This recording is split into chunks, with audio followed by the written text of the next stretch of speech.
Chapter 211. It's a brand new day.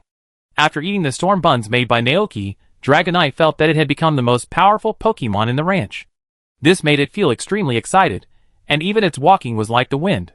After delivering the bleeding milk to Mrs. Dante's, it began to set its sights on Golden, the most powerful Pokemon in the ranch before. Looking at Golden lying on the grass with a lazy look, Dragonite ran up and stood there staring at it. Sensing this unignorable gaze, Golden raised his eyelids and looked over, with a puzzled tone. "Ah gah," Dragonite said expectantly. "What? Can I have a sparring match with you?" "Golden, ? It must have heard it right this early in the morning? Are you sure?" Golden cast a suspicious look at Dragonite. Dragonite nodded repeatedly. "What?" Golden was silent. It didn't want to quarrel with this Dragonite, but after thinking carefully, Dragonite was about to float up to the sky from yesterday to now. Because it thinks it is the most powerful Pokemon in the ranch. As for how did Guillerton know this? That's because Dragonite told Motor Lizard last night, when they were watching the moon together. At first, it didn't feel anything, just very envious, but now? How can this be? It is the most powerful Pokemon on Naoki. Guillerton's expression suddenly became serious, and he began to compete with Dragonite. Naoki's most powerful partner can only be it, so when Naoki just walked out of the glass greenhouse, he saw Motor Lizard rushing towards him, saying that Guillerton and Dragonite were fighting. Naoki was stunned for a moment, and quickly threw away the Psyduck spray bottle in his hand, and followed Motor Lizard to the sheepfold of the goat mount. Next to the sheepfold was the battlefield he had built to welcome challengers to participate in the green grass trial. At this moment, the two Pokemon had already arrived here, and they stood at the two ends of the battlefield in accordance with the rules. "What are you doing?" Naoki asked quickly. "Ouch," Dragonite answered happily. "Ah gah." Golden's expression was normal, as if it was just an ordinary competition. Naoki was still worried, but seeing the two Pokemon like this, he gradually felt relieved. Because other trainers in this world will also let their Pokemon fight each other during their travels, as sparring partners. "Okay, then I'd be your referee." Speaking of which, he was also quite curious. Although Golden is a legendary Pokemon in the game, its strength is far less than those legendary Pokemon in previous games. And now, Dragonite, who ate the storm bun, will be a match for Golden? Seeing that they were ready, Naoki blew a whistle, and then announced, "The battle begins." The two Pokemon did not attack immediately. Dragonite looked at Golden opposite with full of fighting spirit, and shouted to it, "Awoo! I'm going to attack." Guillerton was speechless. "Ah gah." Seeing this, Dragonite moved. It gathered its wings and began to condense an air vortex in front of it. However, the moment Dragonite moved, Guillerton also moved. Its scarlet figure was as fast as lightning. It rushed to Dragonite in almost an instant, gave up its protection, and launched an attack on Dragonite. What a fast speed! Naoki was shocked. Is this what Guillerton looks like when it is fully fired? The fist that could crack the earth hit Dragonite fiercely, interrupting Dragonite's moves. Before it could react, Golden swept across with another wide area destruction move. Dragonite felt a black screen before its eyes, and was knocked unconscious by Golden in one encounter. Its two eyes turned into mosquito coils, and a circle of small stars was spinning on its head. "It's over." Naoki was full of disbelief. Golden turned his back to the fallen Dragonite with an absolutely domineering attitude. It is the strongest Pokemon around Naoki. Golden looked at Naoki, and when it made eye contact with Naoki, it returned to its original simple and honest appearance. "Ah gah. Great, awesome," Naoki said in shock. Golden scratched his head a little embarrassed by Naoki's praise. It's still far from it. Golden's mind recalled the scene in the place called Zone Zero. At that time, it was still a motorcycle lizard. It stood on the bright crystal land, looking at the powerful Golden above it with longing eyes, fighting against 4 dragons alone and still not losing. At that time, it made a wish in its heart. If it could, it also wanted to become such a powerful Gulton, protect Naoki, and stay with him forever. Now it has done it. It has become the most powerful Pokemon around Naoki. Naoki stepped forward to help Dragonite with treatment. Dragonite slowly opened its eyes from coma. It looked gray and miserable. Naoki coughed lightly and said, "What do you think?" Dragonite touched the back of his head embarrassedly. "Ouch. It was wrong, it shouldn't be so proud." Seeing Dragonite like this, Naoki couldn't help but guess in his heart. It's impossible for Guillerton to challenge Dragonite on its own initiative. Based on his understanding of the two Pokemon, this battle is likely because Dragonite feels that it has become too powerful, so it has applied for a battle with a more powerful Guillerton. Thinking of this, Naoki smiled and rubbed its head. Don't be sad, you have done very well. He thought of the fact that his Dragonite had become stronger and returned to Dragonite Island to show off, and couldn't help but educate it. Also, we dragons must learn to be low-key, understand? Be calmer. Guillerton is a family member living with us. If you lose to it, it will not think you are weak. If it is another Pokemon, it may mock you. Naoki began to give Dragonite an example, such as it showed off its strength to a wild Dragonite, and then the other party defeated it, and said to it, "That's it? I thought it was so powerful." After listening, Dragonite put himself in the shoes of others, and his face immediately turned red, looking embarrassed and angry. What should we do at this time? As Naoki asked, he took out the translation melon seed crisps from his pocket and ate them. Dragonite said without hesitation, "Awoo. Let's fight again." Naoki, what if you can't win? Dragonite thought about it carefully, and said with great embarrassment, "Awoo." It didn't know. Naoki, so, do you understand what I just said? It's always right to be low-key. Dragonite nodded. Naoki said again, "It's not your fault, because it's caused by your previous experience. I just want you to understand one thing." Dragonite looked up. Naoki looked into its eyes. Strength is used to protect yourself and your companions, not to show off to others. Dragonite was slightly startled when he heard this. It looked at Golden beside it, as if it understood something, and then nodded to Naoki seriously. Ouch. Naoki smiled, and reached out to touch Dragonite's head. Your current strength is already very good. I just need your help with something, but it will take some time. That is the Ghost Horse and Snow Horse from the Galar region. Naoki plans to take Dragonite with him to the Galar region. If it is really like in the game, and there is a fight when training horses, he can let Dragonite try Ghost Horse and Snow Horse without Buttcrest riding. I wonder if those two horses with a race value of 580 can beat Dragonite with a race value of 600. Chapter 212. League Calendar Year 198, August 12th, Autumn. After more than 8 months of development, everything in the ranch has gradually stabilized. With the gradual addition of many Pokemon, the productivity of the ranch has been greatly liberated, and Naoki no longer needs to do everything by himself like in the beginning. The AI Guancher brothers and sisters manage the house and the ranch in an orderly manner. In addition to taking care of Naoki's daily life, their favorite place is to stay in the Pokemon Tavern. There were moles helping to till the soil in the farmland, and the work of watering was still done by Dragonite. Naoki didn't even need to pick the crops himself, because the Psychic-type AI butler brother and sister would use telekinesis to control the ripe crops, pick them, and pile them in the pasture. In this way, Naoki's daily work was much easier. He was either playing with Pokemon or sitting in the garden drinking tea and reading books. He was very comfortable. That afternoon, another batch of fruits in the orchard ripened. Just as the fruit trees at home were all eaten up, Naoki went to pick them with a basket on his back.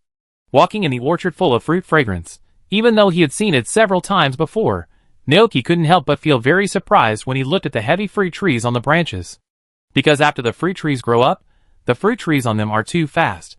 Less than 7 days after the first batch is picked, the next batch will be ripe again.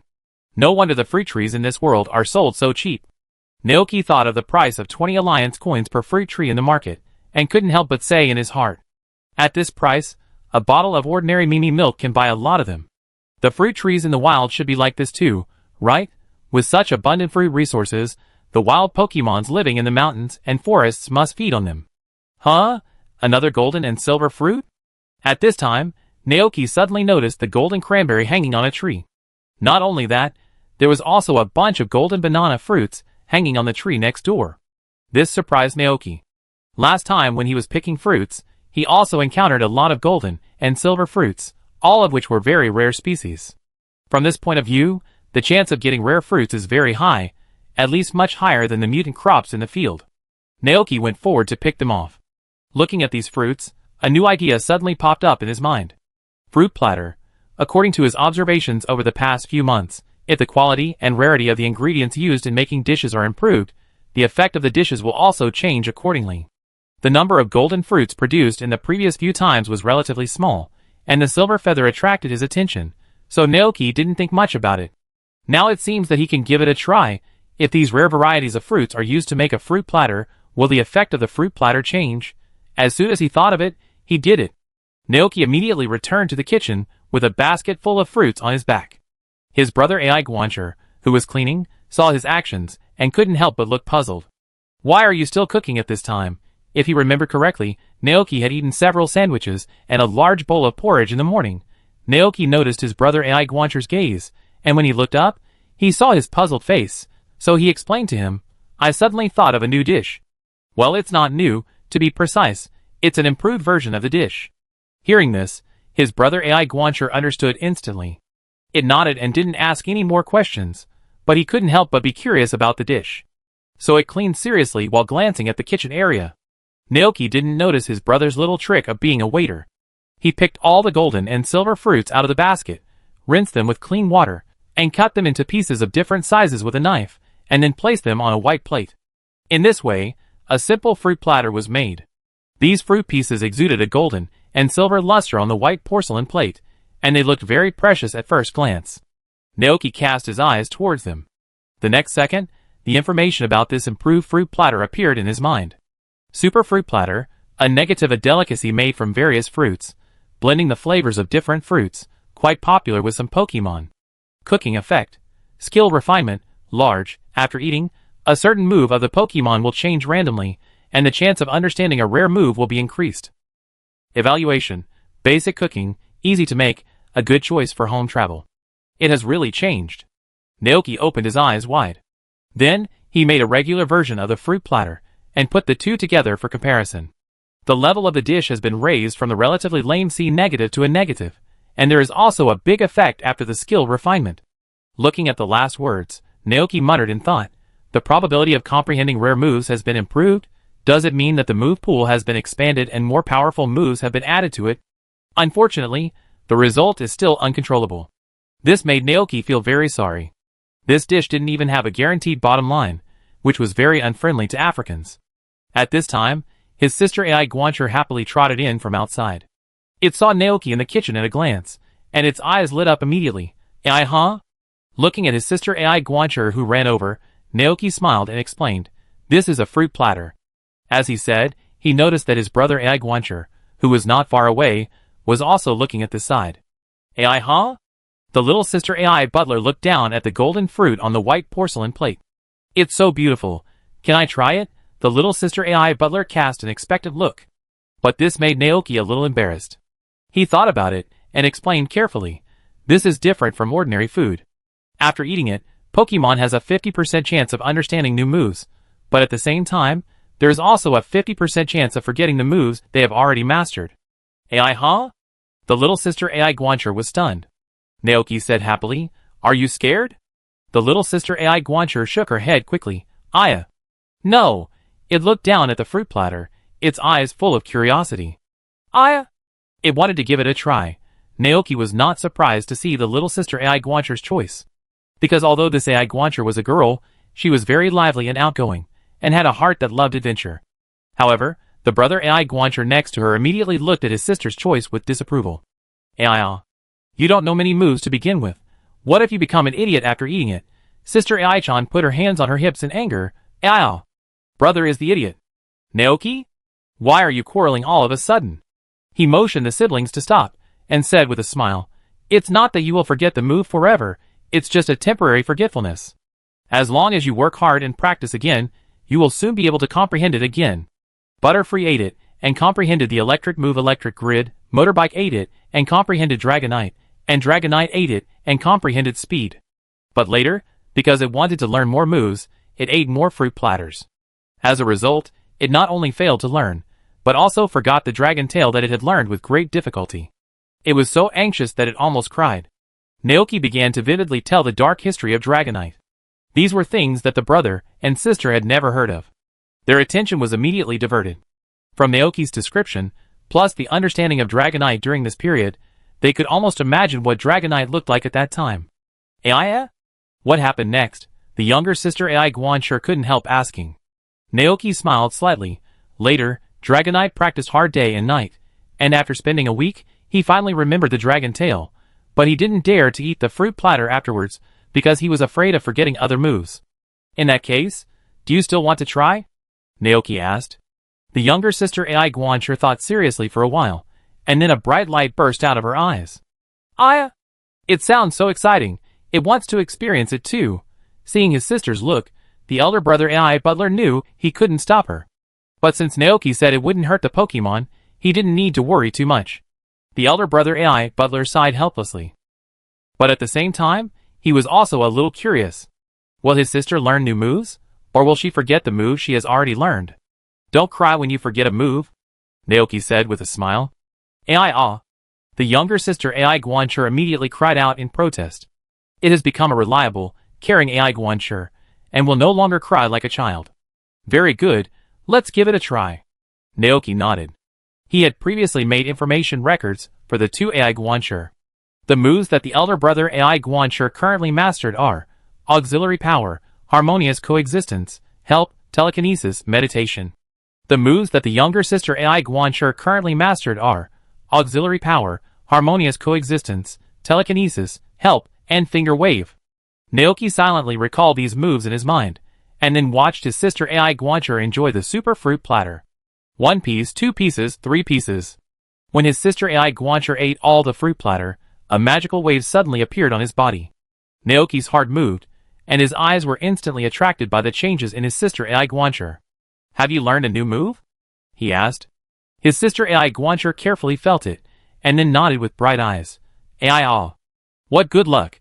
I learned a new move for the first time, Naoki asked quickly. Which move is it? AI ah. Speaking of the move, sister AI Guancher was not quite sure. It looked a little bit puzzled, and after a short struggle, it began to show it. I saw a circle of light pink ripples suddenly appearing on sister AI Guancher's body. Then, a misty crescent moon vaguely emerged from behind it. Naoki vaguely felt that there was something more in the air around him, as if it was a magical power released from sister AI Guancher. Although it was released, this power did not dissipate, but remained in the air. As this power was released, the body of the younger sister AI Guancher began to become weak, and this state was very similar to that of a Pokemon that had lost its combat ability.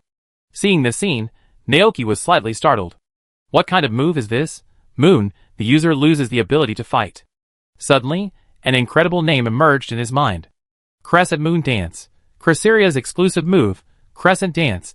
After using it, although the Pokemon itself will lose its ability to fight, it can restore all the physical strength of the next Pokemon and cure all abnormal conditions. Naoki was stunned. Is the luck of the sister AI Guancher so good? She immediately realized a magical skill. The magical energy lingering in the air seemed to have no target to use, and they finally returned to the body of the sister AI Guancher. The sister AI Guancher, who was originally so weak that she was about to lose her ability to fight, immediately regained her vitality. Seeing this scene, the worried brother AI Guancher breathed a sigh of relief. He and his sister looked at Naoki together, waiting for his explanation. Naoki, if I'm not mistaken, this move should be Crescent Dance. AI? Crescent Dance? Sister AI Guancher looked confused. She had never heard of this move. I have to say, your luck is really enviable. Naoki introduced in detail. Crescent Dance, its effect is that after it is activated, it will heal all injuries and abnormal conditions of the target Pokemon, but it will cost you all your energy, making you lose your combat ability. This move is the exclusive move of the legendary Pokemon Cresselia, and it is a move that only it can use. Cresselia. The younger sister AI Butler didn't understand, but the legendary Pokemon did. Its eyes suddenly became bright.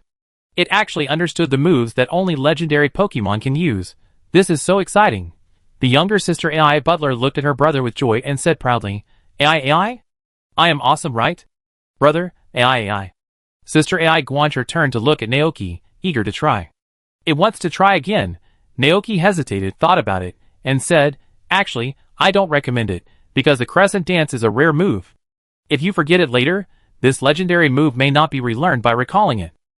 I originally thought that you know fewer moves now, and if you have learned a powerful move, you won't feel bad even if you forget some, but now it's not possible. AI. As expected, as soon as this was said, the sister AI Guancher showed a hesitant expression on her face. It struggled for a while, and finally gave up the idea of continuing to eat the fruit platter. Naoki didn't force it. He stroked his chin, looked at the remaining fruit platter, and couldn't help thinking, if only the baby bear was here. The baby bear knows basic physical attack moves such as grabbing randomly, and surprise attack. This move is different from the special attack move. Even if you forget it, you can quickly learn it again through muscle memory. Coupled with its inherent super luck, maybe it can really comprehend some very rare and powerful moves through this super fruit platter. Unfortunately, the baby bear passed away too early. Naoki fell into deep thought. Well, if there are Pokemon I want to try in the future, maybe I can give them a piece of lucky pudding before feeding them the fruit platter to improve their luck a little bit. Maybe it can increase the rate of understanding the moves. Chapter 213. The next morning. After getting up, Naoki looked at the calendar as usual. Today was August 13th, and on the number 13, there was a red circle drawn with a red pen. That was the mark Naoki made when he was brewing beer more than a month ago. It means that today is the day when beer is brewed. Thinking of this, Naoki, who was still a little sleepy, instantly became energetic. He got up and left the bedroom, bringing Babu Tubo and Golden to the living room. In the kitchen, the younger sister Ai Guancher has already started preparing a delicious breakfast for everyone.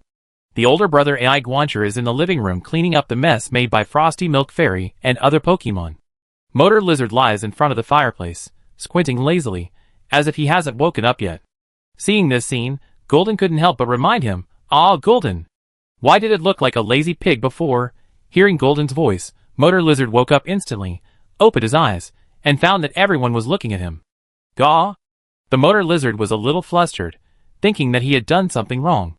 Naoki said speechlessly, "It's okay, it will take a while before you can eat, you can continue to sleep for a while."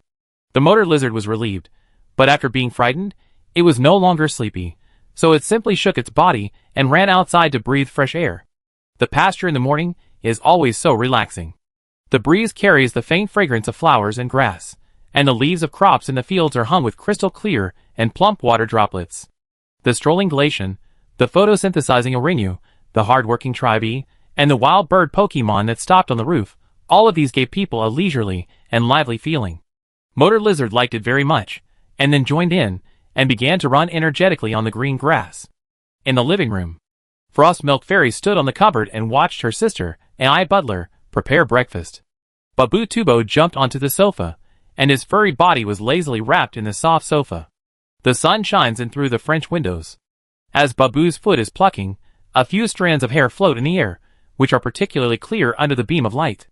Naoki, it seems that I have to feed more chicken soup to the furry Pokemon in the ranch. He remembered that chicken soup has the effect of preventing hair loss, and can also make Pokemon shiny and smooth. Not only Naoki, but his brother Ai Guancher also noticed the scene. He came over with tools, and cleaned up the hair that fell on the wooden floor. Naoki was satisfied, and once again felt that he was worthy of being a famous housekeeper Pokemon. While breakfast was not ready yet, Naoki opened the door to the cellar. The cellar was dark, and the air was filled with a faint fragrance. Naoki sniffed carefully, and could smell a hint of the unique aroma of hops and malt fermented. "It's done!" With anticipation, Naoki went down the stairs to the cellar, came to the oak barrel closest to him, turned the valve, and the golden wine flowed out. Following closely, there was the aroma of rich and mellow barley beer. Naoki shouted to Golden, who was guarding the entrance of the cellar, "Bring a cup." "Ah, gush!" Golden responded, and quickly turned around and got a glass from the living room. Naoki reached out and took it, and used it to take a glass of beer, and then looked down, and the information about this glass of beer emerged in his mind. Barley beer, beer fermented with malt and hops, is an indispensable part of the pub. Cooking effect, drunk. After drinking it, Pokemon will enter a slightly tipsy state, which can bring a short period of tranquility to Pokemon, allowing them to relax their whole body and mind. In this state, the recovery speed of injuries is accelerated. If a fighting Pokemon drinks it before the battle, some unexpected effects may appear. Evaluation: basic barley beer, easy to make, a good choice for home travel. Drunk? Naoki didn't expect such a simple effect, but after thinking about it carefully, it was normal. It can bring peace to the Pokemon's mind and relax them completely.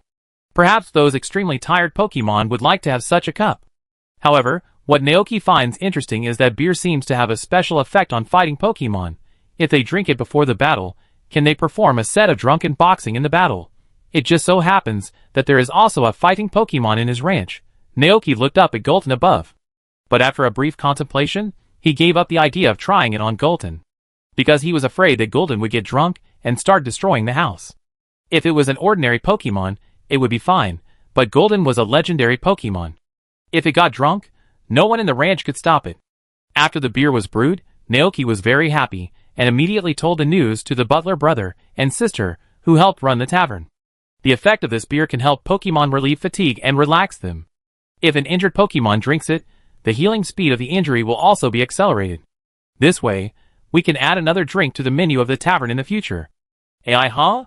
Hearing this magical effect, the little sister AI butler showed a surprised expression on her face. Naoki smiled and nodded. After breakfast, he asked the two AI butlers to use telekinesis to move an oak barrel full of beer to the back of the bar of the tavern. This way, if there is a Pokemon who wants to try it, AI butler only needs to turn on the valve and fill a cup. During this period of time, the Pokemon Tavern has been run by two loving butlers. They not only serve as bartenders to entertain guests, but also prepare food for hungry guests.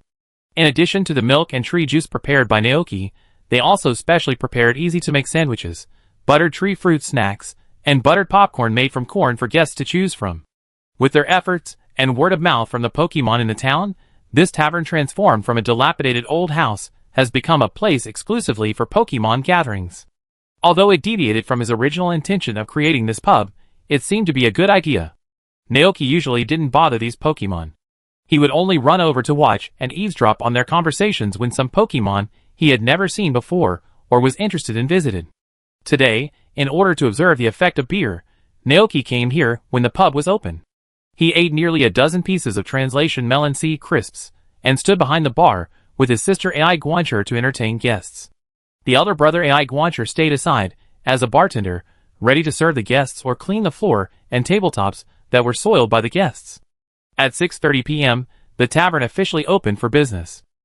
Soon, the two loyal guests of the tavern, the two monsters from the CLI family, came over. They were going to order a glass of juice and milk as usual, but suddenly found that there was an extra drink in the tavern today. The monsters couldn't help asking, "Enaiku? What is that? Is it the new tree juice?" The younger sister AI Guancher smiled and shook her head. AIE. No, it's beer that can relieve fatigue. Enaiku? The monster couldn't believe it. There is such a thing? Sister AI Guancher, AI? What a cup. The two monsters looked at each other, and finally couldn't resist their curiosity, and ordered 2 cups with the money that Klee gave them. Seeing this, Naoki took 2 full cups of beer with a beer cup and sent them to them. The two monsters sat at the table, looking down at the golden liquid in the glass, and thought it smelled a bit strange. They hesitated a bit, but finally lowered their heads and took a sip. As the beer went down their throats, the two monsters' cheeks immediately turned red at a speed visible to the naked eye. They successfully entered a state of tipsiness. The first time they experienced tipsiness, they felt like they were stepping on clouds, and they felt light and light, without any worries or fatigue. Although the drink tasted a bit strange, it tasted surprisingly good. The two monsters raised their glasses and drank the beer, then sat on the chairs and burped, shaking their heads and looking at the faces of their brothers opposite them. No one spoke, just quietly feeling this strange atmosphere. Naoki, I don't know if the beer was too strong or the two monsters were weak. So when the carnival wave dance duck arrived, he saw him swaying on the chair, with an expression on his face as if he had been seduced by the charming voice of Sister Lip. This made the carnival wave dance duck stunned for a moment, and he asked strangely, "GA? What happened?" The sister AI Guancher showed a gentle smile on her face. AI. They drank beer. Beer? No wonder. Carnival wave dance duck had heard of this drink, which was for humans, and tasted a bit strange, so it didn't like it.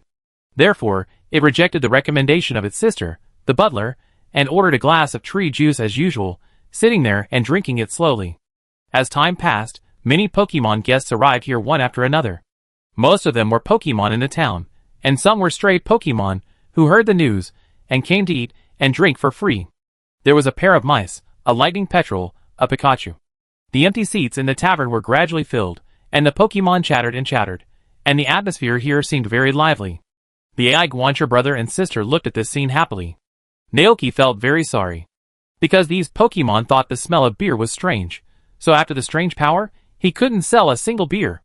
And at this moment, the door of the tavern was pushed open. A Meowth with a sad face and a gold coin on its head walked in from outside the door. Naoki recognized it. I heard from Carnival Wave Duck that this is a stray Meowth in the town of Jichin, and it makes a living by opening treasure chests in the town. It is said that a trainer once wanted to tame it, but it was rejected by this Meowth because it said it liked the life of opening treasure chests every day. Opening treasure chests means rummaging through trash cans. Naoki had seen this Meowth several times before, and it has always been cheerful and lively. Why did it show such an expression today? Meowth walked to the bar with a sad face, ready to order a glass of juice milk like before. It felt that only the sweet and fragrant milk could soothe its wounded heart. However, suddenly, the gentle voice of its sister AI Guancher sounded in front of it. AI? There is a new product in the pub today. It is a magical beer that can help you relax your body and soothe your heart. Do you want to try it? Hearing this, Meow Meow was stunned for a moment. It then thought that its wounded heart seemed to need soothing. So Meow Meow nodded, and was not in the mood to chat with AI Guancher, just said, meow. Then have a glass of meow. He put a 300 face coin on the bar. This was a treasure that Meow Meow found with the treasure gathering skill. It was round, and he liked it very much. Seeing that another customer finally ordered beer, the sister AI Guancher was very happy. She immediately poured a full glass for him, and handed it to her brother to bring to the table. Meow Meow sat on an empty seat, sighed heavily, then picked up the glass, and took a sip of beer. Hearing the sound of his sigh, the Fire Brigade's Carnival Wave Dance Duck turned his head and looked over. GA? What happened today? Seeing someone asking, Meow Meow immediately started to talk sadly. Meow. I'm so stupid, really. I just knew that the elegant cat from a rich family wouldn't like me, but I still couldn't help but confess to it. Meow. Carnival Dance Duck. Meow Meow's eyes suddenly lit up. Meow. What a beautiful and elegant cat. Meow. It's so beautiful, so noble and elegant. Meow. I knew my love had arrived the first time I saw it. Then, Meow Meow's expression became dazed and depressed. Meow. But it rejected my confession, and I lost my love again. Meow. Meow took another sip of beer. It looked dazed, its face flushed, and it successfully entered a state of tipsiness. Naoki was surprised to hear what Meow said. Wow, this is a romantic Meow. The drunk Meow seemed to have forgotten that he had just broken up. It only felt light all over, as if it was in the clouds, wrapped in soft white clouds, as if time had stopped. Meow. So comfortable, Meow. Seeing this scene, the other Pokemon were surprised. What happened to this Meow? It was still sad because of the breakup the last second, but now it has this expression. Naoki couldn't help but explain. This is the effect of beer. It can help Pokemon temporarily forget sad things, relax the body and mind, and relieve fatigue. After drinking it, just go home and have a good sleep. When you wake up tomorrow, everything will be fine. Hearing this, all the Pokemon were surprised. Beer actually has this effect? The Pokemon who originally didn't plan to drink showed an eager expression on their faces. Seeing this, Naoki raised his eyebrows.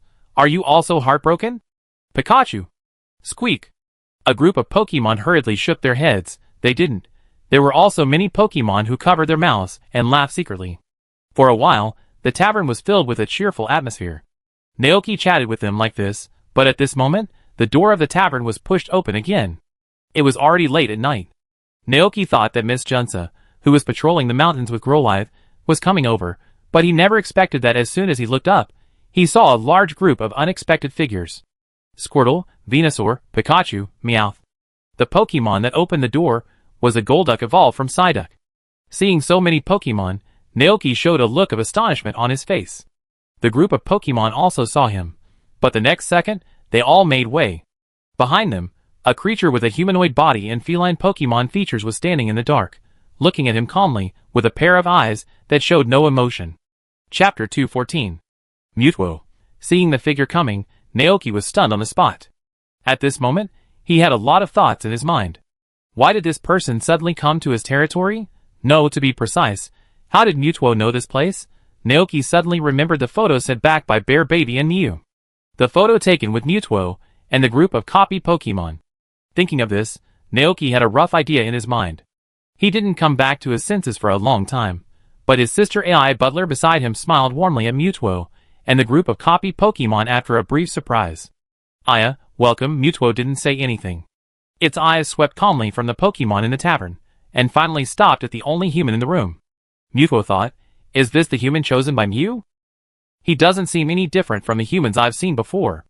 No, maybe I haven't discovered it yet. The memory of Mew and the bear cub tells me that his name should be Naoki. Naoki. Mewtwo silently repeated the name in his mind. Seeing that this Pokemon seemed to be coming with bad intentions, Sister AI Guancher couldn't help but feel a little worried. The other party gave people a very scary feeling, and there was a large group of menacing Pokemon following behind it. It looked at Naoki cautiously. Naoki gave it a soothing look and said with a smile, Welcome to the Pokemon Tavern. This is a tavern dedicated to entertaining Pokemon. What would you like to drink? Hearing this, Mewtwo was slightly startled. It was only at this time that it remembered its purpose. After the last encounter with Mew and Baby Bear, they went to live in seclusion in a natural secret place called Clear Cliff. But not long after, some malicious humans broke in there and wanted to capture them. Finally, with the help of Xiaoji and others, they defeated the conspiracy of Team Rocket, and Mewtwo also erased the memory of that group of people. After the Clear Cliff incident, it wanted to find a place to continue to live in seclusion with this group of Pokemon that were created like itself. But for some reason, halfway through, Mew suddenly remembered the memory that Bear Baby and Mew had shown it. A human who was willing to help Pokemon without asking for anything in return. So, for reasons that even it didn't know, Mew changed its route halfway, as if it was looking for some answers, or as if it wanted to come and see the place that Mew had visited. Mew remained silent. Not only Naoki, but also the other Pokemon guests in the tavern noticed this strange guy. Naoki noticed that Mewtwo's expression was very calm, and it didn't seem too confused or painful, and it didn't hate him as much as in the anime. After a little thought, Naoki guessed that it must have gone through the Clear Cliff incident. At this time, Mewtwo's personality has changed a lot compared to the beginning. It no longer wants to prove how powerful it is, but instead hopes that it can live a peaceful life with a group of copy Pokemon. Thinking of this, Naoki doesn't plan to do anything to this special. The legendary Pokemon said nothing, just said, "Since you can't make a decision, why don't you come in and have a drink first?" Mewtwo glanced at him, then walked into the house. The group of copy Pokemon behind it also followed in. For a moment, the tavern became more and more narrow. The place was too small, so they could only squeeze on a table with the Pokemon in the town. For this group of reserved foreign Pokemon, whether it was the strange power or the carnival dance duck, they all seemed very curious. Several lively and outgoing Pokemon came forward to ask about their origins. The copy Pokemon looked at each other, and then replied a little stiffly, "Pika Pika." Come from far, far away. Hearing this, the Pikachu who asked the question gave a warm cry, just like the hospitable people of Zichuang Town. "Pikachu! Then you have to enjoy the drinks in the tavern. The food made by Naoki and AI Butler is the most delicious food in the world." The copy Pokemon looked at each other, not knowing how to answer. Seeing this, Naoki asked his brother AI Butler to entertain the curious Pokemon and bring them juice, milk, and sandwiches. Although they had complicated origins and experienced too many sad things, the hearts of these Pokemon were still pure and simple. So after a while, they ate food and fought with the Pokemon in the town. Mewtwo stood in front of the bar and watched this scene silently. It thought to itself, the memory of the Baby Bear and Mew is real. The smiles on the faces of these Pokemon are very sincere. They think this human is a good person from the bottom of their hearts. I didn't expect that there is such a place in the world. If I were a Pokemon, I would probably like it very much. No. I should also be a Pokemon. Suddenly, a cup of drink with a not very good smell was pushed in front of him. Mewtwo's attention was immediately attracted. It raised its head and looked at the man named Naoki. Seeing Mewtwo like this, Naoki couldn't help but mutter in his heart, "Mewtwo should be able to telepathically, right? Why didn't it speak? Could it be that it, like Giratina, disdains to talk to humans? No, Mewtwo's personality shouldn't be like this." Naoki was thinking a lot, but he smiled on the surface. "Have a drink. The Pokemon Tavern provides it for free. It can bring you a moment of peace." "What is this?" Mewtwo finally spoke. Its voice sounded a bit like that kind of high and low male voice. However, legendary Pokemon should not have gender. Naoki replied, "This is beer, a new drink in the bar." Mew looked at the golden wine. Under the yellow light, the transparent glass was filled with an intoxicating aroma. Mew felt a little dazed for a moment. It calmed down and did not reach out. Instead, it used its telekinesis to control the cup to float in front of it. Mew reached out to catch it, then lowered its head and took a sip. As it took the first sip of beer, it immediately felt that something was changing. Its body was becoming lighter, as if it was stepping on clouds. Its brain, which had been thinking all along, finally stopped. Its heart, which had been in pain and confusion since its birth, now found unprecedented peace. Peace, tranquility. Mewtwo's eyes were blurred and his cheeks were flushed. It seemed to have forgotten all its troubles, and was immersed in this peaceful atmosphere. No. This feeling. What is this feeling? Mewtwo shook his head hard and forced himself to start thinking. Naoki looked at Mewtwo like this, and felt a little itchy in his heart. "You are drunk," he said. Mewtwo looked into the eyes of this human. It has human genes in its body, plus the superpower of being able to feel spirit and emotions, which made it suddenly feel strange. The other party saw his eyes, and spoke in a tone. You know me, Mutwo said firmly. Heard it from the baby bear?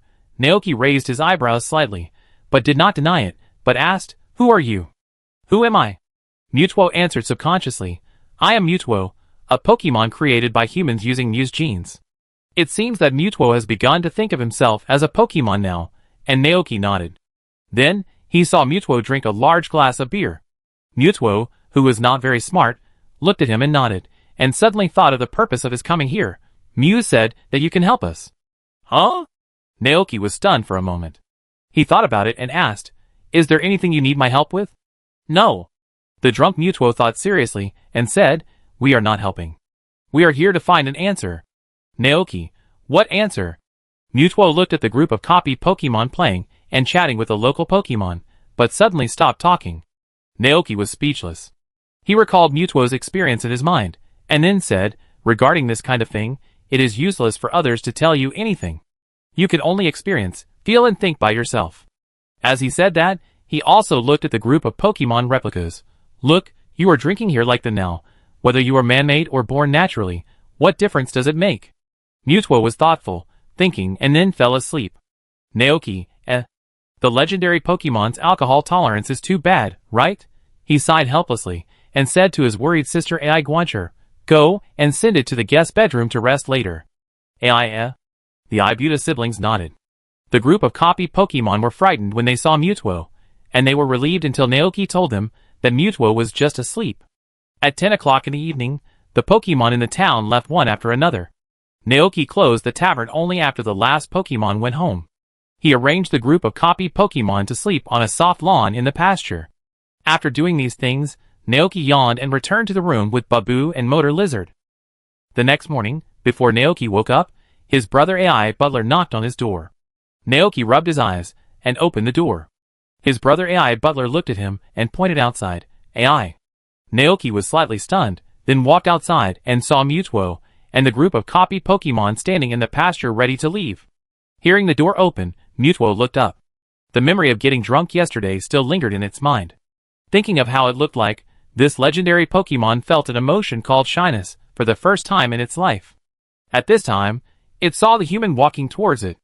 Leaving? Naoki was not too surprised. Where are you going? Mutwo said calmly. We plan to find a place that belongs to us and live there. A natural secret place like Qingqing Cliff, where no human beings have set foot. Maybe one day, humans will accidentally break into there, but they will never escape like last time. Naoki nodded. Mutwo didn't say anything more. Its eyes lit up with blue light, wrapped around the surrounding copy Pokemon, and flew into the sky with them. They seemed to just come here to take a look. Naoki stood on the grass and watched their figures disappear. Just as he was about to turn around and go back to the house, he suddenly heard Mutwo's voice again. It said, Mutwo likes you very much. Naoki was stunned. He immediately thought of what Mutwo said yesterday when he was drunk. So, it couldn't be here to see why Mutwo likes him as a human? This is really... Naoki didn't know what to say for a moment. He turned around and looked at his own tavern. Thanks to the publicity of Mew and Bear, even Pokemon like Mutwo became guests. The only regret is that he has no way to capture this Mutwo. With Mutwo's personality, it is probably impossible for humans to capture it. But it doesn't matter. As a farmer, he can see such a Pokemon with his own eyes, which has surpassed 99% of humans in this world. Naoki grinned and was about to turn around and go back to the house, but suddenly saw a fountain suddenly appearing on the lake not far away. Naoki, A certain grumpy old dragon started to act up again. Naoki went back to the house and brought a barrel of beer, then poured it into Giratina's reverse world, and then turned back to the restaurant. His sister Ai Guancher had already prepared a very rich breakfast. Eating the soft and brown bread, and the tempting golden fried eggs, and drinking the sweet and delicious juice and milk, Naoki felt that this day was so happy. At the same time, in the reverse world, Giratina looked angrily at the golden liquor floating in the void in front of him. What about worshipping it, liking it, thinking it is the most domineering and powerful shadow dragon in the world? It's fake, all fake, it finally understood. Ever since getting the water, that human has been getting more and more perfunctory. Giratina, feeling cheated, was very angry. Giratina was so angry that he decided to take revenge and drag the guy here and lock him up forever. The next second, its body flew through the air, and all the wine disappeared. After finishing his farm work, Naoki thought of Giratina, who had drunk beer, so he made a bowl of poisonous mushroom soup and landed in the reverse world. When he arrived here, he saw Giratina's big fat dragon lying on a floating island and sleeping soundly. He looked drunk. Mutwo can't drink well, and neither can Giratina. Giratina was sleeping soundly there, and Naoki started to wander around again.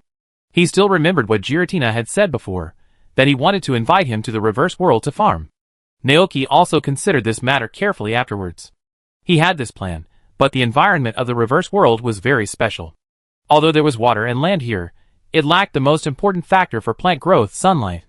Naoki stood on a floating island and observed the soil. There were no trees on this island, but from his angle, he could see that there was a tree growing on the floating island above. Does this mean that plants can grow normally here? Naoki fell into deep thought. I can try to plant something later. If possible, he planned to develop this place into his own backup farm. If the plants cannot grow normally, then we have to see if the Mount Goat or the Bud Crown King can make the plants planted here grow quickly. Chapter 215. Budcrest. Everything still cannot be separated from Budcrest. Budcrest is needed to plant the world tree, and to develop the reverse world. Although Budcrest's help is not needed for the horse racing competition, his horse is needed. Naoki stood on the floating island, looking thoughtfully at Giratina, who was sleeping not far away. Suddenly, Giratina opened his eyes drowsily. It immediately noticed Naoki standing opposite. Giratina seemed to be still drunk, and his speech became lisp and began to stutter. You finally remembered to come over. Naoki, He looked at Giratina suspiciously. Why did his tone sound like that? He also had things to do. The things in the reverse world were over. He couldn't just hang out here all day. And the feeling of weakness after drinking the poisonous mushroom soup was not fake. Looking at Giratina, who was full of resentment, Naoki said speechlessly, Did you drink up the barrel of beer? Beer? Giratina narrowed his eyes, and barely figured out what it was with his intoxicated brain. It suddenly stood up and yelled, It's delicious. Naoki, Giratina glanced at him and threatened in a domineering tone, Send me a few more barrels, otherwise I will drag you in here and lock you up. Naoki, Giratina suddenly came closer and said drunkenly, Stupid. Human, why don't you speak? You are so dared. How dare you ignore me? After speaking, Giratina released a monstrous anger, as if he would use his terrifying power to crush the human in front of him in the next second. But at the last second, it gave up. Giratina lay back down, resting its big head on its two thick forelimbs. Forget it.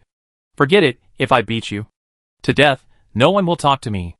Naoki was speechless for a moment. Thinking of the legend of Giratina, his heart was touched.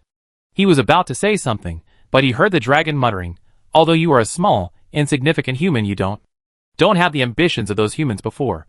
And you are also timid. Looking at Giratina, who fell asleep again, Naoki had complaints in his heart, but he didn't know whether to say it or not. If he was timid, he would bring Giratina and the perfect form of the horse crest to attack the reverse world, and make this evil dragon work like a slave for the ranch. Naoki raised his fist at Giratina, cursing and calling his brother Ai Guancher to feed him peach juice to detoxify. After sending Mutwo and his group away, life on the ranch returned to peace again. At 5 o'clock in the afternoon, Zack was ready to drive a large truck to the ranch to collect the goods. After loading several barrels of moo milk and goat milk onto the truck, Naoki prepared to take him home to inspect the beer in the cellar.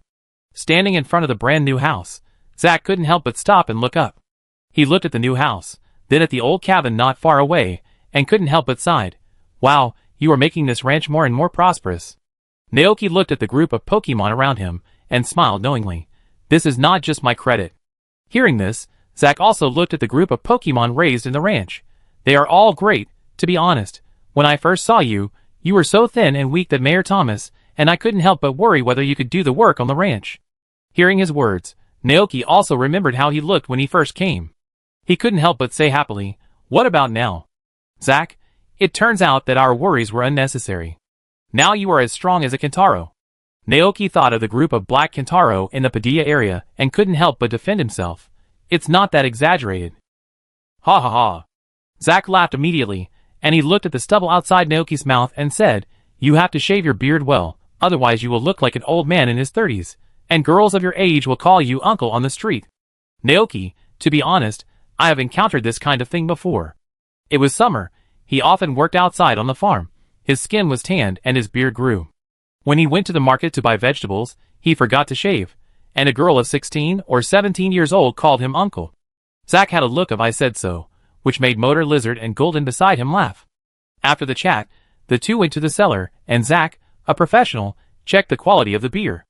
Naoki stood aside and waited patiently, waiting for Zack to price the beer. Well, the fermentation is very good, the smell is very mellow, with a natural oak flavor. Zack took a cup and took a sip to taste it carefully.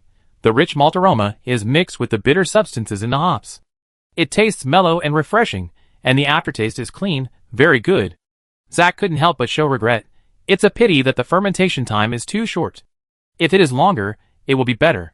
The price of aged beer will be higher, and the taste will be more mellow. Naoki humbly asked for advice. Aged? How long does it take? Zack explained. It depends on you. Take wine for example. Under normal circumstances, it takes about 20 days for wine to ferment naturally.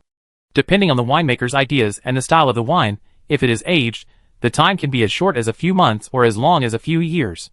However, it does not mean that wine must be aged. It depends more on the drinker's preference. Some people like wine that has been aged for several years, while others like fresh wine. Of course, the price of aged wine in the market is much higher than that of normally fermented wine. Zack said a lot, but Naoki only heard one sentence from it, that the price of aged wine is higher. It just so happens that there are a lot of fruit in the orchard. After selling this batch of beer, we can use them to make some fruit wine. Naoki thought secretly.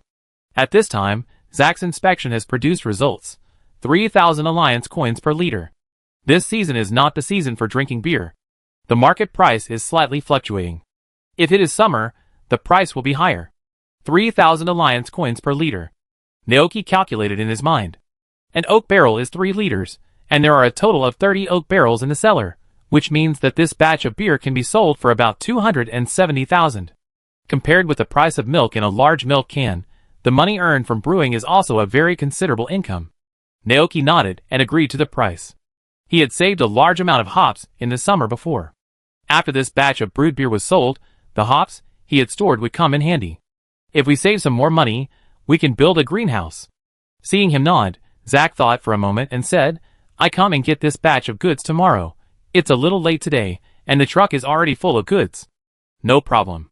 To this, Naoki said no problem. After setting the time to come tomorrow, Zack drove the truck away.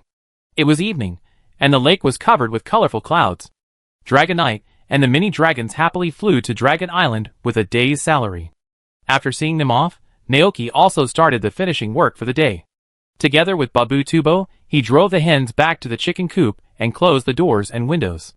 Filled the trough of the big milk can with fresh grass and tree fruits. Filled the water bowl of Ice Eevee with water. Then picked a big pumpkin from the field. The weather was getting colder and colder. Tonight, Naoki was going to make a pot of rock sugar pumpkin porridge to warm himself and the motorcycle lizards. Speaking of motorcycle lizards, Naoki suddenly remembered something. He returned to the bedroom and looked at the calendar for this month. As expected, he saw a mark on the column for August 20th. As expected, I remembered correctly, it will be the motorcycle's birthday in a few days. Naoki returned to the kitchen, and while processing the pumpkin, he looked at the motorcycle yawning in the living room. Motorcycle's birthday is very important, but at the same time, there is another important thing. That is a dessert he made before, a special dish that only works on the Pokemon's birthday. If he remembered correctly, the effect of that cake seemed to be called a birthday gift. The specific effect is that if you give it to a Pokemon on its birthday, it will receive a blessing that can permanently increase 1 of HP, physical attack, special attack, speed, physical defense, and special defense. Interesting. Naoki was very curious about this description. But there was still some time before Motor Lizard's birthday, and before that, he had to wait patiently. A pot of sweet and soft pumpkin porridge was eaten up by a group of Pokemon. After dinner, his sister AI Butler went to wash the dishes, and Naoki and a few Pokemon nestled on the sofa to watch TV. Today was the weekend, and the pub was closed.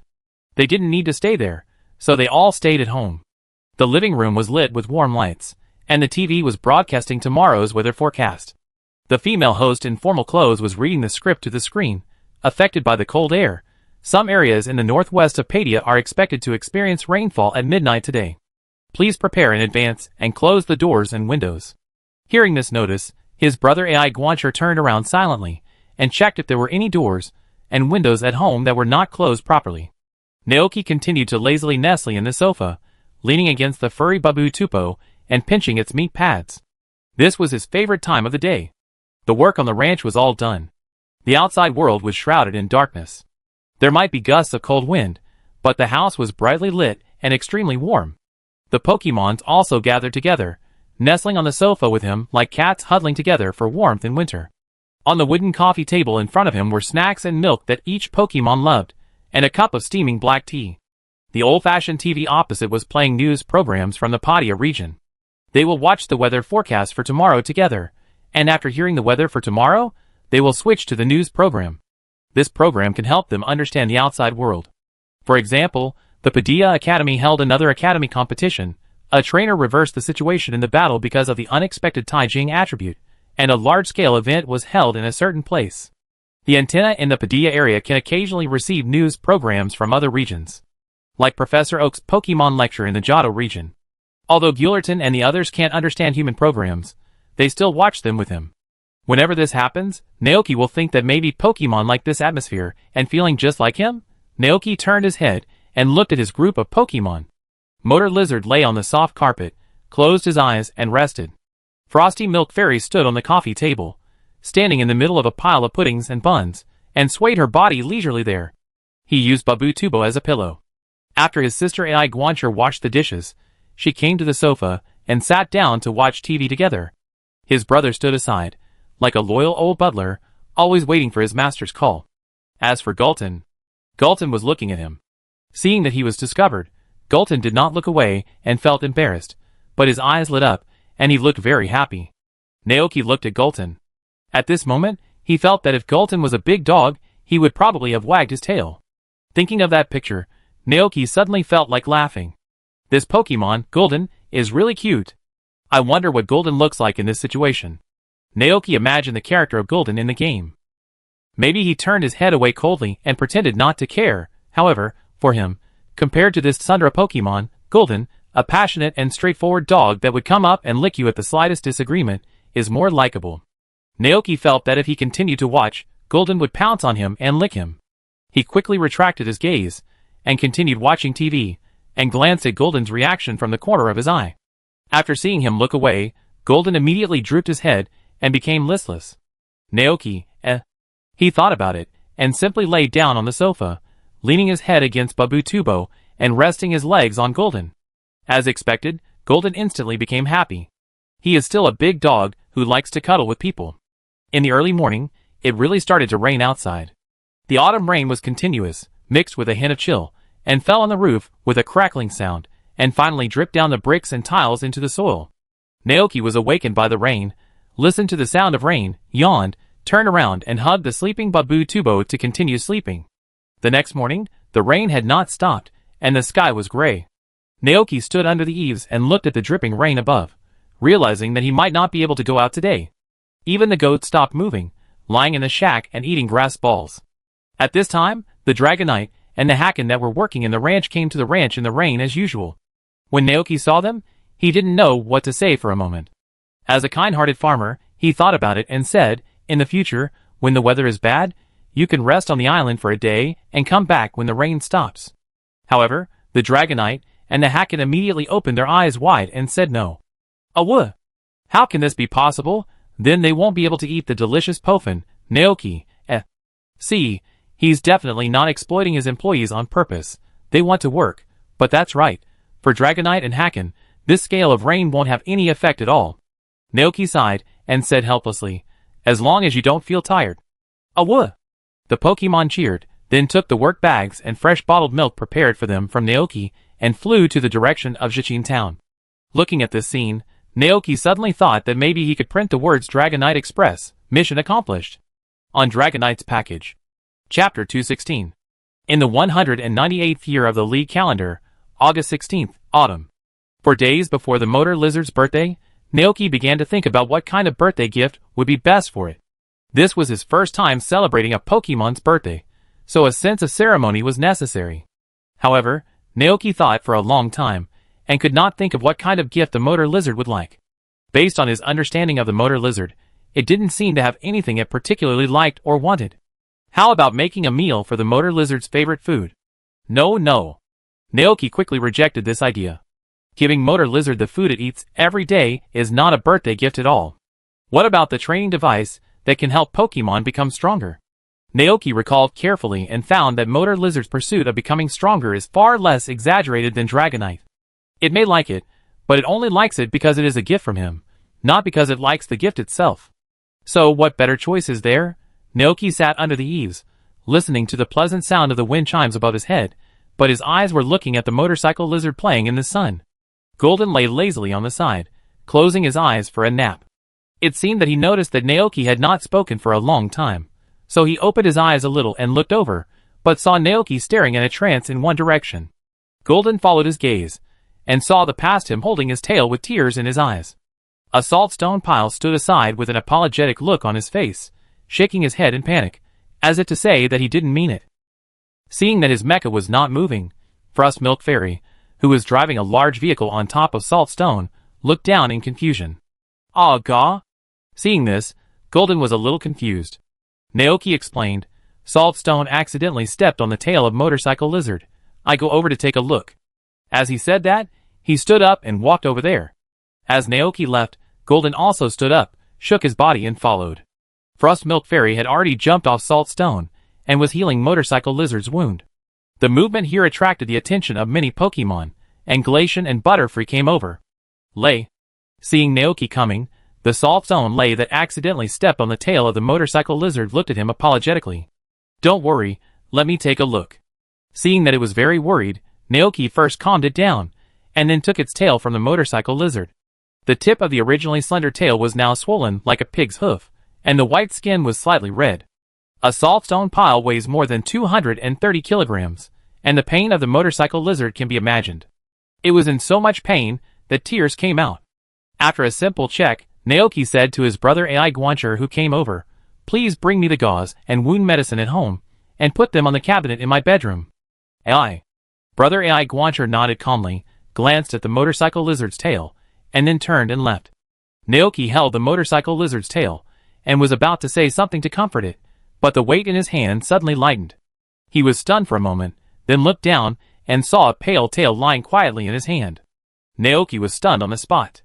When the Pokemon such as Frostmilk and Butterfree saw that the tail of the motor lizard was broken, they looked terrified and immediately let out an exaggerated scream. "Mamama! Bew? Lay!" Saltstone Lay was scared to death on the spot. It really didn't mean it. After a brief moment of confusion, Naoki looked up at the motor lizard, who was obviously feeling better. He asked tentatively, "How do you feel now?" "Gaw." Seeing that everyone was worried about him, Motor Lizard seemed a little embarrassed. It shook its head, and looked at the missing tail in confusion. After the tail was broken, it seemed, suddenly it didn't hurt that much. Naoki's eyebrows jumped. Could it be that Motor Lizard was stimulated by the pain, and thus stimulated its potential, and realized the tail breaking? Tail breaking is a general move. The effect is to reduce physical strength, create a clone, and then return to the Pokeball to replace the backup Pokemon. In the game, it is a move that only Motorcycle Lizard and Toto Earthworm can learn. Naoki checked the cross-section of Motorcycle Lizard's broken tail, and found that it was not as bloody as he imagined. He couldn't help asking, "Is this a new move?" Motorcycle Lizard's instinct told it that this was a move called tail breaking. It nodded and said in a bit of embarrassment, "Gao. Now it can't use it again. It can only use it normally after the tail grows back." Naoki had a rough idea in his mind, and at this time, his brother Ai Guancher came trotting over with a medical bag. Naoki took out the bandage and healing spray he had prepared in advance, sprayed it on the broken tail of the motor lizard a few times, and then tied a bow with the bandage. "Okay, it will heal soon." The recovery ability of Pokemon is very exaggerated. According to Naoki's understanding, the broken tail can grow back within 3 days. Hearing this, several Pokemon were relieved. Yanchelai lowered his head with an apologetic look. If it weren't for it, the motor lizard wouldn't have been injured. In response, the kind-hearted Motorcycle Lizard shook his head and smiled, saying it was okay. The harmony between the Pokemons was restored. Motorcycle Lizard was a little tired, so he found a comfortable place to lie down and sleep. Although Motorcycle Lizard forgave it, Yanchulai still felt uncomfortable. It turned its head to look at Motorcycle Lizard from time to time, and even walked more carefully, for fear of stepping on any small Pokemon and accidentally hurting them. Naoki and Gulton retreated to the eaves. Thinking of the reaction of the Motorcycle Lizard just now, Naoki couldn't help but say, "The Motorcycle Lizard is really a little angel." Ga. Gullerton has long been accustomed to Naoki praising the Motorcycle Lizard. Now it has a sense of sharing honor and disgrace while accepting it. Naoki was happy. "Why are you so happy when I praise the Motorcycle Lizard? I remember that at the beginning, you seemed to dislike it very much." Gullerton showed a bit of stupidity on his face. "Ah, forget it, as long as you can get along well." Naoki didn't pursue the matter. After all, Gulton is a Pokemon with a strong sense of territory, and it's good enough that it doesn't fight with Motor Lizard. He supported himself on the floor of the corridor with his hands and exhaled deeply. He remembered that Gulton and Motor Lizard were usually quite close, so he asked, "By the way, has Motor Lizard told you what it is more interested in?" Hearing this, Gulton tilted his head and looked over. "Ah, Naoki explained. "It's almost the motorcycle's birthday, and I'm thinking of giving it a birthday present, but I don't know what to choose yet." Gullerton understood, and he couldn't help but recall that when he was still a motorcycle, he also received a gift from Naoki. At that time, Naoki gave him a scarf and a warm coat specially made for Motorcycle. Gullerton still remembers that the coat was made of wool from a woolly sheep, like a small vest, and its limbs could be stretched out from the hole. The wool would protect its body and belly, and with a scarf, it would be very warm in winter. It liked the clothes very much, but unfortunately it wore them for a long time, and then they got torn. After mending them many times, Naoki put them at the bottom of the closet. Therefore, Gullerton gave the answer without hesitation. "Ah, At this time, a gust of autumn wind with a hint of chill blew. Naoki suddenly had the answer in his mind. Cold-proof and warm clothes.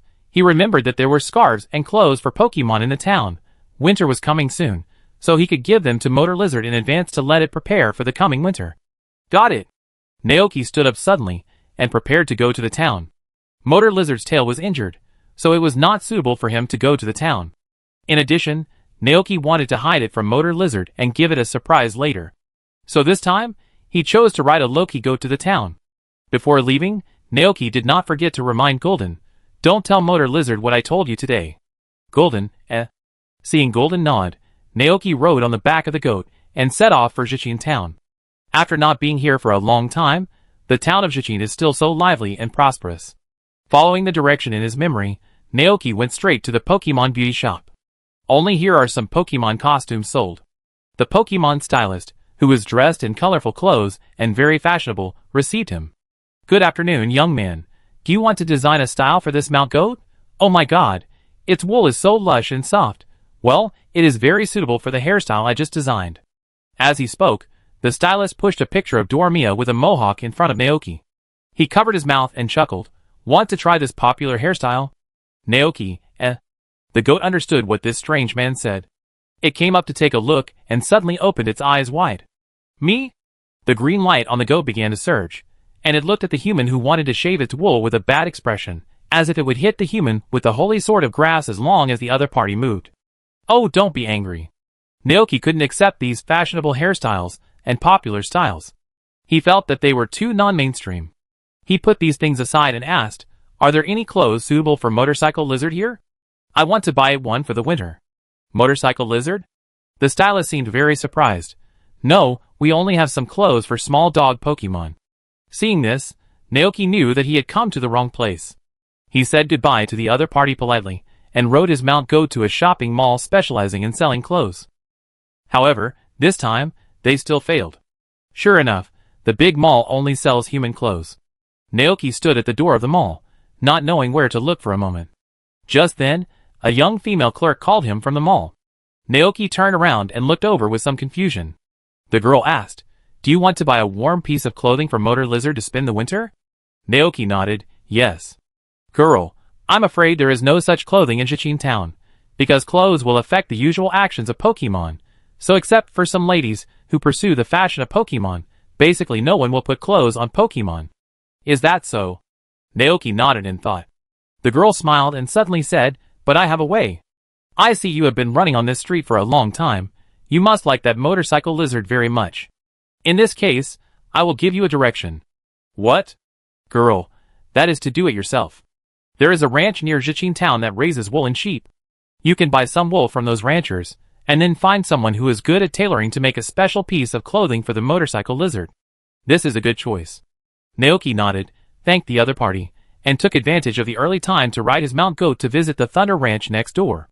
Lei, a ranch owner who was slightly older than him, received him. After learning about Naoki's purpose, he took him to visit his ranch. Come with me, Lei said with a smile. Naoki responded and observed the ranch at the same time. Thunder Ranch is located at the foot of a hillside, where lush grass grows. A group of braided sheep and melly sheep from the Galar region are leisurely eating grass there. Is it very different from your ranch? Lei asked. Naoki nodded, yes. He noticed that there were only a few farmlands here, with a dozen or so pumpkins planted on them, and no cow Pokemon like Milky Can. Lei proudly said, my ranch is mainly engaged in animal husbandry, specializing in raising wool-producing sheep Pokemon.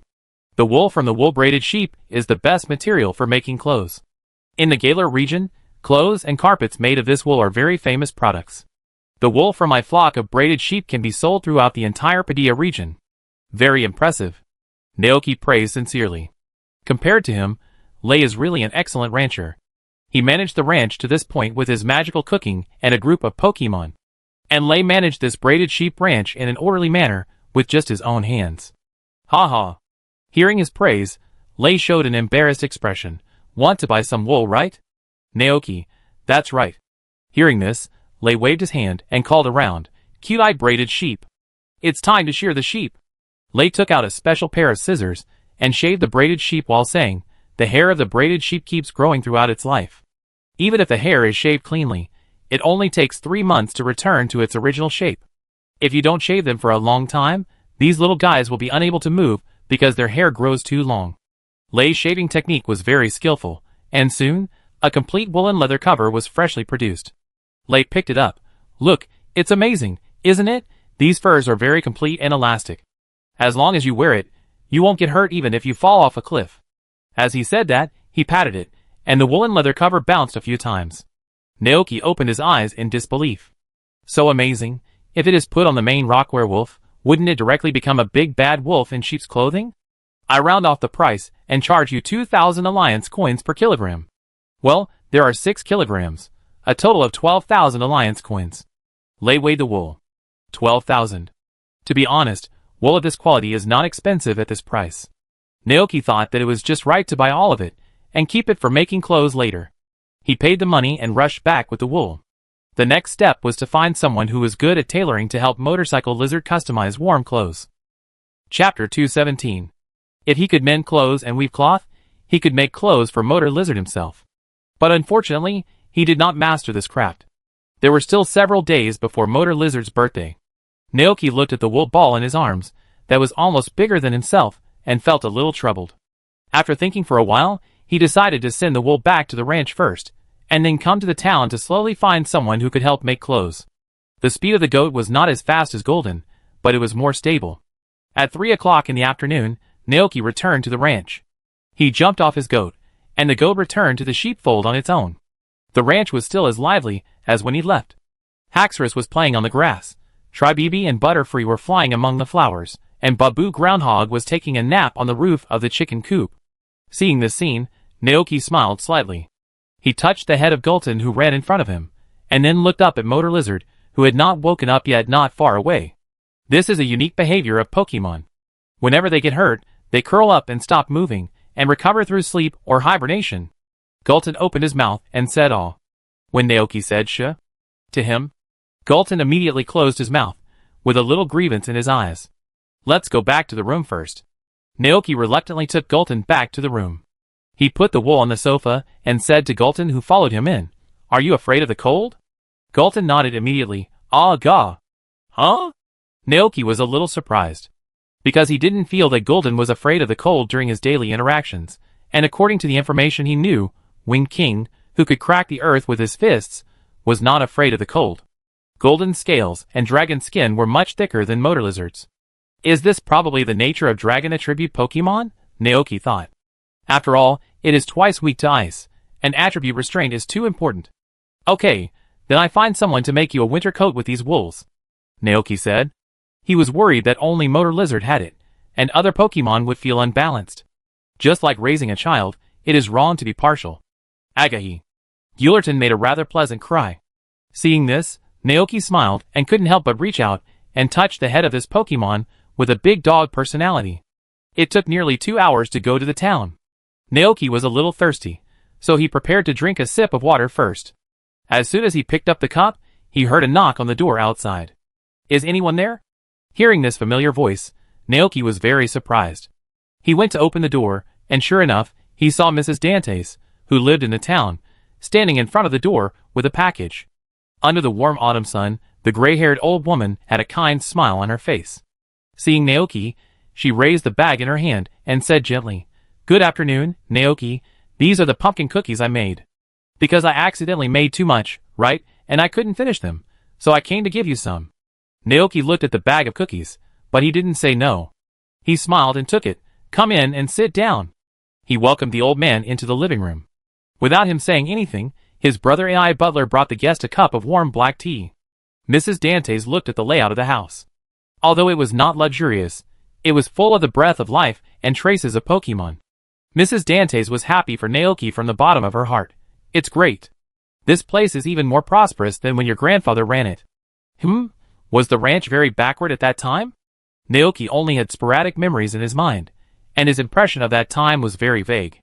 Mrs. Dantes nodded, and as she recalled, she said, "There were no big houses here at that time, only a few dilapidated wooden houses. Your grandfather was a guy who never gave up. He had been working very hard to run the ranch. There were many ranches here before, and the ranch run by your grandfather was able to win the first place in the crop evaluation competition every year. It must have been very lively back then." Naoki imagined it, and couldn't help saying, "Yes." Mrs. Dante's eyes were full of nostalgia. At that time, the town of Zyson was a very famous agricultural town in the entire Padia region. As she spoke, a look of regret appeared on her face again. "It's a pity that there are fewer and fewer people farming now. Young people either go to big cities to develop or become trainers. Naoki, times are changing. In another 10 years, the world may have changed again. From the era of travel was slow and letters were far away to the era of a network cable connecting the whole world. We are old." Mrs. Dantes was also very emotional. "If your grandfather saw you so sensible, he would be very pleased." Naoki, He thought that if the original owner's grandfather could still see all this, he might have been pissed off to death by the original owner. "It's getting late, I should go back," Mrs. Dantes said kindly. As she said that, she stood up and suddenly saw the big ball of wool that Naoki had placed in a corner of the living room. Mrs. Dantes was very surprised. "What are these wools? Have you started raising woolen sheep on your ranch?" "Oh, right." It would have been better if Mrs. Dantes hadn't asked. As soon as she asked Naoki, she remembered to find a tailor to make clothes. "No, it's Motorcycle Lizard's birthday soon. I plan to use these wools to make a warm and cold-proof clothes for it." Naoki explained, "There is no Motorcycle Lizard clothes sold in town, only Motorcycle Lizard seats. Birthday present? Motor Lizard will be very happy." Mrs. Dantes was very surprised. "I didn't expect you to have such a skill." Naoki was stunned for a moment before he realized what Mrs. Dantes meant. He shook his head helplessly. "No, I can't. I want to ask someone in town to help me make it." Hearing this, Mrs. Dantes' face understood. She said enthusiastically, "In that case, leave it to me. I have a loom at home, and I often use it to make clothes." Naoki was slightly startled. Mrs. Dantes said proudly, "When I was young, I was a very popular tailor in the town. But later, many clothing factories appeared, and our handmade tailor shop was gradually eliminated." Hearing this, Naoki thought seriously for a while, and then thanked the kind old man. "Then I trouble you. Don't worry, this is my best job." Mrs. Dantes was very enthusiastic. The amount of wool was too much for her to carry alone, so Naoki asked Dragonite to help deliver Mrs. Dantes and the wool. Seeing Mrs. Dantes, who was very kind to him, Dragonite seemed very happy. He gladly took the wool from Naoki and followed Mrs. Dantes to the town. At 5 o'clock in the evening, Zack came to the ranch on time to collect the goods. After loading the buckets of moo milk into the car, he wiped the sweat off his face with a towel and said, "Thanksgiving is coming next month. Have you prepared pumpkin cookies?" "Pumpkin cookies?" Naoki was a little confused. He knew about Thanksgiving because Zack had told him before. This day is the last day of autumn, and people will gather together to celebrate the festival and thank the Bud Crown King. But what does pumpkin cookies mean? Seeing his puzzled look, Zack was very surprised. You don't know? Naoki was even more confused. What does it mean? Zack thought about it carefully and muttered to himself. That's right, you left Jochin Town when you were very young. It's normal that you don't know. In that case, let me explain it to you. Zack said. This is a custom that has been passed down in Jochin Town for a long time. On the last day of autumn, in order to celebrate the harvest, people living near the town will give each other small cookies made from crops. At night, children and Pokemon will visit each other from house to house and exchange their own small cookies with the owner of the house. Hearing this, Naoki roughly understood why Mayor Thomas and others would celebrate the Bud Crown on this day. I see. I make more later. He nodded. The pumpkin cookies that Mrs. Dante sent in the afternoon had been eaten by Dragonite. That's fine. Zack laughed heartily. I just want to tell you in advance, don't let the children in the town come to ask for cookies later. It will be bad if you don't prepare. Naoki thought seriously and asked, in that case, can I use the cookies of the previous child to exchange with the next child who comes? The main point is recycling. Zack choked. This has never happened before. Naoki smiled. I'm just curious. I don't really plan to do it. Zack was relieved for some reason. In his opinion, Naoki was not the kind of person who would do such a thing. After moving the goods, he drove away from the ranch. Naoki picked a big golden pumpkin from the field and took it back to the house. It was getting dark, and his sister Ai Guancher had already started preparing dinner. Naoki cleaned the pumpkin and carried him to the cream workshop prepared for Frosty the milkman. It was called a cream workshop, but it was actually a room dedicated to making cakes, snacks, and desserts. Frosty the milkman noticed that Naoki was preparing to make desserts and immediately ran over.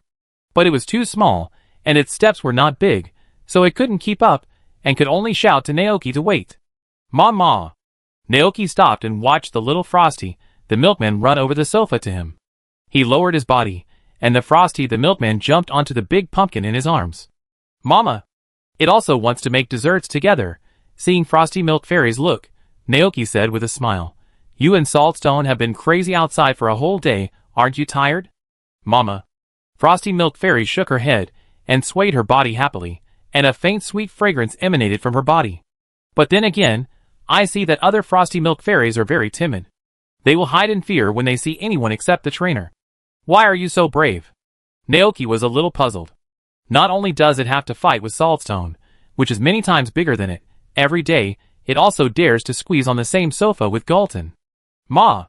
Frost Milk looked proud, because it is a brave Frost Milk.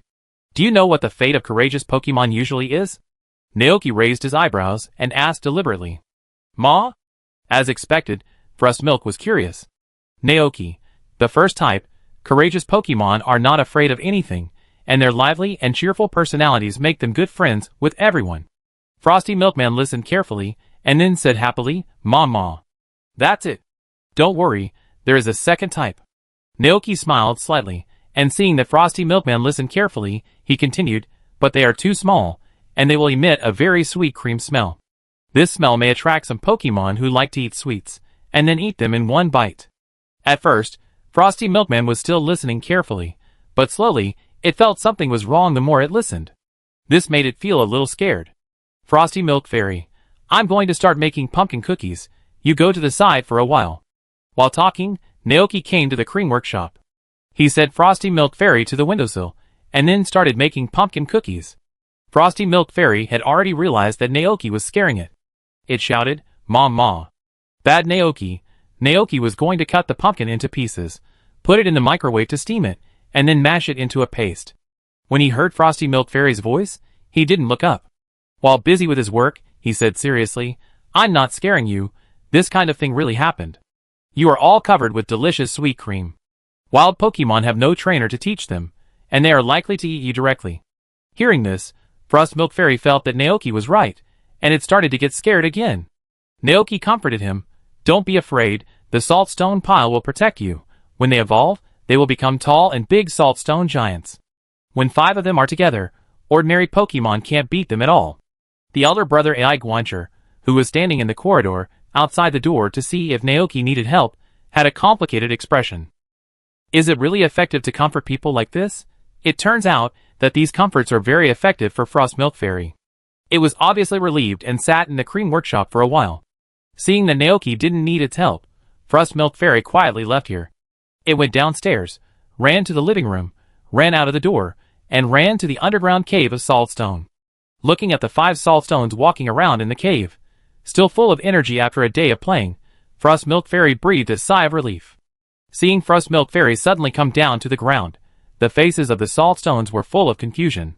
Frost Milk Fairy asked solemnly, "Mama? Are we best friends?" The Saltstones nodded repeatedly. There is no doubt that they have the best relationship in the ranch. Frosty Milk Fairy continued to ask, "Mama? What if I get into danger one day? Will you protect me?" Lay. "Of course, Frosty Milk Fairy, Mama. Then you have to work hard and quickly evolve into Saltstone." Naoki said Saltstone is a very powerful Pokemon. The Saltstones naturally want to evolve. But this is beyond their control. After leaving the underground cave, Frosty Milk Fairy was still a little worried. It thought about it carefully and felt that in addition to relying on the Saltstones, it also had to work hard. "Mama, it's decided." Frosty Milk Fairy's heart was suddenly full of fighting spirit. It also wants to train, like Dragonite, become the most powerful Frosty Milk Fairy in the world. Chapter 218. The process of making pumpkin cookies is not complicated. In addition, Naoki has studied how to make these desserts.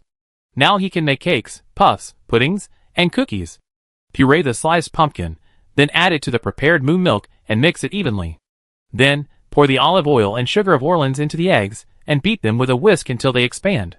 The third step is to pour in the pumpkin puree, add flour and corn starch, mix the 3 evenly, and pour them into the baking pan with a round mold. Finally, put 2 bright red dried cranberries on top as decoration, and put it in the oven for about 10 minutes. Soon, with a ding, the oven stopped working. Naoki put on heat-insulating gloves and pulled out the baking tray, and saw that there were round, fragrant biscuits neatly lying on it.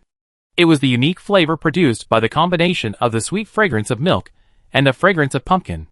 "It's done!" Seeing that these biscuits looked good, Naoki felt very happy in his heart. He really had some talent in making desserts. Naoki looked down, and the information about these cookies emerged in his mind. Pumpkin cookies, B+ cookies made from pumpkins grown on the farm, a pastoral snack. Cooking effect, Lucky Level 2, after using it on Pokemon, the abnormal state hit rate of moves such as Hypnotic Powder, Hypnosis, Paralysis Powder, and Freezing Beam is moderately increased. When using Finger Swing, the chance of using powerful moves increases.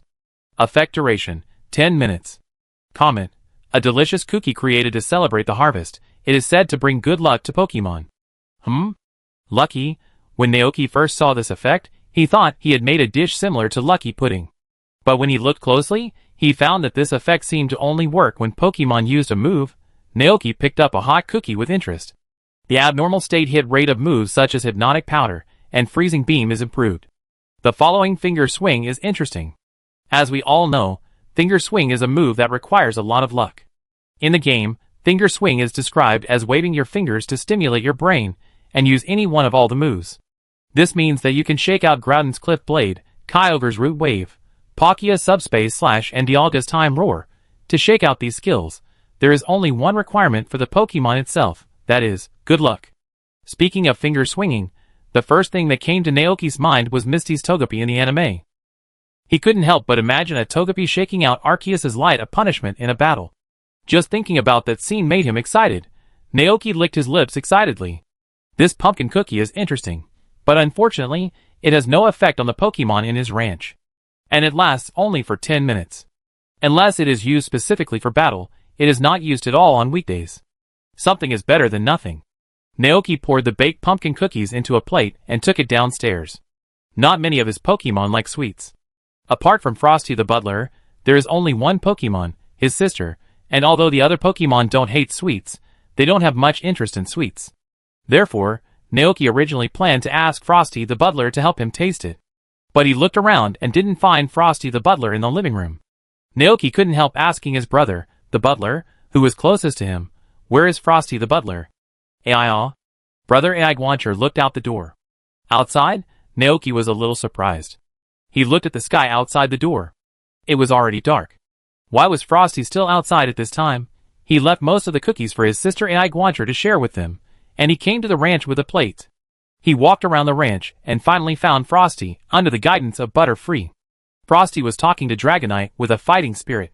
Naoki was curious and took out a bag of translation melon seed crisps from his pocket. Then, he heard Frostmilk say in a baby voice, "Mama." "Dragonite, please teach me how to become stronger."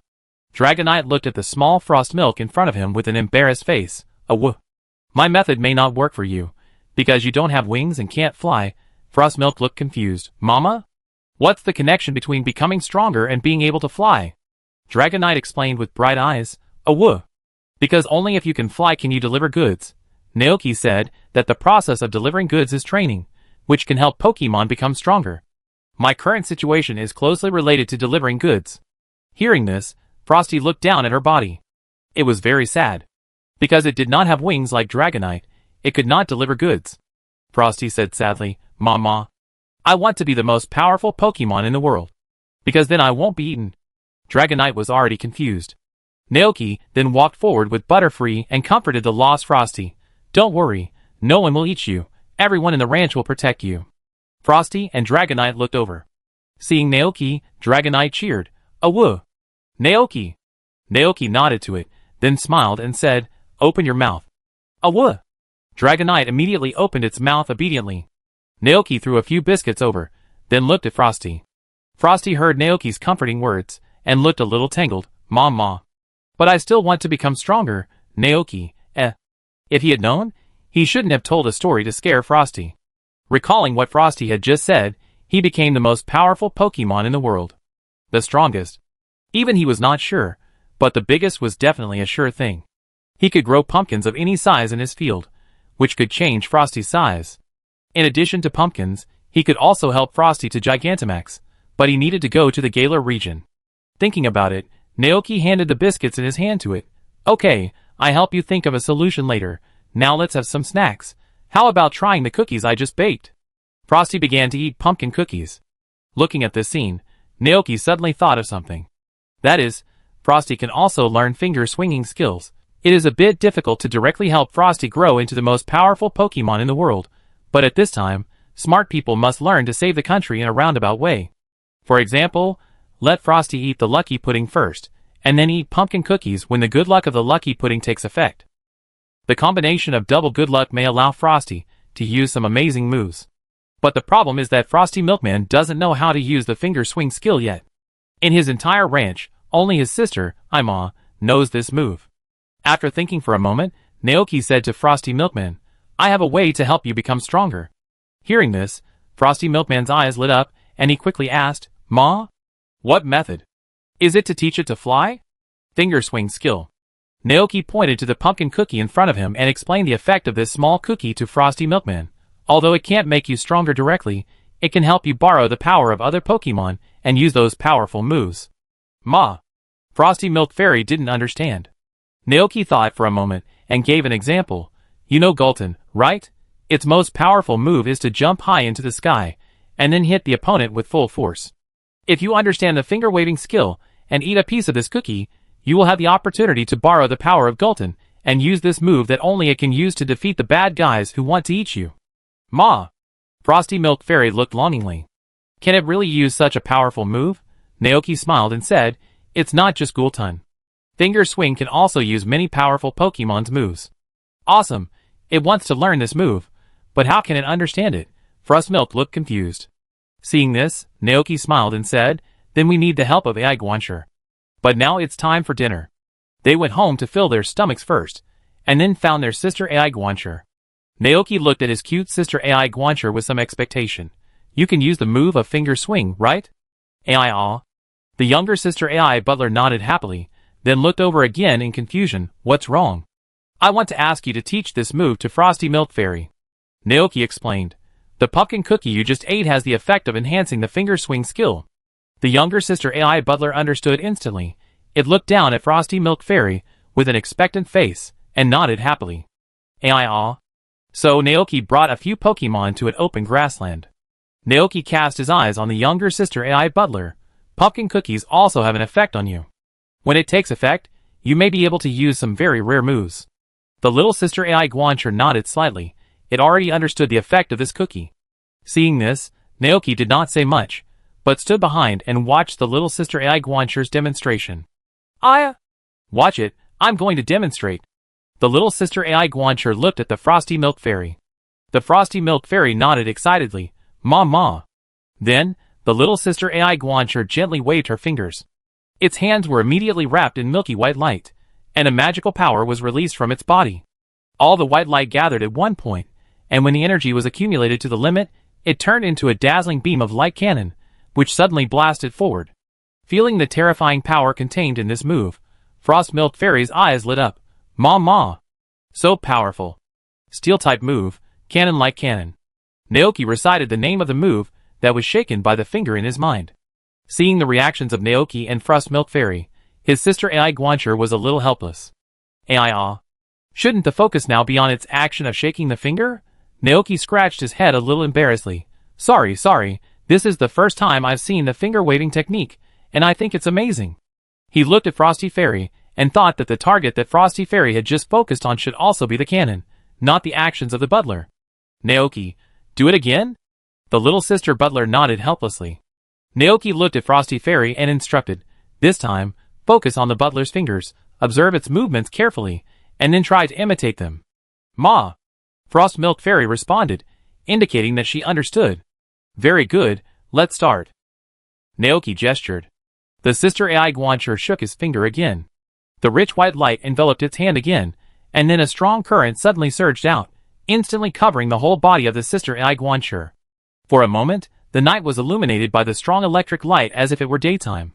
As the current surged, the sister AI Guancher rushed forward. But because there was no target, it didn't hit anything. After a moment, the lightning disappeared, and sister AI Guancher returned to her previous appearance. But this time, she showed a very surprised expression on her face, and looked down at her hands in disbelief. What was that move just now? It felt so powerful. Sister AI Guancher looked at Naoki with a searching look. Naoki, if I'm not mistaken, the move you used should be a lightning strike. Naoki was a little excited. It's not ordinary. This is the legendary Pokemon, the exclusive move of Zekrom, known as the Ideal Dragon. In short, you are very lucky. From this point of view, pumpkin cookies are really effective. Naoki looked at Frosty Milk Fairy again and asked, did you see the movements of the butler clearly? Frosty Milk Fairy nodded with bright eyes. Ma. Naoki, try it? Frosty Milk Fairy responded, first looked down at its hands, then imitated its sister butler's movements and shook them gently.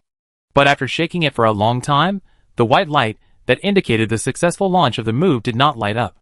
Seeing this, the younger sister AI Guancher stepped forward and demonstrated it to Shuang Nixian again.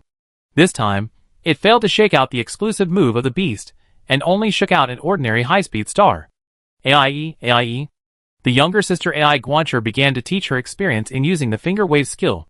Shuang Nixian listened carefully, and then slowly began to practice under the teaching of AI Guancher. The first time failed. The second time failed. The third time failed. Gradually, the sky had completely darkened. The Pokemon that came to the Pokemon Tavern to drink also arrived at the ranch one after another. They were attracted by the practice of Frost Milk, and for a while, they did not drink, but gathered around to join in the fun. Fortunately, Frost Milk was not disturbed by these Pokemon, and it had devoted itself to the practice of the finger wave. Finally, when it used the finger wave for the 57th time, a strong white light shone on its two cream-covered hands. Then, the beautiful eyes of the Frost Milk Fairy, which looked like rubies, lit up. Ma. Success. At this moment, the eyes of all the humans and Pokemon present were focused on its hands. The strong white light finally gathered into a bright ball of light. It seemed to contain a very powerful energy, causing this seemingly ordinary ball of light to tremble slightly, as if it could not bear it. Seeing this scene, Naoki's heart was lifted. What move would it be? The next moment, the answer to this question emerged in his mind. I saw that the ball of light was suddenly thrown into the sky by Frost Milk Fairy. It was like a firework, exploding in the dark night. The scattered light spots were like meteors, burning red tail flames during the high-speed fall. Then it landed with a bang. It was like a meteor shower. Chapter 219. Punishment Grapple. That was Arceus's punishment grapple. Naoki took a breath of cold air and explained how terrifying it was to use Arceus's special move at once. Frost Milk's luck was incredible. Not only him, but also the Pokemon watching on the side were shocked by the scene. They looked up at the night sky, and the gravel with red tail flames passed over their heads, reflected in their eyes. After the move, more than a dozen holes were smashed in the ranch, but fortunately it was just an open space, so there was no damage to the ranch. The Pokemon watching were all shocked. How could the seemingly weak Frostmilk use such a terrible move? Even Frostmilk itself didn't know the answer to this question. It stood there in a daze for a long time. After a long while, Frostmilk came back to its senses and looked down at its own hands in disbelief. This kind of power. Was it really used by it? Try shaking it again? Naoki said tentatively. Frostmilk blinked and used the finger wave skill again. The little finger gently shook, and in the rich white light, a thick beam of light full of destruction shot straight out towards the hole. The green grass was annihilated in the strong light, turned into dust and disappeared, leaving an empty path on the originally green lawn. Looking at this scene, the name of this move instantly appeared in Naoki's mind. Destruction Death Beam, a general move with a power of up to 150 in the game. It's powerful. It's a pity that the effect of pumpkin cookies is not permanent. It can only last for a short 10 minutes. It would be nice if it could be permanent. Naoki fell into deep thought, thinking back to all the dishes he had made since crossing over. The only thing that seemed to have a permanent effect was the lucky pudding he had made for the baby bear. Then the question is, can the effect of pumpkin cookies be permanent like the lucky pudding? Emotions. The most important thing is the emotions when making dishes. Paw paw paw. Seeing that the Frosty Milk Fairy had successfully mastered the finger-waving technique, and the moves it made were all so powerful, his sister Ai Guancher happily applauded for it. Frostmilk looked at her gentle sister, Ai Guancher, with a slightly red face, feeling a little embarrassed. Naoki smiled and asked, "How is it? Are you satisfied now?" "Ma." Frostmilk nodded repeatedly. Naoki thought for a while, and then said to Frostmilk, "In fact, compared to direct battles, I think you are more suitable for assisting other Pokemon." Hearing this, Frostmilk looked up in confusion. Ma? Naoki gave it an example. For example, Saltstone. When they evolve into Saltstone Giant, you can stand on their shoulders and fight with them. With the Saltstone Giant acting as an attacker, you can use moves such as Decoration, Aroma Mist, Aroma Treatment, Help, and Round Eyes on it. Decoration can greatly increase the Saltstone Giant's attack and special attack. Aroma Mist can increase the Saltstone Giant's special defense. Aroma Treatment can help the Saltstone Giant remove all abnormal states, and Help can increase the power of the Saltstone Giant's moves. As for Round Eyes, it can reduce the opponent's attack. This set of tactics, Naoki calls it the Gundam Tactics. The Bud Crown King can ride the Snowstorm Horse to fight the Ghost Horse, and the Dragon Baruto can take two Dragon Messiahs to fight at the same time. Then Frostmilk Fairy can also drive the Saltstone Giant to fight with others. Ma. Frostmilk Fairy's eyes lit up slightly. This is a road it has never imagined. Seeing this scene, Naoki knew that Frostmilk Fairy was moved. "Okay, it's getting late. It's time to go back and rest." Ma. Frostmilk Fairy returned to her previous innocent and lively appearance. The butler's siblings went to the tavern to entertain the Pokemon in town. Babu and Glacian also went to join in the fun. Naoki took Frostmilk back to the living room. He sent the satisfied Frostmilk to the cupboard, and then went to check the situation of the broken tail of the motorcycle. "How do you feel? Does it still hurt?" Naoki asked. Motorcycle shook its tail and felt it carefully. "Geo. Naoki, it's good that it doesn't hurt. You can continue to sleep. I have something to do." Motorcycle Lizard nodded obediently. After checking Motorcycle Lizard's injuries, Naoki returned to the cream workshop on the second floor. He took out the ingredients needed to make pumpkin cookies from the refrigerator. Feelings. Incorporating feelings into cooking may increase the duration of pumpkin cookies. Although it is said that feelings are invisible and intangible, and are a very mysterious thing. Naoki closed his eyes and began to brew, recalling everything that happened after meeting Frosty Milk Fairy, trying to find that familiar feeling from it. When they first met, Frost and Minnie looked at him carefully. After living together for a while, Frost gradually became familiar with him, and became more lively and cheerful. After the Saltstone treasures arrived, Frost began to help him take care of the 5 Saltstone treasures, like an older sister, and play with them. They worked together to make a cream cake for the first time. They gathered by the river on summer nights to watch fireflies.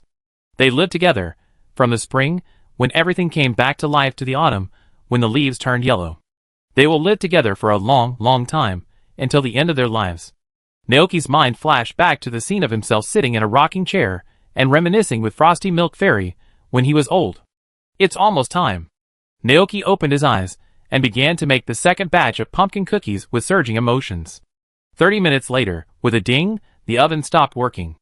Naoki pulled out the baking tray and looked down to check the information of this batch of pumpkin cookies. Pumpkin cookies, cookies made from pumpkins grown on the farm, infused with the maker's feelings, are a pastoral snack. Cooking effect. Lucky level 3, after using it on Pokemon, the abnormal state hit rate of moves such as Hypnotic Powder, Hypnosis, Paralysis Powder, and Freezing Beam is greatly improved. When using Finger Swing, the probability of using powerful moves is greatly increased. The effect lasts for 1 hour. Evaluation. Delicious cookies created to celebrate the harvest. It is said that it can bring good luck to Pokemon. Is it really not working? Perhaps he had expected it in his heart, and Naoki was not too disappointed with the effect of this batch of pumpkin cookies. Because he could feel that the emotion he tried to mobilize was too deliberate, and still not enough. It was not like the emotion that came naturally when he said goodbye to the baby bear. Maybe he could only make it when something big happened, when the Frost Milk Fairy left home for a trip, or when there were other special circumstances. However, the effect of this enhanced version was already very good. The cooking level of Lucky was increased from LV2 to LV3, the abnormal state hit rate changed from medium to large, and the duration was also increased to 1 hour. It can be used for a while. At worst, I can tie a small bag to the Frosty Fairy and put a few more pumpkin cookies in it. When the Frosty Fairy uses the finger wave skill, she can eat one. The next morning, after finishing breakfast, Mrs. Dantes called. Naoki answered the phone, and the gentle voice of Mrs. Dantes came from the other end. Naoki, I don't know the size of the motorcycle lizard yet. Do you have a tape measure? Can you help me measure the height and waist circumference of the motorcycle lizard and tell me? Naoki then remembered this. I neglected it. I will measure it later and send it back. Mrs. Dantes, okay, I wait for you at home. After hanging up the phone, Naoki found the tape measure he had bought from the utility room on the second floor, and then found the motor lizard. With its bewildered expression, he measured its height, waist circumference, and the size of the tire-shaped airbag on its chest. Gaw? The motor lizard looked at his actions, puzzled. Naoki, let me measure your height to see if you have grown taller. Hearing this, Babu Tubo also ran over to let Naoki measure it. Okay, line up, one by one. Naoki smiled. Babu Tubo immediately stood behind Motor Lizard. Galton hissed, and then stood behind Babu Tubo. Seeing this scene, Sister Ai Guancher also came over happily. It looked at its brother. It saw that Brother Ai Guancher's eyes were full of hesitation, as if he was obviously moved, but wanted to maintain his calm butler image. Ai. The younger sister cried helplessly, and went forward to forcefully pull her older brother over. Naoki noticed this and couldn't help laughing. The elder brother Ai Guancher immediately frowned, and tried to maintain his image as a little adult. Naoki measured the waist of the motorcycle lizard and said with a smile, Sister, your brother has been like this since he was a child. He had this expression when I first saw you. It wasn't long before then, so the two Ai Guancher still remember the scene. At that time, Naoki came to see them, and left some delicious snacks for them. The younger sister Ai Guancher nodded in agreement. The older brother Ai Guancher couldn't help blushing when he thought of the scene when he ate other people's snacks with crumbs in his mouth after Naoki left. Naoki thought this kind of personality was quite funny. In fact, your brother is still very cute. He is still a baby Cayman who is not even 1 year old, but he always looks mature. The older brother Ai Guancher's face became even redder. The sister Ai Guancher couldn't help laughing. But? After teasing people, Naoki continued, your brother is still very reliable. Thanks to him, I can be as relaxed as I am now. Before you came, I was busy every day. Hearing this, the brother and sister's eyes flickered. They felt a very obvious emotion of gratitude from Naoki. The two Ai Guancher subconsciously accepted the emotion with the horns on their heads, and then, a warm energy appeared in their bodies. The younger sister Ai Guancher was very happy to receive the gratitude from the master, Ai Yi. The older brother Ai Guancher nodded slightly, Ai Yi. Okay. After collecting the data of the motorcycle lizard, Naoki touched its head, and then said to the Babu Tubo behind, It's your turn. Bammo! The Babu Tubo ran forward excitedly, holding his head high and standing straight. Naoki measured its height. Well, it's 1.1 meters tall. It's a very strong Babu Tubo. The normal size of a Babu Pokemon is between 0.7 and 0.9 meters. This Babu Pokemon in his house can be considered a large Babu Pokemon. If it were placed in Monster Hunter World, it would be a large golden Babu Pokemon. Bammo! The Baboo Pokemon cheered happily, and then made way. The third one was Golden's turn. This big guy required Naoki to look up. Naoki stood on the sofa and measured the height of Golden in combat form. Well, 2.6 meters. Really amazing. You are the tallest Pokemon in the ranch. Gillerton looked proud. Agas. It is also the most powerful Pokemon. Naoki saw what it meant and said helplessly, Yes, yes, such a powerful Gillerton. Can you go to the side first? Agas. Gillerton excitedly licked his favorite Naoki with his tongue, and then gave up his position. Naoki, he said disdainfully. It smells like fried pork chop. Go, and give me a cup of black tea to rinse your mouth. Seeing that his beloved Naoki actually despised him, Solar immediately drooped his head, and sadly went to the refrigerator to find iced tea to rinse his mouth. The fourth Pokemon to measure height was his younger sister, Ibutsu. Naoki first touched its furry head, and then began to measure its height. Well, 0.8 meters, the body size is within the normal range, which means that your body is very healthy. Naoki said, but you are not yet 1 year old, and you should be able to grow taller in the future. The younger sister Ai Guancher smiled happily. Ai. The last one was the older brother Ai Guancher, who had a serious face. Relax, don't be so nervous. Naoki smiled and said, 0.9 meters, 0.1 meters taller than your sister, you are also a healthy Ai Guancher. Okay, the height measurement is done, you can go play. Seeing that Naoki didn't tease him, the older brother Ai Guancher was relieved. He quickly fled the scene, took out a broom from somewhere, and began to do housework with his head down. Naoki put the measuring tape away, and saw the scene as soon as he walked out. Naoki, forget it, he still won't tease it. Leaving the house to the brother and sister, Naoki went outside to find Dragonite, and prepared to go to Mrs. Dante's house with it. Before leaving, Naoki suddenly noticed something. On the grass not far away, Frost Milk Fairy was decorating a salt stone with her magic cream. In the open space next to it, her salt stones were already smeared with cream to become big cats. Naoki watched the scene with interest. That move should be the exclusive move of Frost Milk, decoration, right? Decoration, a move of fairy attribute. He remembered that the effect in the game was to increase the attack and special attack of the companion by 2 levels, which was a very powerful auxiliary skill. It seemed that Frost Milk listened to everything he said last night. Naoki watched for a while before saying to Dragonite, Let's go to Mrs. Dante's house. Awoo! Dragonite responded, then flapped its wings and flew to the distant town of Zichin. Chapter 220. Zichin Town, Lahai Street. Dragonite slowly landed in front of a mansion. Naoki jumped off it and knocked on the door. After a while, Mrs. Dante's appeared behind the door with a smile. She adjusted her reading glasses with her hand and said gently, Come in. Naoki nodded, and as they walked to the living room, Mrs. Dante said, Half of the wool you gave me yesterday has been made into cloth. At this rate, it will probably take another 2 days to finish. 2 days, that is, August 19th, is still in time. Naoki had no objection. Under the invitation of Mrs. Dante's, he and Dragonite sat on the sofa. Dragonite was too big and the sofa was too small. It couldn't sit on it. In addition, its tail was too much of a hindrance, and there was no place to put it. As a result, Dragonite could only curl up with its tail in its arms. Seeing this scene, Mrs. Dante's couldn't help laughing and said, Dragonite is so cute. Wait here for a while. I bring you some snacks. Awoo! Dragonite didn't feel wronged, but felt very happy. Naoki said politely, Excuse me, Mrs. Dante's. It's just a trivial matter. Mrs. Dante smiled and went to the kitchen. Naoki sat on the sofa and waited patiently, while calculating in his mind how much it would cost to customize such a Pokemon clothing.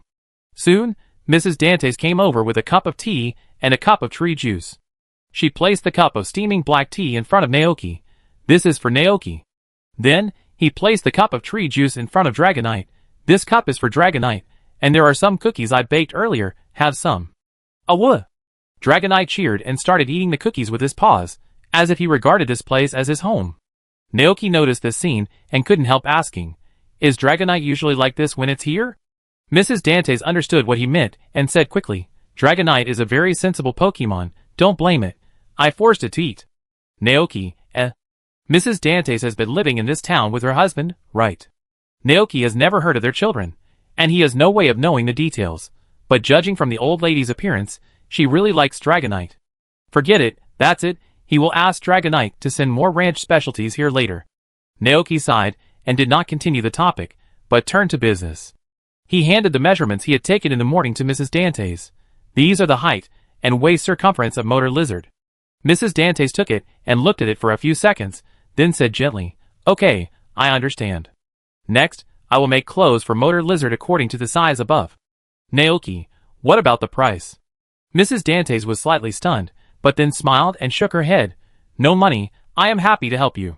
"Naoki, this is not suitable. One thing is one thing. We can't always take advantage of you. It's just a piece of clothing. How can it be considered as taking advantage of it? Just consider it as a gift from me to the child."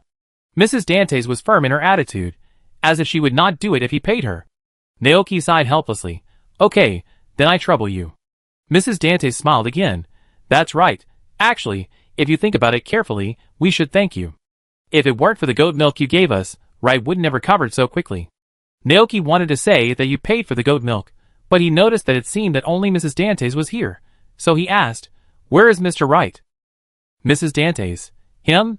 I heard that there were several auction booths in the Jichin market, specializing in auctioning trainers' things, and that guy ran over to join in the fun."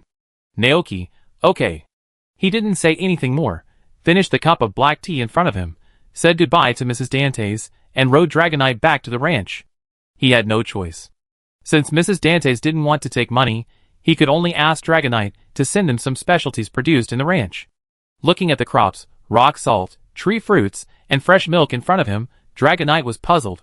"Ouch," Naoki explained. "Since Mrs. Dantes doesn't want to take our money, we will use these things to thank her for her help. Correspondingly, if Mrs. Dantes needs help in the future, and we lend her a hand, I believe they will thank us in the same way. This is called human relations. It's so complicated." Dragonite didn't understand and felt dizzy. It struggled for a long time, but couldn't figure it out. It simply threw these messy things behind its mind, and picked up the gift in front of it, and flew to the town of Jichin. August 18th, autumn, 198th year of the Alliance calendar. In the early morning of that day, Naoki was sleeping soundly with Babu Tubo in his arms, when he was suddenly awakened by a burst of urgent alarms. Naoki opened his eyes in a daze. The sound continued, and it seemed to be not far from the ranch. This sound. It seemed to be the alarm of the town fire department. The fire department was on duty. Thinking of this, Naoki realized something and woke up instantly. Not only him, but Golden, who was originally sleeping soundly on the bed, seemed to have smelled a hint of unusual breath, and walked to the window and looked outside with a serious expression. There was a huge flame outside the window. Looking at this scene, Naoki opened his eyes wide, and quickly walked to the window to look out. He saw that the back mountain in the distance was now ablaze, and the blazing fire dyed the night sky red. What Miss Junshaw was worried about at the beginning finally happened. There was a fire in the back mountain. This season is autumn, when the leaves begin to turn yellow. There are a lot of flammable dead branches and fallen leaves piled up on the ground in the back mountain. Once they encounter fire, the result can be imagined. "No, we have to help." Naoki hurriedly put on his clothes, took Gulton and Babu Tubo to the living room, and said to Motor Lizard and Frosty Milk Fairy, who were awakened in the living room, "You continue to sleep." Naoki ran outside quickly, and happened to see Miss Junshaw and Katie Dog riding a police motorcycle passing by the ranch. Seemingly seeing that the lights were still on in the ranch, Miss Junshaw turned around, stopped the motorcycle, looked at Naoki from a distance, and said seriously, "The back mountain is on fire. It's dangerous here, Naoki. The fire will spread soon. Leave quickly." "Grow live. Woof woof." How could Naoki leave? This is the ranch he and his Pokemon worked so hard to run. "Where's Dragonite?" Naoki shouted, and soon Dragonite flew over from the grass. Dragonite, who had just been woken up, was still in a drowsy state, and came to Naoki in a daze. When he saw the serious expression on his face, Dragonite was startled. "Do you see that?" Naoki pointed to the back mountain, where the flames were rising to the sky. Dragonite turned around and saw the red sky, and the whole dragon woke up instantly. "Naoki, please, use the rain prayer, like last time, let it rain around here." Dragonite felt the solemnity in Naoki's words, nodded, and then turned and flew towards the back mountain. Seeing this scene, Miss Junshaw was slightly stunned, but she quickly reacted and said seriously, "If you want to help, come with me." Naoki nodded, rode Gulton and followed Miss Junshaw. The two crossed the pasture and headed towards the back mountain. From a distance, Naoki saw that a lot of humans and Pokemon had gathered at the back mountain. A firefighter anxiously reported the situation to his captain.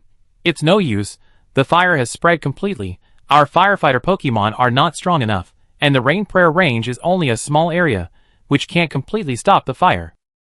The captain's face was livid. He looked at the back mountain with a heavy heart, but he still calmly issued an order. Create an isolation belt around the back mountain to prevent the fire from spreading to the fields below the mountain. At this time, another firefighter ran over. Report, report. Our helicopter saw a group of trapped Pokemon in the center of the fire. They are working together to fight the fire. The captain's face became even more serious. Organize rescue immediately. Yes. The team member immediately turned around and ran away. But at this moment, a large piece of dark cloud suddenly gathered in the originally clear night sky. The large dark mass appeared particularly clear and conspicuous under the light of the fire. Boom! Accompanied by a thunderous sound. Bean-sized raindrops fell down and hit the land engulfed by the fire. The firefighters on the scene all looked happy. It's raining. Seeing this scene, Naoki was relieved. Fortunately, I caught up. The rain was getting heavier and heavier, and there was a tendency to turn into a rainstorm. The cold rain met the raging flames, and the whole back mountain was instantly filled with a sizzling sound. The fire was not spreading, and it was gradually slowing down in this rainstorm. The fire circle began to shrink, leaving only a piece of ash on the once prosperous land. Everyone hid under the fire truck shed and looked up at the heavy rain outside. Naoki brought Golden and followed Miss June Shaw to the crowd. Some firefighters looked at this scene, unable to hide their excitement, and murmured with moist eyes, "Great, great." Miss June Shaw still maintained her initial calmness. She looked around and asked, "What's the situation?" The firefighter captain's sullen expression eased a little. "The casualties are unknown. We will know everything after the fire completely subsides." Miss June Shaw, what was the cause of the fire? Firefighter captain, a trainer who was camping in the back mountain forgot to put out the campfire when he rested at night. When he woke up, the surroundings were completely covered by the fire. He hurriedly rode his flying Pokemon to contact the fire department. Hearing this, Miss Juncha's face was very ugly. As she expected, this kind of thing still happened. And at this moment, a cry of surprise suddenly came from the firefighter captain's headset. The middle-aged man with red eyes thought that another emergency had occurred. He immediately frowned and asked loudly, "Report the situation." "Yes, it's Dragonite." In the air, the firefighter, who was flying a helicopter to drop cooling bombs, looked at the scene not far away in shock. Under the night sky and in the heavy rain, a mysterious and powerful Dragonite was looking down at everything below. It flapped its wings, creating a strong airflow, which turned into a storm, sweeping the heavy rain towards the area that was still burning. Seeing this scene, the firefighter understood everything instantly. This sudden rainstorm was not a coincidence. It was this powerful Dragonite that was helping them. After a brief moment of daze, he quickly reported everything he had discovered. It was a Dragonite. It caused this rainstorm and stopped the fire. It was also creating a storm to control the direction of the rain. So powerful Dragonite. What? The firefighter captain on the ground was stunned on the spot, with a shocked expression on his face. Dragonite. Where did Dragonite come from? No, that's not right. How could a Dragonite have such great power? Can a rainstorm of this scale really be used by a Dragonite? Miss June Shaw was slightly startled when she heard the name, and then she turned her head to look at Naoki, who was standing quietly aside. "Naoki?" Miss June Shaw asked tentatively, "Is it Dragonite?" Naoki nodded slightly. "It is it." Miss June Shaw opened her eyes wide. This means that it was Naoki who stopped the fire. After hearing the conversation between the two, all the firefighters present were stunned. One firefighter asked in disbelief, "Is that Dragonite your Pokemon?" Naoki, "Yes." "Wait, I've seen you, Naoki from Naoki Ranch." Another firefighter's attention was diverted. "Aren't you a rancher? Why do you have such a powerful Pokemon?" Naoki, How should he answer this question? As far as he knows, in the eyes of most people, a rancher is just an ordinary country farmer. In fact, he still understood that some people would be shocked after hearing that he was a farmer. Because it felt like a farmer, who made a living by digging in the fields, suddenly started to rub missiles with his hands. How can you talk like that? The firefighter captain was the first to come to his senses. He glared at the firefighter, then slapped his big hand on Naoki's shoulder and grinned. "Good job, Naoki. On behalf of the Jichin Town Fire Department, I solemnly express my gratitude to you." Miss June Shaw also looked relieved. She saluted Naoki earnestly. "I also want to express my gratitude to you on behalf of the police station. This time, it's all thanks to you, Naoki. It's just a piece of cake." Naoki shook his head. At this time, Miss Joy, who was in charge of the rescue work, came late. She and the almost doll jumped off the car, ran under the carport in the rain, and asked anxiously, "What's going on?" Miss June Shaw, "Because of the heavy rain, the fire is weakening. At present, the injuries of wild Pokemon are still unknown. We will be busy next." "Is that so?" Miss Joy seemed to have thought of something, and her usually gentle expression became worried. Naoki stepped aside and silently observed the expressions of these people. Although the fire was under control, no one present was happy about it, because they all knew that the reconstruction process after the fire was more difficult than the fire. Winter was coming soon, and the fruit trees burned by the fire could not grow back in just a few months. There are a lot of wild Pokemon living in the back mountain. Even if they survive this disaster, it will be difficult for them to survive this cold winter without food. This means that the wild Pokemon ecology in Jichin Town will be severely damaged. Naoki is also powerless to do anything about this. Suddenly, a figure appeared in his mind. No, it is not completely impossible. If he invites the Bud Crown King here, the ecology in the back mountain can be restored to its original state. Not only that, he can also attract the faith of humans and Pokemon for the Bud Crown King at the same time. Chapter 221. Huh? Mr. Naoki, why are you here? At this time, Miss Joy noticed Naoki and Golden standing by. Joey knew Naoki because Naoki Ranch was a famous place in this seaside town, and she had been there before to check the health of her goat. After a few visits, she got to know this young and gentle rancher. Naoki explained, "The ranch is nearby, I came here to help." The tall, strong and tough fire chief said to Joey, "This fire was brought under control so quickly, thanks to Naoki." Ms. Joey looked confused. After Juncha's explanation, she realized, so Mr. Naoki is such a powerful trainer? This thought came to Joey's mind. She was very surprised at first, but then she thought of the 3 grass attribute Mount Goats with explosive energy that she saw when she went to the ranch last time, and it didn't seem so strange for a while. After a brief greeting, everyone looked at the back mountain shrouded in rain again. Miss June Shaw frowned, and her serious face looked even more majestic. The fire chief and a group of firefighters also looked worried, waiting for the fire to be extinguished, and they would immediately go into the mountain to carry out rescue. Miss Joy put her hands together and prayed, "I hope the group of Pokemon living in the back mountain will be safe and sound. It will take some time before the rain stops." Everyone looked tired and gathered under the carport to sit down and rest. Naoki sat next to Gillerton, looking at the fire brigade in this world from the front. As he expected, the fire brigade in this world is composed of humans and water attribute Pokemon. Among them are the more common Golduck, the mosquito that evolved from the mosquito tadpole, the cute Swamp King, the dull-eyed Slowpoke, the fierce-looking Gyarados. Naoki also saw a familiar Pokemon in it, the carnival duck that often went to his tavern to drink. Miss June Shaw stood aside and saw his expression and said, "Some of these Pokemon live in the wild." After being rescued by the fire brigade, they stayed to help with the work. Naoki nodded, and then talked to Miss June Shaw about the next rescue work. "After the rain stops, you will go in to rescue wild Pokemon, right?" Miss June Shaw nodded. For a fire of this scale, Pokemon alone cannot survive this difficult situation. It will naturally take time to restore their original appearance, so humans must lend a hand. Naoki originally wanted to mention the Bud Crown King, but after thinking about it, he was not sure that he could 100% bring the Bud Crown King over, so he simply changed the subject.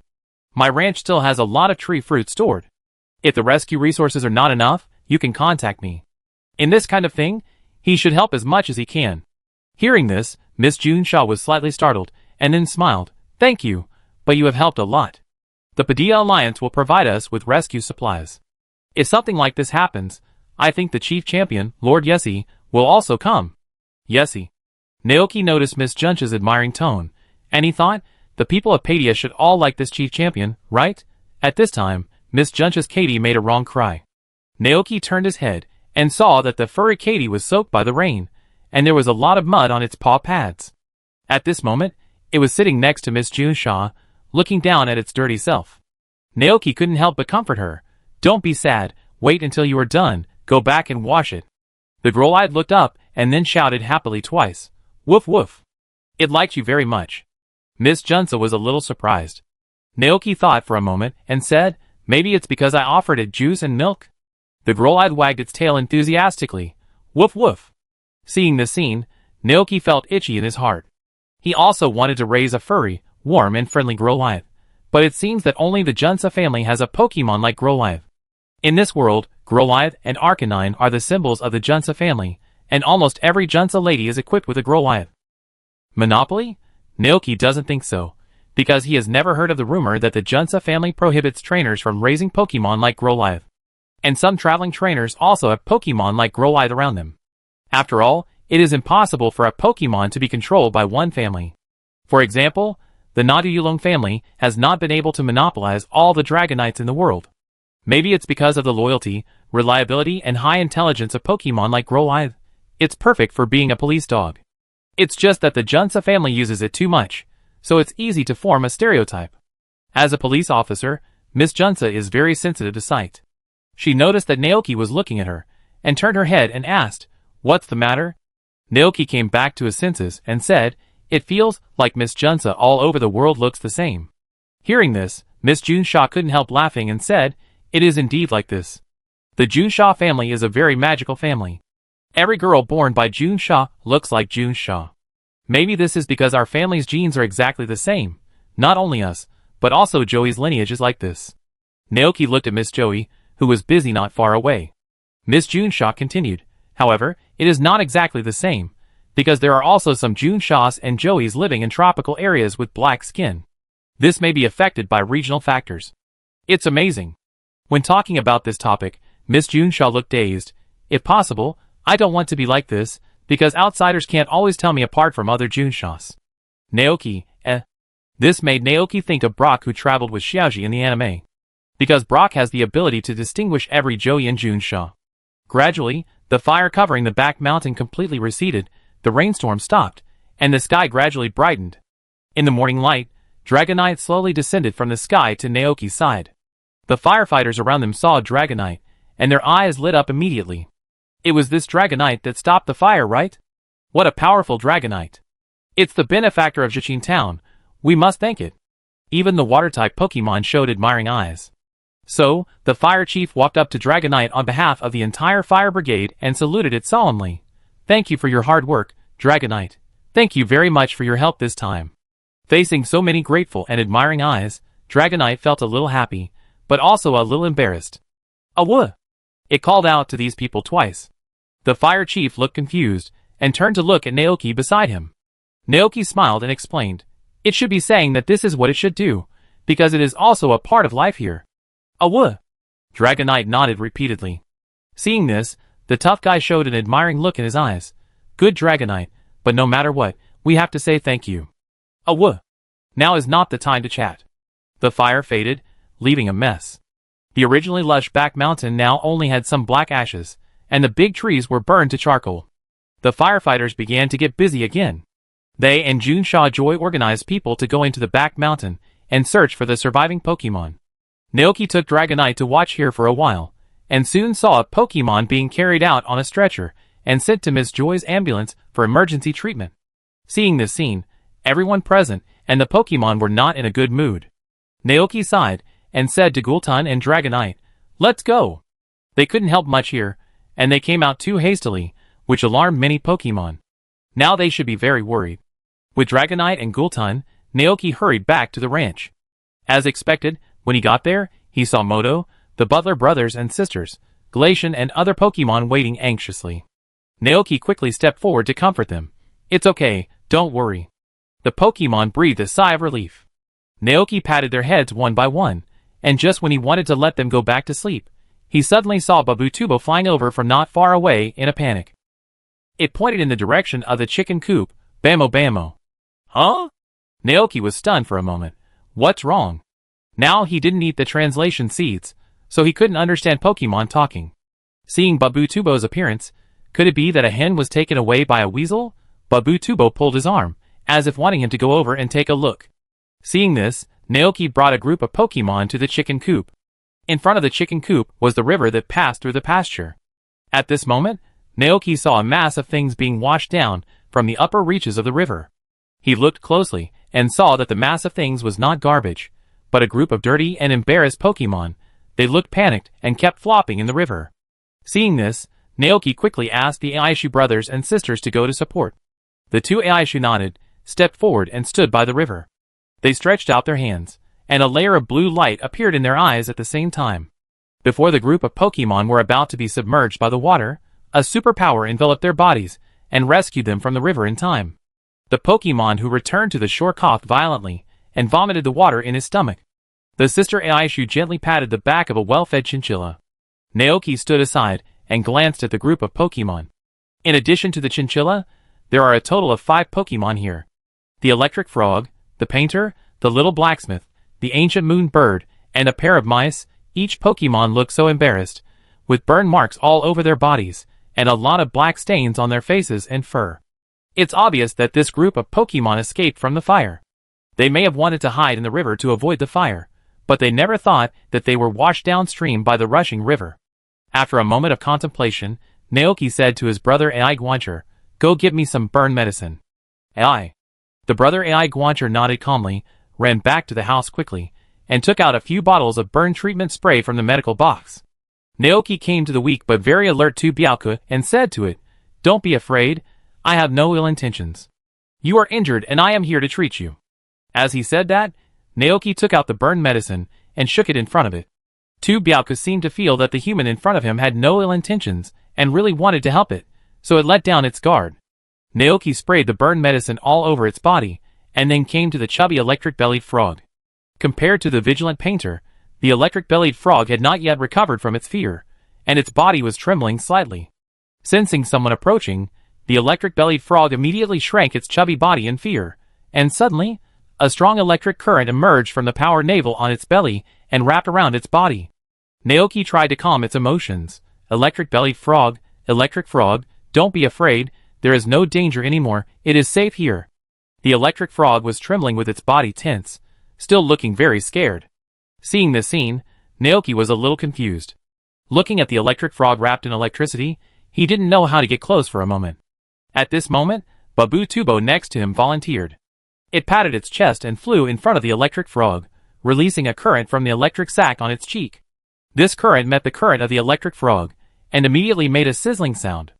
Naoki was a little surprised when he saw this scene at first, but he soon realized that this is a main way for electric Pokemon to communicate. They exchange electric currents to communicate, which is often a friendly expression. Sure enough, under the comfort of Babu Tubo, the tense body of the electric belly frog slowly relaxed. Its shrunken body slowly stretched out, and it observed the surrounding situation with its small yellow eyes. Naoki smiled at it. "Relax, I will treat you." This time, the electric frog did not resist, and the burns on its body were successfully healed. The third one was the Guyu bird with its head tilted and a silly expression. Naoki thought that such a silly Guyu bird would be easier to approach, but before he could get close, the Guyu bird flapped its wings and flew away, and soon disappeared. Naoki, ? Helplessly, he could only start to treat the remaining Pokemon. The Tibetan chinchilla had seen humans, and it was relatively friendly to humans, so it did not resist like the electric frog. Its treatment went smoothly, but its fur was burned bald, which looked very ugly. The pair of mice were 2 pure white mice with big ears, one big and one small. The smaller one hid behind the bigger one, and did not have many scars on its body. The bigger one had more serious injuries. They looked at the humans, and the group of scary Pokemon in front of them timidly. Seeing this, Naoki squatted down and stretched out his hands to express his harmlessness. "Don't be afraid, I will help you heal." A pair of mice just saw this human treating the injuries of those Pokemon. They looked at each other, and then walked forward cautiously. Naoki sprayed the burn medicine on the back of the big one and praised, "You are a very reliable husband." The pair of mice squeaked. "Okay, it's okay now." Naoki poked the 2 little ones with his fingers, and then walked in front of the little blacksmith. Unlike the little blacksmith in his impression, this little blacksmith did not have his own hammer in his hand. I don't know if he lost it on the way to escape or didn't have time to forge it. At this moment, the little blacksmith was trying to raise his head and look up at him. Naoki smiled slightly, and just wanted to say hello to it, but he never thought that the next second, the little blacksmith fell directly to the ground and fell into a coma. Chapter 222. Naoki was startled by the little blacksmith, who suddenly fainted. He quickly squatted down and checked the little blacksmith's body. There are traces of burns on his body, and they are quite serious. It should be because of the loss of a lot of physical strength caused by the burns. Naoki noticed that the unconscious little blacksmith was still trembling slightly. He touched him with his hand and found that he was cold all over. He is a little hypothermic. For Pokemon, this is a very dangerous situation. The heat loss from their bodies is greater than the heat supply. Once in this state for a long time, the Pokemon may even face life-threatening danger. It must be kept warm as soon as possible. Not only the little blacksmith, Naoki noticed that the chinchillas were also shivering, probably because they were soaking in the river for a long time. Thinking of this, Naoki was extremely glad that he had read a few Pokemon medical books when he was free. He originally planned to treat the Pokemon in his own ranch, but he didn't expect that his own Pokemon didn't need it, but it came in handy here. Thinking of this, Naoki picked up the little blacksmith and said to the painter, a pair of mice, a stuffed squirrel, and an electric frog in front of him, "Come with me." Seeing that several Pokemon were a little hesitant, the sister AI Guancher beside him said in a gentle and considerate tone, "Aya." Several Pokemon, who were still in a state of shock, carefully looked at the human in front of them, hesitated for a few seconds before raising their feet and following. Naoki returned to the living room, took out a warm blanket, and wrapped the little blacksmith in it, and then put compressed wood into the fireplace and lit it. After a while, the temperature in the room slowly rose. Naoki pointed to the fireplace and said, "Warm yourself up there first." This time, the Pokemon did not resist. They all gathered in front of the fireplace, where the warm flames were burning. The temperature there slowly warmed their bodies. The Tibetan chinchilla even made a comfortable cry. After spraying the little blacksmith with burn medicine and healing spray, Naoki also put it in front of the fireplace. In this warm environment, the Pokemon gradually relaxed. But there was still a trace of fear on their faces. The experience last night was too terrible. The fire burned everything they were familiar with. Everyone in the forest gathered together and fled frantically in front of the raging flames. Even the Pokemon that were usually hostile to each other gave up fighting at that time and fled together. Some water attribute Pokemon tried to put out the fire with water guns, but their power was too weak and there was no way to stop the disaster. There were many Pokemon fleeing with them, but many of them were forced to disperse due to fallen trees. In the end, only a few of them were left. When the fire was about to burn everything out, they jumped into the river and were washed here. Naoki stood aside and watched the scene. Although he didn't know what these Pokemon had experienced last night, looking at the expressions on their faces, it must be something bad. Gyulerton and Ibuta looked at these Pokemon and showed sympathy on their faces. At this time, a burst of Gumagumo sounded very abruptly. Hearing this sound, the surrounding Pokemon all turned their eyes to the electric frog. The electric frog held its belly with its little hands, and its expression looked very flustered. Naoki was the first to react. The sound was not actually the call of the electric frog, but the sound coming from its belly, which was the electric frog announcing that its belly was empty. It is said that in the habitat of the electric frog, every sunset, you can hear the Gumagumo one after another. Naoki then remembered that they hadn't had breakfast yet. After making sure that the little blacksmith was fine, he and his sister AI Guancher started to prepare breakfast for everyone. His brother AI Guancher stood by the fireplace, watching over the wild Pokemon that had experienced the disaster. For some reason, this group of Pokemon reminded him of the Meowth that had been abandoned by humans in the manor. After what happened last night, the other Pokemon were not in a good mood either. When they saw this tragic scene, anyone would be worried about the situation in the back mountain. Golden stood in the living room, glanced at everyone, and then comforted, "Agassi. With Naoki here, everything will be fine." It always trusts Naoki unconditionally. Even though Golden is a very powerful Pokemon now, in its heart, Naoki is still an omnipotent existence. Hearing this, Glacian, Babu, and other Pokemon looked at Golden. Seeing its reliable appearance, they were also infected and cast their eyes on Naoki, who was cooking. Naoki didn't notice this. He hurriedly took out the berries, sandwiches, eggs, steaks and milk from the refrigerator. He lit a pan and started frying eggs and steaks, then added them to the sandwiches. Then he squeezed the berries, mixed them with milk, and heated them in the microwave. In this way, a nutritious and delicious breakfast was ready. My sister AI Guancher helped to distribute the breakfast to everyone. The full-fledged squirrel, a pair of mice, 2 byoka, and the electric-bellied frog also got a thick sandwich and fragrant hot milk. The smell of food touched the hungry Pokemon, who looked at the human gratefully. Naoki noticed their expressions and said with a smile, "You're welcome. We are all living in this place, so we should help each other." The warm firelight restored some vitality to the chinchilla. It wiped its tears with its little paws, then lowered its head to eat the food. The other Pokemon also lowered their heads to eat silently, thinking, when they have the chance, they must thank the human who rescued them. The little blacksmith hadn't woken up yet, and Naoki went up to check on him and found that he seemed to be tired and fell asleep. He didn't wake him up. After breakfast, Naoki planned to go to the back mountain to see if he could meet some other wild Pokemon that needed help.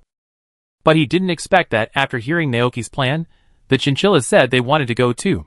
Seeing this, Naoki asked the Iguancher brothers and sisters to stay at home and look after the little blacksmith, and he took a group of Pokemon to the back mountain. It had just rained, and the ground was not dry yet. The road behind the mountain was very muddy. At first, the scenery on both sides of the road had not changed much. It was not until they officially entered the back mountain that they found that the place had completely changed. The originally tall trees were now burned into black charcoal, lying on the ground in all directions. The bushes and grass were burned into black ash, and the air was filled with a damp smell of rain and ash. The Tibetan squirrel and the painted guest looked at the mess on the ground, and tears flowed silently. The well-fed chinchilla cried out in sorrow. The hazelnuts and fruits it stored in the tree hole for the winter were all burned by the fire. They were the fruits of its busy autumn. The painter wiped away the tears on his face, feeling a little desperate. The place where it originally lived might have become a ruin. A couple of mice shed tears silently. If they hadn't run fast yesterday, they would have turned to dust by now. The electric-bellied frog reacted a little slower, but when it looked at the scene in front of it, its face, which usually looked leisurely, was now only depressed. Gillerton and Ice Eevee were not happy to see the scene. Babu-Tubo couldn't help wondering if he would be homeless if he lived in this forest. When he thought of this, Babu-Tubo felt very sad. Naoki was also in a very heavy mood. He still remembered that he had come to this forest to pick mountain products on his goat not long ago. At that time, the trees here were still tall and lush. When the wind blew, there would be a rustling sound in the forest, spreading like waves to the distance. The yellow leaves fell from the top of the tree canopy and spread layer after layer on the ground. They will turn into nutrients for the soil and make the earth more fertile next year. There are also many Pokemon living in the nearby bushes. He has seen the beaded spider, bean cricket, electric petrel, and green caterpillar here. But at this moment, all these Pokemon have disappeared and no one knows where they are. Naoki can only pray silently in his heart. Maybe they have sensed the crisis in advance and fled to a safer place. Looking at the crying Pokemon around him, Naoki comforted them. Don't cry. As long as you are still alive in this world, your home will be rebuilt one day. I, everyone, and the people living in the town will help you rebuild your home together. Several Pokemon felt better, but they were still very sad. Seeing this, Naoki could only say, search around to see if there are any Pokemon who need help. Bammo! Babu-Tubo was the first to react. It had a red cape that Naoki prepared for it tied on its shoulders. The picture of it flying in the ruins was like a superhero. Naoki hopes that it can also bring new hope to the Pokemon that suffered this disaster like a real superhero. Glacian, Gulton, Motor Lizard, Mount Goat, Orinu, Dragonite, Butterfree, 3 bees, 2 wild Dragonites, 5 Hacken, whether Pokemon living in the ranch or Pokemon that stayed to work, were all sent out by Naoki for search and rescue. Seeing this scene, the sad chinchilla was also infected. It thought of the group of Pokemon that escaped together yesterday, and thought that they might still be in danger, so it took the initiative to join the search and rescue operation. The painter didn't say anything, but he expressed his thoughts with his actions. He quickly shuttled through the forest, smeared his poisonous saliva that changed color on his fingers, and used it to paint on the ground and dead trees, trying to guide the Pokemon that needed help in this way. Naoki looked at this scene with emotion. Even Pokemon that were enemies on weekdays would work together and help each other in the face of disaster. With everyone's joint efforts, they soon found the first Pokemon that needed help. It was an electric petrel with injured wings, unable to fly. It hid in a narrow cave. When Babu-Tubo led Naoki there, the electric petrel had already fainted. Naoki quickly pulled it out of the cave, and after carefully checking its injuries, he sprayed it with burn spray and healing spray. After handing the injured electric petrel to Naoki, Babu-Tubo flew away again. At this time, the electric petrel woke up. Its expression was a little dazed, as if it had not yet come to its senses. Naoki touched its little head and comforted it softly. Don't be afraid, it's all right now. Dian Haiyan seemed to realize that it was the human in front of it who saved it, so it did not struggle, but just opened its eyes and stared at the human. Naoki smiled slightly, took out an apple from his bag and placed it in front of Dian Haiyan. Eat it, and take a nap after eating it, and everything will be fine. Dian Haiyan did not move. Seeing this, Naoki was about to say something, but saw Gulden running over with an unconscious lily root doll in his arms. Naoki quickly handed the electric petrel to Gulden and began to treat the lily root doll. But he never expected that the electric petrel suddenly struggled in fear when it came into contact with Golden. Naoki, Golden tilted his head. Ah gah. It's not a bad Pokemon, it's my partner, Golden. Naoki explained helplessly. Hearing this, Dian Haiyan gradually calmed down. Naoki then concentrated on treating the Lily Root doll. Severe burns, extremely weak body. The situation is very bad. After a little thought, Naoki did not use the healing spray, but took out a bottle of juice milk and fed it into the mouth of the Lily Root doll. Compared with the healing spray sold on the market, the juice milk he made would be better and faster in healing. But this thing is not convenient to carry. This time Naoki only brought a dozen bottles, ready to use for those Pokemon in very critical conditions. Sure enough, after drinking the juice milk, the Lily Root doll slowly woke up. Naoki then used a burn spray on it. As the Lily Root doll's condition stabilized, Naoki breathed a sigh of relief and stayed with the Lily Root doll and the electric petrel, waiting for the situation of other Pokemon. He thought that this search and rescue operation would go smoothly, but he never thought that after this, Golden and the others had no results for a long time. No, this can't go on. If it takes too long, the seriously injured Pokemon may lose their lives. The most important thing now is to find a way to stabilize their injuries. After careful consideration, Naoki asked the other Pokemon to continue searching, and he called back the 3 Mount Goats. He looked at the 3 Mount Goats in front of him, who had grown very tall and strong, with an unprecedented seriousness, and told them about his plan. I need you to go all out to use the green grass field, just like you did in the pasture before, and cover as much area as possible. The move grass field can not only increase the power of grass-type moves. More importantly, it can restore the physical strength of Pokemon on the ground. Can you do it? Naoki asked. The 3 goats were full of fighting spirit. Mia. Very good. Naoki said seriously. Then I leave it to you. I will make you more delicious grass dishes later. Mia. The goats looked expectant, and then the 3 of them lined up and stomped their front legs heavily on the ground. The next second, an extremely strong light burst out from their bodies. The green light full of vitality sank into the earth, and as the light flickered, illusory and crystal green grass grew on the scorched earth. In an instant, the green ocean swept across the entire land, and at a very fast speed, it continued to spread towards the distance, gradually covering the entire mountain forest. Looking at the scene, Naoki was surprised. During this period of time, when he didn't pay much attention, the Mount Goat seemed to have become stronger again, at the other end of the forest. The rescue team consisting of the fire brigade, Miss June Shaw and Miss Joy was quickly shuttling through the forest, rescuing the injured Pokemon. Growlithe leaned down, moving its nose, searching for the injured Pokemon by smell. Suddenly, it seemed to have noticed something, raised its head abruptly, and looked into the distance. Woof woof. Hearing Growlithe's barking, Miss June Shaw looked down at it. Did you find anything? Before Growlithe could answer, a firefighter nearby exclaimed. Look, what is that? Everyone looked up immediately. The next second, they saw a green light spreading towards them from a distant direction. Soon, the light came to their feet, and in an instant, everyone saw countless gently swaying green grass growing on the scorched land. What is this? Miss June Shaw was stunned on the spot. Joey on the side quickly came to her senses and shouted, Green grass field.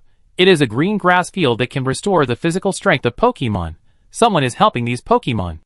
As a Pokemon doctor, she was the first to react. That person wanted to use the green grass field to maintain the lives of these Pokemon. The fire chief widened his eyes. Is this really the green grass field I know? It's impossible. How can there be such an exaggerated green grass field? Its coverage is too large. Miss June Shaw was also very shocked. What kind of Pokemon is it? This coverage. King or champion level, but there is no such famous champion level trainer who uses grass attribute Pokemon in the Padilla region. Who is he? Everyone present was shocked by this. Miss Joy looked at this familiar scene. She seemed to have seen such a scene somewhere before. Where could it be? Miss Joy tried hard to recall.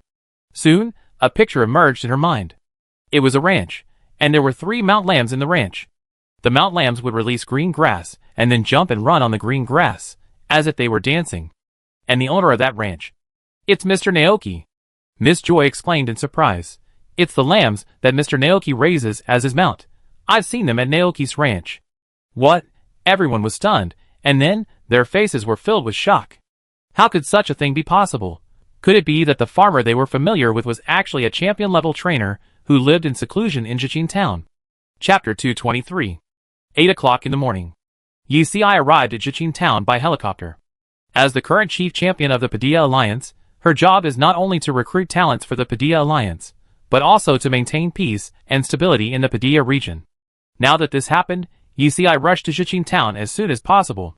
Upon learning of the arrival of the chief champion, Miss June Shaw, who was searching for the wounded, immediately came to report to her about the situation last night. June Shaw, the fire broke out at about 4 in the morning. The cause was that a trainer who was camping in the mountains forgot to extinguish the campfire, causing sparks to fall on the dead leaves nearby. At 4:10 in the morning, the fire brigade and the police station received separate calls. By the time the fire brigade arrived, the fire had been burning for 20 minutes and had spread to a farther direction. The fire brigade immediately began to extinguish the fire, but there were a lot of flammable materials in the mountains at this season, and the fire was raging. We could only create isolation zones to prevent the fire from spreading, but there was no way to quickly extinguish the entire fire.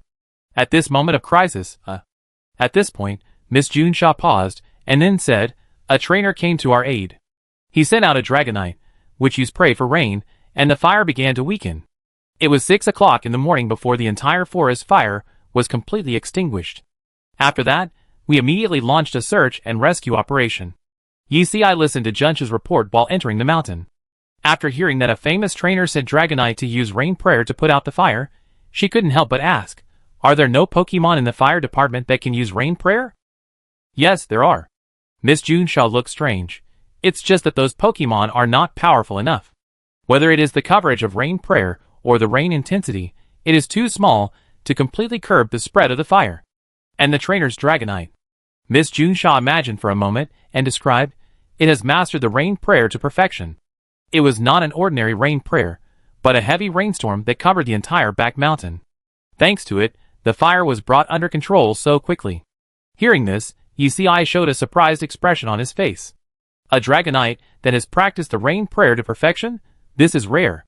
Although Dragonite is a rare Pokemon, she has more or less seen a few of them from other trainers in her long career as a trainer. The difference is that compared to weather-type field moves such as praying for rain, those trainers focus more on practicing moves such as Reverse Scale and Dragon Tail. Various past events emerged in Yisi's mind. She nodded and said, "It seems that we have to thank that trainer." As they talked, the two officially entered the back mountain. Before coming here, Yisi had imagined countless tragic scenes. But when she really stepped into this place, she saw a scene full of green grass and vitality. Yisi was stunned on the spot, but soon, she noticed something wrong. That was not real green grass, but a green grass field formed by the gathering of grass attribute energy. Yisi looked up suddenly, and then she saw a layer of green light covering the whole mountain. When the wind blew, thousands of small grasses swayed gently in the breeze. Yisi? Question mark. A question mark appeared on the head of the chief champion. Seeing this scene, Miss June Shaw on the side took the initiative to explain. "The green grass field here is also a move used by the Pokemon of that trainer. Although I have not seen it, I heard from Joey that it is 3 Mount Goats." At this point, June Shaw showed a grateful smile on her face. "Thanks to them, we bought more time for the rescue team." UCI understood this without any explanation. Green grass field. This is a move that can restore the physical strength of Pokemon. She remained calm on the surface, but was shocked in her heart. What kind of Pokemon can use such a large-scale green grass field? It just so happens that there is also a Mount Goat in her lineup. Can her Mount Goat do it? UCI asked herself. She couldn't do it. What kind of person is he? UCI asked. Miss June Shaw recalled Naoki, and a smile appeared on her usually serious face. He is a very gentle person. He likes Pokemon very much and runs a ranch here. Oh, by the way, although I have never seen the 3 Mount Goats, I have drunk their milk. Not only me, everyone in the town has heard of the 3 Mount Goats, because the milk they produce can make people healthier. I was stunned. A rancher? June Shaw thought for a moment and said, he came to the town in the spring. I heard that he had been traveling around the world before. Maybe he was a very good trainer before running a ranch. I tried to stay calm. I know. She must visit him later, I thought. But now, they have more important things to do. Come on, hold on. Naoki looked at the goats in front of him, who were still trying to maintain the green grass field, cheering them up, and feeding them green grass balls. In this short half hour, with the help of the green grass field, wild Pokemon continued to recover some of their physical strength. They walked out of the cave where they were hiding, were discovered by the patrolling Babu Tubo and Gildan, and then sent to Naoki. Now, in addition to the electric petrel and lily root doll at the beginning, there are already quite a few injured Pokemon gathered here. 2 shuttlecock grass, a speaker cricket, 2 yo-yo candy balls, 3 mushrooms, and a lazy otter with burnt fur. In addition to them, Golden also brought back some Pokemon that lost their lives in the fire. Looking at the charred furball and Pseudomantis lying quietly on the ground, everyone and Pokemon present were silent. Naoki tried to use the strongest physical recovery effect of his own cooking to treat the furball, but failed. They have completely lost their lives. Unless the King of Phoenix is here, no one can save them. Golden and Motor Lizard drooped their heads sadly. Ice Eevee felt very uncomfortable. Babu Tubo floated in the air, saying in a low voice, "Bammo." Naoki sighed and said, "What we can do now is to bury them properly, and let them rest in peace. There is no ghost tower in the Padilla region, and there is no place like the Sin God Mountain that is specially used to bury Pokemon.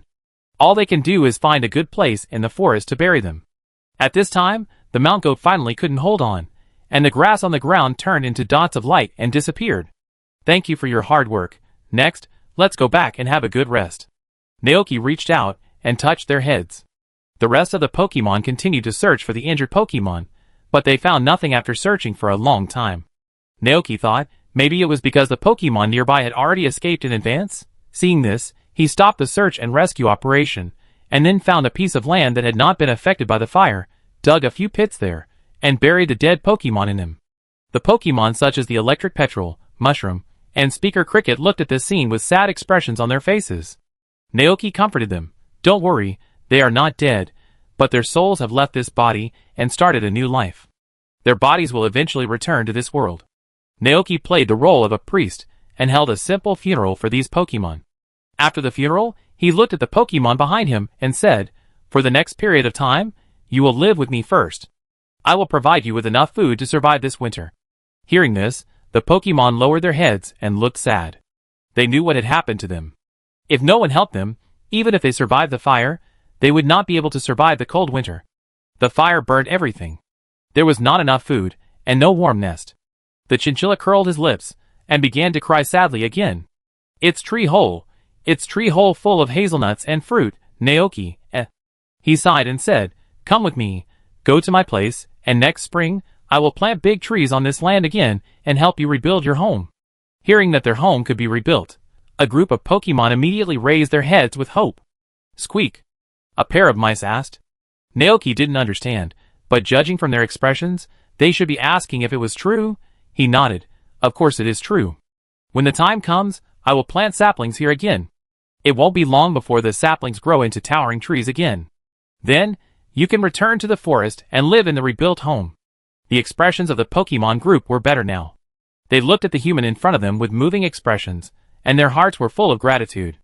"Let's go!" Naoki started to rush to the ranch, and a large group of little tails followed him. Halfway, Naoki met Miss June Shaw riding a motorcycle. June Shaw, who was about to go back to the Pokemon Center to help Joey get more medicine for his injuries, saw Naoki and the group of dirty and depressed Pokemon following him, and her face showed an expression of as expected. June Shaw said gratefully, "Thank you so much, those green grass fields bought us more time for rescue. Her Excellency the Champion has already known about this matter. When it is over, she will come to visit you in person." Naoki, ? What champion? He was stunned for a moment before he realized that I was coming to visit him. Seeing the expression on his face, Miss June Shaw smiled and said, "Don't be nervous, the chief champion is not arrogant, she is still quite approachable." Naoki said that he was not nervous, but a little surprised. Because there were still things to do, Miss June Shaw did not say much. After a few simple words, she turned her attention to the group of wild Pokemon behind Naoki. The search and rescue teams from other cities have arrived, and the people in the town have also organized a Pokemon rescue team. The Alliance has distributed a lot of supplies. Before the ecology of the back mountain recovers, the rescue team will be responsible for taking care of the Pokemon in the mountain. You can send them to the rescue team. Naoki shook his head. "Forget it, let me take care of these Pokemon. They are more familiar with me. The harvest in the orchard is not bad this year, so I can afford to keep them." June Shaw, okay. After that, Miss June Shaw left in a hurry. And Naoki also returned to the ranch with a group of Pokemon. The Pokemon who worked the hardest today was the Mount Goat. The first time he returned to the ranch, Naoki filled their trough with green grass balls. The mountain goat smelled the smell of the green grass balls, bleated, squeezed to the side of the trough, and ate in big mouthfuls to replenish the grass attribute energy in its body. Naoki clapped his hands and put the basket away. Next, it was time to solve the problem of food and shelter for these Pokemon. Including the previous chinchilla, the blacksmith, a pair of mice, the painter, the electric frog, and the refugee Pokemon, there were a total of 16. Naoki originally wanted to add the ancient moon bird, but he didn't know where the ancient moon bird flew to and couldn't find it at all. The food problem was easy to solve. This autumn, the orchard harvested a lot of tree fruits, which could be stored to help these Pokemon survive the coming winter. As for the residents, Naoki thought for a moment, then went to the utility room of the old house, found a hammer and saw, and began to build them sturdy and beautiful wooden huts with planks and nails. These huts of different sizes were installed by Naoki in the orchard. The electric petrel likes to live in high places, so its nest was fixed on a fruit tree by Naoki. Other Pokemon did not have any special requirements, so Naoki installed their nests under different fruit trees. Walking into the orchard, you can see a wooden hut for small Pokemon every few trees. In addition, Naoki also placed special materials to prevent wind and cold inside the hut, and laid a thick, furry blanket inside. After the nest was completed, the Tibetan chinchilla was the first to try it. It crawled into the warm nest, and its tail, which was burned bare by the fire, could clearly feel the softness and comfort of the blanket under it, which made the Tibetan chinchilla couldn't help but sigh with satisfaction. This place is even more perfect than the tree hole it lived in before. It can almost imagine how comfortable it will feel to hide in this little nest when it snows heavily outside in winter. Seeing the expression of the chinchilla, Naoki couldn't help but smile and said, "If you like, I can make a small nest for you there after the reconstruction of the back mountain is completed." Hearing this, the chinchilla's face suddenly showed a surprised expression. "Okay, you play slowly, I go see other Pokemon," Naoki said. He took a look around the orchard. The electric petrel, a pair of mice, Yo-Yo, Lazy Otter, Shuttlecock Grass, Speaker Cricket, Mushroom and other Pokemon were very satisfied with the wooden house, and they were also grateful to Naoki for providing them with a shelter. Seeing this, Naoki smiled, but didn't say much, just let them stay here with peace of mind. Then, he came to the electric frog again. Because of its size, the electric frog is not suitable to live in a wooden house. Therefore, Naoki could only send it to the underground cave, where the salt stones and moles lived. There is an underground lake in the cave, and it is a distance from the ground, so the temperature is very warm even in winter. It is the most suitable place for the electric frog to spend the winter. After settling these Pokemon, Naoki was free. Standing in the pasture, he suddenly remembered that there was a sleepy little blacksmith at home, so he quickly raised his feet and walked towards the house, ready to check on the little blacksmith. Chapter 224. The firelight flickered in the room, and the little blacksmith lay on a square pillow. The dancing flames in the fireplace stretched its shadow very long, reflecting on the wall, dancing with the flames. The little blacksmith felt like he was dreaming. In the dream, the forest was on fire, and the flaming tongues were like the claws of the devil, constantly approaching it. The heavy fire burned everything, and the former home turned into a purgatory of death in an instant. It saw Pokemon being swallowed by the flames, and saw more and more Pokemon starting to flee. Then, it followed the tide-like Pokemon, facing the scorching wind, and kept fleeing under the raging fire. The temperature around it was getting higher and higher, as if the flames were about to touch its body. The little blacksmith let out a terrified scream, and then suddenly opened his eyes. Suddenly, the fire that devoured everything disappeared, and the group of fleeing Pokemon disappeared. Instead, it was replaced by a completely unfamiliar environment. There was still a trace of fear on the little blacksmith's face, and she gasped for breath, like a person about to drown. At this time, a voice came from the side. "Are you awake?"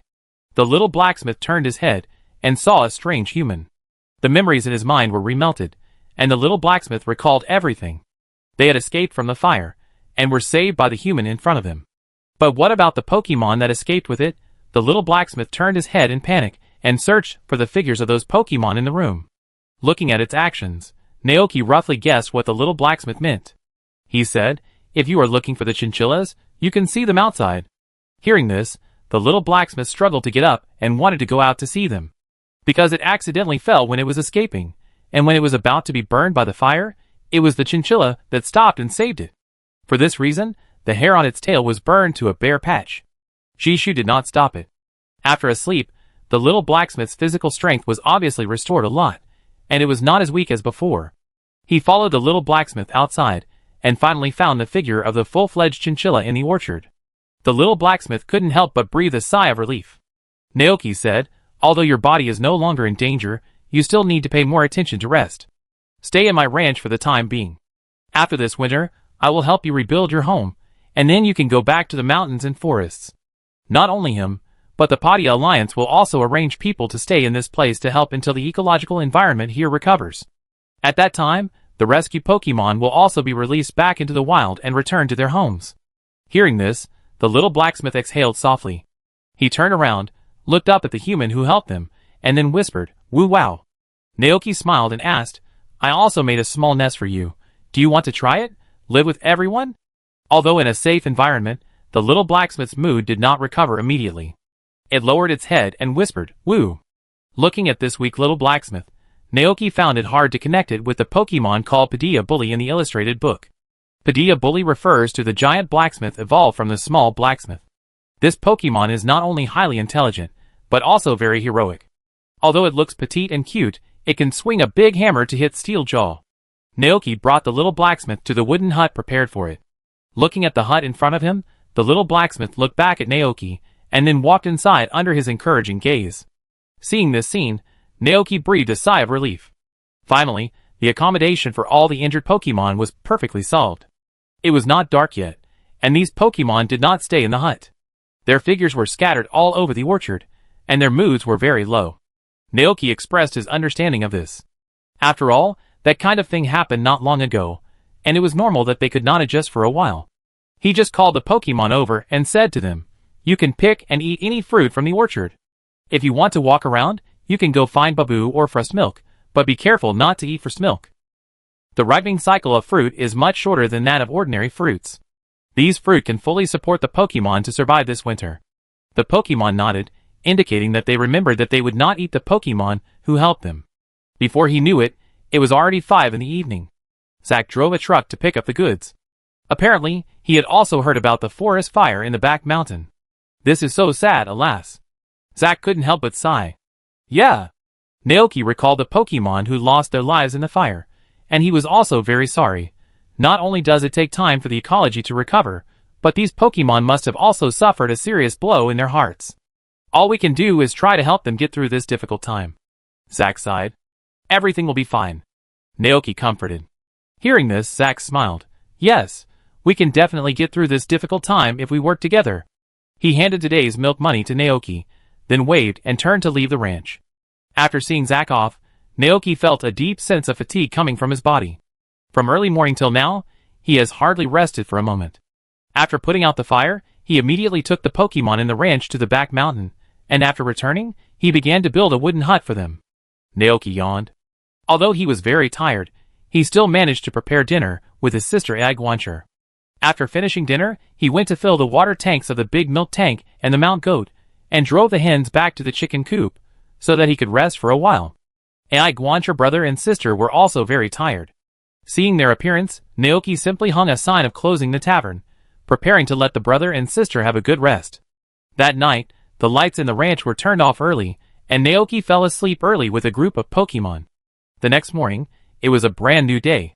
Today's weather was very good, and the temperature, which had dropped, rose slightly. Early in the morning, Naoki began to mow the grass on the ground with a lawnmower, preparing to collect some grass to make new grass dishes for his Mount Goat. It is worth mentioning that in order to allow his Mount Goat to eat fresh grass dumplings in winter, Naoki has collected a full warehouse of fresh grass. All of this grass was sealed in crystal clear ice, and piled up in the ice cellar of Ice EV.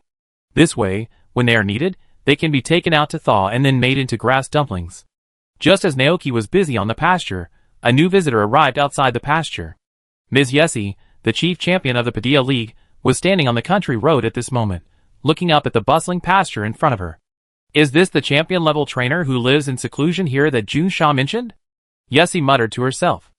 As soon as she stepped into this place, she saw 3 Dragonites carrying small backpacks flying over her head. Yessie was surprised, thinking that this person could be a champion-level trainer who specializes in dragon attributes. She looked back at the direction where the 3 Dragonites were flying, and found that it was the direction of Zichin Town. Last night, She had heard some rumors about this ranch from Junsha. Seeing the 3 Dragonites at this moment, she thought that they should be the Dragonites that Junsha mentioned as deliverymen at the ranch. Luxury.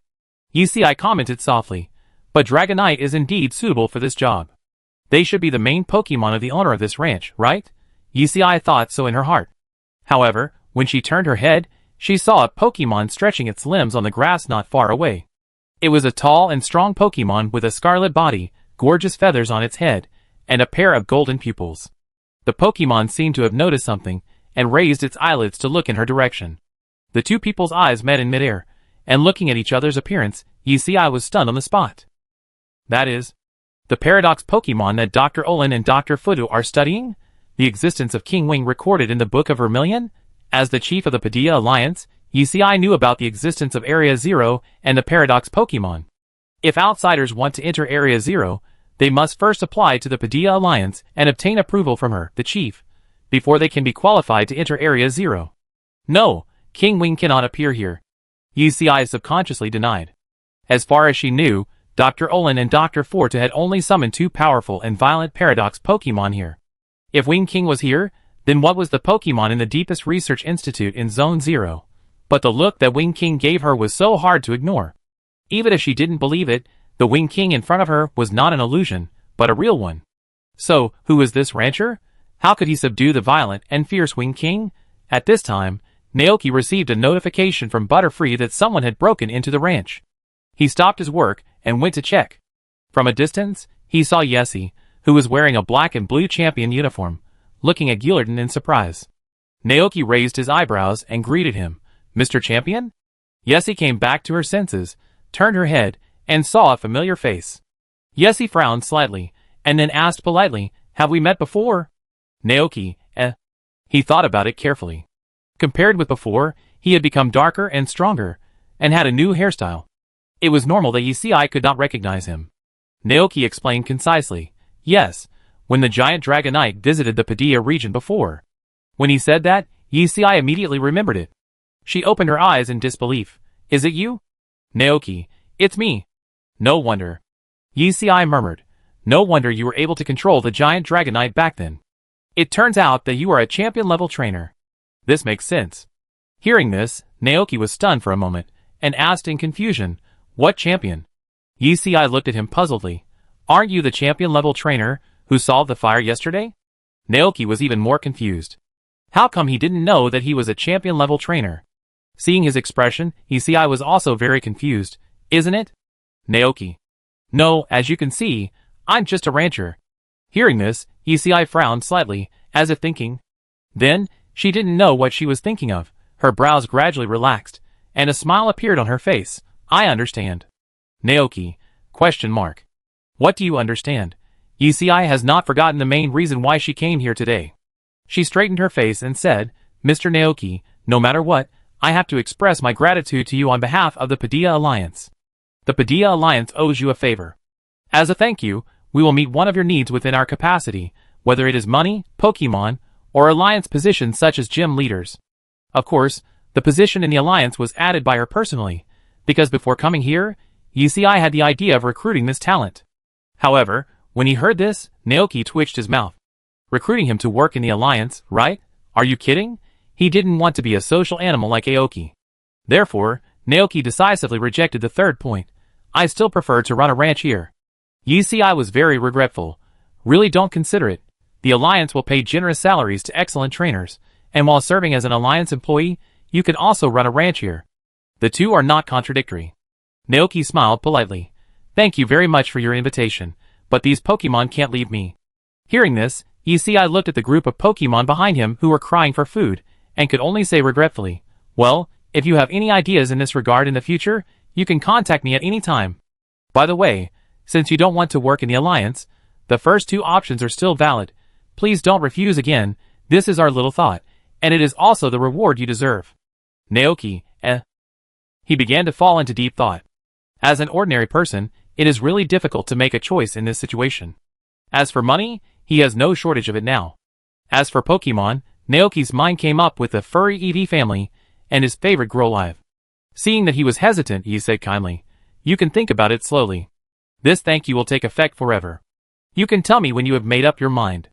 Naoki nodded silently, and found that it was indeed the case. He could go to the town to see if there was anyone breeding EV, and he could also go to the wild to try his luck with Grolive. After finishing the business, Yusei turned his eyes to Gillerton again, and then asked, "Is it your Pokemon?" Naoki looked at his own Gillerton, and then looked at Yusei beside him. At this moment, he had a lot of thoughts in his mind. As far as he knew, the Padilla pit was now managed by the Padilla Alliance. If outsiders wanted to enter, they had to get permission from the Padilla Alliance first.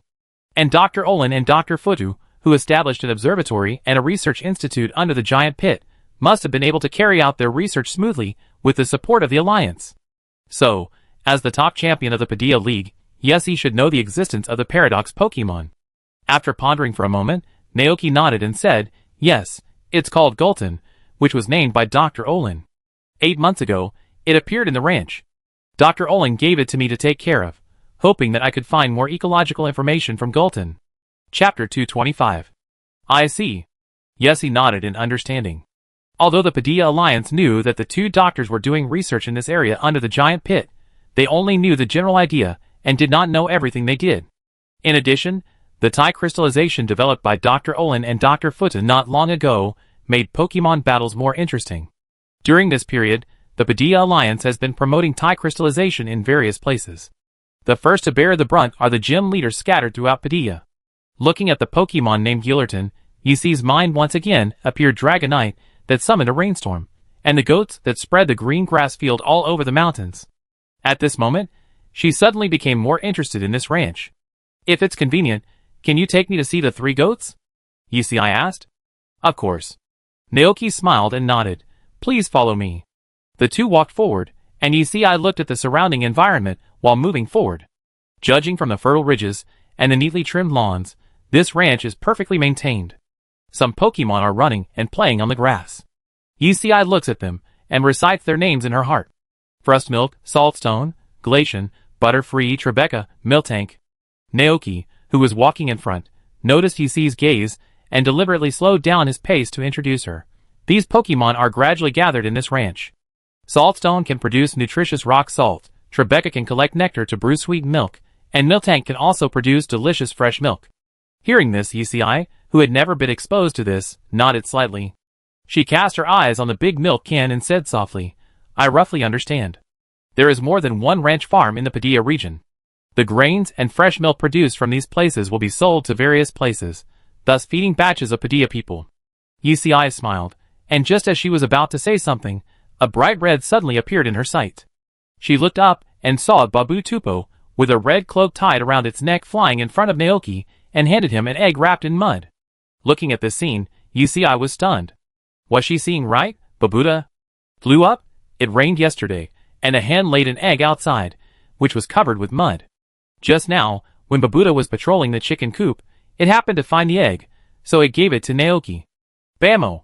Naoki roughly guessed what Babuta meant, nodded and said, "It's okay, go give it to my sister Ai Guancher, and I make you an egg cake later."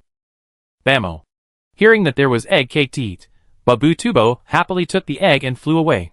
Naoki looked back and saw Yusei's eyes following Babu Tubo closely, with a look of great surprise on his face. Naoki, When Babu Tubo entered the mansion, Yusei retracted his gaze and looked at Naoki. "Is that Babu Tubo also your Pokemon?" Naoki, "Yes." Yusei was curious. "How did you train it to learn to fly?" Naoki didn't know how to answer for a moment, so he could only look at Yusei sincerely and asked, "Do you believe me when I say it's gifted?" Yusei blinked and showed an expression of "I know. Since this is your secret, I won't ask." "Let's go. I want to see the goat." Naoki breathed a sigh of relief, thinking that the chief champion had a high EQ. He didn't continue the conversation on this topic, but took Yusei to the sheepfold. At this time, the goats were crowded in front of the trough, eating the grass balls in it. Looking at the 3 strong goats, Yusei praised, "You have raised them well." Naoki thought, "That's because they eat grass balls." Yusei asked, "I heard from Joey that these 3 goats had excess energy in their bodies, and had to consume their energy on the grass field every morning, right?" Naoki nodded. "Yes, at that time they would go clubbing on time every day. I was very worried at the time, so I asked Miss Joey to come and give them a physical examination." Disco? Hearing these 2 words, Yisi's mind immediately vividly emerged with the image of her mount goat jumping on the green grass field. She couldn't help but curl up her lips. It really looks like it. Yes. Naoki also smiled and continued. The results of the examination showed that there was nothing wrong with their bodies. They just had excess energy, which might be because they slept after eating and ate after waking up every day. At that time, I didn't have a good way. In order to let them vent their energy, I held a battle event of the green grass trial in the ranch, letting them fight with passing trainers, so as to achieve the purpose of venting energy. Yisi listened with interest. What happened next? Later. Naoki said, later I found a better way, which is to let them use the energy of the grass to help me take care of the crops in the pasture. This not only allows the goats to vent their excess energy, but also allows the crops to grow vigorously. It is indeed a best of both worlds. Yisi thought so. But then she thought of the spectacular scene she saw yesterday. The green grass field covered the mountains and plains, and thousands of grasses swayed in the wind, like a green ocean. The champion-level mount goat fights the trainer passing by the ranch. Green grass trial? Yisi was curious. Can you introduce the green grass trial to me? Hearing this, Naoki was slightly stunned. What did Yisi want to do? Yisi smiled and explained, I'm just a little curious about what kind of trial it would be. Naoki, He thought about it, and told Yisi the details of the green grass trial. The trial is divided into 3 rounds. In the first round, you fight against a mount goat. After passing it, you can challenge the second round, that is, fight against 2 mount goats at the same time. Similarly, the third round requires facing all 3 of them at the same time. If the trainer passes all the tests, he can get a special dish prepared by me. After hearing this, Yisi's eyes immediately showed interest. She didn't care much about the prizes of the trial, but just wanted to try and see what the result would be if her mount goat fought against these mount goats. Can I give it a try? Yisi asked. Naoki opened his mouth and said helplessly, yes. At this point in time, Yisi seemed to have just become the chief champion. Both her personality and appearance were not as mature and majestic as in the game. Naoki called 3 goats, asked Ai Guancher to prepare food that would greatly restore his physical strength, and then led Yesi to the simple battlefield. Yesi took out the poke ball from her waist, and with a flash of white light, an equally strong goat appeared in front of her.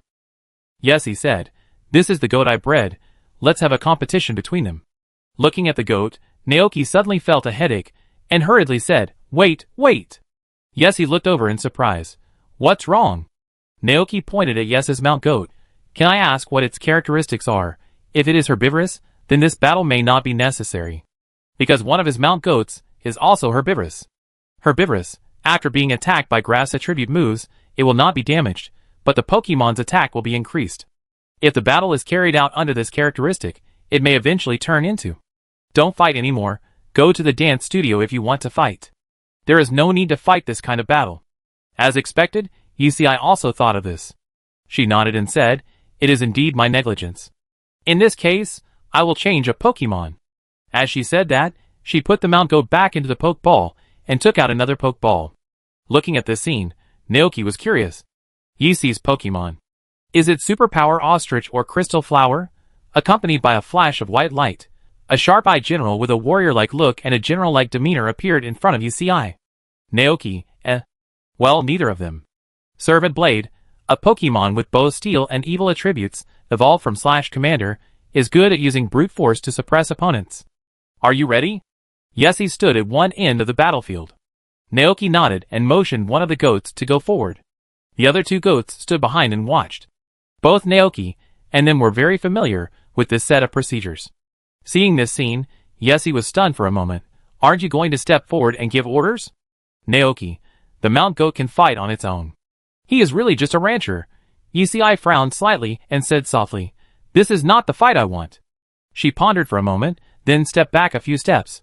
With a look of regret, forget it. Since the mount goat does not need your command, then I will not command the servant sword general. This is fair. As she said, Yisi's eyes condensed, and she looked at Naoki with an inquiring look. Your talent. Let me find out. General Pudeo, fight on your own. Humph. General Pudeo glanced sideways, nodded slightly, and then focused all his attention on his opponent. The battle officially began. In an instant, the goat on its back started to move. The vast grass energy naturally flowed out of it, and in almost an instant, a green grass field was formed under its feet. The next second, a huge and thick vine whip suddenly rushed out of it, and smashed high towards General Puteo below. Yici's eyes narrowed. Is that a vine whip? In her impression, aren't vine whips as slender and flexible as vine snakes? But why is this vine whip so thick, like a giant python? No! Thinking of the green grass field that was beyond the comprehension of ordinary people, the champion quickly made a judgment in his heart. You can't use common sense to speculate about the Mount Goat. On the battlefield, General Puteo looked at this scene calmly, and then a strong white light lit up on the giant blade above his head.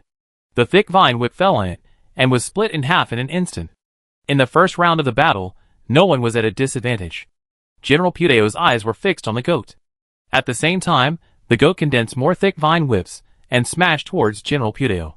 Facing this exaggerated scene, General Puteo was not panicked at all. He just stood up suddenly, turned his claws into sharp blades, and rushed out straight. The huge vine whips intertwined and tried to attack General Puteo. With a flash of green light, General Puteo's claws swung out quickly and continuously, and all the huge whips were cut off. The goat seemed to have never encountered such a situation before, and it stood there for a moment. However, the next second, General Puteo broke through the siege and came in front of it. The arm turned into a blade was raised high, and this last continuous slash fell straight down. The goat was hit hard and fell to the ground. Seeing this scene, Naoki's heart tightened. Sure enough, there is still some gap between the Mount Goat and the champion Pokemon, and its combat experience is too scarce compared to General Servant. General Servant looked at the Mount Goat in silence. Looking at this scene, Naoki murmured, "We are going to lose. Is someone finally going to pass the first trial of the green grass trial?" However, the next second, the situation on the field was beyond his expectations. I saw a strong energy suddenly erupted on the green grass field. General Servant was attracted by this sudden scene and turned his head to look around vigilantly. But the energy was completely absorbed into the body of the Mount Goat. Then, the Mount Goat's physical strength recovered, and its resolute eyes locked onto the Servant Knife General standing tall in front of it. Powerful energy burst out from it, and the huge and sharp horns suddenly grew larger. Me? The next second, the wooden horns pierced into the body of the Servant Knife General and began to absorb its physical strength. The Servant Knife General realized something was wrong and quickly withdrew from the spot. It wanted to retreat, but the Mount Goat had already locked onto it tightly. The goat leaned forward slightly, and its body shot out suddenly like a sharp arrow from a bow. With a flash of white light, it arrived in front of General Puteo at lightning speed. And in its mouth, a huge, green light flashing blade of grass appeared at some point. Before everyone could catch up, the blade of grass had already slashed through General Puteo's body. General Puteo was hit hard, and his strong body flew backwards in an instant. The violent impact caused a trace of saliva to be secreted from its mouth uncontrollably, and a gurgling sound came out of its throat. At this moment, time seemed to have stopped. After a brief moment of shock, Naoki quickly came to his senses. It was that move again, closing the distance with a swallow return and chasing with a leaf blade in his mouth. Turn defeat into victory? Naoki was slightly stunned, and then an unbelievable thought came to his mind. The Mount Goat defeated the champion-level Pokemon? Not only him, but Yicai was also stunned after seeing the situation reversed instantly. She looked at the Mount Goat, but in front of her eyes, the image of it attacking with a giant sword of grass in its mouth just now appeared. What kind of move is that? A question mark appeared on Yicai's head. Chapter 226. However, the Puteo General did not lose his fighting ability immediately because of the attack of the Mount Goat. It staggered to its feet and looked at the Mount Goat with a deep gaze. With a thump, the Puteo General knelt directly on the green grass field. Seeing this scene, Naoki was slightly stunned, and the Mount Goat also blinked with a silly look. What's going on? Is the opponent going to surrender to it? No, not surrender.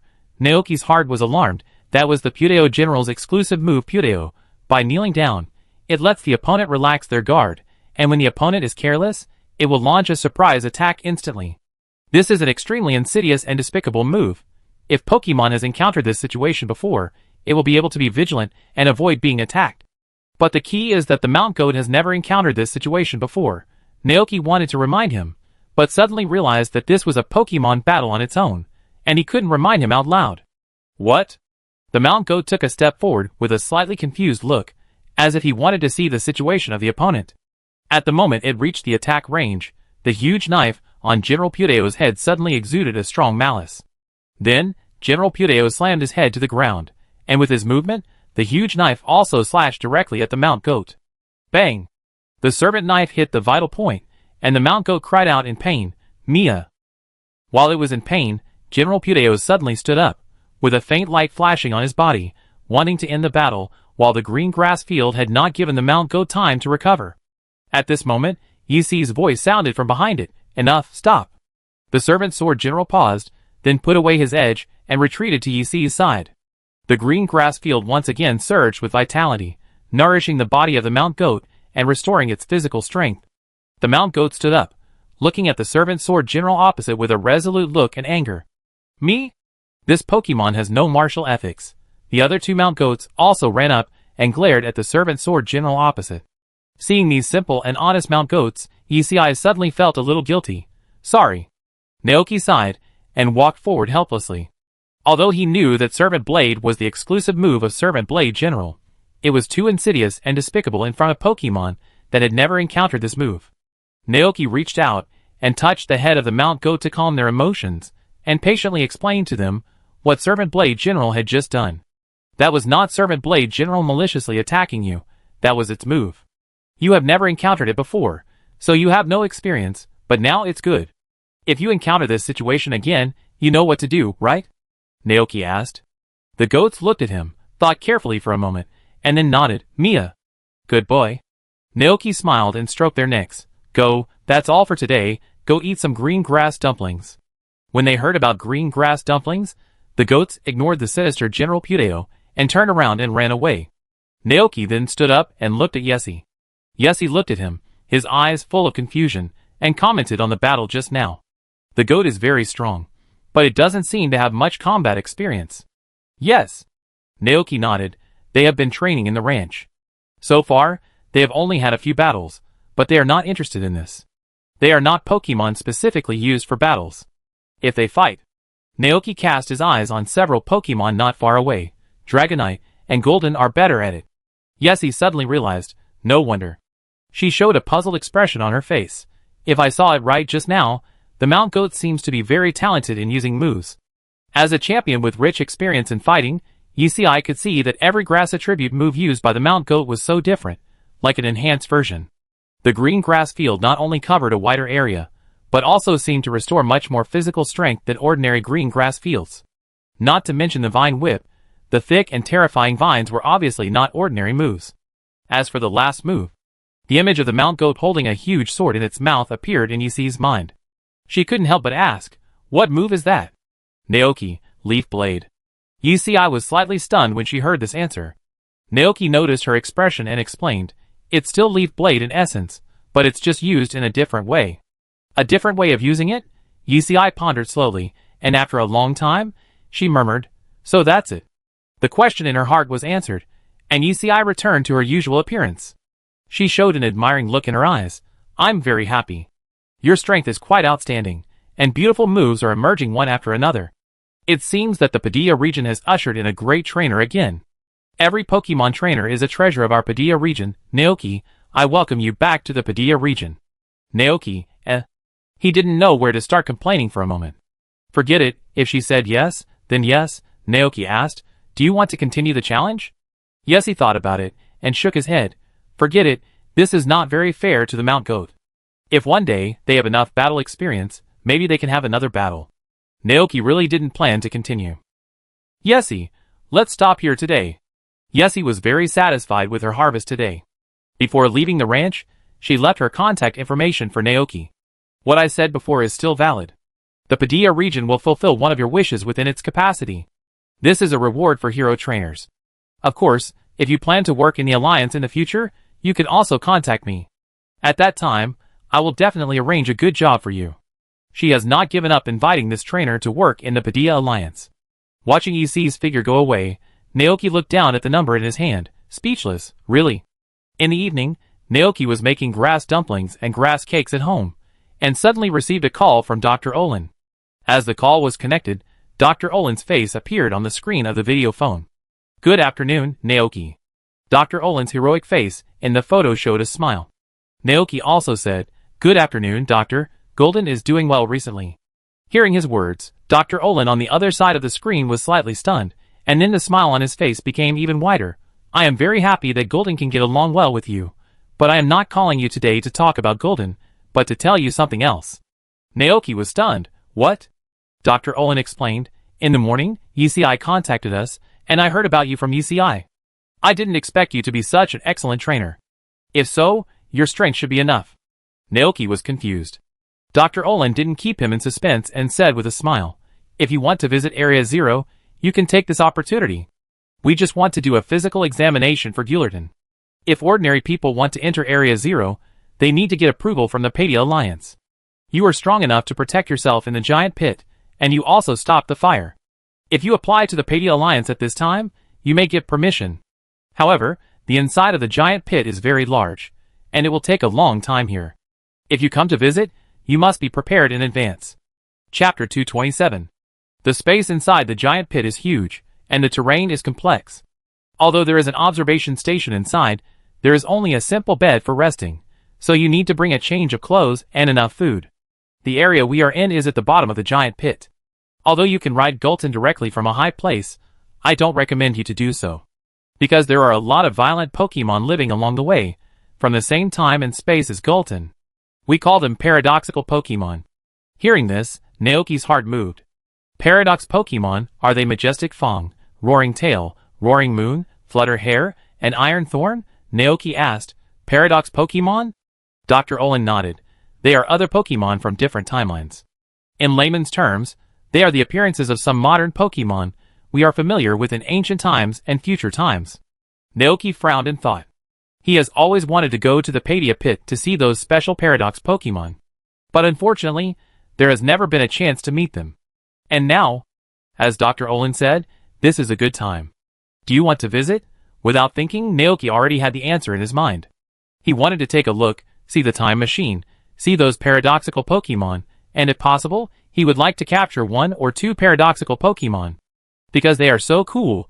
For example, the paradoxical creeper of the Vulcan moth, which is a chubby, furry and cute big bug. Another example is the paradox of Banjira, the iron thorn, which is a huge monster covered with metal armor and highly intelligent. Seeing Naoki in deep thought, Dr. Olin thought he was worried that the road was too dangerous. As long as you follow the road established by the observatory, you won't encounter too many dangers. That road was established by us through special investigations, and is a relatively safe road, she explained. However, Naoki was not worried about this problem. He suppressed his excitement and asked, Doctor, can those paradoxical Pokemon be captured by humans? Hearing this, Dr. Olin was slightly startled, and then a smile appeared on her face. She nodded and gave Naoki a positive answer. Of course, as long as you can capture them, just like capturing Gulton. Naoki's eyes lit up instantly. In this case, he would not be polite. Whatever it is, Crawling Wings, Iron Thorns, Roaring Tail, Roaring Moon, Iron Bag, Iron Warrior, he wants them all. Looking at the expression on his face, Dr. Olin's eyes showed a trace of longing and expectation. She smiled and said, to be honest, Naoki, it has always been my and Fuda's dream to let the paradoxical Pokemon and modern Pokemon live happily in the Padia region. We hope that they can integrate into this world, live with humans like those modern Pokemon, travel together, fight together, and become a top combination. For this, Fudu and I have been working hard here. Hearing this, Naoki's excitement gradually calmed down. He knew that this was the dream of the two doctors. But in the plot of the game, this dream was never realized. Because the primitive and root power from the distant ancient times was too violent, and the unknown power from the distant future that evolved to the extreme was too powerful. The strong vitality of the ancient and future paradoxical Pokemon will destroy the modern ecosystem. In the game, after the two doctors died unexpectedly, the AI created by them was forced to use barriers throughout the Zero area to control the situation in order to prevent the paradoxical Pokemon from leaving the Zero area to Padia. But even so, there are still Pokemon like Majestic Fong and Iron Track that can break through the barrier.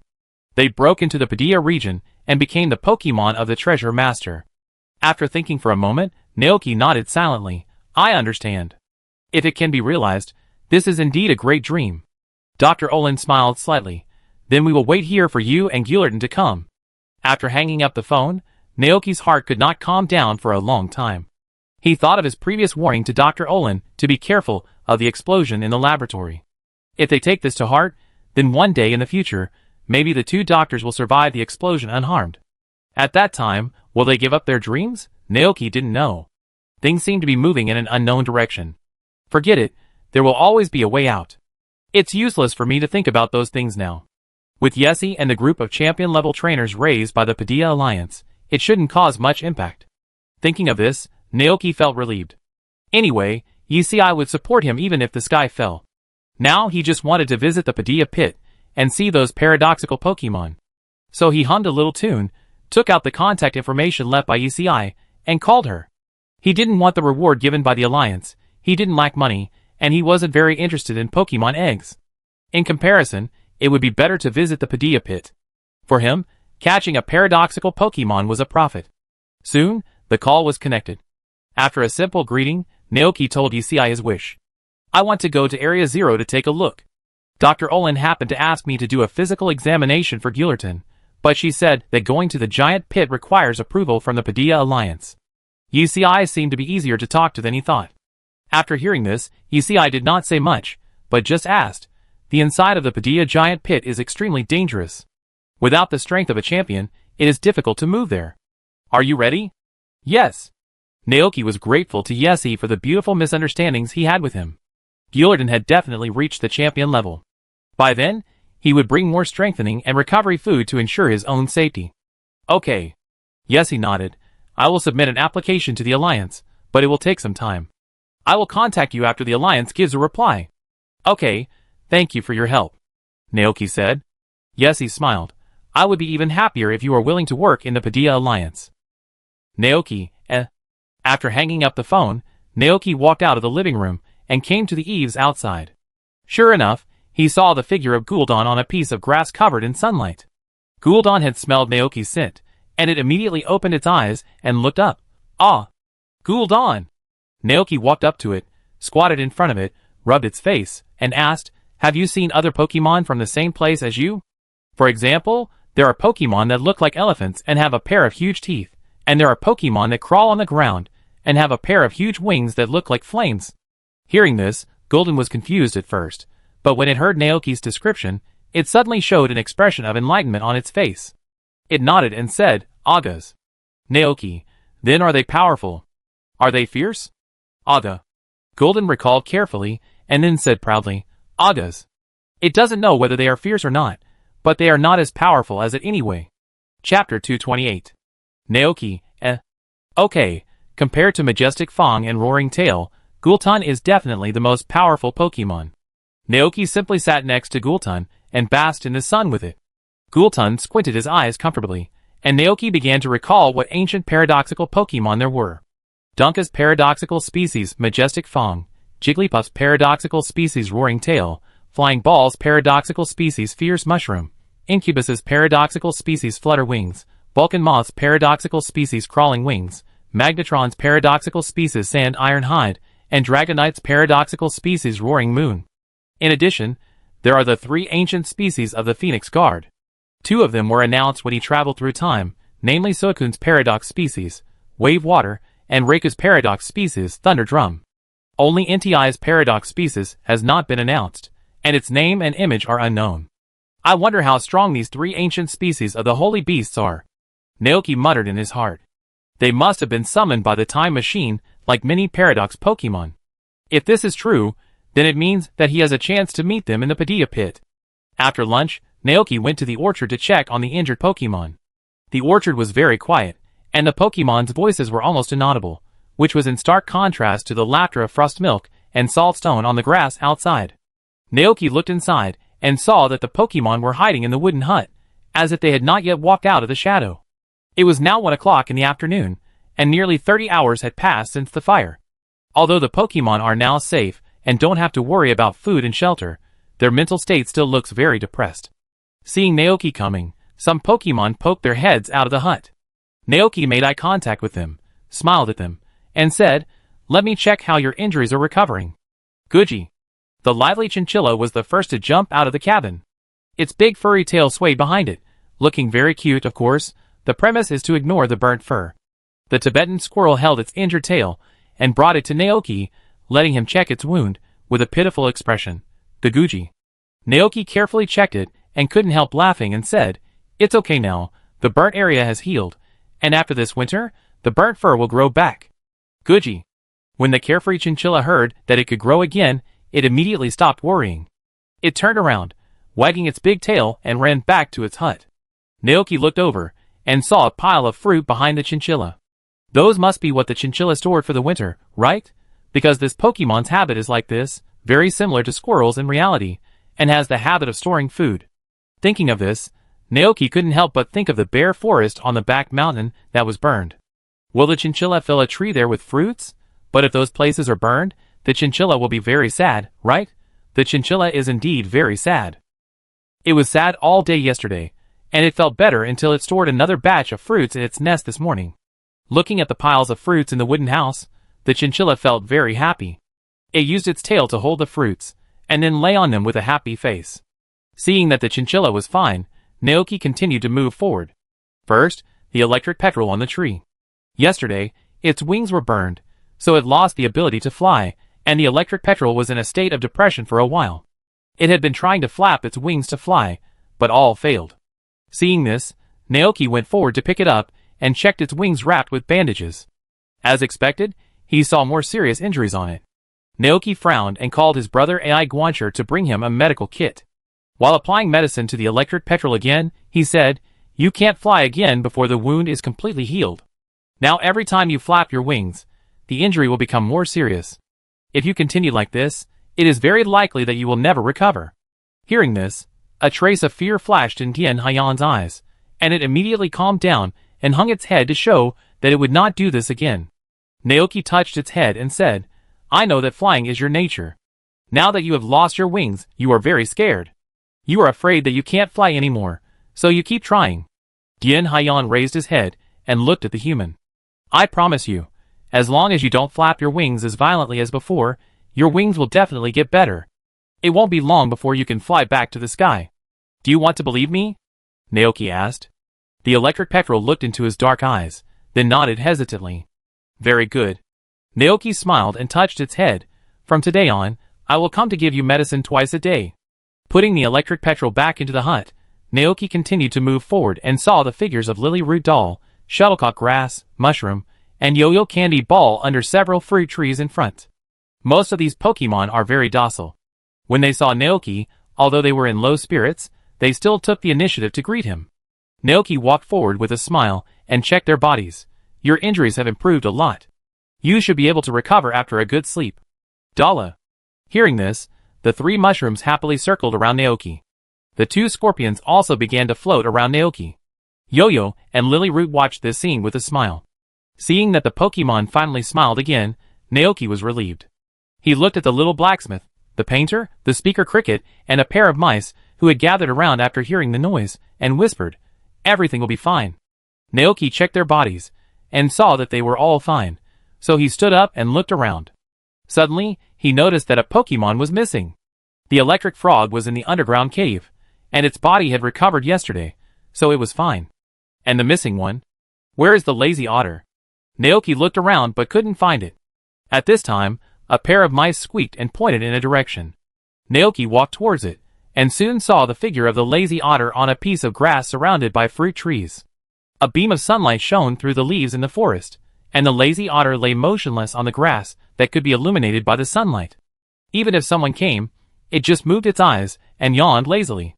Naoki, It can be seen that this lazy otter has completely adapted to the environment here. Chapter 229. Alliance Calendar Year 198, August 20th, Autumn. Early in the morning, Naoki received warm woolen clothes and scarves from Mrs. Dante's. The lovely old lady put the things in a handbag and handed them to Naoki, but her eyes were looking at the motorbike lizard stretching not far away. "Doesn't this kid know that you prepared a gift for it?" she asked. "Of course." Naoki smiled and said, "If it knew in advance, it wouldn't be a surprise."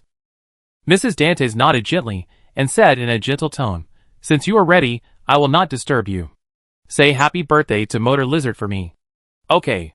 After saying that, Mrs. Dantes turned and left. After watching her figure disappear, Naoki returned to the house with his handbag.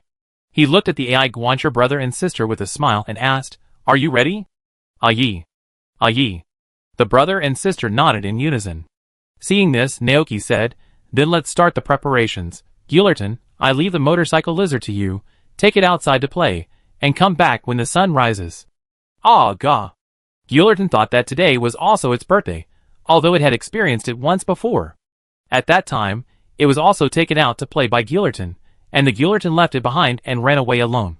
Gillerton walked out obediently, recalling what happened afterwards. What happened next? Logically, it should be very unhappy to be abandoned by Golden, but it seemed not very smart at that time, and did not think too much, just happily took a few flowers back home. Because Golden told it that Naoki bought a vase, and wanted to put the most beautiful flowers in the vase. When it opened the door with the flowers, it saw the surprise Naoki prepared for it. Now that it has become an outsider from an insider, Golden can't help but feel a sense of loss in his heart. It came outside and found the motorcycle lizard rolling on the grass, and said to it, "Ah gah. Let's go find some flowers." The motorcycle lizard looked silly and cute. "Gayo?" Then, it seemed to realize that Golden wanted to play with it, and its eyes immediately brightened up, and it said happily, "Gayo." Golden, It made up a serious story. "Aga gashi?" Naoki bought a vase, and wanted to pick some flowers to put in it. "Do you know where I can find one?" This statement is full of loopholes. If anyone on the ranch knows which flowers are the most beautiful, it must be Naoki. But Motor Lizard didn't think too much at this moment. It was so happy that it almost jumped up. It turned around and began to lead Gulton. "Gayo." Gulton followed it silently, and soon they came to the flower field in the southeast of the ranch. Mid-autumn is the time when these seasonal flowers are in full bloom. The flowers here are very lush, under the hard work of the 3 bees, and butter-free. As soon as Motor Lizard arrived here, it jumped into the flowers, rolled in them, and then poked its head out of the flowers to look at Gulton behind it. "Gayo." Motor Lizard tilted its head, a little confused. "Gayo? Didn't you ask it to play with you? Why is Golden still standing there?" "Too silly." Golden thought, rolling in the flowers. This is something only a childish Pokemon would do. It sighed silently, and shook its head to reject Motor Lizard's invitation. "Ah gahi. Gayo." Motor Lizard looked at Golden with a silly face, and seeing that Golden really didn't come to play, it didn't care too much and continued to play on its own. The only thing that made the Motor Lizard feel sorry was that there were no butterflies in autumn, so it could not catch butterflies for fun. Golden stood by and watched for a while, and the exposed belly of the Motor Lizard was just irritating to the eyes. It really couldn't bear to watch it, so it sneaked away when the Motor Lizard was not paying attention. After a while, the Motor Lizard realized that Golden had left. It shook off the petals on its head, but didn't think too much. Just as it was about to play by itself, it suddenly thought of something. "Gayo." Gillerton seemed to have said that Naoki wanted the most beautiful flowers to be placed at home. In that case, let it look for them carefully. The Motor Lizard turned and jumped into the depths of the flowers to find the most beautiful flowers it thought. In the living room, Naoki and his sister Ai Guancher were decorating the room. They hung ribbons and light balls on the wall, and the flying Babu Tubo was responsible for the places that they could not reach. In the cream workshop, the cream fairy was working hard to make delicious fresh cream. Even the usually lazy Olinyu was invited by Naoki to come and give fresh olive oil to the Motor Lizard. Seeing that the Pokemon were doing well, Naoki gave them the task of setting up the venue. He returned to the cream workshop and started making today's birthday cake. Naoki had already memorized the process of making birthday cakes. Eggs, milk, oven. Add a little bit of emotion. This is the conclusion Naoki found before, that putting emotion into cooking will make the effect better. This time, he didn't need to deliberately mobilize his emotions, because the relationship between him and the motorcycle lizard had already been integrated into every bit of daily life. Just thinking about those emotions naturally came out. A year ago, the motorcycle lizard hatched from the egg. What would a newly hatched motorcycle lizard look like? Thinking of the baby-like Abutin siblings he had seen before, Naoki's mind gradually emerged with the image of a petite motorcycle lizard crawling out of the elf egg with an eggshell on its head. Unfortunately, he didn't see the birth of the motorcycle lizard. The baby motorcycle lizard began to grow up, and grew to a normal size. Then it left its parents, and was brought here by Mayor Thomas, who gave the motorcycle lizard to him for care. Thinking of this, Naoki sincerely wished that the motorcycle lizard could live a healthy and happy life. Everything would go smoothly, and be safe and happy. With this feeling, he put the prepared cake into the mold and put it into the oven. After waiting for a while, the fragrant cake base was freshly baked. Naoki divided it in half from the middle, then put the cut tree fruit pieces in it, and finally spread fresh cream on it evenly with the cream fairy. At this point, a carefully prepared birthday cake was freshly baked. Naoki looked down, and the information about this cake came to his mind. Birthday cake is a cake made with fragrant cream and carefully baked cake base. decorated with tree fruits, which contains the meaning of celebration. Cooking effect, birthday gift. If you feed it on its birthday, you will receive a blessing that can permanently increase HP, physical attack, special attack speed, physical defense, and special defense. Comment: give it to Pokemon as a gift, maybe it will bring them unexpected surprises. Wow! Looking at this brand new birthday cake, Naoki had a thought in his mind. The cooking level has soared from B to S, and the effect has changed from improving one item to improving all aspects. It's really exaggerated. Naoki couldn't help but take a breath. But then, a new question came up. The 6 items that the birthday gift improves, are they the race value, the effort value, or the individual value? If it's the effort value, then it's a bit tasteless. Naoki thinks the lower limit of S-level food should not be so low. Then, what about the race value? If it's this, then it's exaggerated. The race value of Motor Lizard is 501. If it is eaten for a few more years, its upper limit will exceed the 3 starter Pokemon such as Bulbasaur, Blastoise, and Charizard. If it is eaten for decades or hundreds of years, it is not a dream to surpass the legendary Pokemon. But there is another problem. The real world is not a game. Humans cannot see the improvement of Pokemon's race value with their naked eyes. And even if the race value is high, it doesn't mean anything. After all, there have been cases in this world where the lower race value Pokemon defeated the higher race value Pokemon. Naoki couldn't figure it out. After a short moment of contemplation, he simply threw all these questions behind his head. Anyway, he is not a trainer and doesn't need to fight. The most important thing now is to celebrate the birthday of Motor Lizard. At this time, Butterfree, who was in charge of keeping watch, flew in from the window and informed that Motor Lizard was on the way back. Hearing this, Naoki hurriedly took Frosty and Arinho back to the living room with the cake. The scene had been set up, the living room was decorated with lights, and various gift boxes for decoration were piled on the sofa and wooden floor. At this time, most of the Pokemon in the ranch had gathered here. The salt stones were crowded in the corner, the Milky cans were on the side, and the Dragonites and Haxorus were also crowded in front of the fireplace. These were the Pokemon who received Naoki's notice in advance and came to participate in the Motor Lizard's birthday party. Naoki asked his sister Ai Guancher to draw the curtains, and the room suddenly fell into darkness. Everyone looked at the door in unison, waiting for Motorcycle Lizard to come in. At this moment, Motorcycle Lizard was walking on the wooden path that Naoki had laid out. It held several flowers in its hands, which it thought were the most beautiful flowers. Motorcycle Lizard walked on the road with the flowers in its hands without distraction, but at this moment, it finally found something wrong. The originally lively ranch was surprisingly quiet at this moment, without a single sound. Gaw! The Motor Lizard was startled. It turned around and looked around. It was shocked to find that even the goats, that always stayed in the sheepfold, were gone. The Motor Lizard panicked. What happened when it was picking flowers? Thinking of this, the Motor Lizard quickly quickened its pace, and wanted to go back home to see Naoki. It came to the front of the house, and pushed the door open. It heard the sound of fireworks exploding with a bang. Colorful ribbons fell from its head like snowflakes. Ai. Sister Ai Guancher clapped her hands, and Frost Milk stood on the saltstone pile, and put her hands on her hips, happily. Ma. Me? The goats also looked happy. They had a good impression of this Pokemon, who often fed them grass balls. Looking at the room full of Pokemon in front of him, Motor Lizard was stunned and stood there stupidly.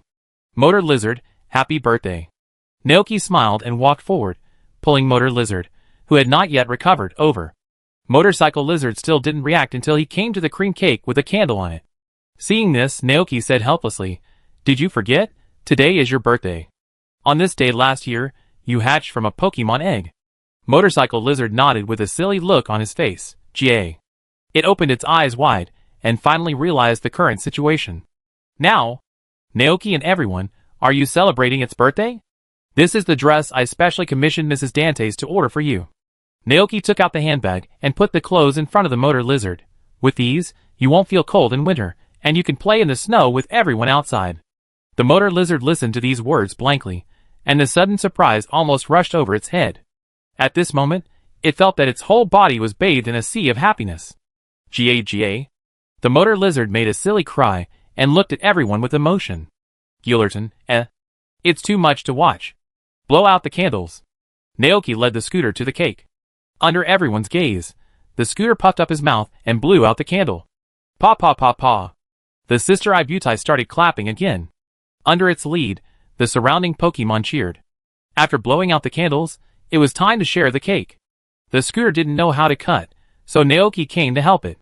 He cut the cake into small pieces and gave it to the scooter, letting it share this happiness with everyone. Motorcycle Lizard did as he was told. Gulton, who was standing by, watched this scene with a gleam in his eyes. He knew that although Motorcycle Lizard looked silly now, he would always remember everything that happened today and be grateful for it. At this time, Motorcycle Lizard came to him with a cake. Gulton looked down at him, then stretched out his paw to take the cake, and ate this long-awaited birthday gift. Gao. Seeing Gulton eating the cake, Motorcycle Lizard was very happy. It didn't care at all that Gulton had just left it alone in the flower field and sneaked away. After the cake was divided, Motor Lizard took his own portion and ate it with everyone. Feeling the sweet cream in his mouth, Motor Lizard couldn't help but have an idea in his mind. How happy! On August 21st, Naoki received a reply from the Padilla Alliance. Yisi's voice came from the other end of the phone. The application you submitted to enter the Padilla Giant Pit that day has been approved by the Alliance. You need to go to Jinhui Town first, where the staff of the Padilla Alliance will take you to the Zero Zone gate leading to the inside of the Giant Pit. However, he can only send you to the gate of Zone 0, and everything after that depends on you. Thinking of everything in the Giant Pit, I couldn't help but remind him. The inside of the Padilla Giant Pit is very dangerous. Even champion-level trainers have to be careful there. I don't want to see the Padilla Alliance lose a talent. Naoki, Although he didn't know when he became a talent of the Padilla Alliance, he still kept Yisi's reminder in mind. I will be careful, Mr. Champion. Yesi, that would be the best. When do you plan to leave? Hearing this, Naoki turned around and looked at the few Haxorus playing in the living room. There is nothing important at the ranch for the time being. With the AI Guancher brothers and sisters here, the ranch will be well managed by them even if he is away for a while. The only thing he needs to pay attention to is the group of wild Pokemon temporarily living in the orchard. They have not yet come out of the shadow of the disaster. Thinking of this, Naoki said, 3 days later. After 3 days, the wings of the electric petrel should be completely healed. 3 days later? Yisi nodded. Okay, I will inform the time to the staff. Naoki asked, how can I find him? This is easy. Speaking of that person, Yisi's tone revealed a hint of helplessness. He is the owner of Jinhui Gym, Qingmu. When the time comes, you can find him as long as you go to Jinhui Gym. If he is not there, you can find him at a place called Bao Canteen in the town, and he will take you to the Zero Zone gate. Chapter 230. Aoki? Hearing this name, Naoki immediately thought of a man who worked hard for a long time. Isn't he an employee of the Padilla Alliance sales department? How can he do such a grassroots job as a guide? Yes. Yes, he said. He is an employee of the Alliance sales department, and also serves as the owner of Jinhui Gym. Because the Zero Zone gate is near Jinhui Town, he took over this job. Hearing this, Naoki nodded silently. I understand. Then, be careful. Yisi gave the last warning and hung up the phone. Jishu stood there for a while, thinking about the Padilla pit in his mind, until his sister AI Guancher came to call him, and he came back to his senses. Looking at the brother and sister beside him, Jishu said to them, I have to go on a long trip in 3 days. It will take about a week to come back. When the time comes, I will ask you to take care of everyone in the ranch. Aye. Brother AI Guancher nodded. It is their duty to help their master manage the ranch. The younger sister, the butler, also said happily that she would take good care of the Pokemon in the ranch. Seeing this, Naoki smiled. With the 2 butlers around, he felt relieved. Then, he told the 2 butlers in detail about the daily work in the ranch, as well as the food and feeding time for each Pokemon. The brother and sister listened carefully, and kept all these words in mind. After finishing the explanation, the next step was to select the Pokemon to bring into the Padilla pit. First of all, Gulden must go. Although he is a time traveler, Naoki will not look down on anyone or any place just because of the information and data he has. Out of caution, in addition to Gulden, he also has to bring 2 more Pokemon with certain combat power and self-defense. Pokemon that can fight in the ranch at present. Several figures appeared in Naoki's mind. Gulden, Dragonite, Babu Dragon, and the Mount Goat multiplied by 3. Saltzone Fortress, they have not grown up yet, and the strength of Motor Lizard, Glacian, Orinyu, and Butterfree is in the middle, which is far from enough. Therefore, Naoki planned to let them stay at the ranch. Then, there were only 6 left. But the Mount Goat was the milk-producing Pokemon in the ranch, and taking them away would affect the production of goat milk. After a little thought, Naoki made a decision. This time he went to the Padilla pit with only 3 Pokemon, Golden, Dragonite, and Babutubo. But before leaving, he still had a few things to do. The first thing was to apply medicine to the electric petrel until its wings were completely healed. The second thing was to observe the changes in the motor lizard and test the effect of yesterday's birthday cake. While it was still early, Naoki first went to the orchard to give the electric petrel a daily routine check. Since he said that day that if it flew with an injury, it might never fly again, the electric petrel has become much more obedient. It did not try to fly again. From morning to night, it either stayed in the bird's nest on the tree or stood on the branch to look at the mushrooms and speaker crickets below. Seeing Jishu coming over, Dian Haiyan moved her eyes to him. Jishu smiled and said, "I come and see how your wound is recovering." Hearing this, Dian Haiyan moved closer and showed her wings to the other party for inspection. Jishu pinched it gently and asked, "Is the pain still obvious?" Dian Haiyan felt it carefully and shook her head. "That means it's recovering soon," Jishu said. Dian Haiyan's eyes lit up. "Naoki, it will take at most 2 days, and you will be able to fly after 2 days. After your injury is healed, I will go on a long journey." At this time, the surrounding Pokemon such as Mushroom, Yo-Yo, Chinchilla, and Little Blacksmith gathered together. Naoki looked at them and said softly, "I have something to deal with. You can live here peacefully. I will help you rebuild your home next spring. It has been several days since the fire today, and the status of these Pokemon has gradually improved, and they are not as depressed as at the beginning." After hearing what he said, the cute little guys jumped up and shouted happily. Naoki looked at this scene with a smile, and suddenly remembered something. He looked at the grass attribute Pokemon in front of him, and said to them, "Oh, by the way, the weather is pretty good these days, and the sun is very warm. You can go to the flower field to play more. Especially the lily root doll. This kind of Pokemon likes soil with sufficient water and nutrients very much. Because of this, the crops on the land where they live tend to grow very vigorously. Mushrooms are just the opposite of lily root dolls. Mushrooms like humid places, and they mostly live on the wet ground deep in the forest. Mushrooms stay motionless under the fallen leaves in the shade of the forest during the day, and their favorite food is the moist rotten leaves in the forest." Lily Root Doll agreed excitedly. After explaining everything, Naoki went to find Motorcycle Lizard again. After eating the birthday cake yesterday, Motorcycle Lizard didn't have any special reaction. Naoki thought, could it be that the effect of the birthday cake still needs time to be reflected?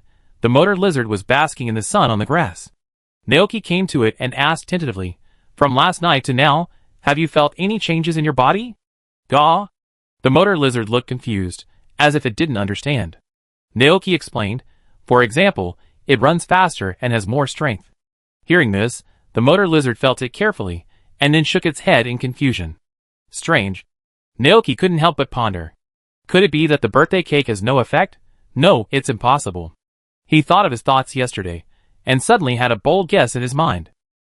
That is, the birthday cake improves the racial value of the Motor Lizard, and improves its racial upper limit. If this is true, it will probably take a long time to be reflected. Just like Pikachu and Pikachu, the current Motor Lizard has undoubtedly become a special Motor Lizard. The 6 racial values have been comprehensively improved. Wow, this is a bit scary, Naoki muttered. This is only the first year. What if he gives Motor Lizard a birthday cake every year? For example, if the birthday cake increases each of Motor Lizard's racial values by 1 point, then it will be 6 points a year. 10 years will be 60 points, 30 years will be 180 points, and 30 years later, Motor Lizard's racial value will be 681 points. This racial upper limit is close to the 720 of the creator god Arceus. Gale? Motor Lizard noticed Naoki's excited face, and his expression became even more confused. Naoki came back to his senses, smiled and touched its head, explaining, "It's okay, I just experienced the fun of raising it. Motor Lizard, you will become a very powerful Pokemon in the future." Hearing this, Motor Lizard immediately stood up proudly, like a child being praised. It will work hard. Then it can protect Naoki. In a trance, Naoki seemed to see the shadow of Golden in Motor Lizard. He remembered that when he was praising Golden, Golden also looked so proud. If you keep company with the good, you will be good. Motor Lizard must have learned this from Golden, Naoki thought. 3 days later, the wings of the lightning petrel were fully recovered. Naoki also said goodbye to the Pokemon in the ranch and prepared to take Golden, Dragonite, and Babbitt to the Padilla pit. He stood in the ranch and said goodbye to all the Pokemon. Motor Lizard, Frust Milk, Saltstone, and other Pokemon all had expressions of reluctance on their faces. Especially Motor Lizard. It has never been away from Naoki for such a long time, since it grew up. Seeing this, Naoki was helpless. The Iguanchi will take good care of you. I'm only out for a few days, and will be back soon. Motor Lizard's eyes were already tearful. Be obedient. Naoki stepped forward and touched Motor Lizard's head. This child really loves him too much. Motor Lizard was depressed. Geo. Next time, I will definitely take you with me next time I go out, okay? Naoki promised. It happened that he was going to the Galar region in the winter, and he could take Motor Lizard on a spontaneous snowfield trip at that time. Geo. Although he was a little unhappy, Motor Lizard nodded and agreed. Good boy. Naoki pointed to the green pumpkins in the farmland not far away and said to Motor Lizard, I will come back when the pumpkins in the field are ripe. You have to help me keep an eye on them, and don't let the wild Pokemon from outside secretly eat them. Gale. Motor Lizard responded, looked at the pumpkins in the field, and kept these words in mind. Okay, it's getting late, we have to leave. Naoki stood up, put Dragonite and Babuta back into the Pokeball, then rode on Gulton, turned around and waved goodbye to all the Pokemon. Bye. Mama. Me? When Gulton was no longer visible in the sky, all the Pokemon withdrew their gazes and hung their heads. The backbone of the ranch was gone, and although nothing around them had changed, they still felt empty in their hearts. The two brothers and sisters of AI Guancher looked at everyone who was in a low mood, and they felt an unprecedented sense of responsibility in their hearts. From today on, all these Pokemon will be left to them to take care of. Motor Lizard thought about what Naoki said. The day when the pumpkins in the field are ripe. But when will the pumpkins in the field be ripe? It is just an ordinary Motor Lizard and does not understand this. After thinking about it, Motor Lizard found his brother AI Guancher and asked him, Gale? When will the pumpkins in the field be ripe? The elder brother AI Guancher was serious and tense, just like a little adult. Hearing this, he was stunned for a second, and then suddenly realized that he didn't know the answer to this question. The pumpkins in the field are ripe. The elder brother AI Guancher carefully recalled the scene when Naoki harvested pumpkins before, and then answered, Aya. When they turn orange, they are ripe. What color is orange? Motorcycle Lizard didn't understand. The elder brother AI Guancher thought for a while, found the pumpkin lantern that Naoki had made with a hollowed-out pumpkin, pointed at it, and said to Motorcycle Lizard, Aya. That's the color. Gale. Oh! The Motorcycle Lizard remembered the color. But it still wanted to know the time, so it went to the underground cave to find the mole who knew more about farmland. Gale? How many days does it take for the pumpkin to mature? Gigi. This question stumped the mole, who only helped Naoki cultivate the land and didn't know anything about this. The mole was scratching his head, struggling for a moment, and said, Squeak?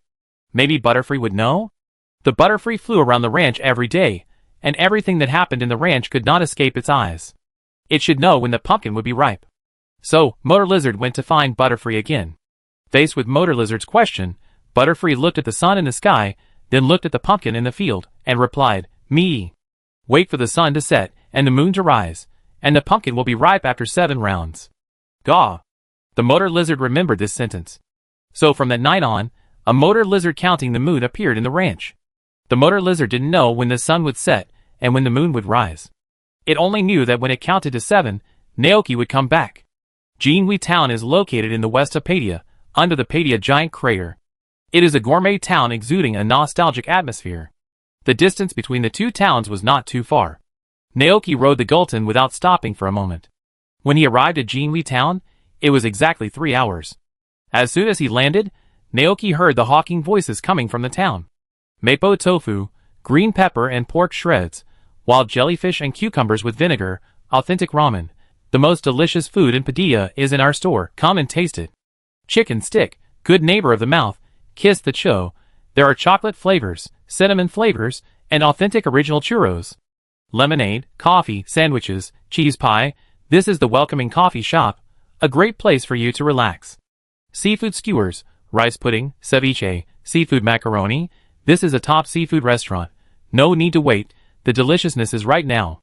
The crowd on the street is constantly flowing. Naoki and Golden stand outside the crowd, looking at the various restaurants in front of them in shock. Jinhui Town is more lively than he imagined. It was noon, and Naoki felt a little hungry, so he planned to take the 3 Pokemon to fill his stomach first, and then set out to find Aoki.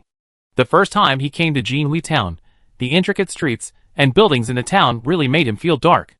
Naoki walked around, not to mention the Pokemon canteen. Even the Jinhui gym was not found. In desperation, he could only ask for help from passers-by, and finally found the legendary Pokemon canteen under the guidance of a beautiful lady and her greedy squirrel. After pushing the door open and entering, Naoki saw a Pokemon battle going on in the tatami area in the middle of the restaurant. A man in a black suit, with sparse hair and dark circles under his eyes, who looked like a social animal, was weakly directing a tree-pillowed bear to fight a Pokemon boy dressed as a student. Seeing this scene, Naoki slightly raised his eyebrows. Oh, what is this called? It's better to come at the right time than to come early. It was meal time, and all the guests in the poke restaurant were eating while watching the battle on the tatami area. Naoki also ordered a few mustard rice balls, steaks, omelets, and a bowl of clear soup soba noodles at the bar with the others. He released Babu and Dragonite from the poke ball, sat with them in the dining area separated by wooden baffles, and watched the battle in front of him with great interest. Chapter 231.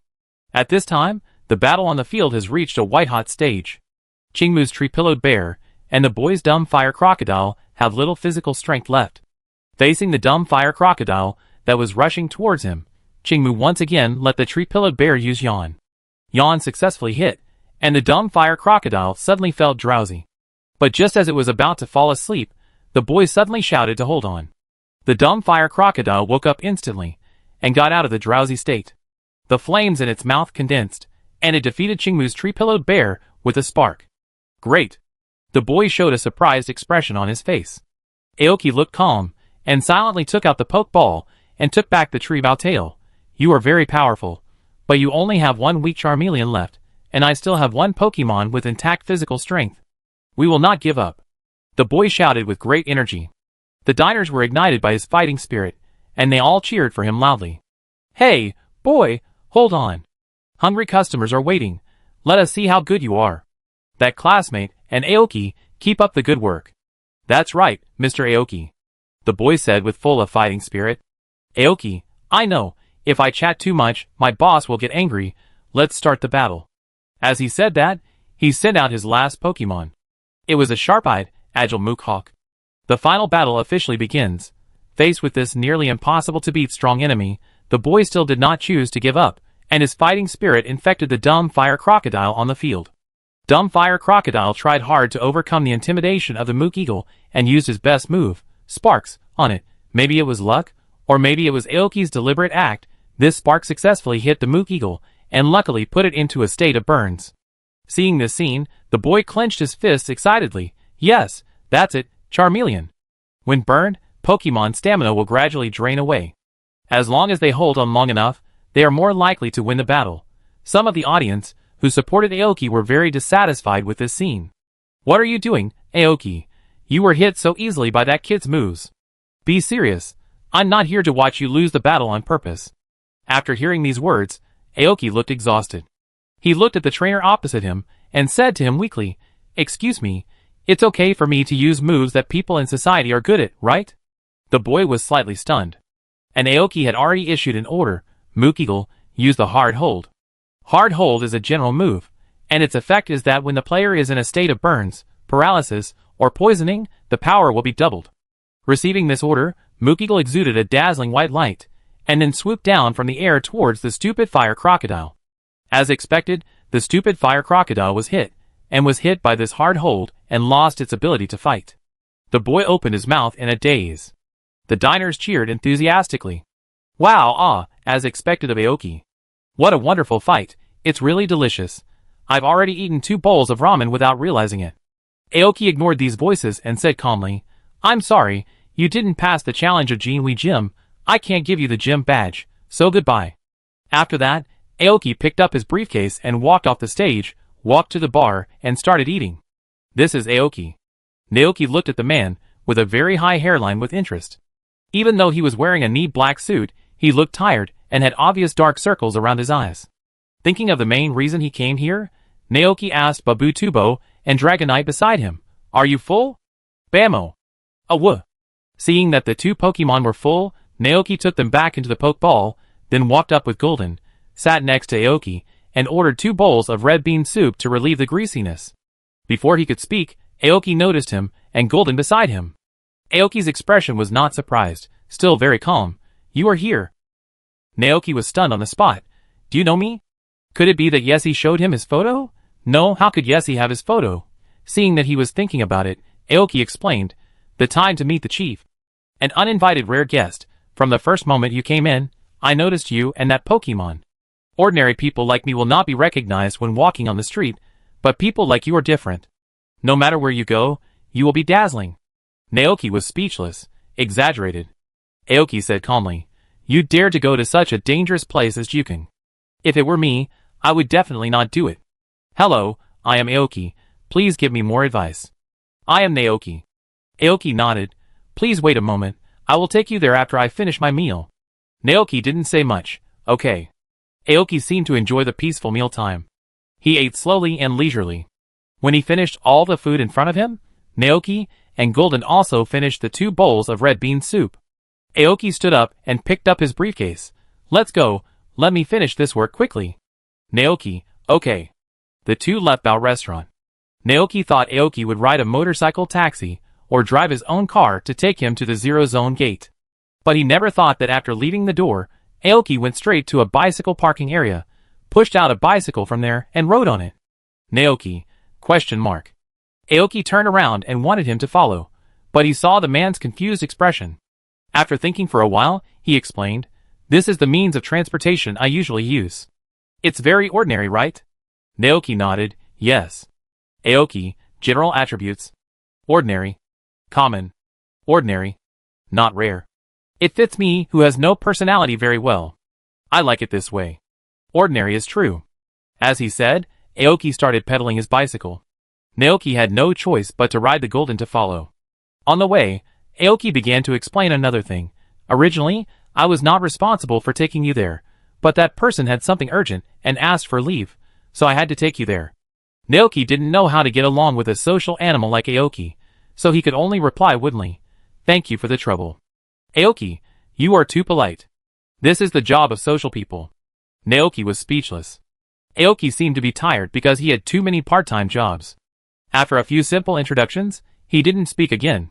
The Zero Zone gate is built on the steep and towering cliffs outside the Padilla giant pit. To get there, in addition to riding a bicycle, you have to climb the mountain. Jinhui town is located below the Zero Zone gate. You can even clearly see the steep cliffs towering into the sky in the town. The 2 quickly arrived at the foot of the mountain. Aoki got off the car and parked the bicycle on the side of the road. Next, we have to walk up the mountain. There is no way to ride a bicycle there. Naoki was very worried. Do you want to rest for a while? Seeing Aoki's look, he was afraid that he would suddenly die on the way. Aoki. Just think of it as helping digestion after a meal. Come on, let me finish work and go home to rest. Naoki, oh! Aoki walked, and he had no choice but to follow him. Fortunately, he often did farm work before, and his body was well exercised. After walking for a while, Aoki was exhausted and panting. Naoki asked with concern, do you want to ride the Gulton with me? Aoki glanced at the Gulton, shook his head and refused. Forget it, I don't really want to experience this novel experience. Okay. Perhaps Aoki thought that chatting would make him less tired, so he asked, is it called Golden? Naoki nodded, yes, it was named by Dr. Olin. I see. Aoki thought of Yusi's permission to enter the giant pit, and said in a surprised tone, I didn't expect the chief to approve your application to enter the giant pit. Naoki said silently, maybe she thinks I have the ability to protect myself? The ability to protect myself inside the Padilla giant pit. Is this man a champion-level trainer? That's right. UCI has been recruiting talents for the Padilla Alliance. Through this man's application, she may want to make friends with him. Qingmu turned his head and looked at Naoki, and suddenly asked, did the chief invite you to work in the Alliance? Naoki was stunned. How do you know? Qingmu had an expression that I knew. I guessed it all. The chief is my boss. If you agree to her, you may be assigned to a city as a gym leader like me, and you may also enter the sales department that relies on performance to make a living and do several jobs at the same time. That person can do such a thing. Naoki, Aoki continued, if you are willing, then fine. If it were me, I would definitely not do it. Although I am also working as one of the 4 heavenly kings, this is my limit. Naoki asked silently, taking me to the Zero Zone gate is not part of the job scope of the heavenly kings and the gym owner, right? Aoki sighed. There is no way. This is what people do in society. In order to avoid being disliked by their superiors, and those overtime pay, they do some work that does not belong to them. You may have to wait until you grow up to understand this. Naoki, While chatting, the two had already reached the middle of the mountain. After passing through a dim tunnel, a tall building with landing gear and apron appeared in front of them. We're here, Aoki said. This is the Zero Zone Gate. After passing through here, you can enter the Padilla pit. Aoki walked forward according to the procedure, opened the metal door with the access card given by the Alliance, and led Naoki and Golden into the building. Naoki looked up at the technologically inspired place in front of him, and couldn't help but exclaim. Aoki said, "This is my first time here. It's too dangerous down here. If it weren't for work, I would never come here." As he spoke, he opened the metal door leading to the apron. "This is it." Naoki walked in, and heard a whistling sound of airflow. He and Golden stood on the landing gear, with a large area of misty and heavy white fog in front of them. In an instant, Naoki felt as if he had arrived at the top of the cloud and was in a fairyland. Even though he had experienced entering a giant pit in the game, he couldn't help but feel nervous when he really reached this moment. Because under this milky white cloud was the bottomless Padilla giant pit. If he accidentally fell off Golden, he would be smashed to pieces. Golden beside him seemed a little nervous too. Naoki touched its head and took a deep breath. He turned his head and saw Aoki standing far behind him, looking at him. Seeing him looking back, Aoki said, "My work is done. Good luck." "Thank you." Naoki thanked him, then rode on Golden and patted Golden's head gently. "Let's go." "Aw, hiss." Golden's mood was inevitably a bit complicated at the moment. But Naoki wanted to go, so he still raised his front legs and jumped. Suddenly, a sharp air whistled past Naoki's ears, and the misty white clouds tightly surrounded him and Golden. Golden began to fall at a high speed, and Naoki hugged its neck tightly. Suddenly, the gorgeous feathers on Golden's head suddenly turned into wings, and the speed of falling suddenly slowed down, and everything around slowly calmed down. Naoki opened his eyes, and they seemed to have passed through the clouds at this moment, and the vast land and valleys shining with bright crystal light appeared below. The light turned into a waterfall, pouring down from the clouds. The light was so white and dazzling that the grass, trees, valleys, cliffs, and waterfalls all seemed so sacred. Gullerton landed on a green cliff full of vitality. Naoki took it to the edge of the cliff and stood in front of the simple fence designed by the Padilla Alliance, looking at the indescribable scenery in front of him. The air was shining with brilliant crystal light, and the wind could vaguely see the scales of snow moss drifting on the grass. The scales looked like starlight falling from the clouds under the light. In the valley in the distance, under the majestic waterfall, Chi-Chilin was drinking water with a group of Chilin. Above them, the sedge grass was floating gently in the breeze. "How beautiful," Naoki murmured, and he felt that he would never forget this scene in his life. "Ah, gah!" Golden shouted in confusion. Naoki retracted his gaze, but he had not forgotten the main reason why he came here. He looked around and surprisingly did not see the figure of the Paradox Pokemon nearby. He thought about it, and thought that this might be the top layer of the giant pit, and the habitat of those Paradox Pokemon had not expanded here yet. Dr. Olin said that if you go down the area below the gate of Zone 0, you can find the first observatory. It took him and Aoki more than 2 hours to climb the mountain, and now it is estimated to be 3 o'clock in the afternoon. Naoki did not intend to ride the Gulton directly down to the bottom from the big hole in the middle. The danger mentioned by Dr. Olin before was one reason, but the more important reason was that Naoki wanted to see the paradoxical Pokemon living here, and see if he could capture a few that were destined for him. Therefore, they had to reach the first observatory before dark, take a short rest, and then continue to move down. Chapter 232. At 4 p.m., Naoki arrived at the first observatory smoothly. Unexpectedly, he did not encounter any danger along the way, nor were there terrible paradoxical Pokemon everywhere like in the game. On the contrary, the entire upper layer of the giant pit gave him a peaceful and beautiful feeling, which was not much different from the outside world. Pokemon such as Shuttlecock, Karinky, Edelweiss, Flamehawk, Raichu and others lived leisurely here. Especially near the observatory, this building covered with ivy is located under a hillside, and there are almost no wild Pokemon nearby. Perhaps, as Dr. Olin said, the location of the observatory was designed after special investigation. Opening the door of the observatory, the layout here is extremely simple. The room is hexagonal in structure, and used building materials are placed on both sides of the entrance, and the innermost position is a thick pipeline for transporting energy. The wall is posted with the schedule of the researchers' work. A single bed is placed alone in the corner. Judging from the dust on it, no one has visited here for a long time. Naoki was not surprised by this environment. He put away his backpack and prepared to take a short break before going outside to observe the nearby Pokemon ecosystem. But at this moment, the communication device in the observatory suddenly rang. Naoki went forward to answer it, and heard the voice of Dr. Olin. "Is that Naoki?" "It's me, Dr. Olin." "Sure enough, I knew it was you when I saw the notification that the observatory was in use. It seems that you have safely arrived inside the giant pit. How is it? Did everything go smoothly along the way?" Dr. Olin asked. "No danger has been encountered so far." Naoki thought for a moment and asked, "By the way, Doctor, are there no Paradox Pokemon living near the first observatory? I didn't see a single Paradox Pokemon along the way." Hearing his words, Dr. Olin smiled. "You really came here for the Paradox Pokemon. It seems that you like them very much. Futu and I are very happy about this. But I think those paradoxical Pokemon are hiding in inconspicuous places at this time. They live in the distant ancient times, and have living habits that are completely different from modern Pokemon. Some paradoxical Pokemon like to go out at night. Maybe you can see them after dark." "Is that so?" Naoki nodded thoughtfully. "I see. Thank you very much, Dr. Olin." "Dr. Olin, you must be very tired after a day's journey, right? Then I won't disturb your rest. I'm looking forward to what kind of paradoxical Pokemon you will capture. Bring it to the Research Institute for us to see." "Okay." After the communication ended, Naoki released Dragonite and Babudu from the Pokeball. He said to the Pokemon, "You can go outside to play for a while, but don't run too far." It was the first time for the two Pokemon to come to this place, so they inevitably felt novel. So after getting permission, they ran outside immediately. Seeing this, Naoki was a little worried, afraid that the two flying guys would run around, so he asked Gillerton to go and watch them. The three Pokemon left, and Naoki stayed alone in the Research Institute to sort out the items he brought this time. First of all, the indispensable pots and ingredients. Naoki took them out of the travel backpack and put them aside, preparing to cook a simple dinner later. The second thing was some clothes for changing, a few empty red and white balls, and some basic observation tools.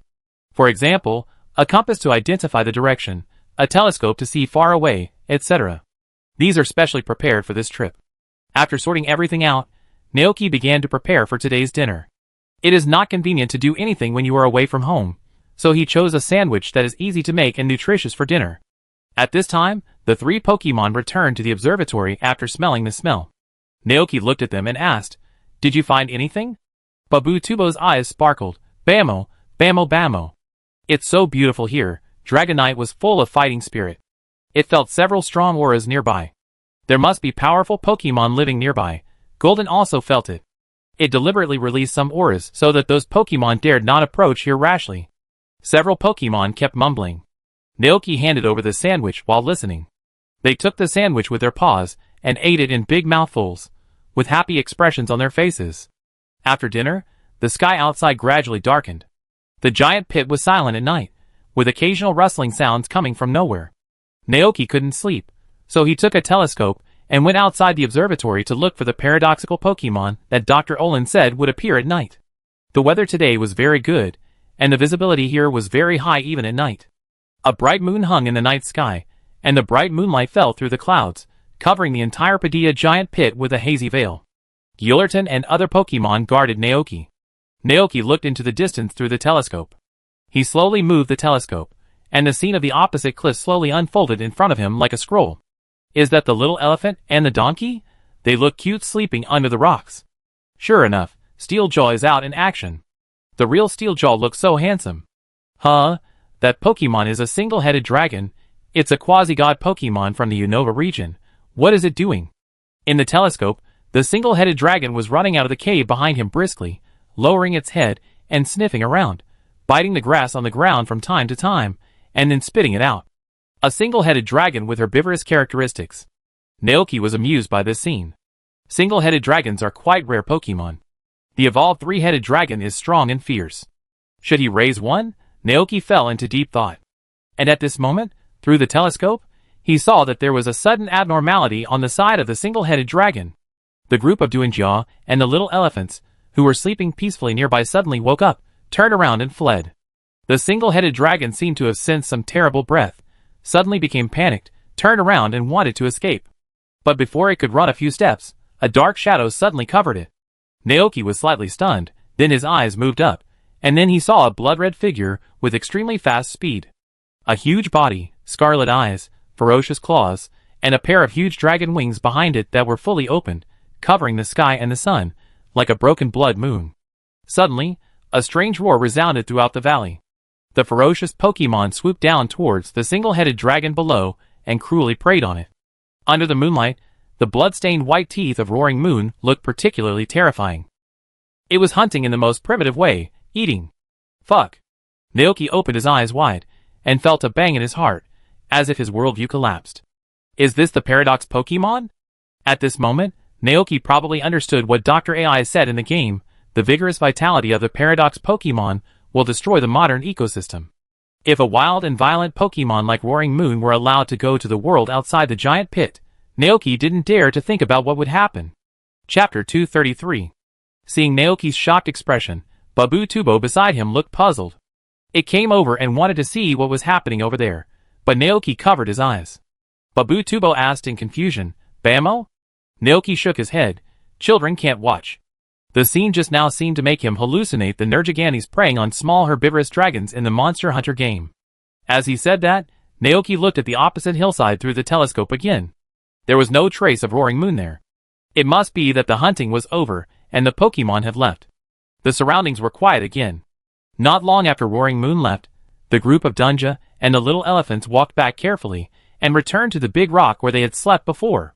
It seems that Roaring Moon is at the top of the ecological niche in this place, Naoki murmured. What's more worrying is that Roaring Moon gave him a completely different feeling from other Pokemon. It's like a primitive creature in ancient times that was not fully enlightened and full of wildness and violence. Compared with the paradoxical Pokemon of ancient species, modern Pokemon are relatively well developed. Living with humans over the years has also made them evolve in a direction that is more suitable for living in harmony with humans and coexisting together.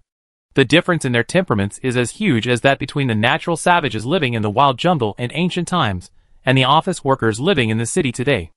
Not only Roaring Moon, if it is set, other paradoxical Pokemon are not good people either. It is indeed primitive.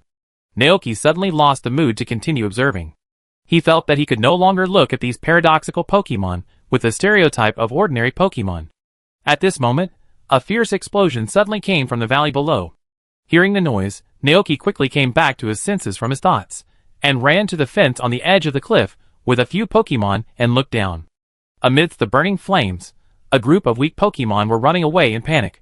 Suddenly, a beam of heat rays swept through them, and the scorching temperature instantly ignited the nearby trees and grass, and the burning flames blocked the way forward for those Raichu. A Raichu raised its head angrily, and looked at the sky. The fierce electric current ran wildly on its cheeks, and then turned into a flash of lightning and shot upwards. But it missed. Naoki moved the telescope. Then, in the night sky, a mysterious Pokemon with a flame-like glow, a pair of red horns on its head, a silver metallic luster on its tail, and 3 pairs of cool light wings floating behind it appeared. Iron Poison Moth. The future species of Vulcan Moth. The name of that Pokemon appeared in Naoki's mind. Is it hunting again? No, it doesn't look like it. The Iron Poison Moth followed the group of Raichu from the sky like a UFO, and from time to time used heat rays to force them to move, as if it wanted to force the Raichu to go somewhere, and it seemed to be observing the Raichu's behavior. At this time, the Thunder Hills had been forced to the edge of a waterfall. The Iron Poison Moth's body flashed with light, and then the light wings behind it fully unfolded, as if it had transformed into a god of fire, and the powerful heat rays gathered on it. The Thunder Hills on the ground looked at this scene. Perhaps just like humans will burst out unprecedented power when facing a crisis. The Thunder Hills suddenly burst into strong lightning. The electric energy resonated, and thunderclouds gathered above the sky. The next second, a thick lightning bolt hit the Iron Poison Moth directly. The attack of the Iron Venomous Moth was interrupted, and smoke rose from its body like a destroyed machine, and then it fell into the huge and unfathomable pit below. The crisis was resolved, and the Raichus panted violently. They did not stay for too long. After a short rest, they ran away and soon disappeared in the complex terrain. Seeing this scene, Naoki couldn't help but breathe a sigh of relief. Fortunately, it seems that these modern Pokemon are not completely powerless to resist. The scene on the lower floor was seen by Babu Tubo and Dragonite. Looking at their expressions, Naoki said seriously, "Did you see it? It's very dangerous here. Be careful not to run around." Bammo! Babutubo nodded repeatedly. Compared to the ancient paradoxical Pokemon full of wildness, these future species seem to be more difficult. Because the intention of the ancient species is easy to guess, that is, primitive hunting behavior. And the image of the future species that combines high-tech metal and biological bodies gives people a very cold feeling, making it difficult to see their intentions and thoughts. Let's stop here today. We have to continue our journey tomorrow. Naoki didn't want to watch any more for the time being. He put away the telescope and turned to walk towards the observatory. The next morning, the Padilla crater regained its sacred appearance full of light. Looking at the magnificent scenery shrouded by light, no one could have imagined that this place would become the most cruel and terrifying hunting ground at night. Naoki packed up his things, put on his travel backpack and continued to set off. Near noon, they came to a forest wrapped in colorful crystals. Looking at the tree roots completely covered by crystals, Naoki murmured in a low voice, "It seems that the crystallization of energy has also affected these trees. But then again, the crystallization of Pokemon seems to work on the same principle. The Pokemon that undergoes crystallization will be covered with a layer of special crystals, and the surface of the body will shine like a cut gem, emitting brilliant light." According to Naoki's understanding, the reason why crystallization occurs is closely related to the crystal energy that seeps out of the ground in the Padilla region. Is it Talbagos that exudes this energy? Naoki guessed randomly. However, unfortunately, the DLC of Juzi, the time he traveled through, has not been released yet, and he and the locals of this world have no way of knowing all this. But according to the information provided in the game, could it be that Talbagos is underground? Thinking of this, Naoki reached out and touched the energy crystal on the tree. Faintly, he felt a strong power from it. Golden stood aside, tilting his head to look at his own reflection in the crystal. Suddenly, he saw something flying from behind him in the crystal. Ah, gah! Golden immediately became alert, turned around and swung his claws, and the thing was slapped away. The other party's face hit a tree, and he slid down the tree trunk to the grass in a mess. Huh? What is it? Naoki stood up immediately, holding the two poke balls in his pocket tightly in his right hand. Ah, gah! Golden shook his head to indicate that he didn't know either. After seeing the appearance of the mysterious creature, Naoki was stunned. Jiggle? No, not Jigglypuff. It's Jigglypuff's ancient species, the Roaring Tail. Thinking of the ferocious roaring moon he saw last night, Naoki immediately became alert. Golden, be alert. Ah, gah! As soon as the words fell, the roaring tail that slipped off the tree trunk staggered to its feet. It turned around angrily, and the trunk left a red mark on its cute little face, as if it had been run over by a wheel. Ah! The roaring tail exuded a strong wildness. It jumped and let out an impassioned war cry, just like a gorilla in the ancient world beating its chest to meet the enemy. Then, it rushed towards Gulton wildly. Gulton was confused. It raised its hand and waved, ready to hit this savage-like little thing away. However, the roaring tail suddenly opened its mouth, revealing a pair of sharp tiger teeth, and bit Gulton's claws tightly. Ah, gah! Golden was shocked and waved his arms quickly, trying to shake the roaring tail off. However, the roaring tail bit very tightly, and refused to let go no matter how hard Golden shook it. Seeing this, Naoki couldn't help but step forward and grab the roaring tail's body, trying to pull it off. For a moment, the roaring tail's round body was stretched very long, but it still didn't let go. Naoki also pulled off a few tufts of its hair, and fell on the grass. Burn it with jet flames. Unable to pull it down by brute force, Naoki immediately issued an order to burn it. Gulatin immediately used the jet flame. The body of the roaring tail was instantly covered by the blazing flames. It let out a scream, and finally let go. The fur of the roaring tail that fell to the ground was ignited, and it ran madly on the ground. When the flames were finally extinguished, a powerful superpower wave burst out from the roaring tail. It screamed angrily, "Roaring tail!" Then, a materialized superpower thought wave blasted from its body towards Gulton. Seeing this scene, Naoki knew that this conflict could not end amicably. He gave Gulton an order without hesitation: Flash Charge. Dragon attribute moves are ineffective against Roaring Tail, and fighting moves can only cause a quarter of the damage to it. Instead of continuing to fight, it is better to use the ultimate move directly. Swish! A hot flame suddenly surged out of Gulton's body, and the flame instantly swept its whole body, turning Gulton into a chariot of fire, rushing straight towards Roaring Tail. Perhaps the difference in strength between the two was too great, and the mental impact of the roaring tail was directly crushed by Gulton. The next second, the two collided with each other. With a loud bang, the roaring tail was directly knocked away. The powerful impact caused its body to break a big tree, and then fell to the ground, losing its ability to fight. The flame on Gulton's body was retracted into his body. Naoki stepped forward and handed a bottle of juice milk with the effect of physical strength recovery, large, to Gulton. Gillerton took it, raised his head, and drank the milk in one gulp. Naoki went forward to observe the roaring tail that had lost its ability to fight. Except for the big ponytail on the forehead, it seems to be no different from an ordinary Jigglypuff. Naoki recalled Jigglypuff's appearance and carefully compared the two. No, Jigglypuff doesn't seem to have such sharp little fangs, and its body is not as big as the roaring tail. The body of this roaring tail is at least 1 meter long, almost twice as long as Jigglypuff. At this time, Gulton, who had recovered his strength, came forward and looked at the roaring tail with a little doubt. Uh-huh. This Pokemon is too savage, Naoki said. But compared to the brutal roaring moon last night, this roaring tail is much better. Should I try to capture it? After thinking for a long time, Naoki took out an empty Pokeball from his backpack and put it on the forehead of the roaring tail. The next second, the body of the roaring tail turned into a red light and was collected by the Pokeball. Bang, bang. The Pokeball fell to the ground, and as the ball shook violently, the button in the center also flashed a dazzling red light. 1, 2, 3. It seemed that the Pokemon inside was struggling violently. But soon, the shaking of the ball slowed down until it stopped shaking completely, and the red light stopped flashing. This means that the capture was successful. Success? Naoki went forward to pick up the Pokeball. He hesitated for a moment, and pressed the button on the Pokeball towards the empty space next to him. A white light flashed, and the roaring tail, which had regained consciousness after being subdued, reappeared in front of him and Gulton. Ah! Even though its body was extremely weak, the roaring tail still looked fierce and extremely irritable. It opened its mouth, revealing its sharp little fangs, and floated in the air towards Naoki, trying to attack him. However, before the roaring tail got close, it was slapped away by Gulton. Ah! The howling tail jumped up in a rage and howled fiercely. Naoki's head hurt from the sharp sound, so he picked up the Pokeball and took back the still aggressive howling tail. The surroundings returned to peace again. Naoki looked down at the Pokeball in his hand and thought to himself, sure enough, the Pokeball does not have a brainwashing function.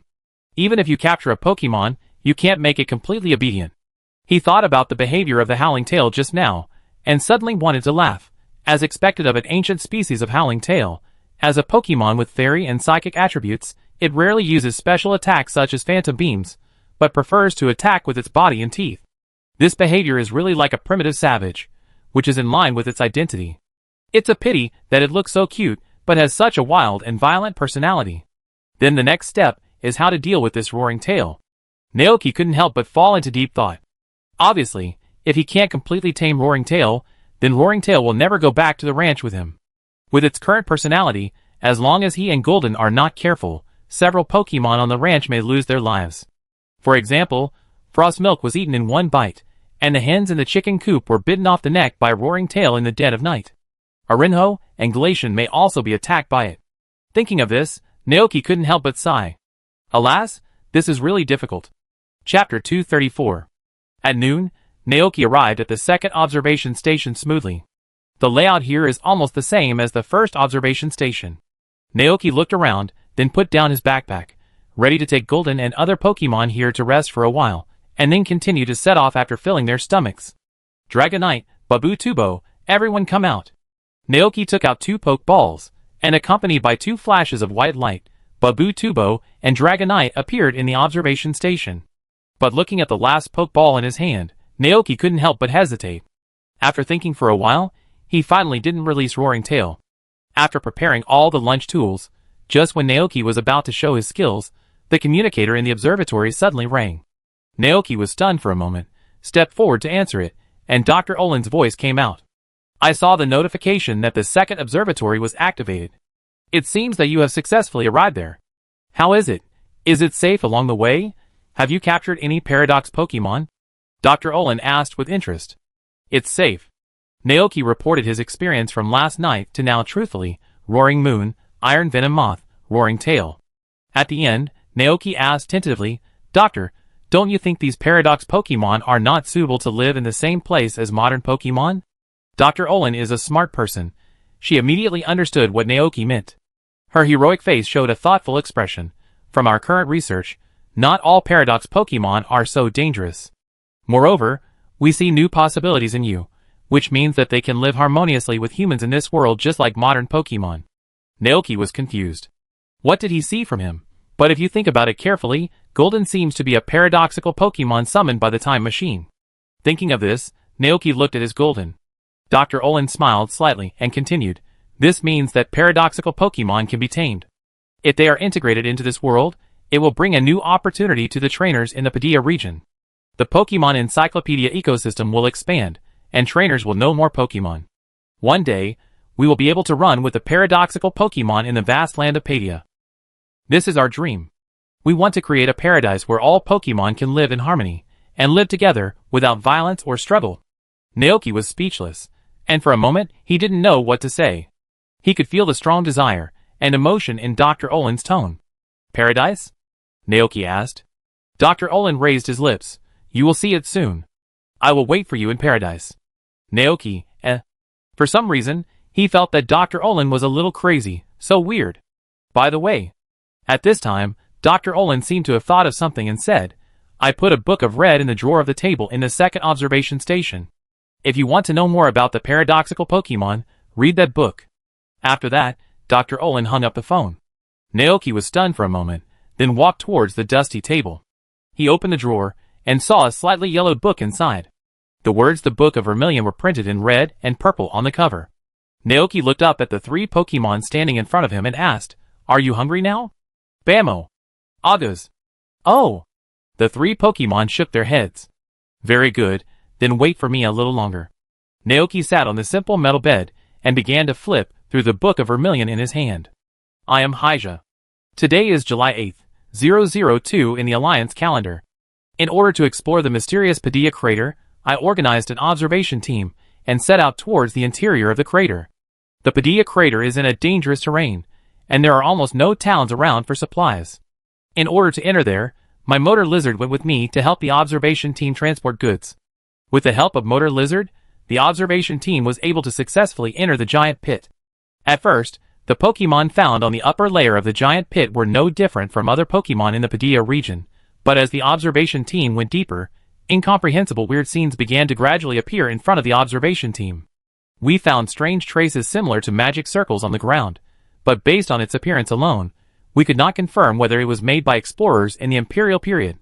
With doubts, we continued to go deeper and finally successfully reached the depths of the giant pit. Oh my god, there are so many shining crystals here.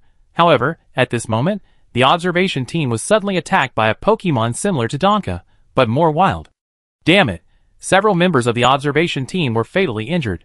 The medical technology of the observation team was insufficient, and 2 brave members of the observation team died. Everyone gathered together to mourn, and we will always remember their names. The observation team continued to move forward. For some reason, when we reached the deepest point, I was separated from other members of the observation team. I lost consciousness and fell into a coma. Miraculously, I vaguely felt that I was talking to someone while I was in a coma, and I wrote a lot of notes without realizing it. Later, I was found and rescued by other members of the observation team. This expedition ended in embarrassment. We plan to tell the world about this discovery. If you want to know, then keep reading. With curiosity, Naoki turned to the next page. Then, he saw the sketch of the howling tail on it. Below the painting is a record of what Hyja observed. This is a mysterious creature called Roaring Tail. It looks cute, but its temperament is extremely aggressive. According to the investigation of the observers, as long as you get close to this mysterious creature, you will be attacked by it immediately. Continuing to flip back, Naoki saw sketches of paradoxical Pokemon such as Guillerton, Millerton, Majestic Fong, Fierce Mushroom, Roaring Moon, Wave Water, and Iron Warrior. It is worth mentioning that he saw Hyja's special mark on the side of Roaring Moon. Judging from the behavior of this creature, it is speculated that its violent temperament is even more violent than that of the Tyrannosaurus Rex. Even if you accidentally encounter it, you must avoid contact with it.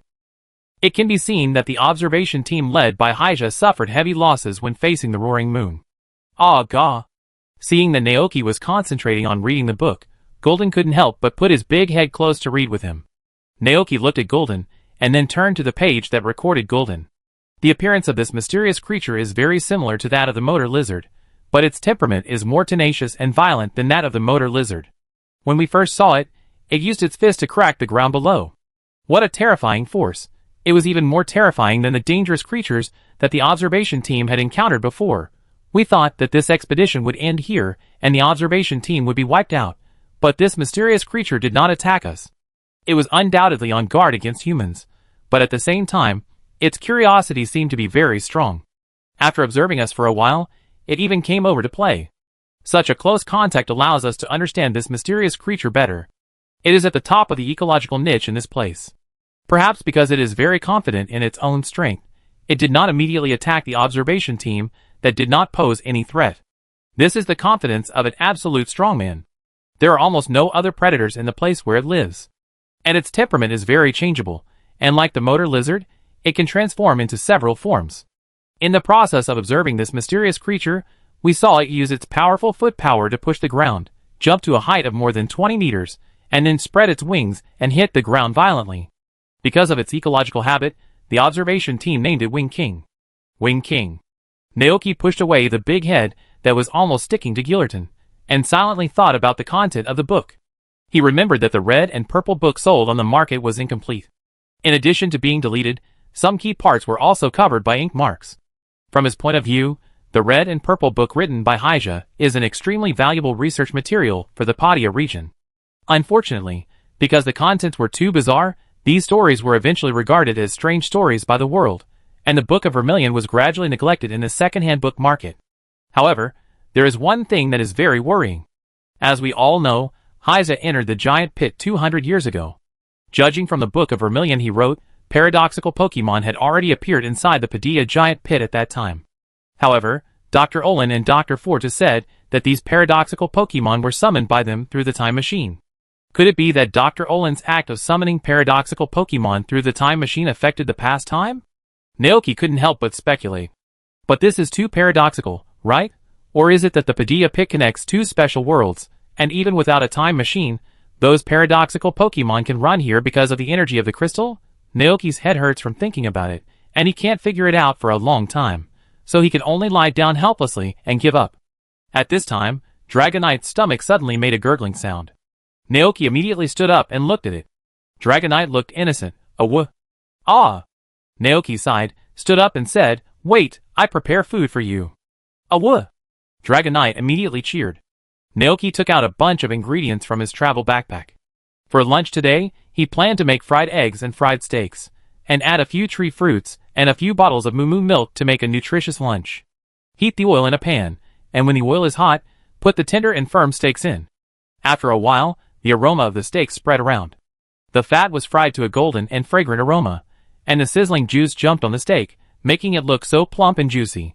Take a bite, and the full juice will explode in the mouth, constantly stimulating the taste buds of the diners. When it was almost done, Naoki took out the Pokeball of Howling Tail. As an ancient primitive Pokemon, Howling Tail is naturally unable to communicate with humans like normal Pokemon. In this case, he used the nature of the predator and tried to tame it with food, just like the ancient primitive people tamed the wild wolves into hunting dogs. With a flash of white light, the still injured Roaring Tail appeared on the grass not far away. As soon as it came out, Roaring Tail let out a series of long howls. Gulton. Stare. Naoki looked at this scene. According to common sense, Roaring Tail should tend to biological instincts, avoid conflict with Gulton, which is stronger than itself, and then turn around and run away. However, this Roaring Tail did something unexpected. It stared at Gulton without fear, and then wanted to attack it. Gulton immediately jumped up and smashed the Roaring Tail into the mud with one claw. Roaring Tail felt pain and let out a long and sharp howl.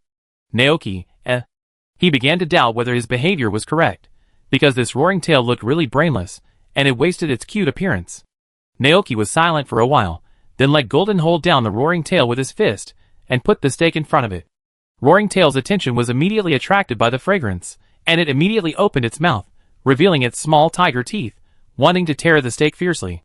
However, the next second, the steak in front of him was taken away. Roaring Tail bit nothing and stared at the human in front of him angrily. Naoki tried to communicate with it. He pointed at himself and then at the steak. "Listen to me, I give you meat. Roaring tail. Ah. Naoki. Question mark. He raised a finger and signaled. Stop, don't bark. Roaring tail. Ah. It opened its mouth suddenly and bit towards Naoki's finger.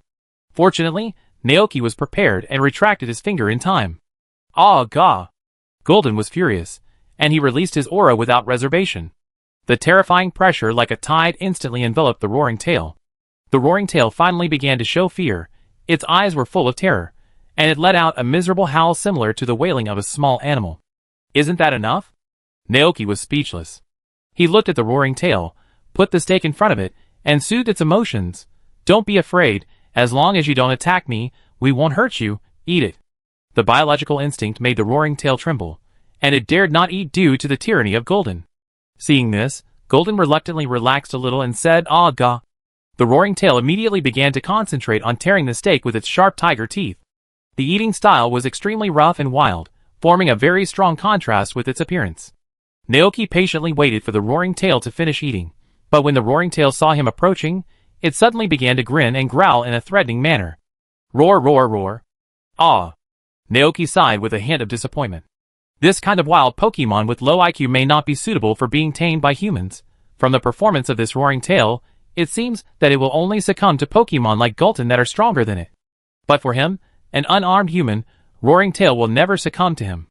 The ancient Roaring Tail cannot understand the relationship between trainers and Pokemon, and naturally will not regard him and Gulton as a whole. Naoki figured it out. If he wanted to tame this Roaring Tail and make it submit to him, he had to conquer it with his own strength. But the question was, could he, a weak human, beat Roaring Tail? If it were in the world of Monster Hunter, maybe he could beat it. He could wear armor and weapons made of Gulton scales to defeat Roaring Tail and Roaring Moon. But unfortunately, this is the world of Pokemon. Chapter 235. Naoki looked at the Roaring Tail from a distance. From the current point of view, it is much more difficult to capture the Paradox Pokemon than I thought. Not only because the Paradox Pokemon are violent and aggressive by nature, but also because they cannot communicate with people like normal Pokemon and cannot understand what I mean. In addition to conquering it with violence, is there any other way? At this time, Naoki suddenly remembered that he had used Giratina's reverse world water to make a series of reverse dishes. But the question arises again.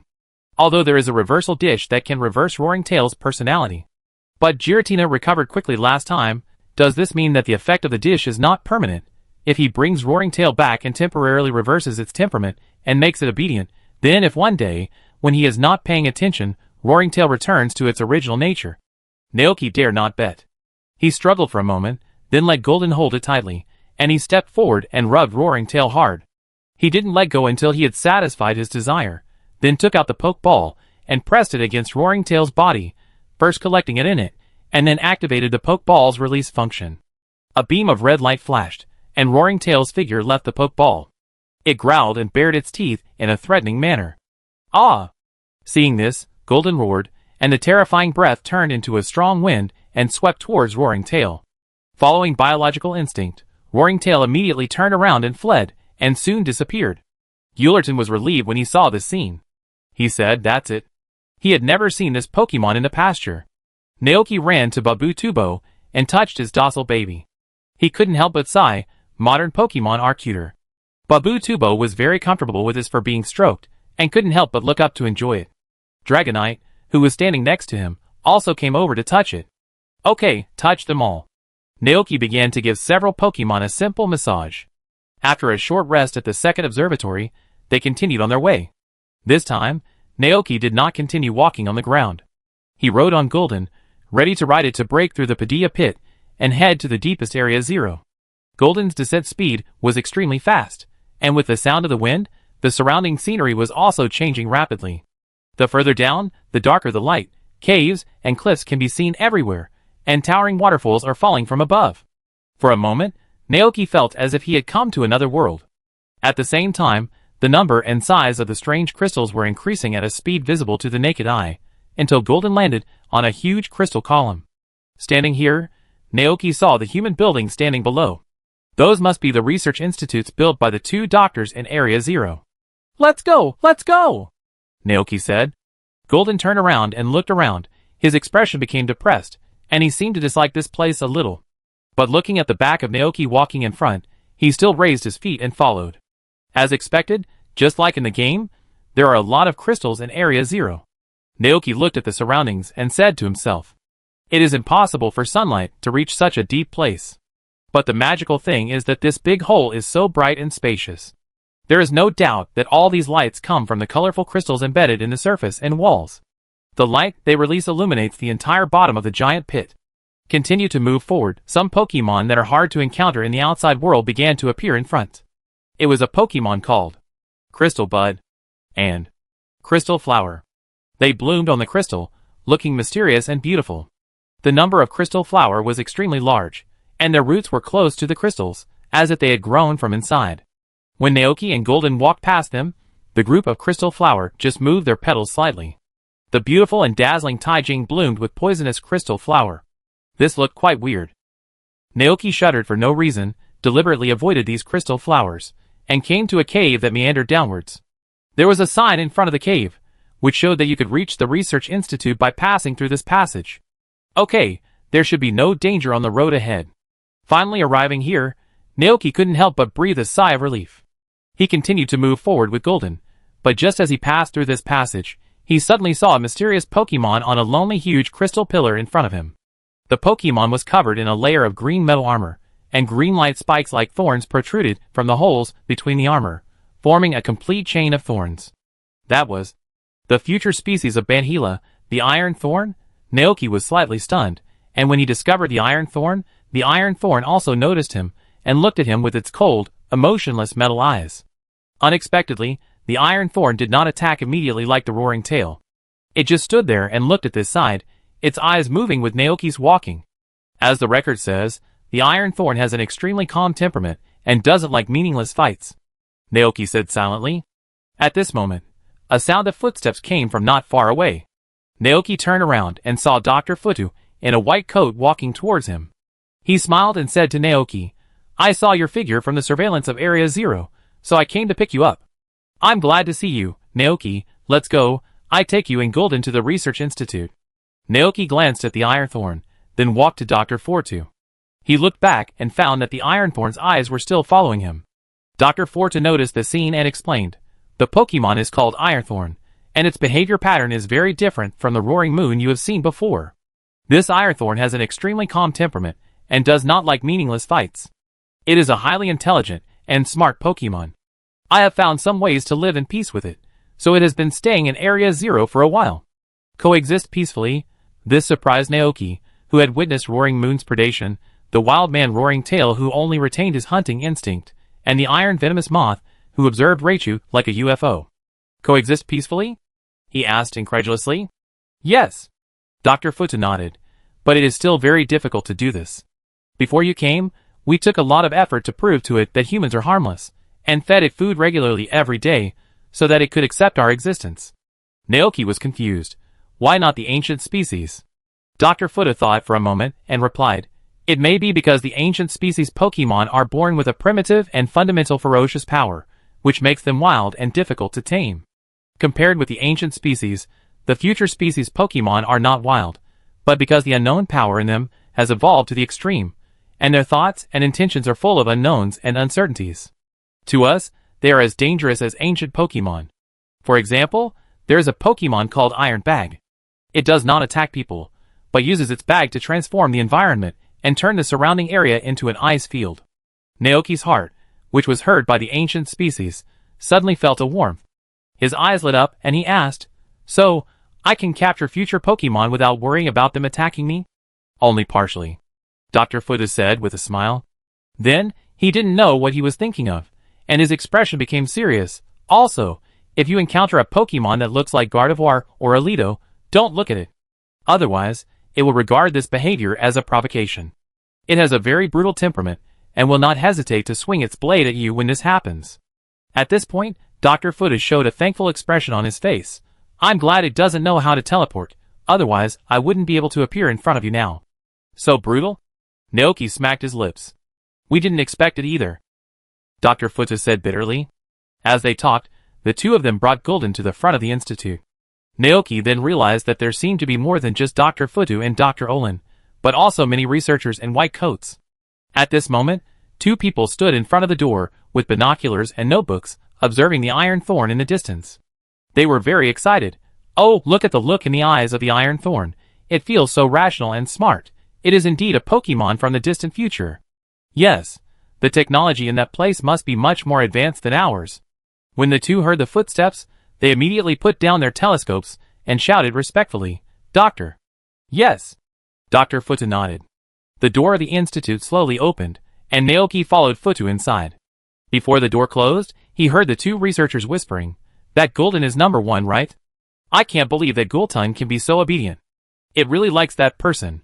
"Yes, but Gulton and Milton are very special. They are different from other paradoxical Pokemon. Otherwise, the doctor couldn't have established a relationship with them so quickly." Gradually, the voices of the two became farther and farther away until they could no longer be heard. It was the first time for Naoki to come to such a place. He felt a little nervous for some reason. He turned his head and found that Gulton beside him was also very nervous. Naoki rarely saw Gulden like this, and he was no longer nervous. He reached out and touched Gulden's head and mouthed to it, "Don't be afraid." Gulden didn't make a sound, but rubbed his palm with his head. At this time, Dr. Futo led them into a very large room. There were various green plants planted in the room, and a winding river passed through these trees. There were small flowers blooming on the grass, and a dazzling artificial sun hung on the top of the room, providing light and heat for these plants. This is a small ecological park. This area extends far into the distance, but Naoki noticed that there is a clear dividing line not far away, and guessed that it should be a special projection. Dr. Olin is standing on the grass at this moment. Not far in front of her, there is a Pokemon lying with a blue-purple body and a calm and cold expression. That is Millerton. The Millerton seemed to have noticed something.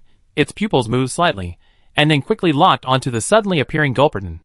After seeing this Milton, Gulton immediately became alarmed, looked at Milton with hostility, and roared, "Ah gah!"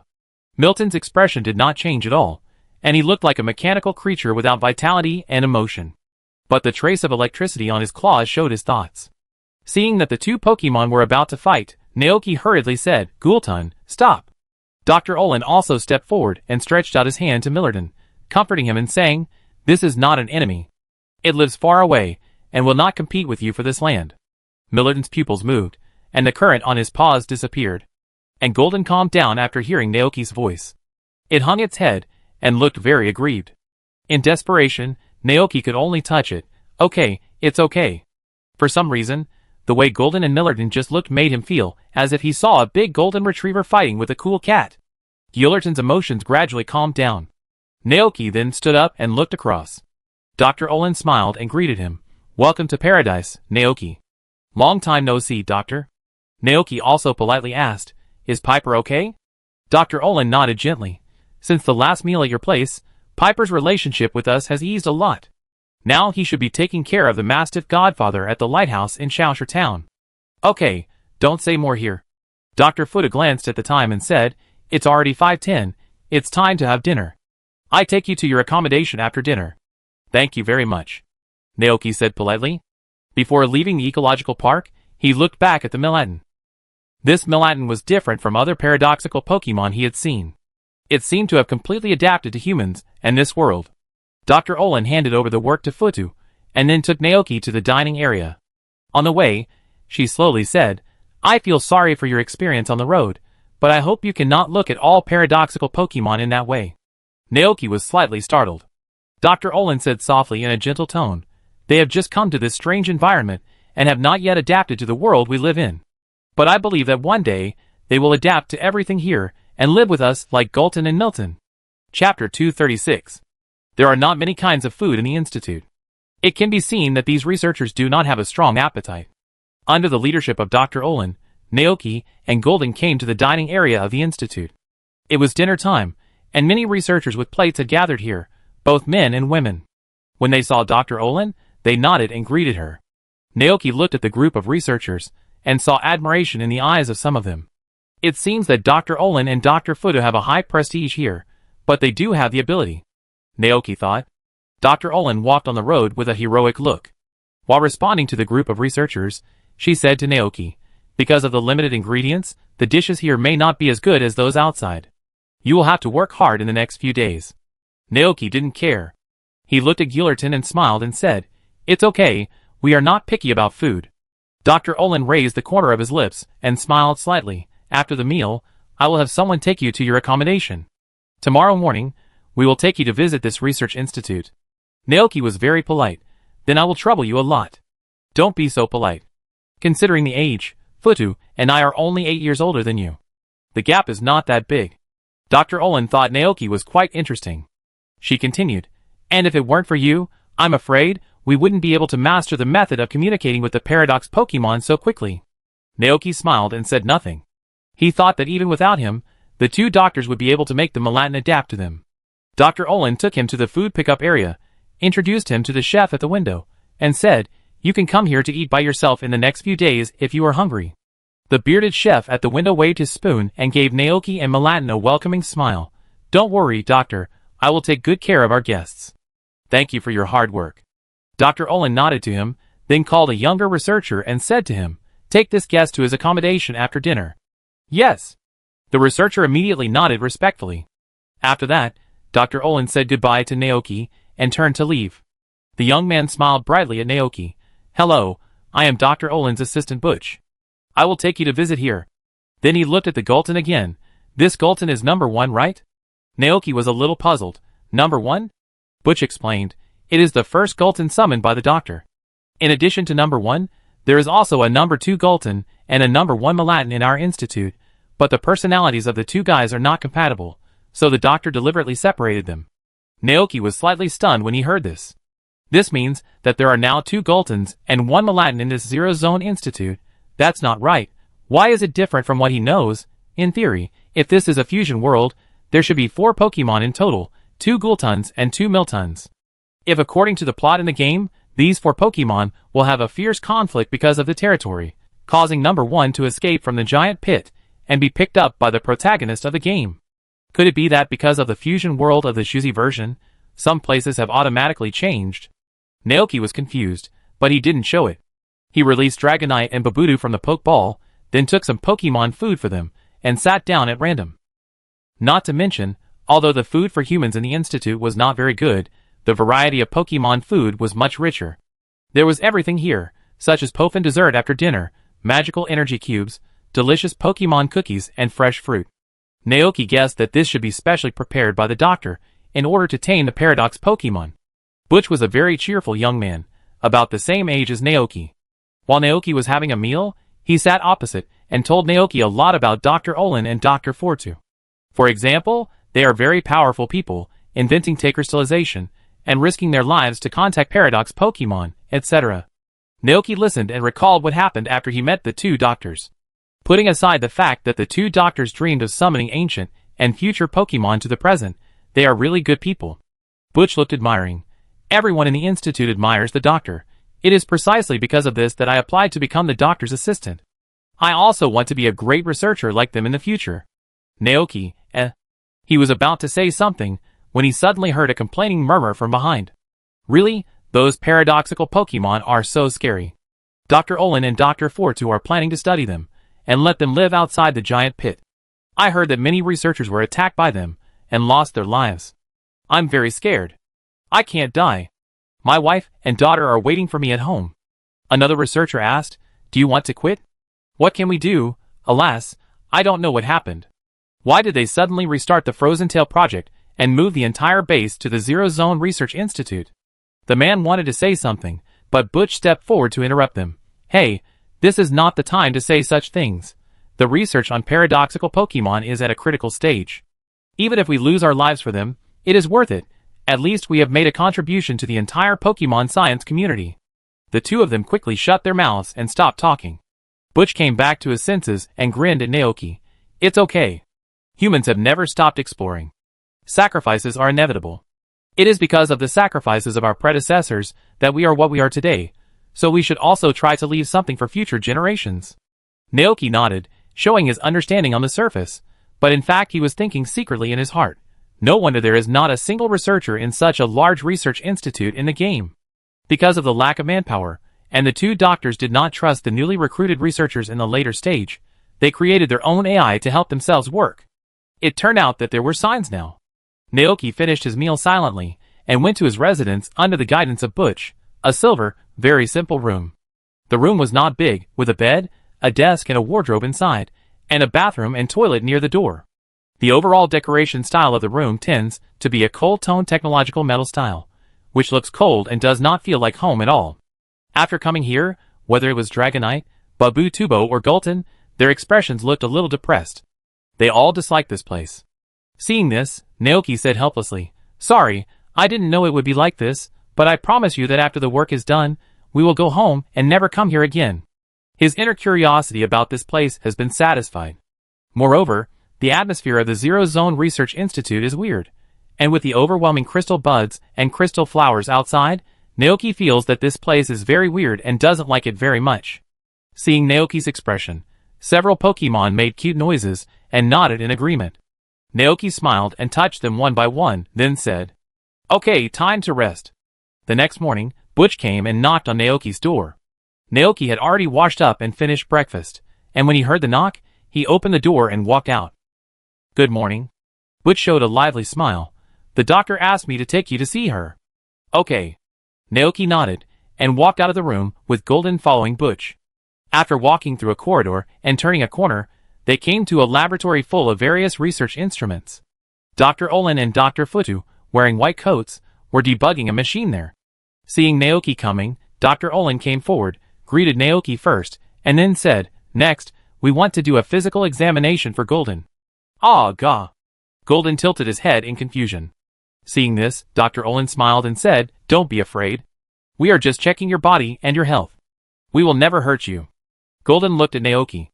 Naoki nodded at him. "Go." Golden walked forward and stood on the machine. Dr. Olin stayed in front of Golden and scanned it, while Dr. Futa turned around and walked to a large computer. As Dr. Olin scanned, Golden's physical data appeared on the computer screen. Looking at the above content, Dr. Futa was very surprised. The energy reaction of this Gulton is very strong. Its strength is definitely far superior to Gulton number 2 and Milton. "Huh?" Dr. Olin was also very surprised. It can be seen that this Gulton is well taken care of. Judging from its muscle density, it is a very strong Gulton. Dr. Futa looked at Naoki, who was taking care of Gulton with admiration. It is worthy of being a champion-level trainer, who is admired by even the chief champion. He can even cultivate a Pokemon like Gulton so powerful. Naoki? ? At this time, Dr. Futa made a new discovery, and his tone was very excited. Sure enough, Gulton is slowly adapting to this world. Its brain is very active, which means it is thinking at a deeper level, just like those smart modern Pokemon. "Are you sure?" Dr. Olin hurried forward to check together. Dr. Futa nodded. Compared with Gulton number 2 and Milton, this means that the Paradox Pokemon can really slowly adapt to this world and the existence of humans. Great. Dr. Olin was a little excited. This is really great. Naoki watched this scene silently. He began to think whether his arrival had changed something. No, even without me, the two doctors would have discovered this situation sooner or later. After all, in the game, they did not give up their dreams until the end of their lives. Even Dr. AI, who inherited the feelings of the two doctors, went to the place where the paradoxical Pokemon lived through the time machine in the end. At this time, Dr. Olin came forward and sincerely thanked him. "Thank you very much for helping us take care of Golden during this period of time." Naoki? ? What's going on? It seems that this means that he wants to take back his Golden? Naoki's heart sank, and he would never allow this to happen. However, Dr. Olin did not mean that. She looked at Golden, then at Naoki, and then said, "It seems that you have established a deep bond between you, so it's time." Naoki was stunned for a moment. "What?" Dr. Olin clapped his hands, and an assistant brought a black bead about the size of a pokeball. Dr. Olin handed the bead to Naoki and introduced it. "This is the Taijing bead developed by Futu and me. From now on, it belongs to you. Through it, you can make Pokemon fight in Taijing. I believe you have heard of it when you were outside." "Huh?" Naoki reached out to take the Taijing bead, feeling a little incredible. "Are you really giving it to me?" "Of course, you are a very good trainer, and have the qualifications." Dr. Olin smiled slightly. Naoki, Although he is not, he can be now. Then, Dr. Olin waved to Golden, signaling it to come over here. "Ah, gah." Golden walked straight to Naoki. Looking at the man and Pokemon in front of him, Dr. Olin said expectantly, "Now, let Golden crystallize. Fortu and I want to witness this moment with our own eyes." Naoki was completely confused. He looked at the Taijing pearl in his hand, and was completely confused. Under the expectant gaze of the two doctors, he looked up hesitantly and asked, "How do I use this?" Dr. Olin, Dr. Fudu, They smiled at each other, and then Dr. Fudu said, "Just like you usually throw a poke ball, throw it at the Pokemon. When it gets close, the Taijing energy inside will automatically merge with the Pokemon." Hearing this, Naoki looked at Golden, and then tried to throw the black Taijing pearl. Golden's golden eyes were fixed on the Taijing pearl in midair. When the Taijing pearl came to the top of it, a brilliant Taijing energy suddenly burst out from it, and the energy instantly enveloped Golden below, turning into a huge crystal. The next second, accompanied by a sound of snap, a sound like glass breaking came from the crystal, and in an instant, the huge crystal shattered and turned into starlight floating around. In that light, Golden's body immediately emitted a brilliant light like a gem, as if it was covered with a layer of transparent crystals. On Golden's head, a crown-like Taijing gem emerged, and above the gem was a huge fist condensed from pure Taijing energy. Dr. Olin and Dr. Fuja reflected Golden's current appearance in their eyes. Success. Golden can also be Tai-crystallized. The Taijing attribute of this Golden is fighting attribute. In this state, if Golden uses fighting moves, the power of the moves will become more powerful, which is very suitable for Golden. Chapter 237. Naoki looked at the Taijing fighting Golden in front of him. Well, how should I put it? Mega Evolution is cool, and the meaning is also very good. Z moves are also cool. Not to mention the exaggerated visual effects of Gigantamax and Super Gigantamax. And now, why is it a bit lame when it comes to Tai-crystallization? Although a big crystal fist on the head looks very domineering, it always gives people a feeling that it will affect the combat state. With that kind of thing on the head, won't Pokemon feel top-heavy? At this time, Golden noticed his eyes, and couldn't help but let out a puzzled cry, "Ah!" Naoki smiled and praised, "Very domineering." After spending so much time together, Golden could already hear some of Naoki's hidden meanings. For example, now, only when he compliments others against his will he show this kind of smile on his face. Golden was a little depressed. "Ah." The two doctors on the side didn't understand the little movements between the two, and their attention was all focused on Golden after he was crystallized.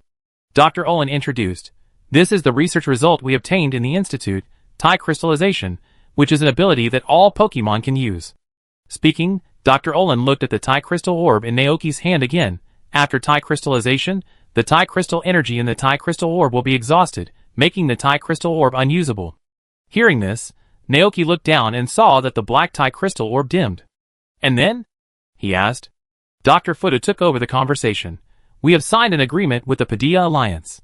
In the near future, we will build Taijing energy replenishment devices in Pokemon centers around the world.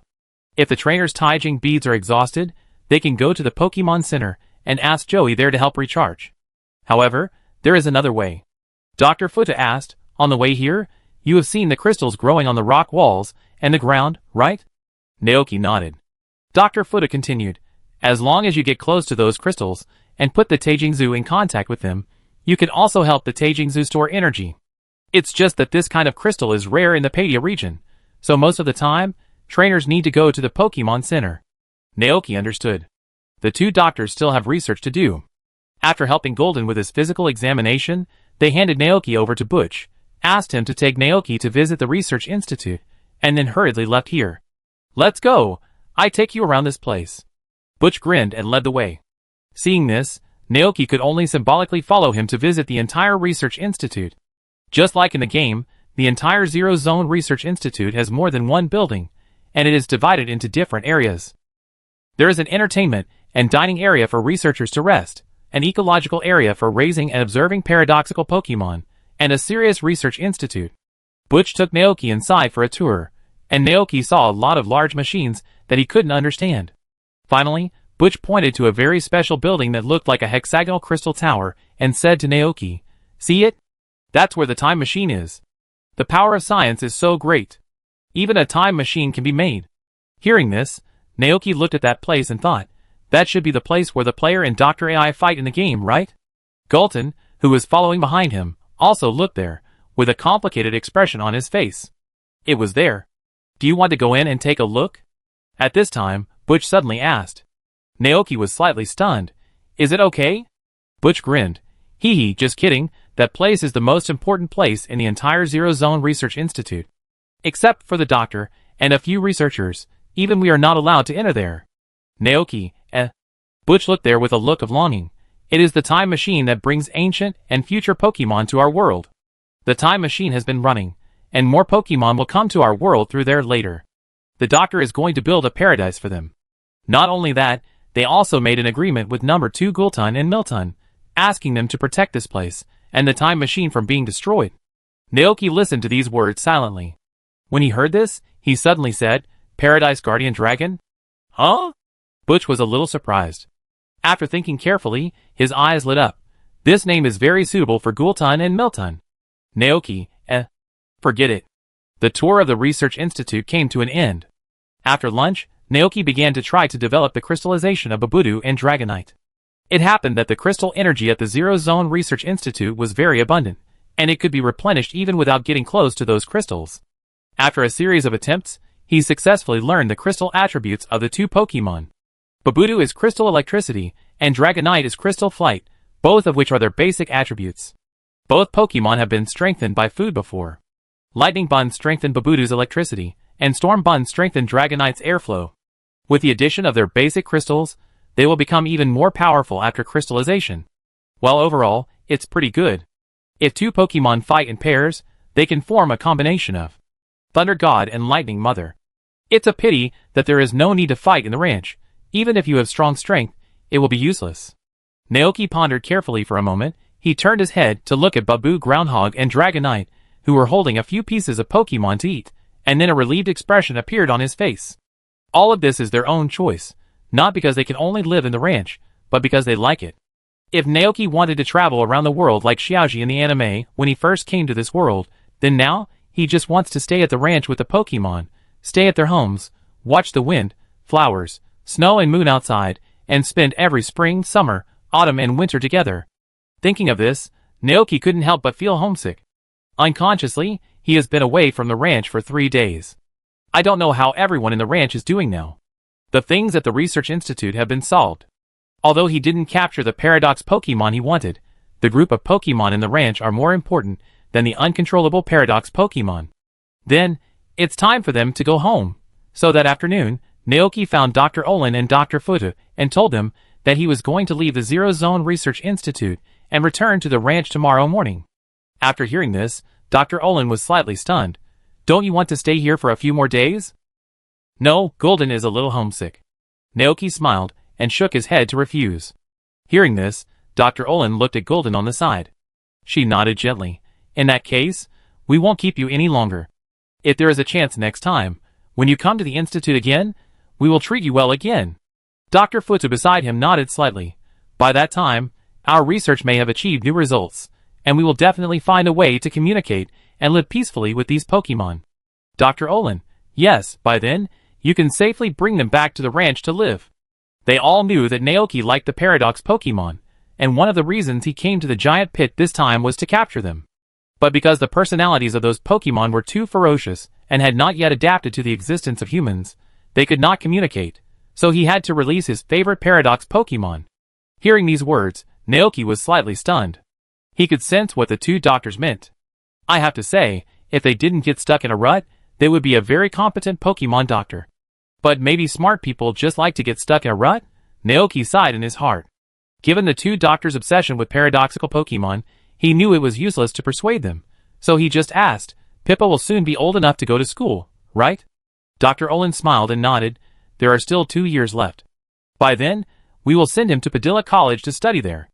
Naoki: 8 years old. I remember when I was as old as Pepper, my mom said that if she didn't pay attention to me for a day, I would roll on the ground. Compared to me, Pepper is really amazing. Dr. Olin and Dr. Futa are both smart people. They immediately understood the hidden meaning of this statement. Naoki is saying that children of this age need the guidance and company of their parents. The 2 doctors did not feel offended by this statement, but were very surprised. It seems that Naoki likes Papa very much. Dr. Olin thought, otherwise why would they hope that parents can spend more time with their children? Dr. Olin suddenly realized that she hadn't seen Papa for several weeks. Her heart moved slightly, and she wanted to go back to see Papa. However, the current research is at a critical stage, and they can't leave yet. She smiled slightly and nodded. "I think you will become a great father in the future." Naoki was stunned for a moment, and then said helplessly, I have no plans to get married for the time being. Dr. Fuda smiled and said, there will always be a day. If we are about the same age, I think we will become very good friends. Okay. Dr. Olin looked at Golden and said, Golden's ecological research has been completed. You don't need to provide us with Golden's information when you go back. Golden didn't look at her again, but focused all his attention on Naoki. Seeing this scene, Dr. Olin continued, it can be seen that it likes you very much. From now on, live with it well. Naoki nodded slightly. Seeing that Dr. Olin understood what he meant, he didn't say much, but just sighed in his heart, hoping that family affection could pull the two doctors back a little. However, Naoki felt that there was little hope. Poor Papa. After saying goodbye to the two doctors, Naoki dressed up and rode Gulton to leave the Zero Zone Research Institute early the next morning. This time, they did not slowly return along the way they came, but flew directly to the top of the giant pit. Naoki sat on Gulton, looking down at the Zero Area Research Institute moving farther and farther away. They probably won't come here again. Neither he nor Gulton and other Pokemon like the atmosphere of this place very much. In comparison, the peaceful and tranquil world outside is more suitable for them. After all, there are friendly and smart modern Pokemon there. Compared with Roaring Moon, Naoki feels that even the violent Dragonite is so docile and cute. Gullerton's flying speed was extremely fast. He soon broke through the middle layer of the giant pit and came to the upper layer. Then he broke through the Padilla giant pit in one fell swoop and returned to the outside world. Looking at the misty Padilla giant pit, Naoki suddenly felt that this big pit seemed to be smashed by something. Recalling the revelations of Tail Bagos that he had seen before the time travel, Tail Bagos was lying on a huge planet, and other scattered planets, and the background of the universe could be seen around him. Because of that picture, many people even think that it comes from outer space like Eterna. If this conjecture is true. If you think about it this way, the space of the Pokemon world is really full of outer gods. Naoki thought. Eterna, who caused the Dark Night, and endlessly absorbed and released huge energy, now there is a Talobuxus. It feels like Rayquaza is almost too busy. Naoki carefully recalled the plot of Rayquaza, and he suddenly found that this sky god didn't seem to be so dedicated. In Emerald, when Groudon and Kyogre were fighting, the player had to call it.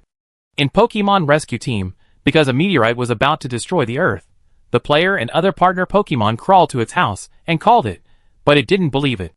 The only time it took the initiative to attack was when the alien Pokemon Deoxys came to this planet, but it couldn't stop it.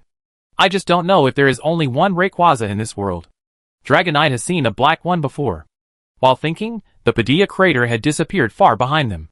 Naoki looked back, but he saw nothing, only a blue sky and white clouds floating above it. Looking at this beautiful scene, Naoki swept away the haze left by the perverse Pokemon and couldn't help but feel in a good mood. Coincidentally, a group of migrating electric petrels flew by in front, and Naoki greeted them happily. Good morning, electric petrels. The electric petrels were startled and looked back at this strange human. There were even a few electric petrels that didn't have time to brake and hit their companions flying in front, causing the hit electric petrel to make an angry cry and pecked its head fiercely. Looking at this scene, Naoki burst into laughter. Sure enough, this is the Pokemon world he is familiar with. Be careful when flying at high altitudes. Bye. Naoki waved to the group of big electric petrels, and continued to return with Gulden. Before noon, the familiar town of Jichin finally appeared below. Looking at the vast wilderness on the ground, Naoki couldn't help but look forward to it. Soon, Gulden landed in the pasture. Naoki jumped off it, looked at everything familiar around him, and couldn't help but sighed, home is still the best. Before he turned around, he heard an excited mama. Naoki looked back, and saw a large group of Pokemon running towards him excitedly. Looking at this scene, he couldn't help but grin, stepped forward to touch this, kiss that, and then announced, everyone, we are back. Hearing the noise, the motor lizard also ran out. It looked at the unripe pumpkins in the field, and then looked at Naoki in front of it, and was stunned. Naoki is back, but the pumpkins in the field are not ripe yet? Is it hallucinating because it missed him too much? The motor lizard rubbed its eyes in disbelief. It opened its eyes, and Naoki did not disappear, but walked towards it. The motor lizard looked silly. Geo? Naoki said with a smile. What's wrong? Don't you recognize me after a few days? At this moment, the motor lizard finally confirmed that it was Naoki, and he was back. It showed a silly smile on its face. Geo. Great. Chapter 238. After calming down the Pokemon that had gathered around him, Naoki returned to the house with his bag, sat on the sofa, and breathed a sigh of relief. Seeing Naoki back, the AI Guancher brother and sister were also very happy. The sister AI Guancher brought a cup of tea and placed it in front of Naoki, then turned around and took out 2 photos from the table. Naoki raised his eyebrows slightly, looking at the 2 small paw prints printed on the back of the photo. He knew without thinking who sent it back. He reached out to take the photo and asked casually, "When did you send it back?" The sister AI Guancher made a 3 and a 1 gesture. AI. Naoki understood. One was 3 days ago, and the other was 1 day ago. What photo would it be this time? Naoki flipped through the 2 photos with interest. On the first photo, he saw the boundless vast sea. Above the sea was the blue sky and floating white clouds. In the middle of the photo, there were the 2 depressed faces of Minghuan and Bear Baby, who seemed to be worried about not being able to find land to settle on. Seeing this scene, Naoki was very surprised. He remembered that the last time these 2 Pokemon sent a letter back, they were in the Orange Islands. They should not have left the Orange Islands in the past few days. Although Naoki had never been to the Orange Islands, he could imagine the landforms and environment there. Everywhere he looked was the boundless sea, with small islands scattered in that sea area, forming the Orange Islands together. Obviously, Baby Bear and Dream were lost. Judging from the expressions on their faces, they must have not found an island to settle down for a long time. 2 poor little guys. Naoki was eager to know what happened next, so he continued to check the second photo. The background of the photo was still a vast ocean. However, Dream and Baby Bear were on the sea surface instead of in the air. They were standing on the back of a dragon, riding it on the sea surface. In front of the dragon, a lush island appeared. Perhaps they finally found a place to stay, and Dream and Baby Bear showed excited smiles on their faces. I don't know what they said to Dragonite, but Dragonite also turned around and looked at the camera in a friendly and warm way. Naoki couldn't help but breathe a sigh of relief, happy that Mew and Baby Bear found the island. Not to mention, they really have a sense of adventure and travel. Looking at the friendly Pokemon in the photo, Naoki murmured, "Dragonite. This kind of Pokemon is rare." Dragonite, also known as Lapras, has a gentle heart and likes to carry humans on the sea. It was almost extinct due to illegal fishing by humans. However, that seemed to be a long time ago. All the major Pokemon alliances now list Dragonite as a key protected object, especially in the Alola region. I heard that Dragonite there has become a disaster because of overprotection. Unfortunately, the drought killed the drought, and the flood killed the flood. Dragonite is a Pokemon that is hard to see in the Padilla region. After returning to the ranch, Naoki's life returned to the way it was before. Every day he farmed, basked in the sun, drank tea, and played with Pokemon. The wild Pokemon that he rescued and raised in the orchard gradually came out of the shadows of the past and gradually adapted to the current life. This morning, Naoki took them to the back mountain to see what the place where they used to live has become. As soon as they entered the back mountain, they saw a very unfamiliar scene. After the fire, the forest was left with only a mess, with traces of burning everywhere, thick ashes left on the ground, and the bare trees that were burned were baring their teeth and claws, like a gloomy and terrifying black forest, without any vitality. The lightning petrel, whose wing wounds had completely healed, flapped its wings and flew to a dead branch, looking down sadly at the scene below. The Tibetan squirrel, whose tail fur had grown back, also quickly climbed up the tree and jumped back and forth on several sturdy trees, as if looking for something. The lily root doll and several mushrooms looked sad. They still remembered the vibrant appearance of this place before, with green grass and tall trees everywhere. The other Pokemon also looked gloomy and very sad. Seeing this, Naoki sighed and said, "Do you know? These wood ashes contain a lot of nutrients and trace elements needed by plants." A group of Pokemon looked at him in confusion.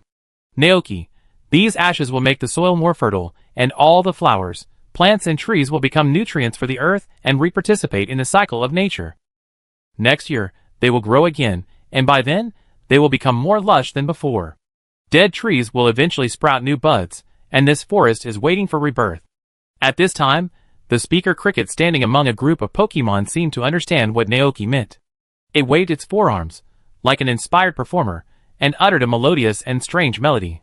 The melody sounded sad and low at first, but soon, it became more and more exciting like waves. Naoki was slightly stunned. The other Pokemon seemed to be encouraged. Their emotions were no longer low, and their eyes became firm. "That's right, they will work together to rebuild their home." The song of the speaker cricket ended. Suddenly, a burst of applause came from not far away. Naoki turned his head and saw a long-haired man with a guitar and a tremolo salamander walking towards him from a distance. He looked at the speaker cricket with admiration and then said to Naoki, "Your speaker cricket has a talent for playing." Naoki, "No, it's not my Pokemon, it's just staying with me temporarily." He told the man about the previous fire and how he took in these wild Pokemon. After listening, the man lamented, "The fire is ruthless, but people are kind." The fire was really heartbreaking. "Hello, I'm Bess, a traveling musician, currently traveling around the world to pursue my musical dream." Musician? It was the first time that Naoki had seen such a person. He looked at the tremolo salamander next to Bess and nodded. "I'm Naoki, I run a ranch nearby, but by the way, how did you get here? Since the fire, the forest has become a dead place. Not to mention tourists, even trainers will not come here." Hearing this, Beth explained, "I heard that people and Pokemon here are immersed in pain and sadness, so I came to use my music to bring them hope and joy." Naoki, question mark. Perhaps the doubt on his face was too obvious. Beth said with longing, "Music can express emotions and convey emotions to others, whether it is sadness, or joy, happiness, excitement. This is my lifelong pursuit, using music to convey happiness and smiles to people." Speaker Cricket looked at this scene with some emotion. Naoki, as expected of an artist. Bess looked at the Pokemon in front of him again. He suddenly had an idea and asked, "I can play a concert for you. Would you like to listen?" The Pokemon were confused. Only Speaker Cricket looked excited and even looked very expectant. Seeing this scene, Naoki thought for a while and said, "Okay, let's go to my ranch." "Did I trouble you, Mr. Naoki?" Bess was very excited to hear that someone was willing to listen to his performance. The group returned to the ranch. It was the first time for Bess to come to such a place. He looked around curiously, but he quickly put away his curiosity and devoted himself to the next performance. In the ranch, a group of interested Pokemon lined up from tall to short, lying on the soft grass. Naoki and Golden stood behind, looking at this scene curiously. Seeing that the Pokemon were ready, Bess threw the Pokeball in his hand into the air and shouted, "Everyone, come out!" Accompanied by flashes of white light, another tremolo and a booming gorilla appeared beside Bess.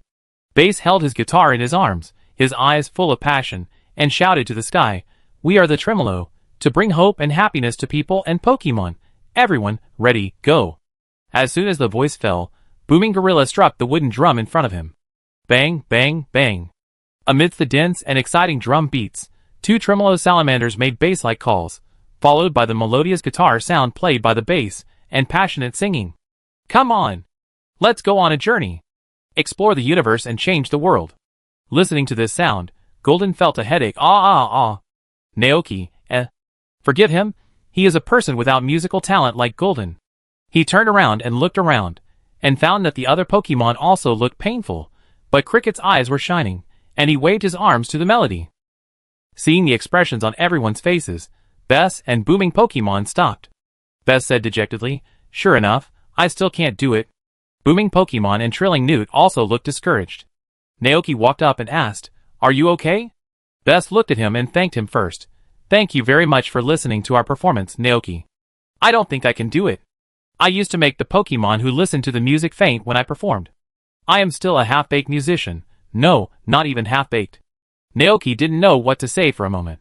He said against his will, "In fact, your performance just now was very good and passionate." Bess asked quickly, "Really?" Naoki, Seeing the expression on his face, Bess said, "You are a really good person, Naoki." "Oh, forget it. A dream that can be realized is not a dream." Bess cheered up again. "Even if no one likes it, we have to stick to it, because we are the unique Tremolo Salamander band in the world." Bang, bang, bang. The King Kong ape agreed, and beat the wooden drum in front of him. Hiss. At this time, a melodious chirping suddenly came from the side. Naoki and Bess turned their heads, and saw that the Speaker Cricket looked over here, as if encouraged.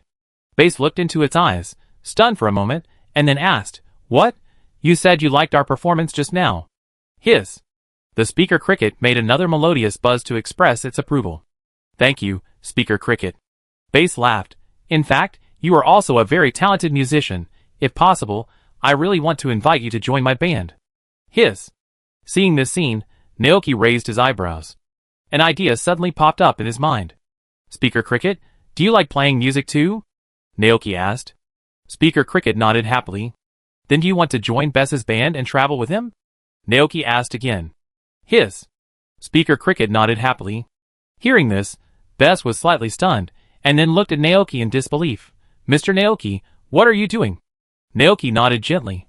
Speaker Cricket is just temporarily living in my ranch. Rather than staying here, I hope it can do what it likes. Bess, are you willing to take good care of Speaker Cricket for me? Yes. Bess nodded repeatedly. Then, take the pokeball and capture it, Naoki said. He could see that the booming gorilla and trilling salamander were well taken care of by Bess, and he liked these Pokemon that could play music. And the cricket seemed to be infected by his desire to convey emotion through music, and took a fancy to this human. So, Naoki was willing to respect the cricket's choice. After hearing this, Bess took out an empty pokeball and put the cricket in it. The pokeball shook slightly twice, and then stopped shaking. It seems that it recognizes you, Naoki said. Bess released the Speaker Cricket from the pokeball again and greeted it seriously. Speaker Cricket, please take care of me in the future. Speaker Cricket, hiss. At noon, Naoki invited him to have lunch at the ranch. After lunch, Bess planned to leave. He stood in front of the ranch with a few Pokemon and said goodbye to Naoki. Thank you very much for your hospitality, Mr. Naoki. Please rest assured that I will take good care of this Speaker Cricket. Naoki asked, by the way, where do you want to go next? Beth thought for a moment and said, I plan to go to the town of Jichin and then head to the Big Pot Lake in the north. Naoki nodded silently. He thought about the major cities in the game and then gave a suggestion. I heard that heavy metal rock music seems to be very popular in the Spike Town in the Galar region. Maybe you can find your own fans there. Spike Town. Beth's eyes lit up and then nodded. I go over there later. Naoki, keep going. I hope that when we meet next time, you will have become a famous band. Bess nodded heavily. Yes, we will work hard. Hiss. The Speaker Cricket beside him also said goodbye to Naoki, and was very grateful for his care during this period of time. Naoki smiled at it. Don't worry, go.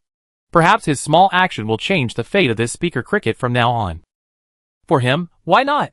Chapter 239. September 29th, 198th year of the Alliance calendar, the second to last day of autumn.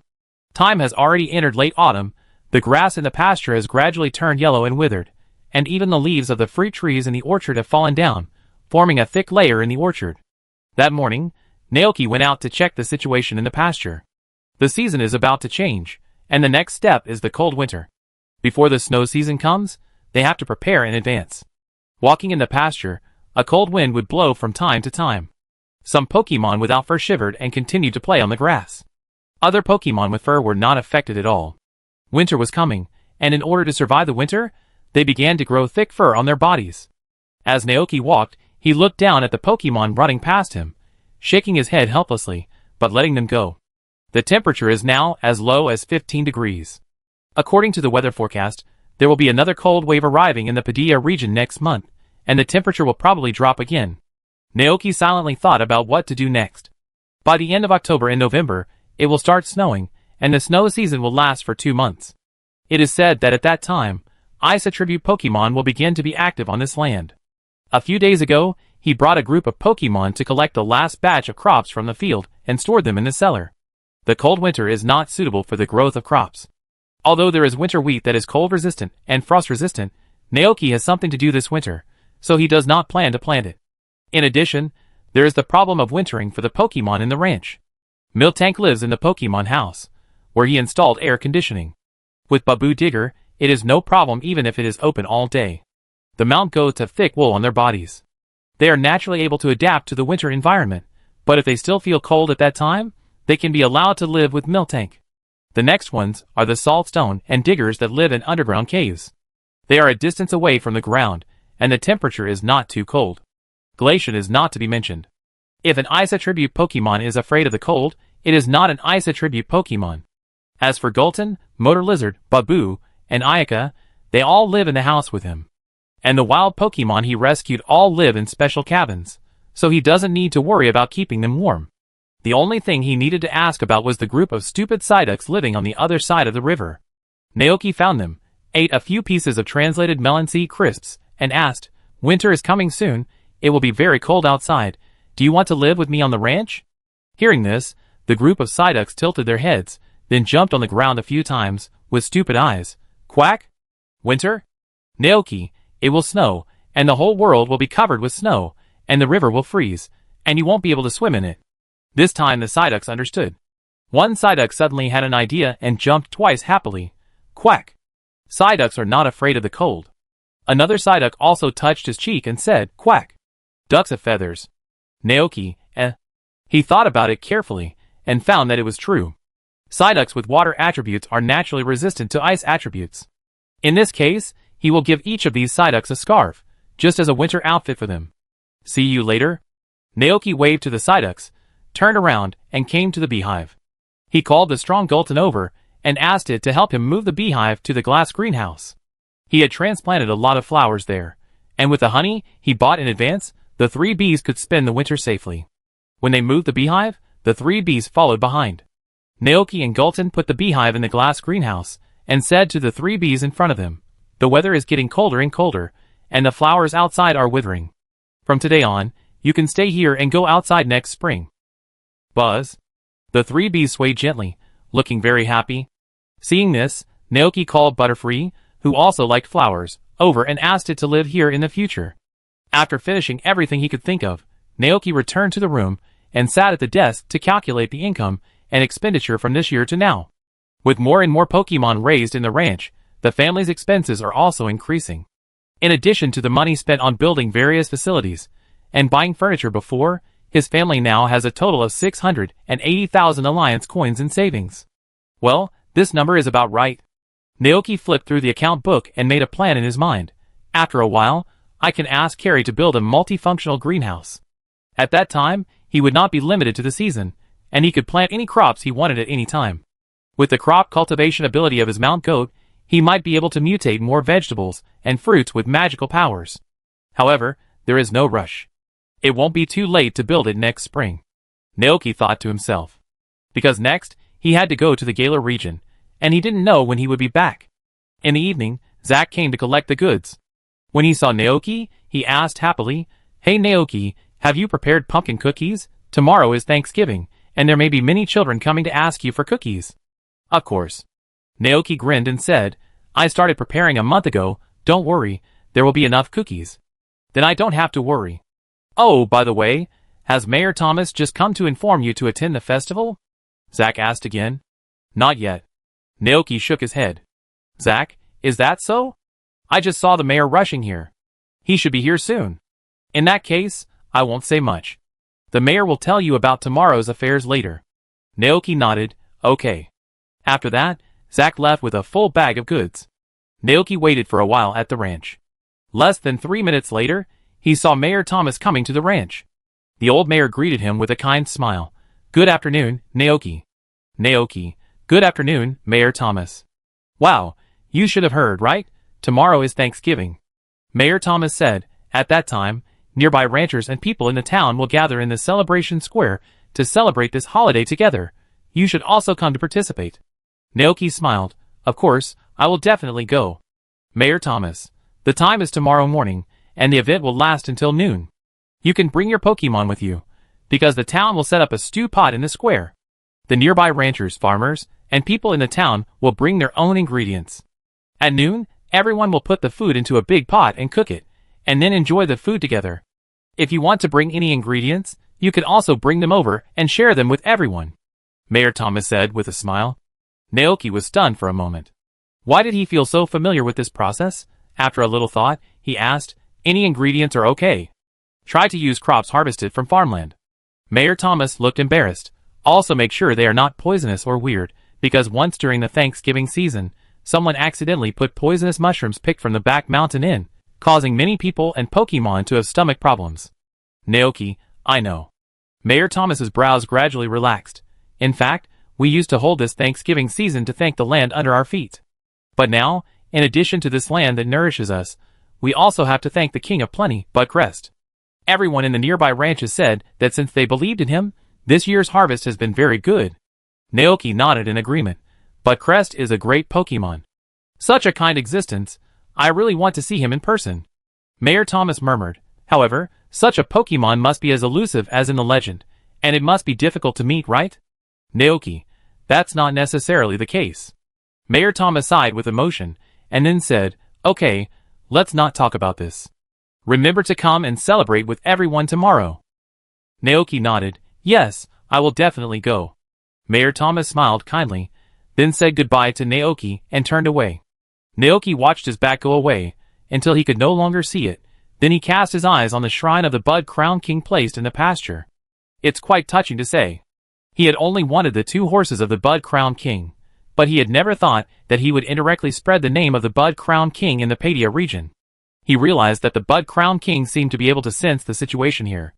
Naoki thought for a moment, then walked to the shrine and prayed in a formal manner.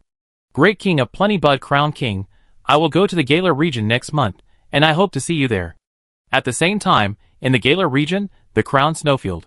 On the vast snowfield, the Bud Crown King seemed to hear a familiar prayer, and then he opened his eyes from his deep sleep. It's my little believer. The Bud Crown thought, let me see what he is doing. The next second, a layer of blue light flashed in the eyes of the Bud Crown. In this light, his eyes saw through time and space, and saw the picture of distant time and space. His little believer was standing in front of the shrine and praying. Great King of Plenty, I will go to the Galar region next month, and I hope to see you there. Hearing this, the Bud Crown, who was still a little sleepy, woke up instantly. What? His little believer is finally coming to see him. Just like when he ruled the Galar region, those humans who believed in him came to make pilgrimages to him. The heart of the crown of flowers, which had been silent for a long time, was now full of anticipation and joy. He finally waited for it. Thanks to this devout little believer, now, after absorbing a large amount of faith power, his strength has been partially restored, and he is not as weak as before. But this is far from enough for him to tame the 2 horses. He still needs the help of the little believer. After a brief moment of joy, the Bud Crown King regained his former nobility and elegance. He looked at the devout little believer, and like a king, he whispered, I will wait for you here. September 30th, Thanksgiving Day. Naoki got up early in the morning, and went to his cellar to get 2 big pumpkins, ready to take them to the celebration square. This was the first time Naoki participated in such an event, and he had no experience, not to mention that this was not Stardew Valley, but the real world. He couldn't bring the mayor's purple shorts to the event site, and cook them in a big pot like in the game, which was too bad. Therefore, after careful consideration, he decided to take 2 pumpkins to see the world. Just as Aoki said, the ordinary is the truth. At 9 a.m., Naoki led his family to the celebration square. Among them were the Mount Goat, the Big Milk Tank, the Bubble Tread, the Frost Milkman, the Ice Eevee. He brought almost everything he could bring on the ranch. On the way, Naoki thought that it would be inappropriate for him to do so. After thinking about it, he went back to the ranch and asked Golden to move 2 barrels of barley beer. But when Naoki arrived at the celebration square, he found that he was not the only one with his family.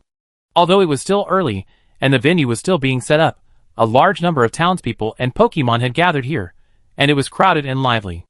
In the center of the celebration square, there was a super big pot, which was bigger than the pot used to cook sheep at Wolf's home.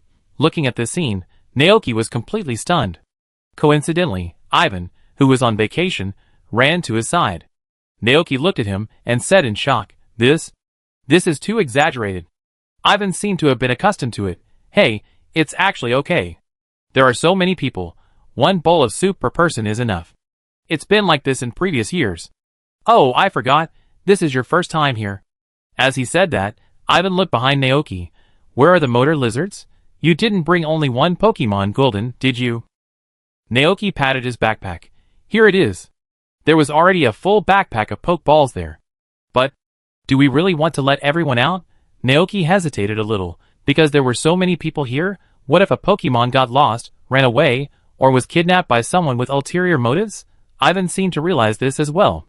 He thought about it and said, Then don't let them out yet. Wait until the banquet starts, and then let them out. The town has prepared snacks and food for Pokemon, and you can watch them then. That's right. Naoki nodded. Hee, enjoy it. Ivan smiled and said, This is the busiest day in the town in a year. Chapter 240. At 10 a.m., a group of people began to set up the venue around the stewing pot. Mayor Thomas also arrived here at this time. He was wearing a formal suit, holding a gentleman's cane in his hand, and followed by a motorcycle lizard.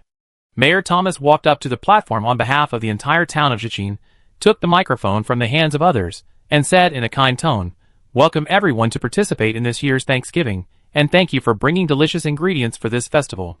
At noon, we will put the ingredients you brought into this big pot. I believe it will be able to cook an extremely delicious thick soup. However, before this feast officially begins, please wait for a moment. Our staff is setting up the venue. Naoki stayed in a place with fewer people and watched this scene. Beside him stood Dragonite, Motor Lizard, Gulton, Babu, Glacian and other Pokemon. The smaller Frost Milk stood on Dragonite's shoulder. Naoki looked at the Motor Lizard next to Mayor Thomas, and then asked his Motor Lizard, "Motor Lizard, is that Motor Lizard your relative?" Hearing this, the Motorcycle Lizard looked over there, and nodded happily. Gale. Yes, that's its mother. As expected, Naoki thought that since the Motorcycle Lizard had left its parents, and came to his ranch when it was a few months old, it might miss its mother like a human child. So he asked, "Do you want to talk to it?" The Motorcycle Lizard blinked, and said cheerfully, "Gale." I knew it. Naoki smiled and said to it, "Wait, I asked Mayor Thomas to come over, Gullerton. Please help me look after everyone." Ah, gah. Seeing this, Naoki was about to ask Mayor Thomas to come over, but he saw Mayor Thomas saw him in the crowd, and walked towards him with the Motorcycle Lizard. "It's Naoki. You came quite early. The banquet hasn't started yet. You have to wait here for a while," Mayor Thomas said. Naoki smiled and shook his head. "It's okay. Anyway, there is not much work on the ranch now. I just wanted to find you." Mayor Thomas was a little surprised. "What happened?" "No, it's just that the Motorcycle Lizard wants to see its parents." While speaking, Naoki looked at the Motorcycle Lizard next to him. At this moment, the Motorcycle Lizard mother has recognized her child. She looked at her child with a friendly look and found that it was very strong. It can be seen that this human takes good care of her child. The Motorcycle Lizard mother was very happy from the bottom of her heart, and she couldn't help but raise her head and let out an excited cry. "Geo!" The Motorcycle Lizard also looked very happy. "Geo!" It told its mother not to worry. It liked its current life very much, and it also liked Naoki very much. At this moment, an inappropriate cry suddenly interrupted. "Ah, gah!" Hearing this cry, the mother Motor Lizard turned her head and saw a tall, strong, scary, and ferocious Pokemon staring at her. It was startled and instinctively took a step back. Seeing this scene, Golden showed a very hurt expression on his face, and even his tone became very low. "Ah, gah! Does Golden miss his mother too?" Mayor Thomas on the side could see it, and he comforted him softly. "Although I don't know where you came from, your mother must love you very much, because there are no parents in this world who don't love their children." "Ah, gah!" Golden hung his head and remained silent. Naoki reached out and touched his head. Golden raised his head. Naoki smiled at him. "Mayor Thomas is right. Your mother must love you very much. Don't be sad. We are always with you now." "Hey!" Gulton cheered up a little, looked at the Motorcycle Lizard again, and shouted at it, "Gah!" Hearing this shout, the Motorcycle Lizard next to it looked at Gulton stupidly, with a look of confusion and bewilderment. The Motorcycle Lizard mother was slightly stunned, and then looked at the fierce-looking big Pokemon with some disbelief. "Gah?" it asked tentatively. "Ay." Gulton's tone was cheerful. The Motorcycle Lizard mother opened her eyes wide. "It is just a very ordinary Motorcycle Lizard, living in this ordinary town. It knows very little about everything in the world. For it, being able to accompany its owner is the happiest thing in the world. And now, the big Pokemon in front of it is calling its mother." At first, the Motorcycle Lizard mother was still wondering when she had given birth to such a child, but the other party suddenly said that she missed it very much. Out of a mother's intuition, the Motorcycle Lizard mother could vaguely feel the connection between herself and this big guy, just like she could feel the Motorcycle Lizard. Could it be that this Pokemon is also its child? It was confused, not knowing when it had given birth to such a child. Motor Lizard mother couldn't understand. It looked at the Pokemon in front of it, which was very strong and had experienced a lot of battles and trials. It hesitated for a while, and then said, "Gale, although I don't know what you have encountered, you must have had a hard time these years, right?" In the opinion of Motor Lizard mother, only countless scars can create such a strong Motor Lizard. Those scars must have been caused by countless difficult battles. Hearing what the mother of Motor Lizard said, Golden suddenly felt like crying. But he still held back. Because now, he is no longer a weak Motor Lizard, but a strong Pokemon that can protect everyone. Motor Lizard stared at Golden like this, and suddenly he felt that Golden was a little strange now. Could it be that he wanted to compete with it for his mother, like he competed for Naoki? The Motorcycle Lizard's heart was instantly alarmed. It wanted to say that this was its mother, but looking at Golden's appearance, it hesitated. Therefore, it took the initiative to ask, "Geo?" Golden looked at its former self, just as the former Golden looked at it. It thought for a while and said, Gaxi. Hearing this, the motorcycle lizard immediately looked sympathetic. Golden was so pitiful. It struggled in its heart for a while, and then said to Golden, Geo. In that case, it is willing to share its mother with Golden, so that it can also have a mother. At the same time, Naoki has come to the back with Mayor Thomas. He looked at the 2 barrels of barley beer and 2 large pumpkins on the ground and asked, Mayor Thomas, where should these be put? Mayor Thomas opened his eyes wide. You brought so many things? Naoki smiled embarrassedly. This year's harvest is good, and my family can't finish it, so I brought it here to share with everyone. Wow, that's it. Mayor Thomas laughed. Put the things everyone brought over there. There will be special people and Pokemon to handle these ingredients later. After washing and cutting them, they can be put into the big pot to stew. Mayor Thomas waved his hand, and 2 enthusiastic citizens came with Pokemon to carry the 2 big pumpkins and beer away. At this time, there was a sudden noise from the other side of the square. Naoki was attracted by the sound, and turned his head curiously. Mayor Thomas was also a little curious at first, but soon, he seemed to remember something and grinned. Oh, by the way, I almost forgot about this. What? Naoki was confused. Mayor Thomas said mysteriously, You will know later, I have to go over there. Naoki, ? What is it? So mysterious? He returned to the group of Pokemon and watched Mayor Thomas turn around and leave with the motorcycle mother. Then, Naoki saw 6 monsters carrying a huge object through the crowd and walking towards the center of the square. The object was covered with a layer of black cloth, making it difficult to see its specific appearance. The 6 monsters lifted the object to the center of the celebration square, and with a bang, the heavy object fell to the ground. Mayor Thomas walked forward and pulled down the black cloth. This time, Naoki finally saw the object clearly. It was clearly a super huge statue of the King of Buds. Fuck. Naoki was so shocked that he couldn't help but swear. Mayor Thomas had already taken the microphone and began to introduce this great king of abundance to the townspeople who were still unaware. This year, the agricultural products in Jichin town have a great harvest. It far exceeds that of the neighboring town. I believe everyone must be very curious about this. Why is it that our crops grow better than those in the neighboring town with the same weather and planting methods? Well, now let me introduce you to this great king of harvest. Naoki, Well, now, he doesn't need to help the king of buds to preach, because these believers who developed later have already learned to spread the name of the king of buds to others. Mayor Thomas's propaganda was indeed effective. He had heard some townspeople who were unaware of the situation start to exclaim. So today, on Thanksgiving Day, we should not only thank the land that nurtured us, but also thank the bud crown that gave us abundance. Naoki looked at this scene with interest. In fact, compared to other legendary Pokemon, Bud Crown can really be said to be a very casual god. He does not need sacrifices or special sacrificial activities. As long as someone knows his name, his existence is enough. Moreover, according to the setting of the Pokemon Bud Crown, the more people know him, the stronger his power will be. He doesn't need to fight normally, so what should he do with the unused power? He will definitely share the excess energy with the farmers who know him and help them farm. This is a completely positive cycle. Even if someone forgets him one day, it doesn't matter, he will not retaliate against humans. Because Bud Crown is a Pokemon full of love, he will even help the enemy heal after the battle without holding a grudge. What a good Pokemon. It's a pity that it was forgotten by the world, and even its beloved horse left it. Naoki felt sorry for the Bud Crown. And the place like the Crown Snowfield is so cold, can the grass-attributed Bud Crown bear it? At noon, the banquet officially began. Mayor Thomas stood on a stool in front of the big pot, and stewed the ingredients brought by people in the big pot.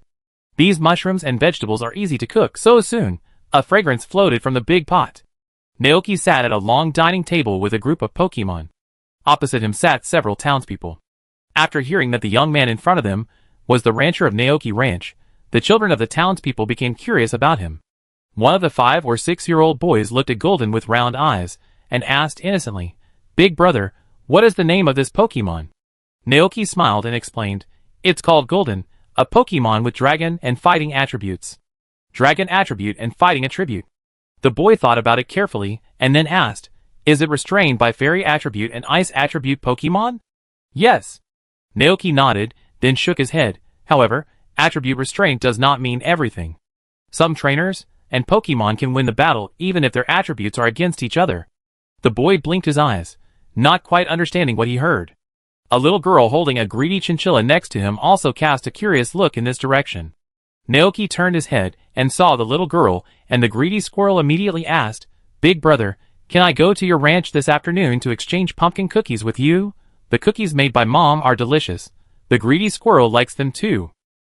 Naoki smiled and said, "Of course, my ranch has prepared a lot of pumpkin cookies. You can exchange as many as you want." Exchanging pumpkin cookies is a custom in this place, similar to the children who come to ask for candy on Halloween. Hearing this, several children immediately cheered. One of the boys accidentally revealed his true purpose. "Great, we can go there to see Pokemon." After saying that, he quickly covered his mouth. Naoki raised his eyebrows, a little surprised.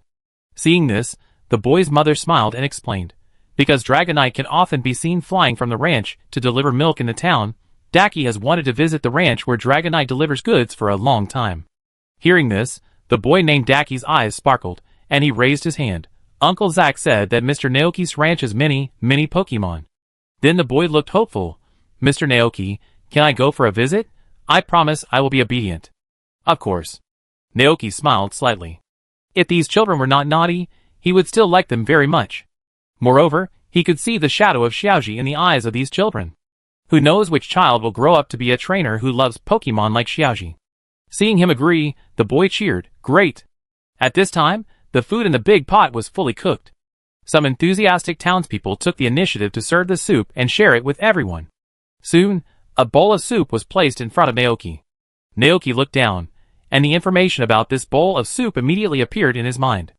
Celebration soup, no level of thick soup cooked to celebrate the harvest, using a lot of fresh ingredients. Although it has no special effects, it can make people taste the taste of happiness. Chapter 241. The Taste of Happiness. Naoki raised his eyebrows, and took a sip of the soup. With one sip, he could taste the flavors of many crops, and mixed with the rich soup, and the lively and festive atmosphere, it really made people feel warm when drinking it. Naoki looked around. He saw the girl feeding the Pokemon soup, the happy little child nestling in the arms of his parents, and the strange man holding the bowl and drinking the soup in big gulps. This atmosphere and this feeling, it is indeed the most lively day in a year. Everyone gathered together to celebrate this harvest season. What a wonderful and leisurely life. Naoki felt a little emotional. He turned around and looked at his big family of Pokemon. The AI Guancher brother and sister sat on the bench, eating the Pokemon snacks prepared for them by the town. The sister AI Guancher tasted carefully, sometimes frowning, sometimes with a slightly bright look in her eyes, as if she was saying, "This is delicious, this is not delicious." Babu Tubo was wearing a red cape, like a little hero, surrounded by some Pokemon living in the town. In their envious and admiring eyes, Babu Tubo performed a superhero-style takeoff on the spot, which immediately caused the group of Pokemon to exclaim. The Mount Goat stood lazily on the side. After several children in the town learned that the goat milk they usually drank was produced by these 3 Mount Goats, they all circled around them. A brave boy even reached out and touched the fur of the Mount Goat carefully. Seeing that the Mount Goat was not unhappy, he immediately opened his eyes and said to his companions, "It's soft." The Mount Goats seemed to like this atmosphere. They released the grass energy in their bodies and created a real and illusory grass field around them. Several children exclaimed in unison and then said in disbelief, "It's amazing." Naoki looked at the scene and couldn't help but sigh. The Mount Goats are so popular. Gale.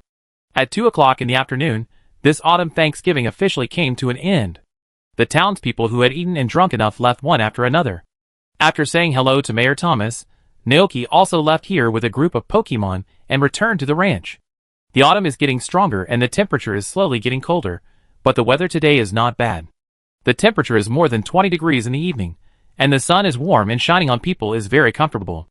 Not long after they returned to the ranch, a lively sound came from outside.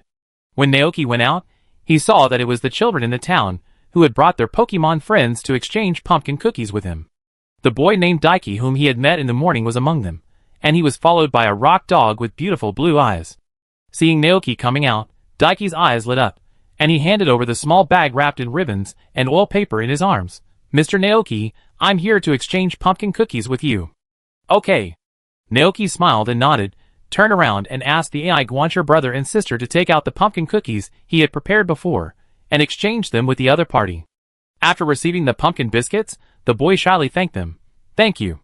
The rock dog standing next to him also barked enthusiastically. Mr. Naoki, and us, and us. Another girl with a millalong on her head waved her hands. Don't worry, everyone will have one. Naoki exchanged the pumpkin biscuits with him. After the exchange was completed, the group of children and Pokemon thanked him in unison. Looking at this scene, Naoki thought that these children were quite cute. He glanced at the expectant Daki, raised his eyebrows, and asked, "Would you like to visit my ranch?" "Yes," they said in unison. Naoki smiled and said, "Then follow me." He took the children to the sheepfold of the Mount Goat and told them about the ecology of the two Pokemon, the Mount Lamb and the Mount Goat. Then, he took them to the Pokemon house and visited the production process of Moo Moo milk. After coming out, everyone came to the glass greenhouse, and Naoki introduced to them how the 3 bees collected nectar to make sweet milk. Finally, they went down to the underground cave again, and Naoki introduced them to the information that moles can help farms cultivate the land, and saltstone can produce delicious and nutritious rock salt. Every time Naoki said a word, the group of children would let out an excited "Wow!" They seemed to be very curious about all this, and became interested as Naoki introduced it. After the end, a girl said with longing, "I want to be a rancher when I grow up, like Mr. Naoki, raise many Pokemon here, and live with them." Naoki smiled and nodded. "It's a good dream, but being a rancher is very hard." Another boy immediately shook his head. "Don't be afraid, my mother said I'm strong. The paparazzi will help me too." The paparazzi following the boy nodded immediately. "Woof woof. That's great." Naoki looked at the other children and asked, "What about you? What dreams do you have when you grow up?" As expected, these children have a strong interest in ranchers at this moment, and they all said that they want to be ranchers in the future. Only Daiki stood aside with an excited look on his face. Naoki looked at him again and asked, "Where is Daiki?" Daiki's eyes were bright and firm. "I want to be a trainer as good as Mr. Naoki." Naoki, eh? The other children were very surprised and looked at Daiki in confusion. "Huh? Mr. Naoki is a Pokemon trainer?" Daiki looked confused and asked back, "Didn't you notice? Mr. Naoki is a trainer with a Dragonite core. Mr. Naoki must be very powerful to make so many Dragonites obey him." "Wow!" The other children showed an expression of "I see," and cast admiring eyes at Naoki. "So powerful. More powerful than the chief champion." "That's right. Naoki, eh? I swear to God, he is not." Naoki smiled politely and said, "The chief champion is the most powerful trainer in Arcadia region, and she is also a very charming person." Hearing this, the children's attention was immediately diverted. A boy asked quickly, "Does Mr. Naoki know the chief champion?" Naoki thought for a moment and replied, "I guess so." "Wow!" He asked quickly, "Have you ever had a Pokemon battle? Can the chief champion's Pokemon beat Mr. Naoki's Dragonite army?" Naoki, he said helplessly. "Actually, it's not as exaggerated as you say.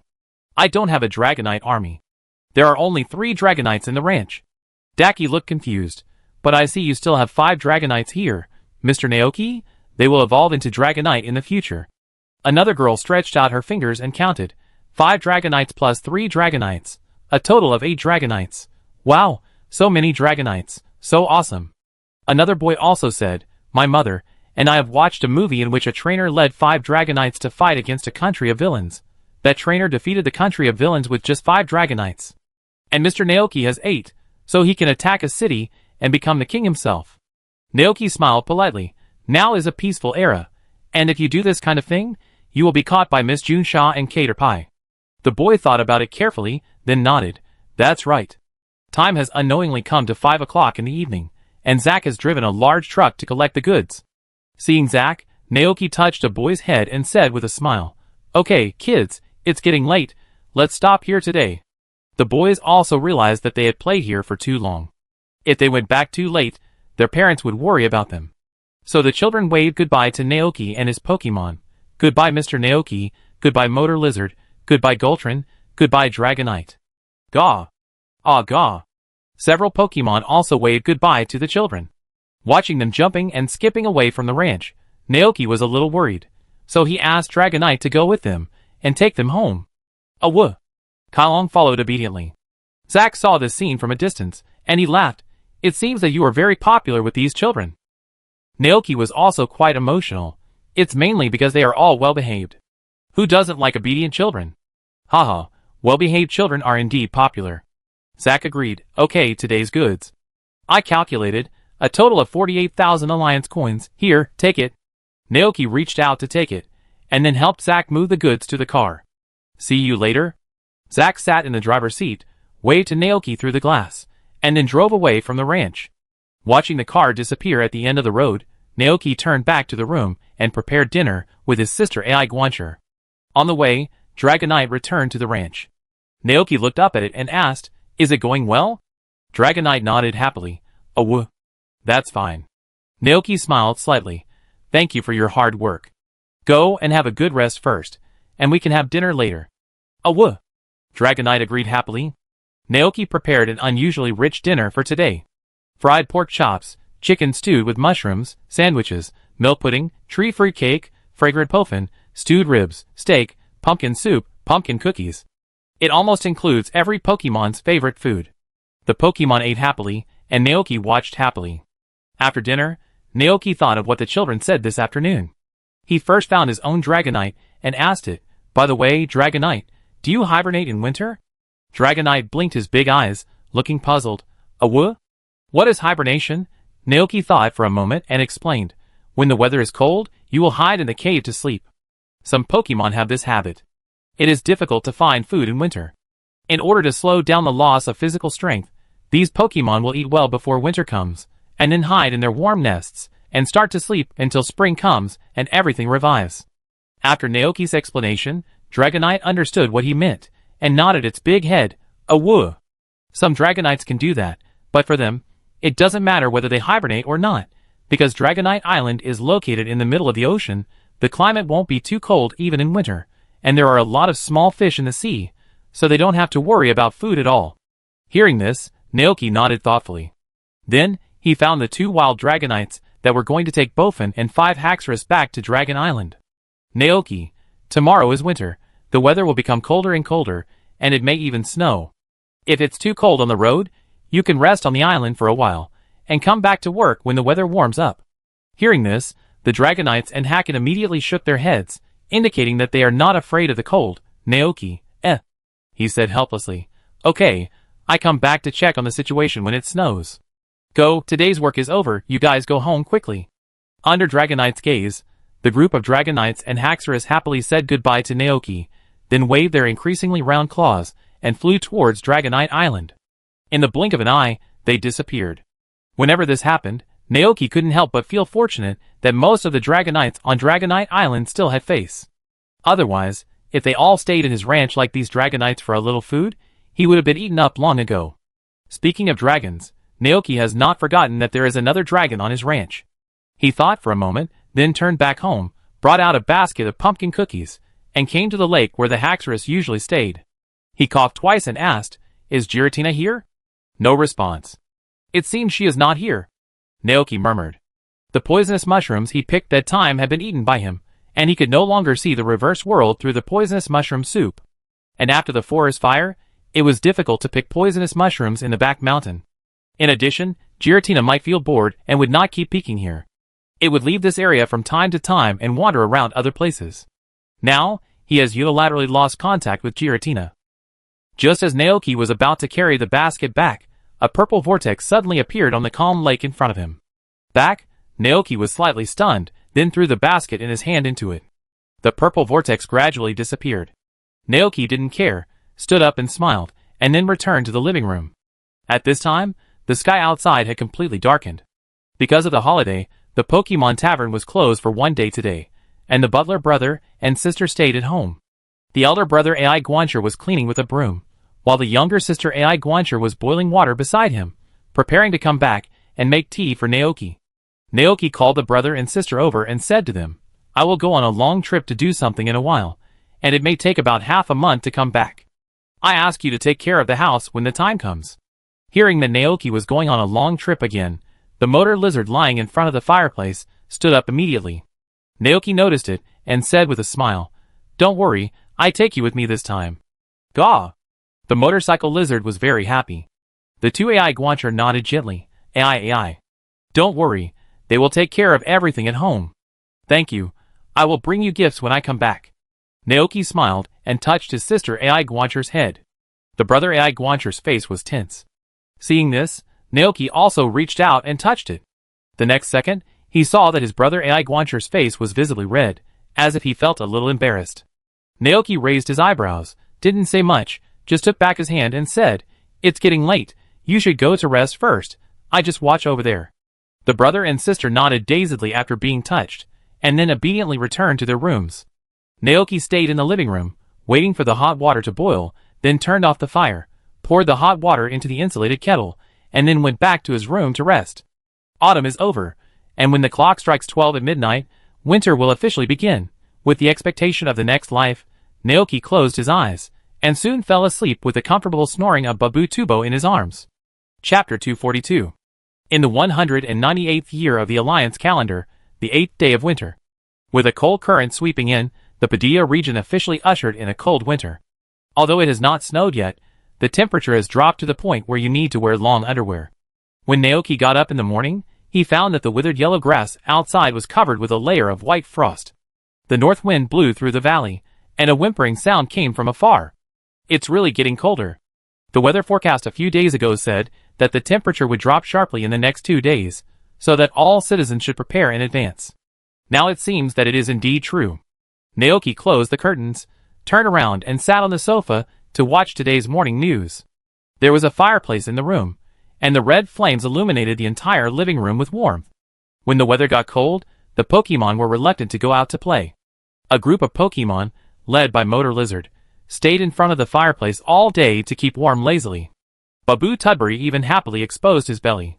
For Pokémon, this was a sign of feeling very comfortable and safe. Naoki wanted to laugh. At this time, his elder brother AI Guancher came up and asked, "AI? Naoki ate 2 pieces of translation melon seed crisps, you said?" His elder brother AI Guancher repeated, "AI? Master, when do you plan to leave for the Galar region? The weather has been getting colder recently, and he is worried that it will snow in a while." "I told you, don't call me master, just call me Naoki." Naoki was a little helpless. He had told his elder brother AI Guancher many times. But the elder brother AI Guancher was very firm in his attitude in this regard. Even when the younger sister AI Guancher changed her mind, he still insisted. The elder brother AI Guancher readily accepted the advice. "AIE. Okay." The expression on his face clearly said that he would dare to do it again next time. Naoki, forget it. The elder brother AI Guancher has been a sensible and steady Pokémon since he was a child. He knew that he and his sister were sent to the ranch to serve as housekeepers for the new owner. Therefore, he has been playing the role of a mature housekeeper. Naoki thought about it and didn't continue the topic. Instead, he answered, "It should be soon. I ordered a batch of cold-proof scarves from the town. I will set off after distributing them to Psyduck and Chinchilla." The elder brother AI Guancher nodded to show that he understood. In the afternoon, the owner of the scarf shop personally delivered the box of Pokémon scarves to the ranch. After signing for it, Naoki immediately found the group of Psyducks with the box of scarves, and tied scarves on them one by one. The Psyducks were very happy with their new outfits. They looked down at the scarf in front of them happily, jumping and skipping by the river. Naoki looked at this scene with a smile. Not to mention, Psyduck wearing a scarf became even cuter. This is probably the charm of dressing up, right? I heard that some ladies like to use all kinds of things to dress up their Pokémon. For this reason, Pokémon beauty shops have sprung up in major cities. You guys keep playing, I still have things to do, see you later. Naoki waved at the group of Psyducks. The Psyducks followed suit and waved their little arms with happy smiles on their faces. Psyduck. Naoki smiled, then turned and came to the orchard dotted with wooden huts. Winter is here, and these fruit trees don't bear much fruit anymore. But the amazing thing is that they are still as lush as before, not as bare as other trees. For this reason, Naoki had specially looked up books about fruit tree planting. He still remembered that the book described it this way. The magical fruit trees are trees blessed by nature. The growth cycle of those magical fruits is extremely short. If enough are planted, they can even meet the needs of the Pokémon in the entire forest. The fruit trees will not wither in winter, but they will no longer grow fruit. Some scholars speculate that this is because the cold winter makes nature enter a dormant period. But don't worry, when winter is over and spring comes, the trees will bear fruit again. The lifespan of a fruit tree is extremely long. If it is not affected by natural disasters, human felling or Pokémon moves, it will continue to grow. Some explorers even found a huge fruit tree in the mysterious and primitive ancient forest. The tree was full of countless fruits, and many Pokémon lived nearby. Some people speculated that the fruit tree had lived for at least 1,000 years. Amazing, Naoki murmured. He couldn't help but imagine the picture. A tree taller than 3 guldens combined, with a thick trunk that 3 adults couldn't hug, and extremely lush and dense bushes. The twisted branches were hung with one plump fruit after another. Naoki's first reaction was that it was very suitable to build a tree house on it. It would be great if he could grow a big fruit tree like this. Unfortunately, it was almost impossible in his lifetime, unless the fruit trees themselves had genetic mutations. As Naoki walked into the orchard, he saw the chinchilla happily jumping out of the wooden hut. Squeak! Naoki put the box on the ground and reached out to touch its head. Hearing the chinchilla's cry, other Pokémon also poked their heads out of the hut one after another. Soon, a group of Pokémon gathered around Naoki. Electric Swallow, Painter, Little Blacksmith, Yo-Yo Sugar Ball, Lily Root Doll Mushroom. As expected, the lazy otter did not come over. It must be still sleeping now, right? It had been a long time since the fire, and the group of Pokémon gradually came out of the shadows. Naoki squatted down, took out special scarves of different sizes from the box, and tied them around their necks one by one. After wearing the scarves, the group of Pokémon immediately felt that the cold wind was blocked outside, and the places covered by the scarves were getting warmer. Naoki thought that these Pokémon had lived in the mountains before and had never seen a scarf, so he explained, "This is a scarf, which can help you block the cold wind and keep you warmer. With it, you can spend this winter safely." Hearing this, the Pokémon were moved. The fire destroyed everything for them. Homes, friends, relatives, even they themselves almost died in the fire. But fortunately, they were saved by Naoki, who temporarily took them in, provided them with food, and built a cabin for them. Not only that, Naoki also promised them that he would help them rebuild their homes in the future. Now, because he was worried that they would be cold, he sent them warm scarves. Even the most hard-hearted Pokémon would be moved by this. They could almost imagine what they would face this winter without Naoki. Without fruit and shelter, they would be frozen to death in the ice and snow. Just thinking about this, some Pokémon were about to cry. These were not sad tears, but tears of emotion. Okay. Naoki touched the head of the Tibetan chinchilla. Don't cry, just stay here and feel at ease. If you have any problems, you can come to me. If I'm not here, go to Aiguan to take care of them. The Tibetan chinchilla nodded heavily. Naoki looked at the pair of mice again. He didn't notice it just now, but now, he suddenly found that there seemed to be something extra in the middle of the pair of mice. Naoki was slightly stunned, then looked carefully, and saw a small white mouse behind the male mouse. Huh? Did a pair of mice evolve into a family of mice? The white mouse seemed a little worried. It hid behind its parents, and looked at Naoki carefully. And its parents pushed the child in front of them with confidence, as if they wanted this human to see their child. The mouse stood there timidly. Naoki raised his eyebrows. Congratulations, a pair of mice, now you are also parents. Squeak. The pair of mice shouted happily. The arrival of new life is always so pleasant. Even other Pokémon are very happy about it. There was still a cold wind outside, and Naoki didn't stay here for too long. After giving the scarf to the sleeping lazy otter, he turned around and left the orchard. After returning home, Naoki began to think about going to the Galar region. He originally planned to wait until November to set off, but now it seems that the weather will be getting colder and colder by then, so it is better to set off early, so that he can warm up by the fire and enjoy the snow with the Pokémon. Then, it seems that we can set off tomorrow. Naoki looked through the calendar on the desk. Today is October 8th. It is still unknown how long it will take to go to the Galar region. After thinking about it, Naoki decided on the departure date. Tomorrow, after deciding on the time, the next step is to bring the Pokémon to the Galar region. After a brief thought, Naoki finalized the departure list. They are Gul'dan and Motor Lizard. Unlike the last time we went to the Padia Pit, this time we don't need to worry about safety issues, so we don't need too many combat Pokémon. Besides, they were not going to Galar for vacation this time, and the Crown Snowfield was also very cold. Dragonite would probably want to stay in the Pokeball when it got there, so it was better to leave it at the ranch to deliver milk. The Goat Mount would stay at the ranch to milk, the Saltstone would produce rock salt, and the other Pokémon would also have their own duties. Forget it this time, I take everyone with me when I have time to go on vacation next time. Naoki thought. Next, it was a matter of choosing a way to travel. Each region is separated by a vast ocean. Generally, there are 3 ways to go to another region. 1 is to ride your own Pokémon. 2 is to take a ship. 3 is to take a plane. The first one is ruled out first. It is so cold to ride a Pokemon. Golden is fine. He can be killed by the cold wind. The second one is okay. As for the third one, Golden can't be put into the Pokeball. It seems that there is no way to take a plane. Naoki thought. As far as he knows, the current planes do not allow passengers to put large Pokemon outside the Pokeball, especially a big guy like Golden. Although it doesn't look very tall, its weight is very exaggerated. Then, the only way left is to take a boat. The only thing that made Naoki feel sorry was that the internet was not well developed at present, and there was no way to order tickets online. If you want to go to other areas, you could only go to some cities with ports to take a ship. And the cities with ports in the Padilla region. It seems that there is only one city, Nyangwon City. It is a city with advanced technology and full of commercial exchanges. The largest port in the Padilla region is built on the coast of Nyangwon City. It is said that commercial cargo ships from other regions dock there every day. Thinking of this, Naoki opened the Padilla map he had bought in the bookstore and checked the location of Nyangwon City.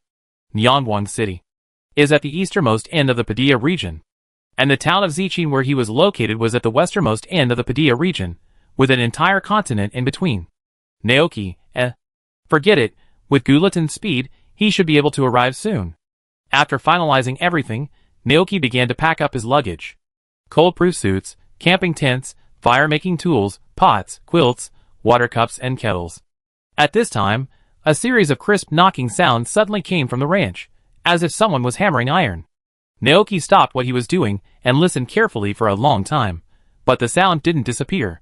He was puzzled and walked out of the door, following the direction of the sound. Soon, he found the instigator of all this on a remote grassland.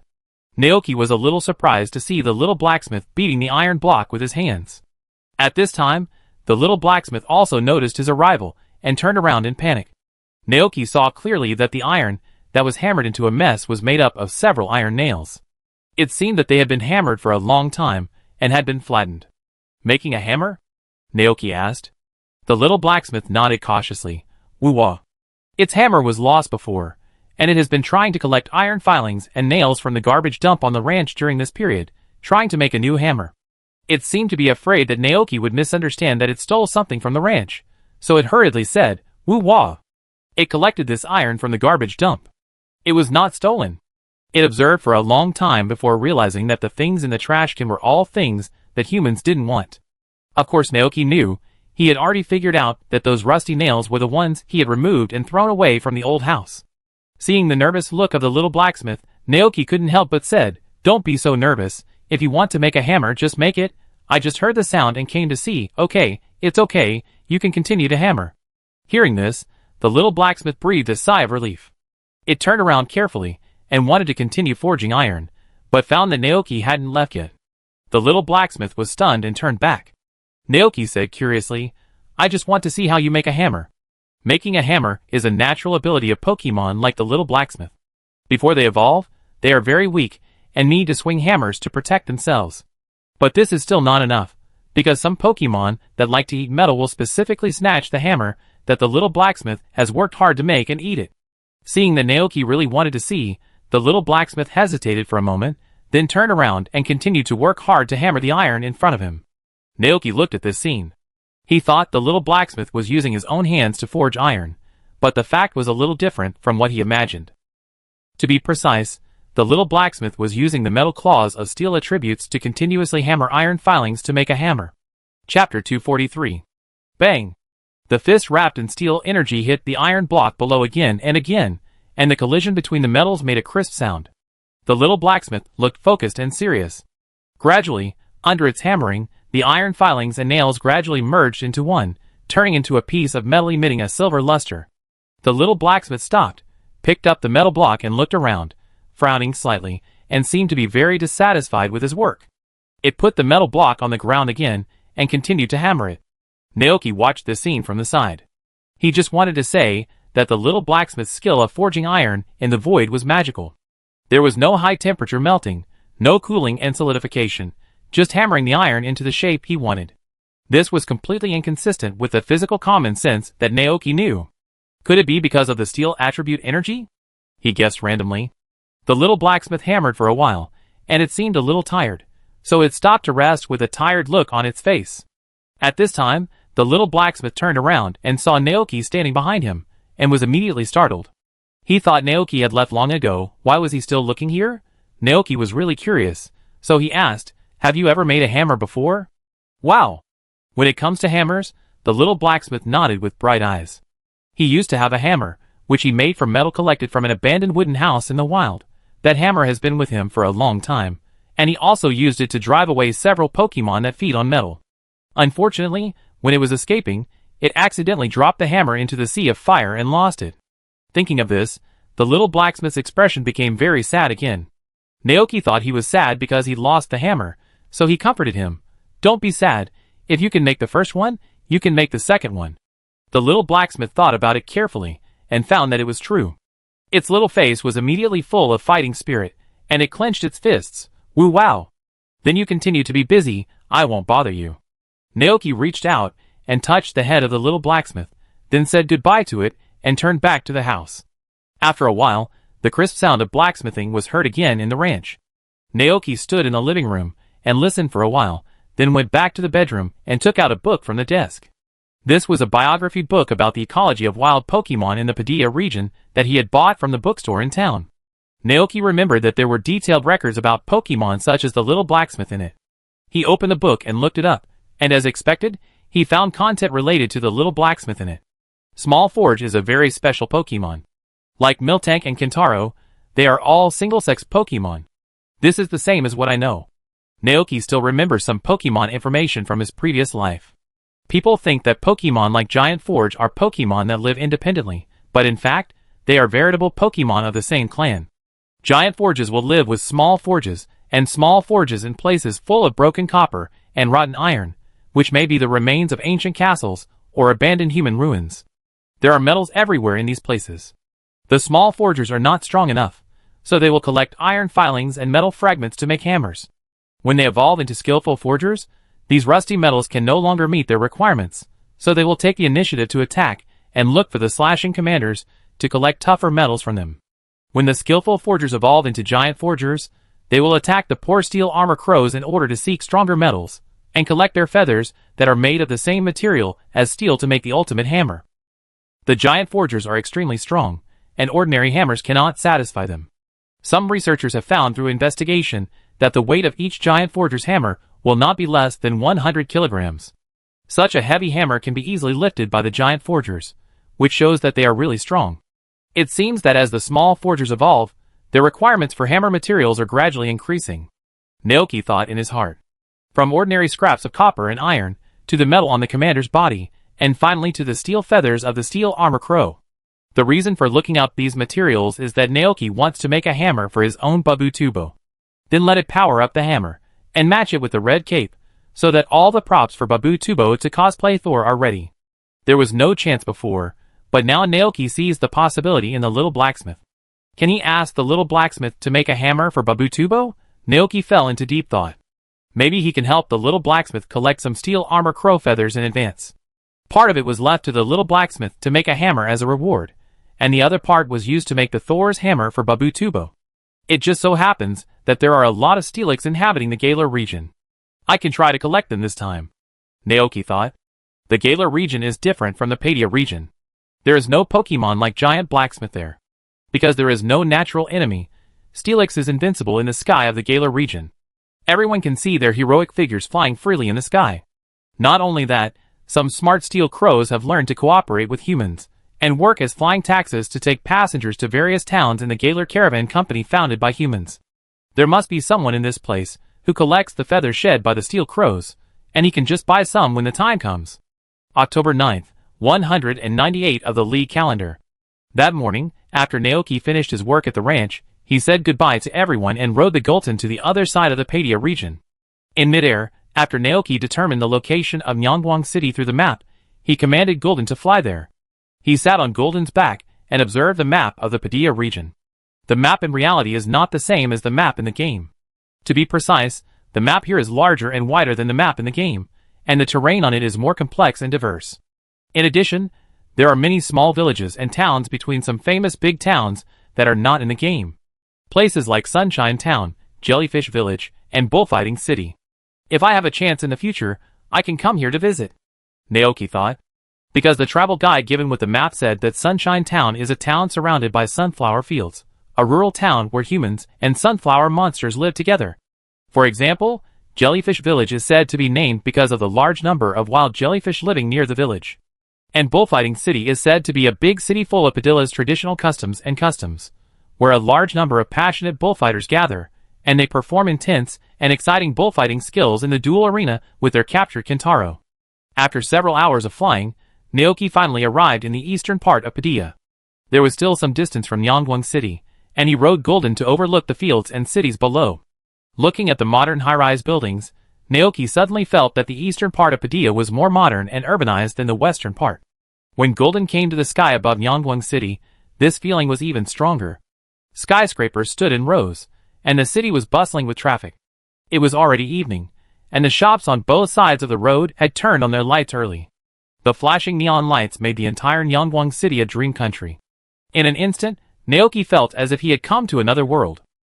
Compared with this place, Shiqing Town is simply a very backward country town. Isn't this amazing? Naoki was dazzled by the brilliant light. He watched the beams of neon lights shooting from the city to the sky, gently swaying and interlacing in the night, making the whole city look like a dream, like a magnificent view. Wait, Naoki suddenly realized what he was looking at. This is the Million-Bolt Night View, one of the 10 scenic spots in Padilla.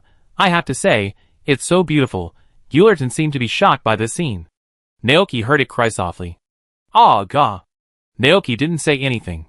He and Gullerton just looked at the lights of thousands of houses below quietly, until someone else riding a flying Pokemon arrived. The man and his companion held a camera and looked excited. It's worthy of being one of the 10 views of Padilla. It's so beautiful. His companion hurriedly said, take a picture quickly. These are all memories of the trip. Naoki suddenly woke up, and then he remembered that they still had something to do. Land? Ah. Golden responded cheerfully, and then slowly landed in Yangwang City.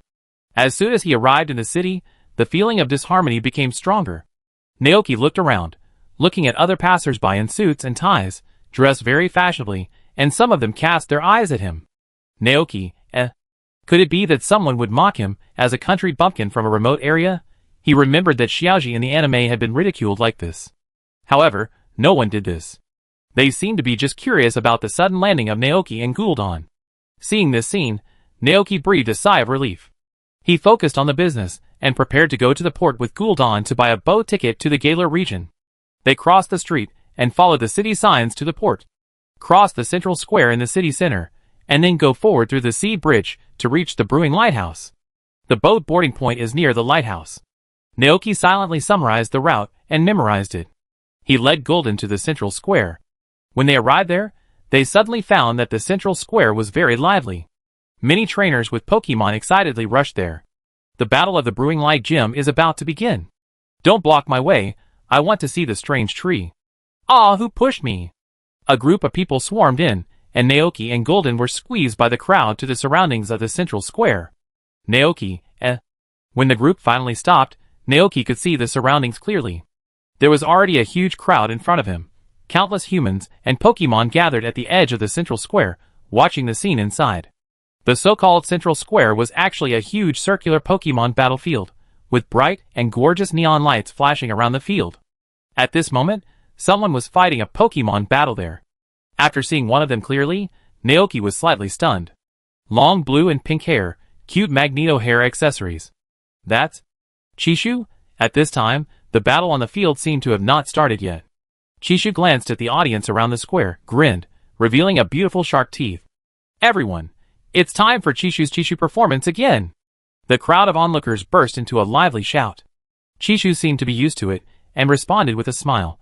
Good morning, good afternoon, good night, hello. The trainer standing opposite her also had an admiring look on his face.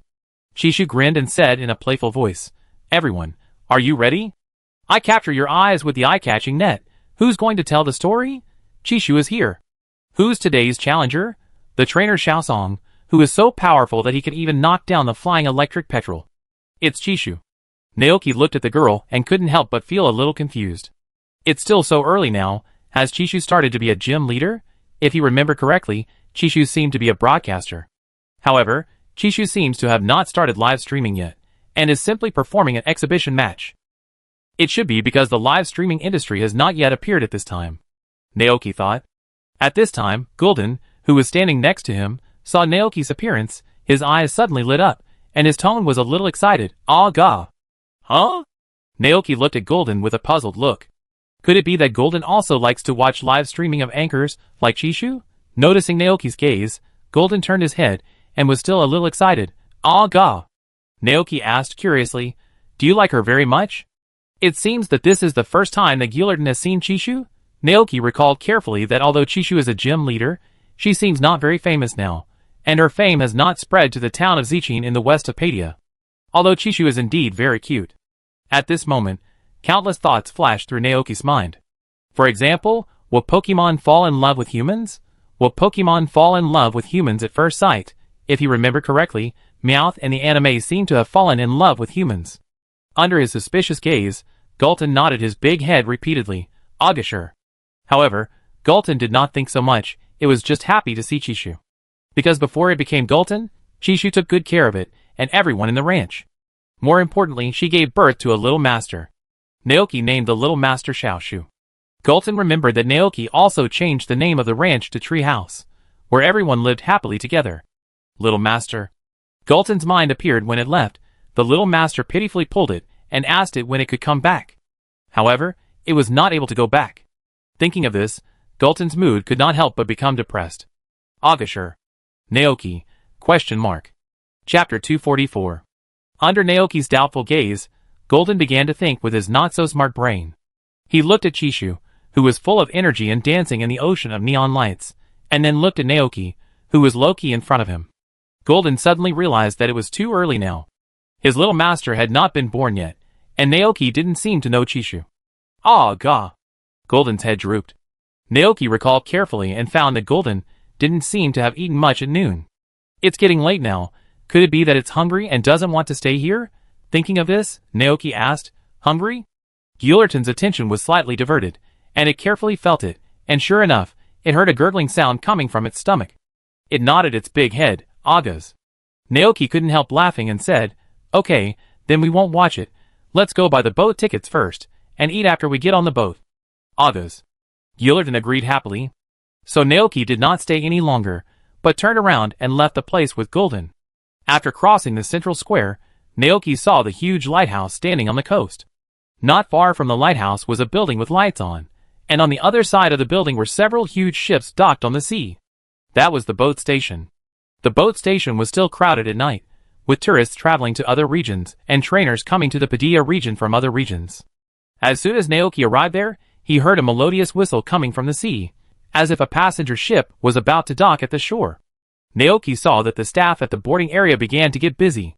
Soon, the exit passage was opened, and a group of humans and Pokemon carrying large and small bags came out lively.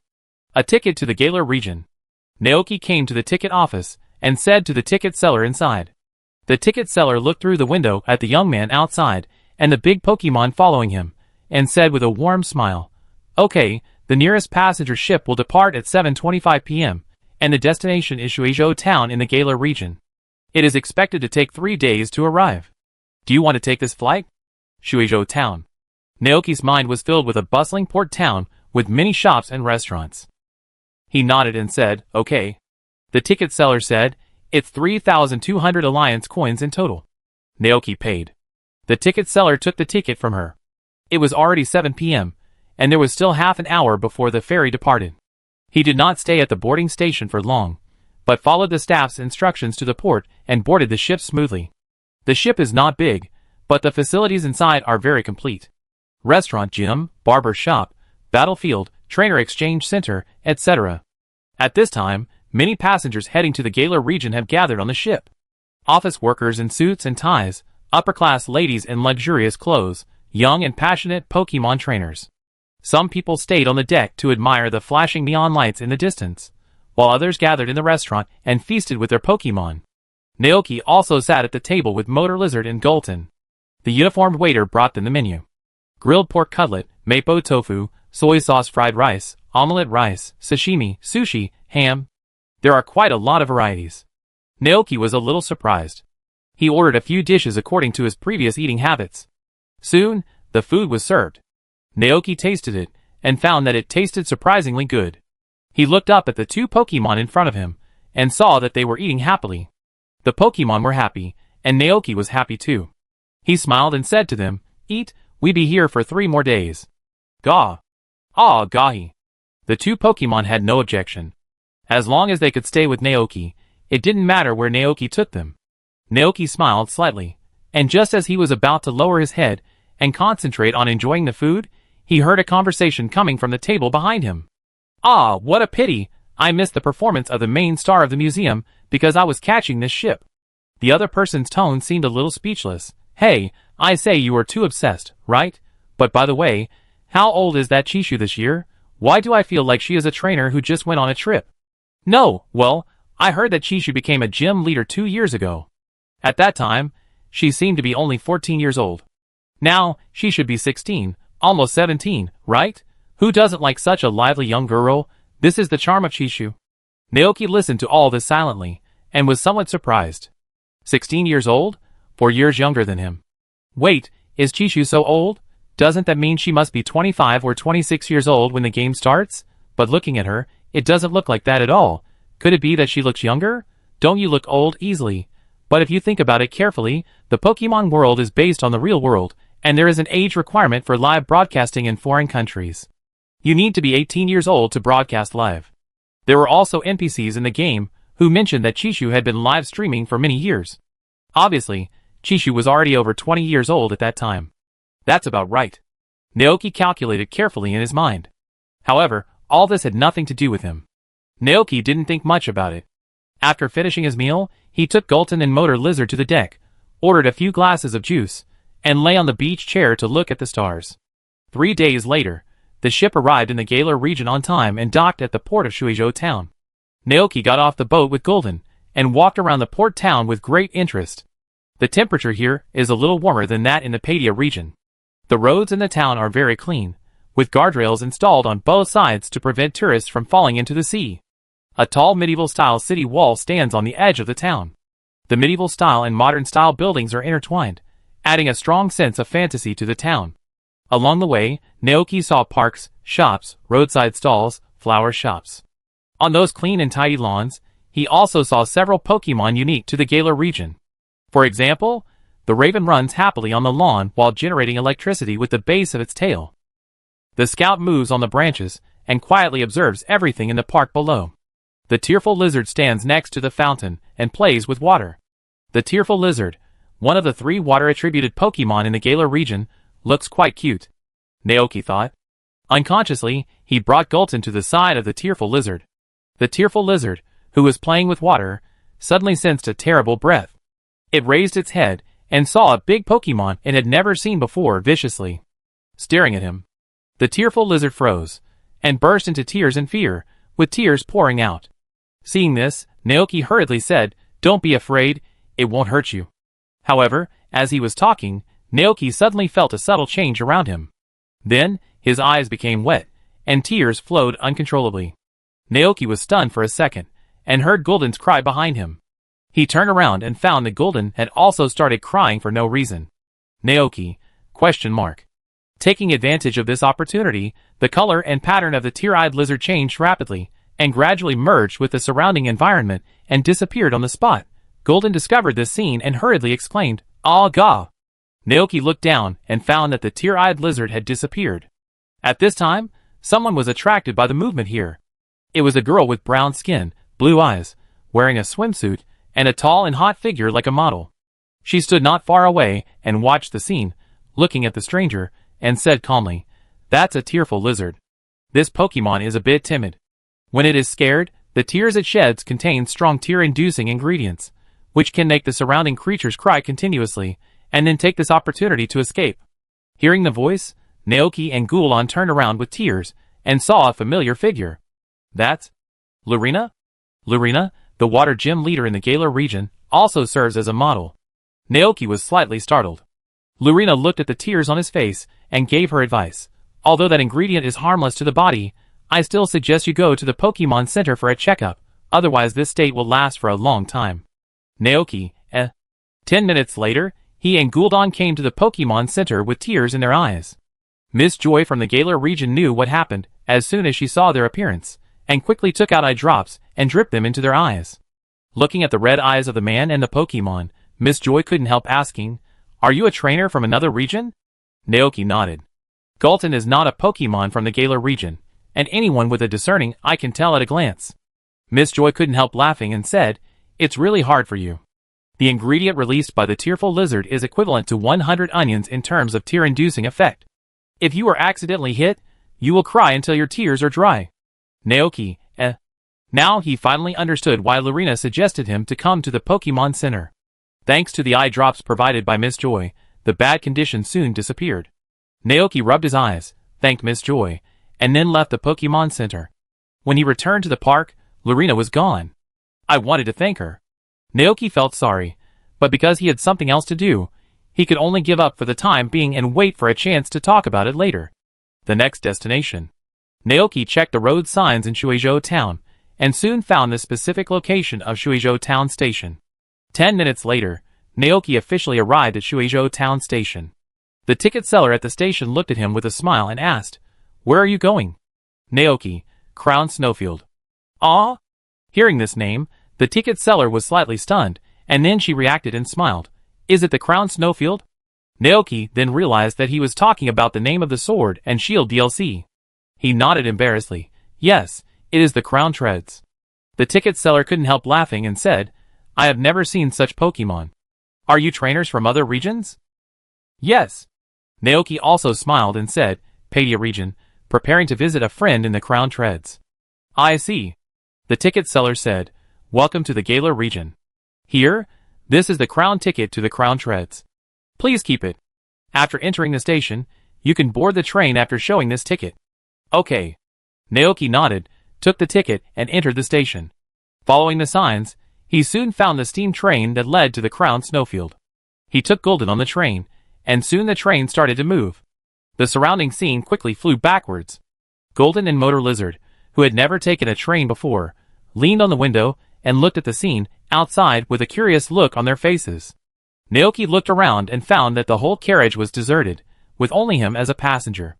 Goodness! Is the Crown Snowfield so unpopular? Naoki carefully recalled the Crown Snowfield in the game. He remembered that it was an extremely cold place with steep terrain and towering snow-capped mountains. Because of the extreme weather and terrain, the humans there lived in small villages and relied on each other. This kind of place is indeed not suitable for traveling, Naoki thought. But this shouldn't be the case. If he remembered correctly, the Crown Snowfield was full of various ancient ruins and temples. This kind of place is the favorite of explorers and relic enthusiasts, and the Crown Snowfield should be very popular with these people.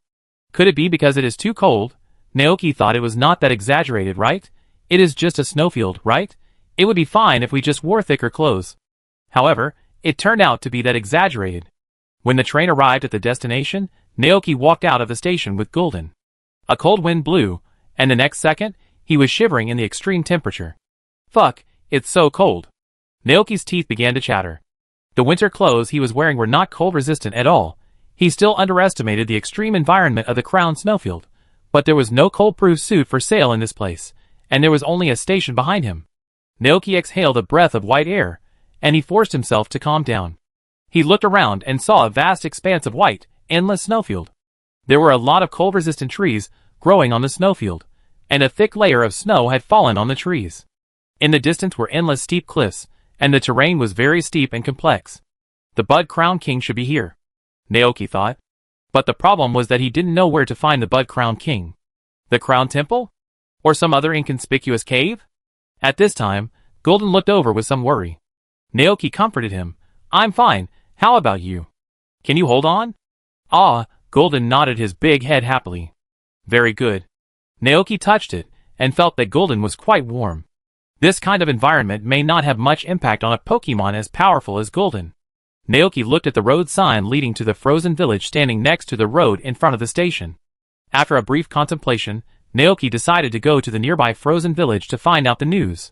So he took Golden and started to head towards the frozen village. Chapter 245. It started snowing, and the white snow covered the sky, blurring the distant scene. The wind and snow were everywhere, and visibility was less than 10 meters. Naoki and Golden had not walked for long before they were possessed by the Dan Emperor, and lost in the wind and snow. Where is east? Where is west? Naoki kept rubbing his hands, trying to identify the direction by observing the position of the sun. However, in this weather, the whole sky was gray, let alone the sun. Even the road ahead could not be seen clearly. Naoki suddenly felt a headache, and the temperature around him was so low. He had always lived in a warm and humid environment, but he couldn't stand it just after arriving here. How could the Bud Crown King live here? Ah, gah. Golden shook off the snow on his head, then looked at Naoki worriedly, as if asking him what to do next. The cold sobbed and swept across the valley. Naoki looked at the road ahead that was flooded by heavy snow, and said to Golden, "We may have deviated from the original path now." "Aw, gosh. We can't go on like this." Naoki shook his head. If he continued walking, Golden would be fine, but he would most likely get into trouble because he couldn't stand the environment here. After a brief thought, Naoki cast his eyes towards the endless steep cliffs not far away.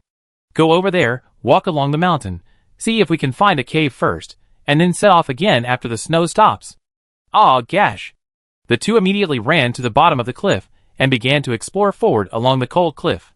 Maybe it was because they had eaten a few lucky puddings on the way here, and soon Golden found a cave with a pile of snow in front of him.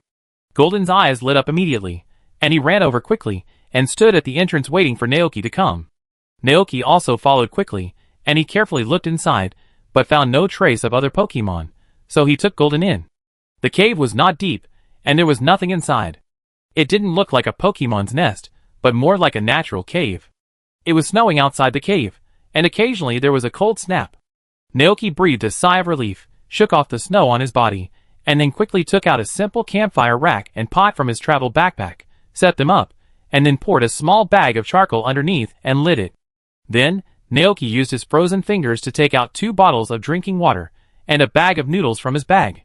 Golden sat outside and used his huge body to shield Naoki from the wind and snow. Naoki waited for the water to boil while warming himself by the fire.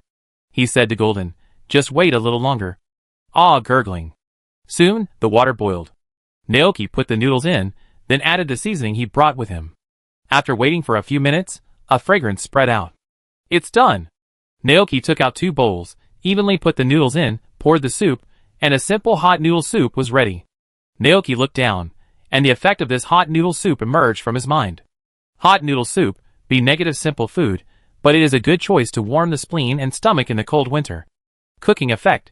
Cold resistance protection level 2, has the effect of cold resistance that can withstand severe cold. After drinking it, the body will become warm, and the duration is 2 hours. Evaluation omitted. 2 hours. Although the effect of hot soup noodles has been reduced due to simple ingredients and rough cooking methods, 2 hours is already very good. Naoki looked up and saw that Golden had tilted his head back to drink.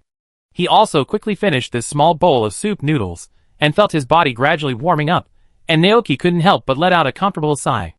It's not that cold anymore. The snow outside has no effect on them now. Naoki wanted to take this opportunity to explore outside, maybe he could find the location of the frozen village. But he thought about it carefully, he didn't know how long the snow would last, and the cold protection effect of the hot soup noodles was only 2 hours. If the effect disappeared halfway, and they still haven't found the frozen village, it would be bad. After careful consideration, Naoki decided to stay here and wait for the snow to stop. He and Golden sat by the fire and roasted it. Time passed by minute, and the sky outside was always gray, so Naoki couldn't tell whether it was noon or evening. He could only judge how much time had passed by the duration of the hot soup noodles. When the first round of hot soup noodles ended, Naoki cooked 2 bowls of noodles again. This time he put in enough ingredients and cooked very seriously. The effect of the cooking was upgraded from LV2 to LV3, and the duration was increased from 2 hours to 6 hours. The snow outside hadn't stopped yet. "It seems we can only stay here tonight." Naoki sighed helplessly. "Ah, gah." Golden had no objection. At this moment, a rustling sound of footsteps suddenly came from the heavy snow outside. Naoki turned his head, and saw an old man who was wrapped tightly like a big bear, and walked quickly from outside to the cave entrance with a lantern. The old man's lantern illuminated the dim cave, and he could see the humans and Pokemon inside at a glance.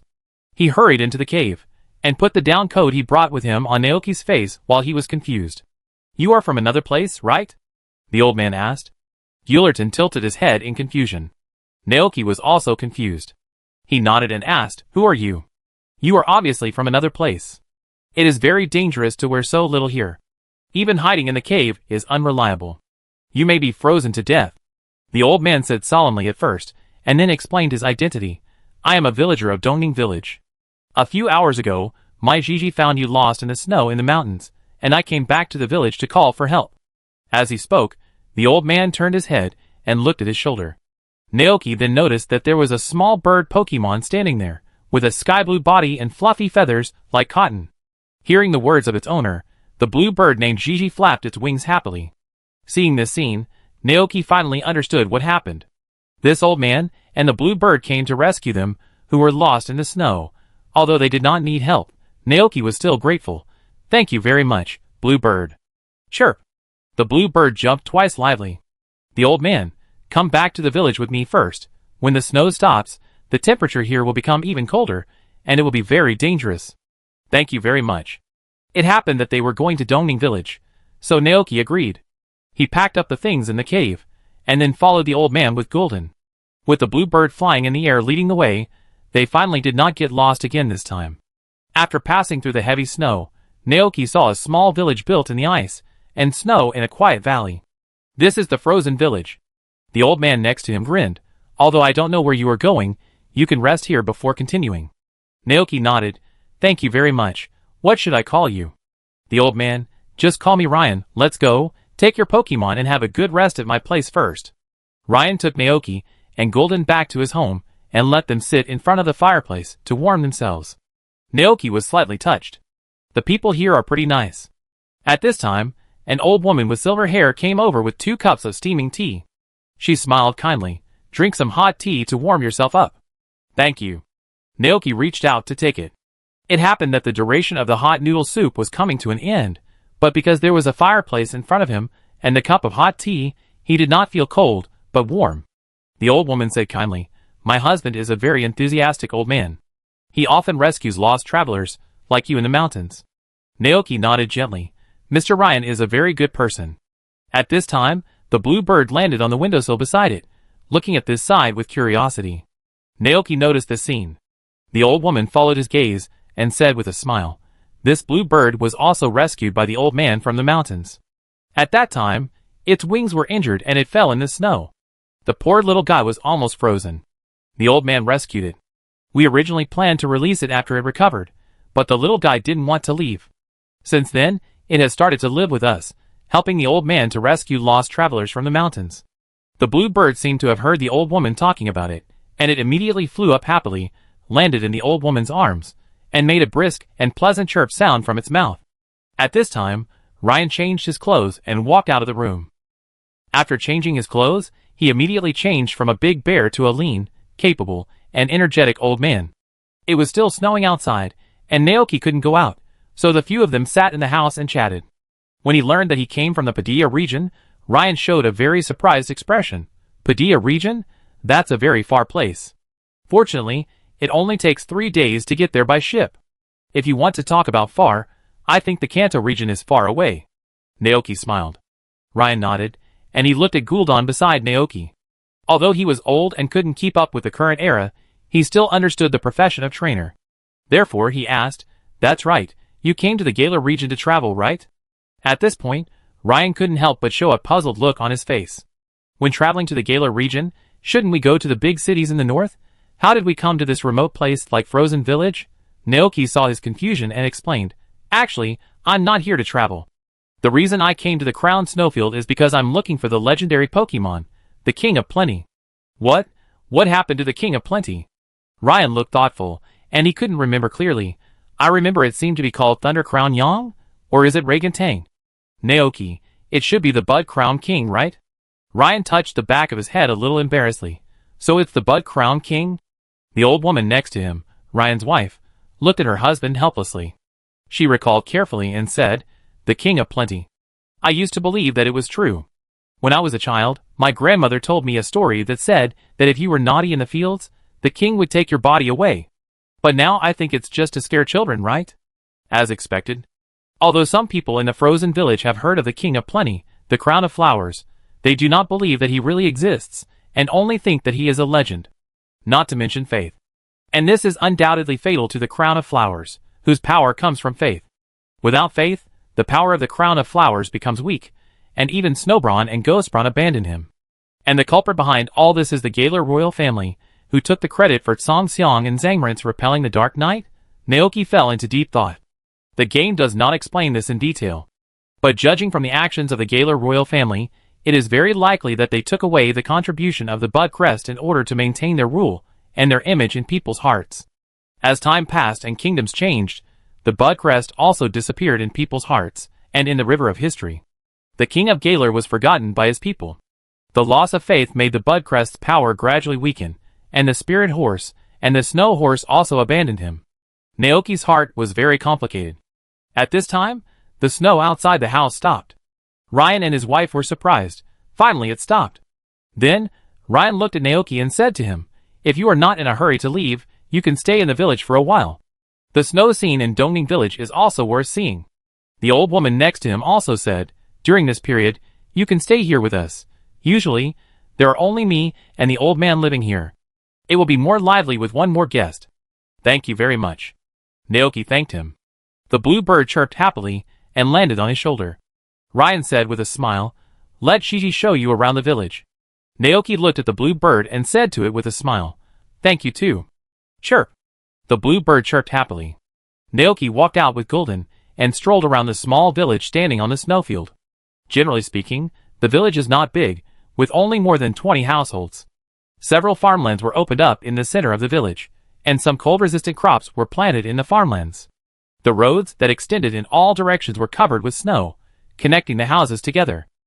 Perhaps because the snow had stopped, people came out of their houses one after another, and in the blink of an eye, the village that had been silent for a long time became lively. The farmer used an ivory pig to pull a cart, and the cart was piled with goods. The blue bird landed on the fence of the farmland, and the geometric snowflakes swayed in the air. It is hard to imagine that there is such a vibrant scene in this cold place. At this time, the blue bird suddenly left his shoulder, flew to the farmland, and landed on a high snow pile. The blue bird jumped. Naoki was a little surprised. He suddenly thought of something in the game, so he walked forward and brushed off the snow on it. Then, he saw a broken stone statue below. Sure enough, Naoki was about to say something, but Gulden beside him cast his eyes into the distance. "Ah, gah!" Naoki raised his head and looked through the top of the statue. Under a snow-covered pine tree not far away, he saw a small, elegant, and majestic mysterious Pokémon. Naoki was slightly stunned. The two of them stared at each other across the white snow. At this moment, time seemed to have stopped. That was Bud Crown. However, looking at such a Bud Crown, Naoki suddenly had an inappropriate thought in his mind. What a big head! Chapter 246. No, this may be too disrespectful to the Bud Crown King. Naoki shook his head quickly, throwing away the presumptuous idea. However, he couldn't help but cast his eyes on the huge dark green bud on the top of the Bud Crown King's head that looked like a crown. Under the huge crown was a petite and slender body like a rabbit. The Bud Crown King had a pair of majestic blue eyes, and below the eyes was a petite blue nose and mouth. Behind it was a pair of wings that looked like a cloak. It had a pair of wings, and under the wings was its gray-white body and slender and pure white legs. The Bud Crown floated quietly on the snow, staring at this side. It made a sound that humans couldn't understand. Bud Crown. Moo. Naoki. ? At this time, an uncle wearing a plush hat and preparing to work in the field came over with a hoe. He saw Naoki and Gulden standing here in a daze, and just as he was about to come over to ask this guy where he came from, he saw a glowing mysterious Pokémon floating on the snow not far away. The uncle was shocked, and couldn't help but exclaimed, "What a big head!" Naoki, good boy, someone said what he was thinking. The Bud Crown King was also attracted by the sudden appearance of humans. His eyes flashed blue, and then his whole body flashed in front of the middle-aged uncle. Before the uncle could react, he felt that his body had lost control, and his consciousness gradually became blurred. His feet gradually left the ground, and his body was also covered by the same faint light as the Bud Crown King. The Bud Crown King floated beside this human, then turned to look at his little believer, and used his spiritual power to control the human's body and said, "My believer, you are finally here. I have been waiting for you here for a long time." Naoki looked at the poor uncle, who was controlled by the Bud Crown King as a mouthpiece, and couldn't help saying, "In fact, we can have a better way to communicate." "Oh!" A trace of doubt flashed in the eyes of the Bud-Crowned King. Naoki took out a large bag of translation melon seed crisps from his backpack. The Bud-Crown's eyes were attracted by it and asked, "What is that?" Naoki explained, "A little human food with magical effects. After eating it, you can communicate with Pokemon." The Bud-Crown had never heard of such a thing. Under his slightly curious and majestic gaze, Naoki ate several pieces and said, "Okay, now I can understand you." Hearing this, the Bud-Crown canceled the control of the uncle. Perhaps because he didn't want humans to find out that he had visited this place, the Bud-Crown used teleportation and left a message for Naoki before disappearing. "I'll be waiting for you on the cliff over there." As soon as the words fell, the Bud-Crown disappeared from the spot. The uncle who was released from control slowly landed on the ground. He looked around with a blank face and scratched the back of his head with his hand. "What happened? Why am I here?" Hiss. "I feel so cold." "Oh no, who are you? Why are you in the village? Are you a tourist from outside?" Naoki said casually, "Yes, I came to observe the Pokemon ecology in the Crown Snowfield." The uncle suddenly understood. "So that's it." After saying that, the man picked up the hoe and left. And Naoki looked at the blue bird on his shoulder and said to it, "You go back first, we have something to do." It had just snowed, and the temperature outside was even colder than when it snowed. The blue bird huddled in its fluffy feathers and nodded pitifully. "Chirp. I'm leaving, you have to be careful, don't get lost again." Naoki smiled and nodded, "Don't worry." The blue bird then turned and flew back home. After watching it leave, Naoki rode on Gulton and flew to the cliff pointed by the King of the Flower Crown. When they arrived there, the King of the Flower Crown was already waiting there. He was floating on the snow-covered cliff, overlooking the frozen village below, like a king standing on a castle watching his people. Hearing the voice, the King of the Flower Crown turned around. He looked at the little believer who was extremely devout to him, and solemnly expressed his gratitude to him. "I have felt your heart, and I have seen everything you have done for me on that land." Hearing this, Naoki felt a little embarrassed, as if his original purpose was just for the 2 horses of the King of the Crown, but at this time, saying such a thing would undoubtedly ruin the atmosphere. Therefore, Naoki said seriously, "This is what I should do. The people in the Padilla region are very grateful for your strength." Thinking of the group of people who made statues for him, and set up festivals to express gratitude, the King of the Crown could not help but show a touch of emotion in his eyes. Its voice became very light. "I know everything. It is because of your existence that I can recover some strength." However, in comparison, his people are completely different. Although he doesn't know what happened in the outside world, the Bud-Crown can feel that he is losing the faith of humans through the weakening of his power. For this, the former King of Galar feels sad. The past scenes emerge in his mind. At that time, the Galar region ruled by him was so prosperous, with abundant crops and lush flowers. The humans and Pokemon living on this land regard him as the king, and he also regards these creatures as his own people.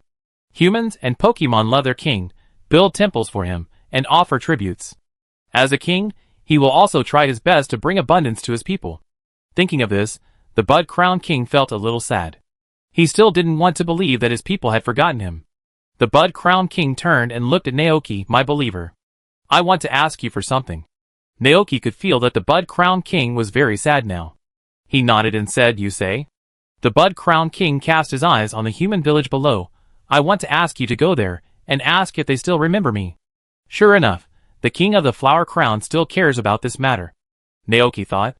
He responded and agreed to the King of the Flower Crown's request. "Thank you very much." The King of the Flower Crown looked at him and said, "I will wait for you here."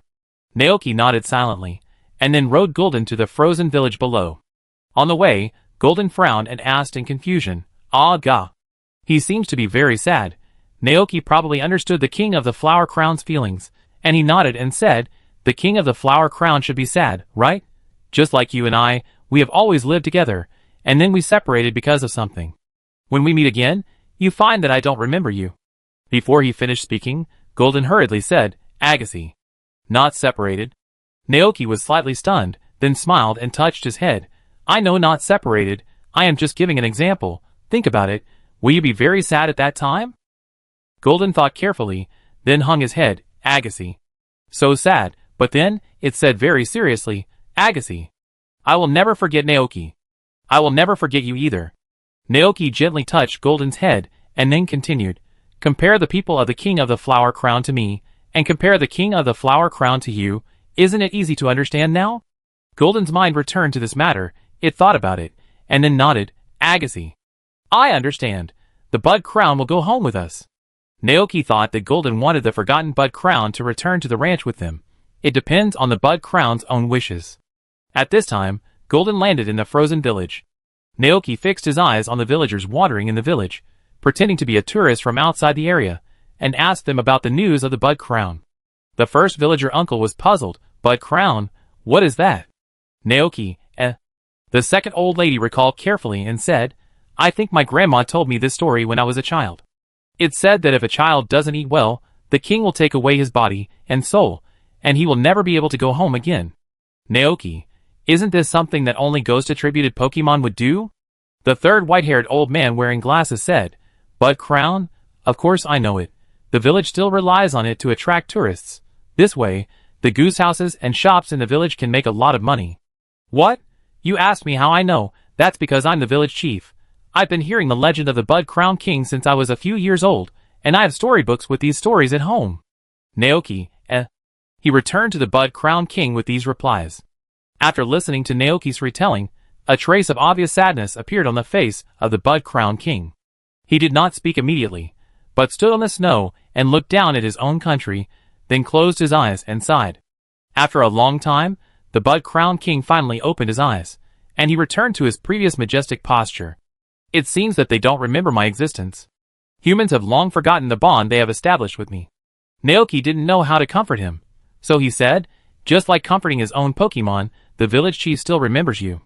The Bud Crown King heard the comfort in his tone, shook his head, and said that he was fine. It's okay. Why would I lament about this? I am the king of plenty. I won't be so superficial as to rely on humans. I can no longer rely on human faith to restore my strength. If my beloved horse is by my side, the situation may be better. As he said this, the Bud Crest looked at Naoki beside him. Naoki thought, here it comes. The Bud Crest continued, I used to ride the four-legged Pokemon that I could control freely. The statue in the village was also ridden by me. A long time ago, they were my companions who galloped in the mountains together. But since my power weakened and we parted ways, I don't even know where they are. I want to ask you again. If you can help me find my two beloved horses, I will grant you one wish. No matter what the wish is, as long as I can do it, I will definitely make it happen for you. The Bud Crown King promised seriously. Naoki had expected the Bud Crown King to say this. Just like the plot in the game, the Bud Crown King is in great need of help from others. In the plot, after the player helps the Bud Crown King find his beloved horses, he can start to conquer the Bud Crown King. If he helps the King of the Flower Crown find the Spirit Horse and the Snowstorm Horse, will the King of the Flower Crown be willing to leave his country with the two horses and go to the Padilla region with him? Naoki raised his head and looked at the King of the Flower Crown. The crown is really big. Naoki couldn't help but think of this thought again. Then, he thought of the plot about the King of the Flower Crown. It is not difficult to find the Spirit Horse and the Snowstorm Horse. As long as there are radish seeds that the two horses like to eat, and the King of the Flower Crown uses his power to ripen them, the two horses will be attracted. In addition, it is necessary to prepare a bridle that can allow the Bud Crown King to combine with the two horses, so that he can tame the two horses. The bridle is not an ordinary hemp rope, but is woven with layers of radiant flowers and horse Pokemon's manes. In ancient times long ago, this was an item specially presented to the Bud Crown King by his people to thank the king for the good harvest. After a brief thought, Naoki said, I promise you. The Bud Crown King was grateful and moved. Then I will always wait for you here. Although my power has not yet fully recovered, if you need my help, you can come here to find me. Naoki smiled and nodded. I understand. He thought of what the village chief had just said about the book about the legend of the King of the Crown Flower, and decided to visit the village chief of the frozen village first. Therefore, Naoki said goodbye to the King of the Crown Flower, and rode Golden away. Snowflakes floated in the sky again, and the King of the Crown Flower stood in the snow and watched them leave. His little believer is really a good person. The King of the Crown Flower thought. He silently watched the back of the little believer, and a thought flashed through his mind. Maybe he could reestablish a bond with humans like the little believer. This time, he doesn't want to be king anymore. Frozen Village. After hearing Naoki's intention, the old village chief took him back to his home. King of Plenty? I haven't heard this name for a long time. It would be nice if he really existed. The village chief said, the land in Frozen Village is getting poorer and poorer, and it's hard for crops to grow in it. Naoki was a little confused. Logically, the Bud Crown King ruled the Galar region in ancient times. Why is there so little legend about him now? The village chief looked at the tourist and shook his head. Maybe it's because it's just a legend made up by others? Just like some legends say that we humans were created by God. If the King of Plenty really exists, why hasn't he appeared for so long? Naoki, maybe it's true if you believe it, or not. The old village chief continued, when I was a child, my history teacher told me that the Galar region has always been ruled by the royal family, and they protected the Galar region from the crisis of the night. It is said that a long time ago, darkness broke out in the Galar region. At that time, two heroes used the legendary sword and shield to successfully drive away the darkness and save the Galar region. If the Bud Crown King really exists, he should also come out to protect his people, right? At this point, the old village chief pointed to a bookshelf on one side of the living room. Okay, the book about the King of Plenty is on the bottom shelf. Go find it yourself. Chapter 247. Naoki didn't know how to respond to the old village chief's words. In the final analysis, it was not their fault. The only culprit who caused the King of Bud Crown to be forgotten was the Galar royal family in the previous kingdom period. Therefore, he simply said nothing, thanked the village chief, and came to the bookshelf full of books. The covers of these books were old, the pages were yellowed, and they looked quite old. The old village chief explained in the back. These ancient books were all passed down from my grandfather's grandfather. When I was a child, I read them as stories. Although they are a bit old, they look like they can be passed down for a long time. Naoki nodded, reached out and took out a book, and saw the words Crown Snowfield Exploration Diary on the cover. Not this one. Naoki put the book aside and continued to flip through the bookshelf. Soon, he found an ancient book called King of Plenty. Opening the first page, it clearly recorded the legend of the Bud Crown King. It is a Pokemon that brings abundance to this land. When it waves its right hand, it can make flowers bloom and grass green. When it waves its left hand, it can make the fields fertile and the crops harvested. It makes the huge crown emit a blue glow, and gallops across the land with its beloved horse Pokemon. Its arrival makes the grass and trees rejuvenate, bringing abundance to the land. We regard it as king, believe in it and worship it. Huh? Seeing this, Naoki was surprised. He thought that the Bud Crown was born as the king of Galar. But from the above content, it seems that the Bud Crown was not a king at the beginning. It was only after humans saw his ability that they regarded him as king. So, the so-called King of Plenty should also be the name given to him by ancient humans. Naoki had a general idea in his mind, and then continued to read. The king had two beloved horses by his side. They were not only the king's docile mounts, but also could inspire the king's power. When the two were combined into one, a forest could be born overnight. The two horses were originally very rude, and would even eat the crops in the village, making humans miserable. However, the king persuaded them, and took them in as subordinates. Some say their color is as white as ice, while others say their color is as dark as midnight ghosts, but no one knows which one is correct.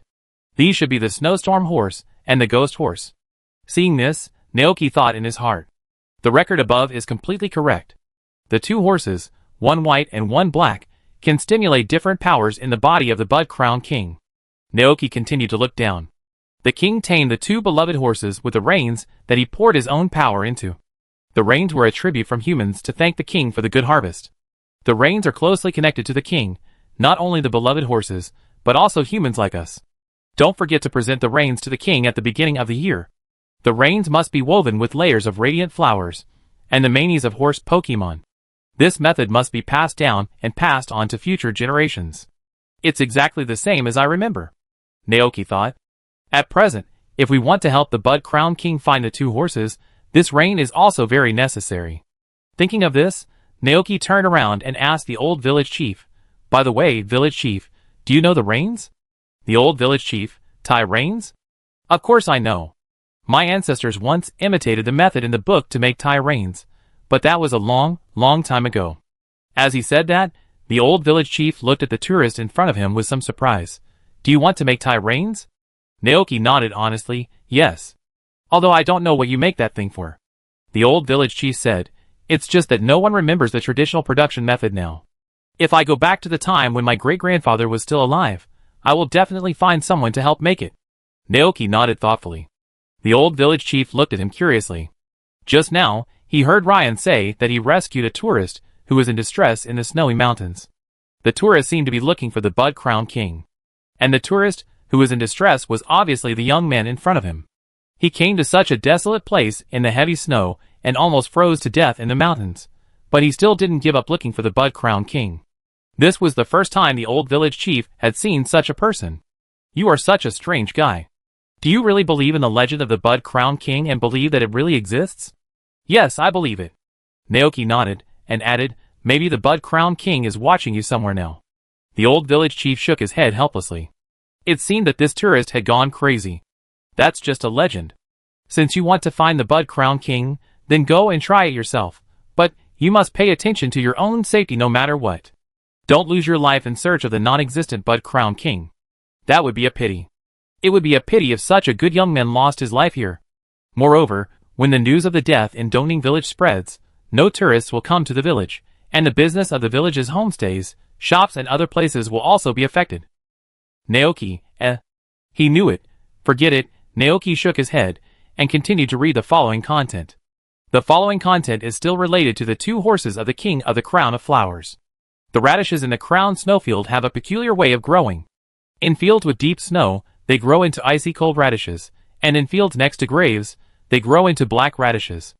The legendary horse of the King of Plenty also loves to eat these radishes. It is said that they can eat 100 radishes at a time, and they will not stop until their stomachs are bulging. 100. This is too exaggerated. Aren't you afraid of eating like a pig? Naoki couldn't help but complain. But this is indeed very useful information, because these radishes will attract the spirit horse and the snowstorm horse. Naoki began to make the next plan in his mind. First, he had to find radish seeds, then plant them in fertile fields, and then ask the Bud Crown King to ripen them. Then, he could just sit back and wait for the 2 horses to come to the door. After getting the information he wanted, Naoki said goodbye to the old village chief, and then got up and left here with Golden. But where to get radish seeds is also a problem. Walking on the snow-covered path in the village, Naoki thought for a moment, then turned back to Ryan's house and asked Ryan's wife about the radish. Radish? The old country woman was slightly stunned at first, as if she didn't expect a tourist to ask about such a thing. Naoki nodded and said, "Yes, because I heard that the radishes grown on the crown snowfield are different from those grown in other places, so I am a little curious." "So that's how it is." The old woman suddenly understood, and then said with a smile, "You can buy radish seeds from the grocery store in the village. I just happen to have a bag of seeds left at home that I haven't planted yet, so I give it to you." As she said that, the old woman stood up and took out a bag of seeds from the cupboard and handed it over. "Thank you very much." Naoki's eyes lit up. The old woman smiled and said, "These seeds are very common radish seeds, which can also be bought in other cities. Only here in the crown snowfield can ice radishes be grown. This is probably because this is a snowfield?" After getting the radish seeds, Naoki immediately rode Gulton back to the side of the Bud Crown and told him about his discovery. After listening, the Bud Crown fell into memory. Indeed, as long as they find a certain crop, they will run over. I have to go through a lot of trouble to make them quiet down. It turns out that thing is a radish. Naoki nodded and said seriously, "Next, just plant this radish, and when it grows, you can lure the 2-horse Pokemon whose whereabouts are unknown." The Bud Crown King found that his little believer really cared about him. His heart was moved, and even his majestic voice became gentle. "If there is fertile soil, it is not difficult for me to cultivate crops with my power. As long as there is a seed, I can cultivate it to maturity. If you talk about the land on my snowy plain that is suitable for growing crops." The Bud Crown King closed his eyes, and his mental power instantly swept across the entire snowy plain. After a moment, he opened his eyes again and continued, "One is a field located in the cold and clean snowy land, and the other is a field next to the tombstone of the deceased. I want to go with you." Of course. Naoki wanted to continue with the seeds, but he thought about it carefully and said to the Bud Crown, "But I have one more thing to do. Please wait for me here for a while." There was a hint of confusion in the eyes of the Bud Crown. Then, he saw his little believer riding the red Pokemon back to the village. About 10 minutes later, the little believer came back here carrying a hoe. This was the hoe that Naoki borrowed from the Ryan family. He carried the hoe and looked at the Bud Crown in front of him with some excitement, saying, "Let's go." If he guessed correctly, the 2 places that King of the Buds mentioned were the Snow Valley and the Ancient Cemetery. In the game, the player planted carrots there to lure the Spirit Horse and the Snowstorm Horse. It was just that he had just arrived and was very unfamiliar with everything here, so he needed King of the Buds to help lead the way. King of the Buds naturally had no objection. Thanks to the help of the little believer, his strength has now recovered a little, and he is no longer as weak as usual. Therefore, King of the Buds looked at the little believer in front of him and nodded gently and gracefully.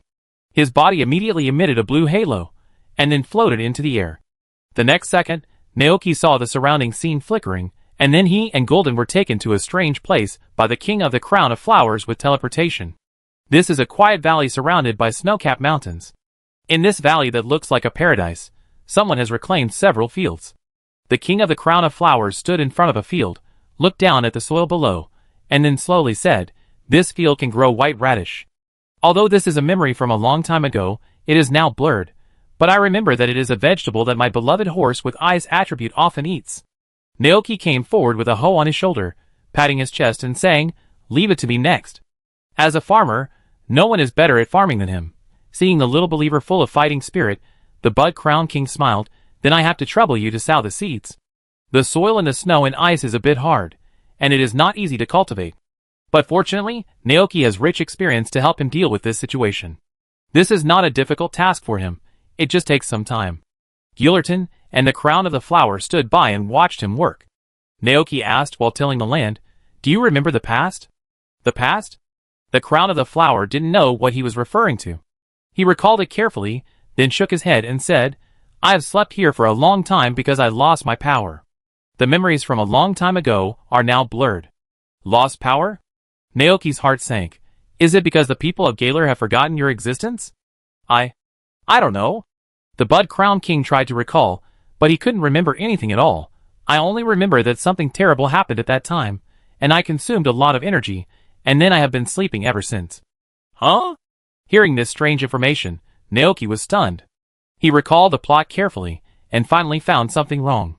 Because whether in the DLC plot of Crown Snowfield or the Bud Crown King he saw now, he showed a state of almost amnesia. What's more, in the game, the Bud Crown King only remembered that he had his own horse, but he didn't remember that he had two horses. Thinking of this, Naoki asked tentatively, "Do you remember how many horses you have?" "Two." The Bud Crown King looked at his little believer in confusion, and didn't understand why he asked this. Naoki was even more confused. "Isn't this right?" Seeing his expression, the Bud Crown King recalled carefully, and then said, "This is because of the faith you brought to me. I remembered it. At first, I only remembered that I had a horse Pokemon, and I didn't know the rest." "I see." Naoki nodded thoughtfully. It seems that his activities in the Padilla region also helped the King of the Flower Crown a lot. However, one thing that makes people worry is that the King of the Flower Crown just said that something terrible happened in the past, causing him to consume a lot of energy and fall into a deep sleep. The terrible thing, does it mean that the infinite Tana awakened? The land has been plowed almost, and Naoki put the radish seeds into the pit and covered it with soil, while asking, "Do you know the infinite Tana?" "Miraculous." The Bud Crown King repeated the name, with a trace of confusion in his eyes. Naoki asked again, "What about Song Xiang and Kuramarant?" The Bud Crown King still didn't remember. Naoki nodded after thinking, "Is that so?" He carefully recalled the plot and background story of Sword and Shield. If Song Xiang and Kuramarant are regarded as the heroes in the fantasy story, and Miraculous is regarded as the Demon King, then will the Bud Crown King play the role of the king in it? The king crowns the hero, and then the hero goes to defeat the Demon King. A very traditional Dragon Quest story.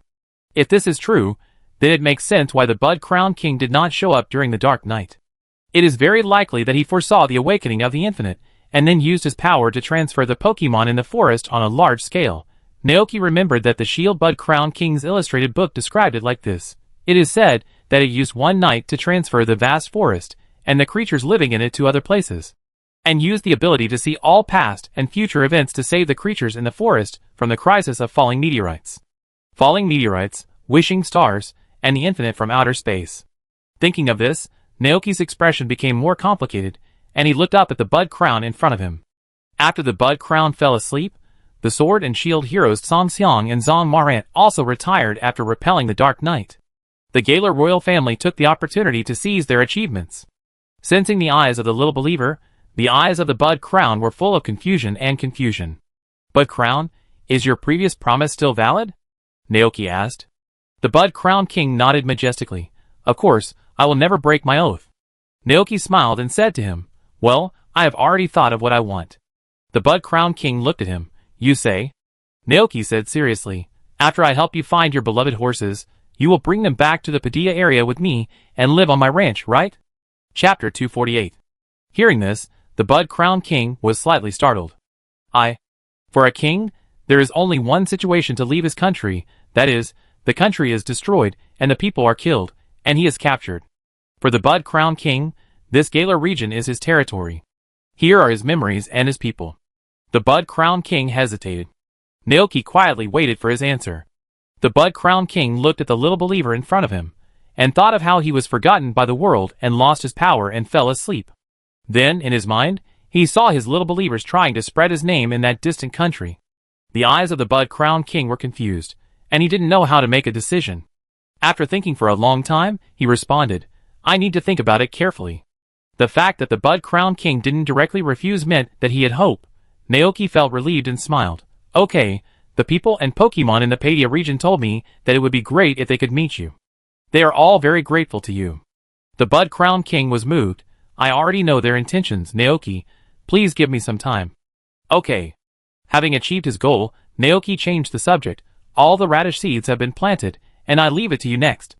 Hearing this, the Bud Crown King nodded slightly, and then floated to the farmland in the snowy valley. "Leave it to me. Look, I'm about to show you my great power."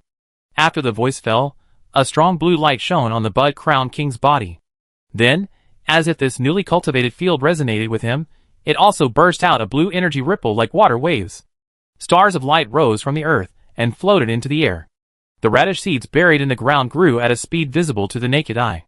In the blink of an eye, the field was full of white radishes. Naoki looked down, and the information about these white radishes emerged from his mind. White radish, rare food, a crop that the King of Plenty's beloved horse likes to eat, grown in snowy fields. The Bud Crown King beside him looked at these white radishes with some joy, his eyes full of gratitude. "Thanks to you. If it weren't for the faith you provided, according to my previous power, I'm afraid I could only grow one radish. Now that I have so many white radishes, I will definitely be able to attract my beloved horse. Okay, kids, let's wait here for a while." The Bud Crown turned around and said. Naoki had no objection. He and the Bud Crown looked into the distance together, waiting for the appearance of the snowstorm horse. During this time, Naoki talked to the Bud Crown about the rains. Hearing this, the Bud Crown said thoughtfully, "The rains that can enhance my power. As long as I have it, I can easily control my beloved horse. It's just that over the years, humans have forgotten their faith in me, and they no longer offer me rains." Naoki thought carefully, and then cast his eyes on the circle of green petals on his neck. The Bud Crown noticed his gaze, and was a little puzzled. "Why are you looking at me like that?" Naoki shook his head and replied, "I read in a human book that to make a Tai rain, you need the petals of the radiant flower, and the manes of 2 horses." Hearing this, the Bud Crown was stunned for a moment, and then fell into contemplation and recollection. "What? Flower? Flower?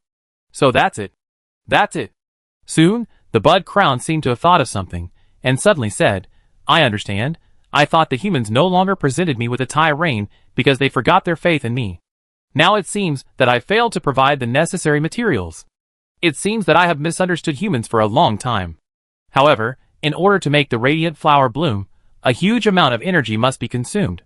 Because my power has weakened, it has not been able to bloom for hundreds of years. I remembered something again. Thank you very much, Naoki. Next, I will try to make the radiant flower bloom again in this long-gone era." After saying this, the Bud Crown King's expression suddenly became majestic. The huge crown on his head burst out a dazzling blue light. The light poured into the flower bud on his neck, and the next second, a beautiful flower as deep and blue as the ocean bloomed. The flower of Gori slowly floated down from the Bud Crown King's body and floated in front of Naoki. Naoki stretched out his hand, and the flower of Gori emitting a hazy glow gently fell into his hand and calmed down. "Bud Crown King, I will ask you to make a bridle for me. The descendants of the bridle-making clan should be in the village." Naoki nodded. Since he was here, he would definitely help to the end. For his attitude, the King of the Crown felt a little apologetic.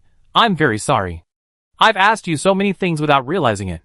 Naoki grinned. "It's okay." Golden beside him also nodded happily. "Ah, Gahi, it's okay." The King of the Crown wanted to say something else. And at this moment, a neighing sound suddenly came from the distance. Naoki turned his head and saw a snow-white Pokemon with 4 strong legs and a face covered with ice armor. It was stepping on the cold air and rushing from afar. Here it comes, Bud Crown was excited. Is that guy my favorite horse? Snowborg? The white and shining fur, the wild and galloping figure. It is exactly the same as when I first saw it. Ah, it is so familiar, I miss it so much. Snowborg came closer and closer. Its eyes were fixed on the ice radishes on the ground, and it even neighed excitedly. Ice? Nay! There's something delicious. The snowstorm horse was very excited. With so many ice radishes, it could finally have a good meal. However, at this moment, the snowstorm horse, which was running with all its strength, suddenly felt something strange. It raised its head and saw 3 figures waiting in a remote corner. When it saw one of them clearly, a look of fear suddenly appeared on its face. It quickly braked, raised its strong and sturdy forelimbs high from the snow, and let out a frightened neigh. It actually gave up the ice radishes on the ground and tried to escape. Seeing this, the Bud Crown King frowned. Not good, Snowstorm Horse was defeated by me once before. That guy will not take the initiative to approach anything that threatens it. Hearing this, Naoki nodded, and then shouted, Gillerton. Ada. I'm here. Gillerton understood, and immediately jumped up from the snow. It jumped high into the air, locked its eyes on the snowstorm horse below, changed its form, and rushed towards it with full firepower. Boom! With a loud rumble, Golden slammed into the body of the Snowbringer, and the terrifying energy caused an unprecedented explosion during the collision. The high temperature generated by the energy melted the nearby snow, and a large amount of white water vapor rose up. The Bud Crown looked at this scene in shock. What a powerful Pokemon! I have never seen such an existence. Is it the king of that land? Naoki.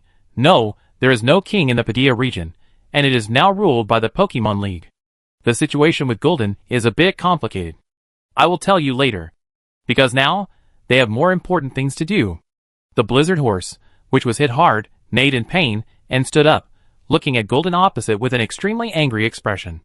Its front legs kept digging the snow, and 2 streams of white cold air gushed out of its nose. Golden tilted his head, and looked at the Blizzard Horse like this. Ah? What do you want to do? Naoki, and the crown of the flower had already run up. Be careful of its ice attribute moves. As soon as he finished speaking, a terrifying cold air suddenly released from the hooves of the Blizzard Horse. The snow beneath it instantly froze into ice, and the Snowstorm Horse stepped on the ice and rushed towards Golden in front. The snow froze very quickly, and in the blink of an eye it spread to Golden's feet. Facing such a rough and aggressive Snowstorm Horse, Golden was not afraid at all, but became excited. Ada! Come on! It roared, and a stream of hot flames burst out from its scarlet strong body, and then it rushed straight towards the Snowstorm Horse. Ice and fire collided in the air, and a lot of steam rose up.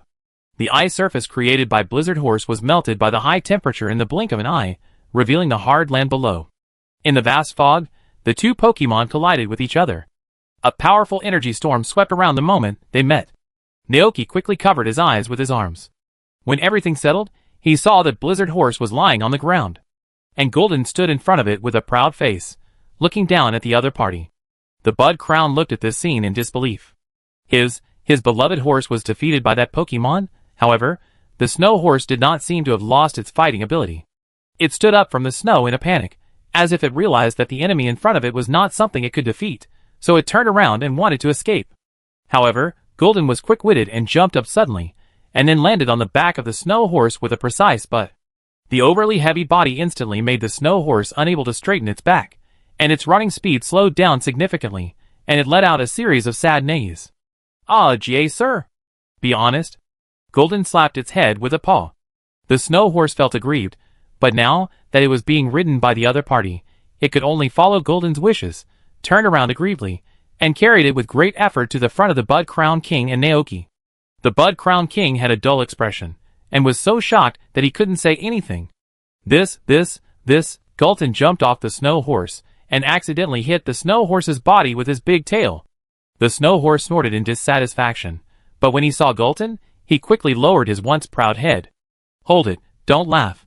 Naoki tried hard to hold back his laughter and walked forward, and skillfully took out a cup of juice milk from his backpack to restore his physical strength, and handed it to Golden. Golden happily took it, and drank it in big gulps. Ah, delicious. At this time, the Bud Crown King finally came to his senses. I'm so shocked. Snowball is a very arrogant Pokemon. If you don't show it the power that is superior to it, it will never submit to you. I spent a lot of effort to tame them. Naoki looked at Snowball with the words "want to run away, but don't dare" written on its face, and turned around and asked, "Can you restore your strength now?" But Crest shook his head, "Not yet. Only by tying the reins and transmitting my power directly to it, will it be loyal to me again." This loyalty should refer to the resonance between the power of the Bud Crest and the Snowstorm horse, and the fusion into the Bud Crest riding a white horse, Naoki thought. The function of the reins should be similar to Kyurem's genetic wedge. After a brief thought, Naoki said, "Then go back to the village first and make reins with its mane and the flower of glory. It is now evening and night is about to fall." But Crest nodded gently. "My beloved horse is temporarily in your custody. I will take advantage of this time to investigate the whereabouts of another beloved horse. I will leave all this to you." After saying that, the Bud Crown looked at the Snowstorm horse, who was bowing to Golden in front of him. After helping it heal its wounds, he used instant teleportation to investigate the location of the spirit horse. Naoki stood there for a long time before he smiled helplessly. "Really? That's all?" He turned his head to look at the Snowstorm horse. Just as he was about to say something to it, he saw the Snowstorm horse looking at the ice radish in the field not far away reluctantly, as if he was about to drool in the next second. Naoki, still a foodie, Snowstorm horse? He suppressed his smile and said to the horse, "Go and eat it. It was originally planted for you by the king of Bud Crown." Hearing this, Snowstorm horse's eyes lit up, but then he looked at Golden with some fear. "Ah, gah. You are so timid." Golden twitched his mouth and waved his paw at Snowstorm horse, who then trotted to the farmland and lowered his head to happily eat the ice radish. Until he ate all the ice radishes on the ground, his face still had an expression of unsatisfied satisfaction. Because he had something else to do, Naoki pretended not to see it. He brought Golden and Snowstorm back to Frozen Village. As soon as he entered the village, he immediately attracted the attention of the villagers. An old woman was surprised. Where did this horse Pokemon come from? Another young man's eyes sparkled. This snow-white fur, strong body, it's really an unprecedented good horse. Ryan, who was strolling in the village, also noticed the scene. He walked over in surprise and asked, "Is this the Pokemon you just captured in the snowfield?" Naoki wanted to answer no, but then he thought that the Bud Crown King didn't seem to want to reveal his identity, so he changed his words midway and said, "Yes, I just happened to meet it when I was wandering in the snow." "It's amazing," Ryan praised. Naoki smiled politely, then said goodbye to the villagers, and came to the village chief's house. He left the blizzard horse on the snow outside the door, and asked Golden to help watch it. He found the old village chief, and asked about the reins. Hearing Naoki's words, the old village chief was very surprised. "What? You said you wanted me to help you make a bridle?" Naoki nodded, "Yes." The old village chief was a little embarrassed. "I told you before, no one remembers the traditional production method now. My ancestors did imitate the legendary method, but it was an ancient tradition that has long been forgotten." The old village chief muttered to himself, and then he didn't know what he thought of, and a shocked expression appeared on his face. If this is true, then the legend of the Bud Crown King is also true? No, how is this possible? Chapter 249. The old village chief subconsciously denied his guess. After all, it was just a legend, and legends don't exist. He looked at the tourist in front of him who asked him for help, and thought that the other party came to Frozen Village for the sake of the King of Buds. Regardless of whether the King of Plenty really exists, it is precisely because of the arrival of these tourists that Frozen Village can become more and more prosperous. Therefore, the old village chief smiled. "Since you have come to the village from afar for this matter, I will help you try to make it." Naoki was delighted and handed him the flower of glory, and the mane of the Snowstorm horse. "Thank you very much." Looking at these materials, the old village chief hesitated for a moment, and said, "Although I don't know if I can make a decent bridle like my great-grandfather, it's time to let the village's tradition reappear in the world. In this way, the Frozen Village will be more attractive to the outside world. It will attract more tourists." Thinking of this, the old village chief showed full fighting spirit. He quickly ran to the room inside, took out the needle and thread for sewing the reins, then sat on the sofa, concentrated and held his breath, and started sewing at lightning speed. Naoki stared at this scene in amazement. "This is too exaggerated, right?" I don't know how long it took, accompanied by the old village chief's shout. A very rough rein was sewn into shape. Naoki took a look at the reins and felt something strange, and asked tentatively, "Is it done?" The old village chief shook his head solemnly. "No, my eyesight is blurry, and I can't sew some details well. If you want to complete this rain, you need someone with more delicate skills. Sure enough, Naoki remembered that this last step in the game was completed by Uncle Peony. Naoki went up to check it out, looked at the unfinished reins, hesitated for a moment, and said, "Do you want me to try?" The old village chief was very surprised. You can sew clothes?" "A little bit." Naoki said that when he was working on the ranch, his clothes would be torn from time to time for some messy reasons, and he sewed them himself at that time. Hearing this, the old village chief immediately made way and let him take over the reins. Naoki looked at the reins and thought quickly in his mind how to sew. First like this, then like this, and finally like that, it should be done. He began to sew. The old village chief on the side recalled the legends his grandfather told him when he was a child, and then murmured, "It seems that when sewing, you have to sing with gratitude. Only in this way can the reins be completely completed." Naoki was stunned for a moment. "What are you singing?" "I remember the lyrics are." The old village chief began to hum. "The flowers are round and curled up, and the mane is presented to my king." "It seems to be this tune." "Naoki, is it okay not to sing?" "No." The old village chief shook his head, his eyes full of encouragement. "Come on, sing." Naoki thought the old man was doing it on purpose, but he thought about it and realized that Uncle Peony did sing a song when he was sewing the reins in the game. Damn, this is as embarrassing as dancing when using Z-moves, but he couldn't give up halfway since he had come this far. Anyway, it wasn't in public, so no one else could see. Naoki gritted his teeth and sang stiffly. "Flowers, curl up in a round shape. Pinch up the mane, present to my king." "Yes, that's right." The old village chief nodded repeatedly. "That's it, let's do it again." Naoki looked numb, but this time it was much smoother. "Flowers curl up in a round shape, pinch up the mane, present to my king."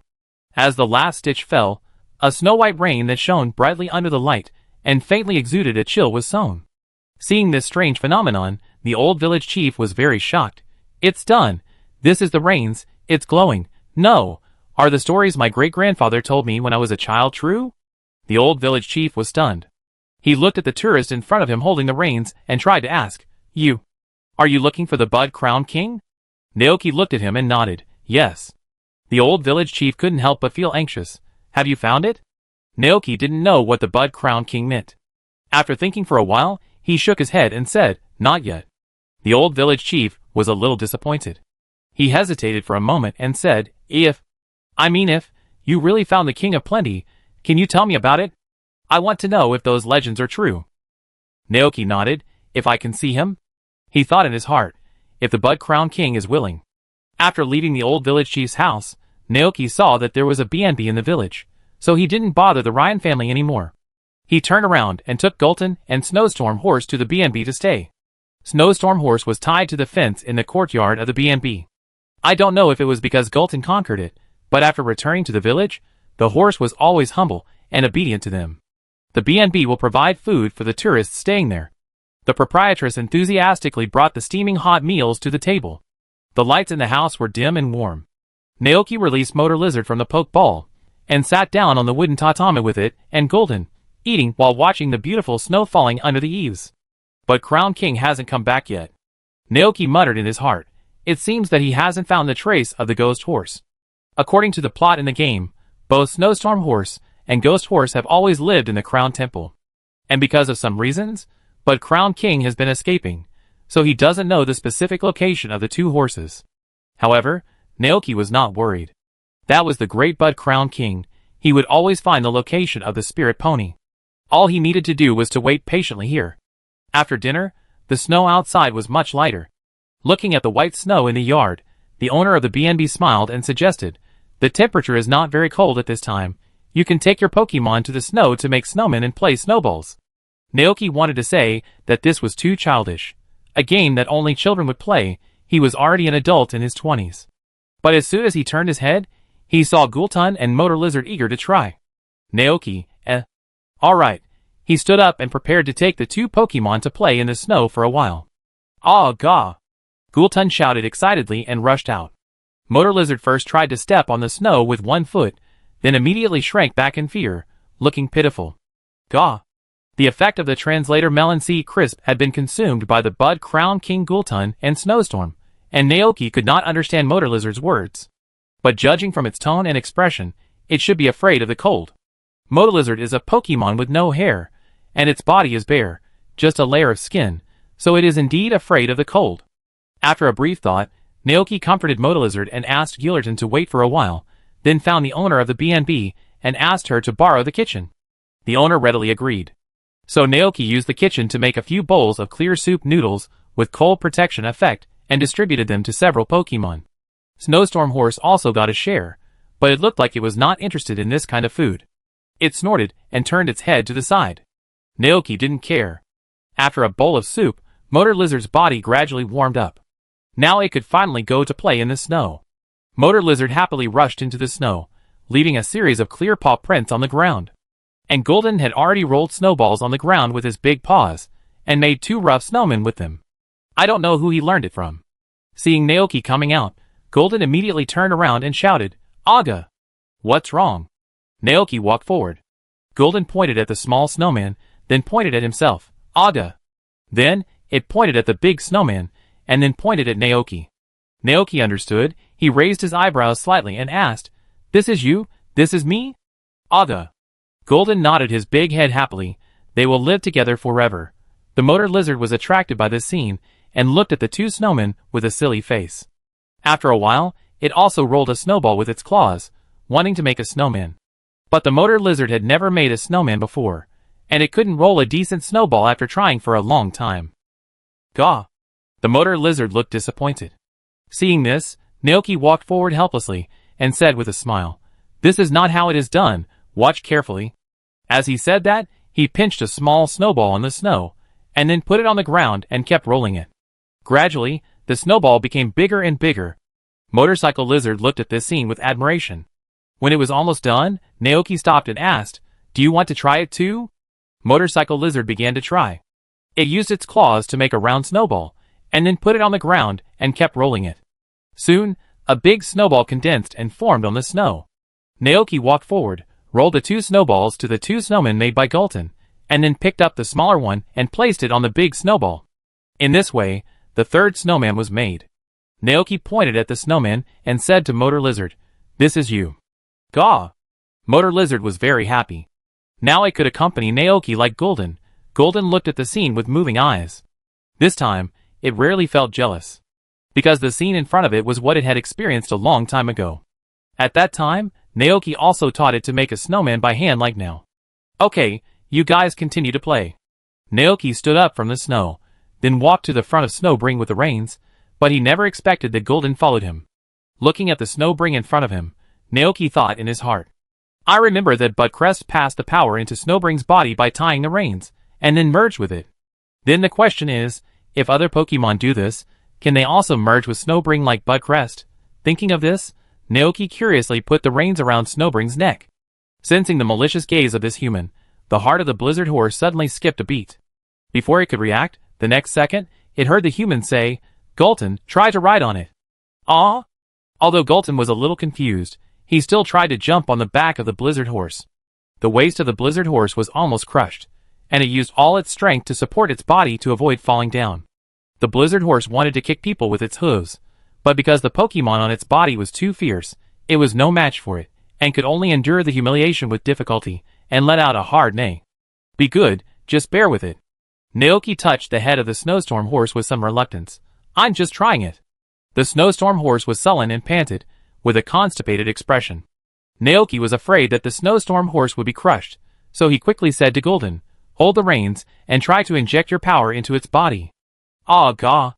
Golden opened his eyes wide, with a look of disbelief. "Its power? What power does it have?" Golden hesitated, then tried to release the dragon attribute energy in his body. But nothing happened. "No!" Naoki frowned slightly. It seems that other Pokemon cannot merge with Snowbron by transferring energy. Seeing that Snowbron was about to collapse, Naoki quickly let Golden down. Snowbron was panting heavily from exhaustion. Naoki looked at the horse with an apologetic look on his face. "Sorry, when Buckround comes back tomorrow, I will ask him to grow your favorite radish for you." The rude and arrogant Snowbron was about to faint from anger at the human letting a Pokemon ride on it. But after hearing this, its attention was drawn to the carrots. Naoki keenly noticed the change in Snowbron's expression, so he stretched out 5 fingers. "Grow 500 carrots. You can eat as much as you want." Ice? Nay. Snowbron raised his neck and neighed. Humph, that's better. Anyway, it can't beat the Pokemon named Golden next to it, so it might as well surrender to the human who offered it carrots, just like it did with Bud Crown many years ago. Naoki, this snow horse is really flexible. When the opponent is much stronger than it, it will succumb to the opponent and be willing to be the opponent's mount. If the opponent's strength becomes weaker, it will probably abandon its master and flee, just like they once left the Bud Crown King. This really made him speechless for a while. Forget it, it was getting late, and Naoki felt a little tired after running around all day, so he returned to the room of the B&B early to rest. The next morning, the sky was bright. Just after they finished breakfast, Naoki saw the figure of the Bud Crown appear in a corner that no one noticed. The Bud Crown looked at him for a few seconds, then turned around and floated away. Naoki understood what the Bud Crown meant. He wanted him to talk outside again. Let's go! Naoki put the motor lizard back into the Pokeball, then took the reins, led Gulton and Blizzard Horse to the cliff, where the whole village could be seen. The Bud Crown was already waiting here, and Naoki took out the translation melon seed crisps that he had prepared in advance and ate them. Then, he heard the Bud Crown King say seriously, I finally figured out where my beloved horse is. It turns out that the spirit horse has used the Crown Temple as its base. That is where I once spent time with it. I was afraid of remembering the good old days, so I have been deliberately avoiding it. I didn't expect that the spirit horse would take advantage of me, because I was no longer as strong as before, and took this place for myself. Naoki listened silently. When he saw the Bud Crown King frowning, he said, Don't be angry, don't be angry. I have already sowed the rains last night. Do you want to try it now? I'm not angry. Seeing the light-emitting rains, the Bud Crown King said gratefully, Yes, this is the rains. I want to express my gratitude to you again. You have done enough for me, and now, just leave everything to me. As soon as the voice fell, the Bud Crown King took the reins with telekinesis. The reins fell into the hands of the Bud Crown King, and it flashed and came to the top of the Blizzard Horse. The Bud Crown King waved the reins and wrapped them around the neck of the Blizzard Horse. The next second, the reins automatically fit the Blizzard Horse, and a dazzling light bloomed from the Bud Crown King and the Blizzard Horse. Chapter 250. The King of the Flower Crown sat on the Snowstorm Horse, tightening the reins with both hands. The Snowstorm Horse seemed to have some kind of resonance, raised its front hooves high, and neighed. The light enveloped their bodies, and in that rich light, the huge crown on the head of the King of the Flower Crown released a green halo. The king's cloak behind him gradually became longer, turning into pure white like ice and snow, rustling majestically. After a moment, when everything returned to calm again, the Bud Crown King held the reins, riding on the snow horse, and looked at Naoki below with dignity and kindness. A strong energy emanated from his body. It seemed that the former King of Galar had regained his strength. Naoki, are you willing to go to the Crown Temple with me? The Bud Crown King asked in a deep voice. Hearing this, Naoki was slightly stunned, and then immediately understood what the Bud Crown King meant. The Bud Crown King, who had recovered his strength, was now going to the Crown Temple to tame the spirit horse again. He nodded without hesitation. Of course. The Bud Crown King slightly raised his mouth and smiled. Then follow me. After that, he turned around on the snow horse. Ice hiss! The snow horse raised its front hooves high, neighed passionately, stepped on the snow all over the mountains, and rushed towards the distance. So cool, Naoki thought. He quickly turned over and rode on Golden. Follow me. Ah, hiss! Golden understood, and when Naoki sat firmly, it suddenly jumped high and ran on the snowfield following the steps of the Bud Crown. Snowflakes were floating in the sky again. Golden caught up with Snowbreeze, and Naoki and Bud Crown walked side by side. Bud Crown slightly turned its head and looked at Naoki, and then nodded to each other, and the Pokemon under it also sped up. 20 minutes later, the two came to the northern mountain of the Crown Snowfield. The Crown Temple stood on the top of this mountain, standing in this pale ice and snow. This is an ancient temple that has been abandoned for a long time. The outer perimeter of the temple is full of ruins, and surrounded by a circle of dilapidated outer walls. Tall, ancient, majestic. Just looking at it, one can imagine how magnificent and sacred this ancient temple was in the past. But at this moment, it has become a deserted ruin. The snowstorm horse exhaled 2 white breaths, and the running hooves slowly slowed down, and finally stopped in front of the temple. Riding on its back, the Crown King looked up at his crown temple, and said softly, This is where I used to live. His eyes were filled with sadness and nostalgia, I once spent a long time here with my beloved horse. At that time, humans often came here to offer tributes to me in order to thank me. Naoki nodded silently. He roughly understood what the King of the Crown had been thinking before. After waking up from his deep sleep, the King of the Crown lost his power, and his two beloved horses also left him. He thought the humans had forgotten him, so he felt sad and lamented. Because he was afraid of remembering those beautiful past events, the King of the Crown had been deliberately avoiding the Crown Temple and wandering on the Crown Snowfield. Is it running away? Naoki thought. At this time, the Bud Crown King retracted his gaze and looked back. Like the snowstorm horse, the spirit horse was defeated by me once before, and they will not approach anything that threatens them. So, I and you should hide first, and when the spirit horse returns here, I will come out and subdue it. The scale of the Crown Temple is very large, and it is easy to hide. Naoki nodded, and there was nothing for him to do next. He just had to stay and enjoy the performance of the Bud Crown King. The two hid in a corner with Gulton and Snowbrook, waiting for the return of the spirit horse.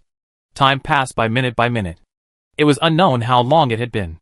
Just when Naoki couldn't squat any longer and wanted to stretch his muscles, a black Pokemon with blue mane and light blue tail, and soul-like mist floating on its limbs walked in from the entrance of the temple. Naoki instantly became alert. The spirit horse is coming. The next second, the Bud Crown beside him moved. The figure of the King of the Flower Crown, riding on a white horse, flashed and appeared in front of the spirit horse. Seeing the King of the Flower Crown, the spirit horse seemed to be frightened and wanted to turn around and run away the next second. But the King of the Flower Crown had already made preparations for the response. He rode on the snowstorm horse and rushed towards the spirit horse. The earth was instantly frozen by the power of the snowstorm horse, and then crushed by the snowstorm horse. The King of the Flower Crown raised his right hand, blue light flashed in his eyes, and he used his spiritual energy to condense the coldness of the snowstorm horse. Ice shards immediately appeared in the air, and they gathered together quickly, eventually condensing into a snow-white icicle spear. The Bud Crown King held the ice spear, and then used his spiritual power to throw it at the spirit horse in front of him. Crash! The spirit horse was hit instantly, and it wailed in pain, staggered with its front legs, and fell directly to the ground. The Bud Crown King stopped the snowstorm horse, and the snowstorm horse's hooves stepped on the stone bricks below, making a dull sound, and finally stopped in front of the spirit horse. The Bud Crown King looked down at the spirit horse, and then he jumped off the snowstorm horse in a flash, came to the spirit horse, stretched out his hand, and placed his palm on its forehead. Streams of pure energy rushed out, and the spirit horse's injuries were gradually healed. The look it gave the Bud Crown King again had become much gentler. When the spirit horse fully recovered, it stood up from the ground, bowed to the Bud Crown King again, and stood beside the Bud Crown King with the snowstorm horse on the left and right. Naoki walked out with Gulden and raised his eyebrows. Is it ready? The Bud Crown King shook his head gently. Not yet. There is still a bridle missing. Huh? Naoki was stunned for a moment, then quickly reacted. The bridle made of the mane of the snowstorm horse, and the radiant flower can only combine the snowstorm horse and the Bud Crown King. And the spirit horse needs a bridle made of its own mane. It seems that I have to trouble you again. The Bud Crown King seemed a little embarrassed. So far, his little believer has helped him so much, but he has done nothing for the little believer. This made the King of the Flower Crown feel a little ashamed while being grateful. He recalled what the little believer said to him that day, and began to think seriously in his heart. But before he made a decision, he heard the little believer in front of him say, "Leave it to me, the glory flower has been used up. In addition to the glory flower, we also need the mane of the spirit horse." As the saying goes, the first time is new, the second time is familiar. Naoki felt that he had mastered the sewing method of the reins. Hearing this, the King of the Flower Crown was slightly startled, then nodded gently, handed the materials to him, and said with a gentle and loving expression, "This is the last thing I entrust you with. When this is completed, I will give you an answer to your question that day." Chapter 251. Crown Temple, noon. The Bud Crown King stood in the center of the temple hall, with Snowstorm Horse and Spirit Horse standing on his left and right, breathing out two streams of white air from time to time. They looked at the entrance of the temple, as if waiting for something. No one spoke, and there was silence all around. After an unknown amount of time, Snowstorm Horse seemed to feel a little bored, so it started to dig the ground with its hooves. Suddenly, the harsh sound of clattering echoed in the empty and silent temple. The Spirit Horse on the side breathed heavily, turned around and glared at the Snowstorm Horse angrily, as if he was very dissatisfied with its noise-making behavior. Hiss, huh? The snowstorm horse's attention was attracted by the small pit it dug with its hooves, and it did not hear the sound of the spirit horse. The spirit horse's face was gloomy, and a faint purple glowing mist spread over its body. Crown. The king of the crown noticed the little movements of the two beloved horses, and immediately stopped their behavior. As soon as these words came out, the snowstorm horse and the spirit horse immediately became honest and stayed by the king's side. At this time, there was a sound of running footsteps outside, accompanied by an energetic, "I'm back." The three Pokemon saw Naoki and Golden running in with bags. With their arrival, the entire cold and silent temple immediately became lively. The Bud Crown King was a little puzzled. Why did you bring so many things? Naoki and Golden put the bags on the floor, then rubbed their hands and replied, "Not much, mainly radish seeds prepared for Lintiuma and Blizzardma, as well as food and some daily necessities I bought from the village." As he spoke, Naoki opened the packages and took out all the things inside. This time, he almost took out all the radish seeds in the store in Frozen Village. Not only that, he also bought a lot of fresh ingredients such as potatoes, fish, and steaks from the store. The Bud Crown King floated forward, checked the items placed in the temple, and then told the story of the past. In the past, humans also gave these things as tribute to me and my two beloved horses, but I don't need them. Later, they discovered the preferences of the two horses through observation, and they would bring the radishes they specially planted for me and others. Naoki asked, "So what do you like to eat?" Bud Crown recalled carefully, "I am different from other Pokemon. I don't need to eat to maintain this appearance. Of course, if I encounter food that I am interested in, I will taste some." "Oh!" Naoki raised his eyebrows curiously. "What is it?" "An orange-red food that looks very similar to the radishes that horses like to eat." The Bud Crown King said, "I have only eaten it once. My followers brought it back from a distant city and presented it to me. The land on the snowfield cannot grow this kind of radish." Orange-red radish? The image of a vegetable appeared in Naoki's mind. "Isn't that carrot? However, there is another thing that is more worrying, that is, the land on the crown snowfield can only grow ice radish and black radish? Is it because of the soil or the environment?" All kinds of thoughts flashed through Naoki's mind. He thought about it, and said to the Bud Crown King, "That kind of radish only grows outside the snowfield, and there are many in the Padilla area." "I see." The Bud Crown said, "It seems that the land on the snowfield is different." The Bud Crown was very puzzled. He turned to look at his beloved horse, and began to think. And Naoki began to prepare the ingredients, and prepare today's lunch. He peeled and cut the potatoes, then put them into the pot, and stewed them with the cut meat. There are not many ingredients on the snowfield, and the variety is far less than that on the ranch. In addition, the climate here is cold, and the environment is difficult. At this time, it would be perfect if we could have a pot of fragrant and hot potato stew. The potatoes and meat were stewed until soft and tasty, the soup was rich, and the air was filled with the aroma of meat. Just thinking about it made people drool.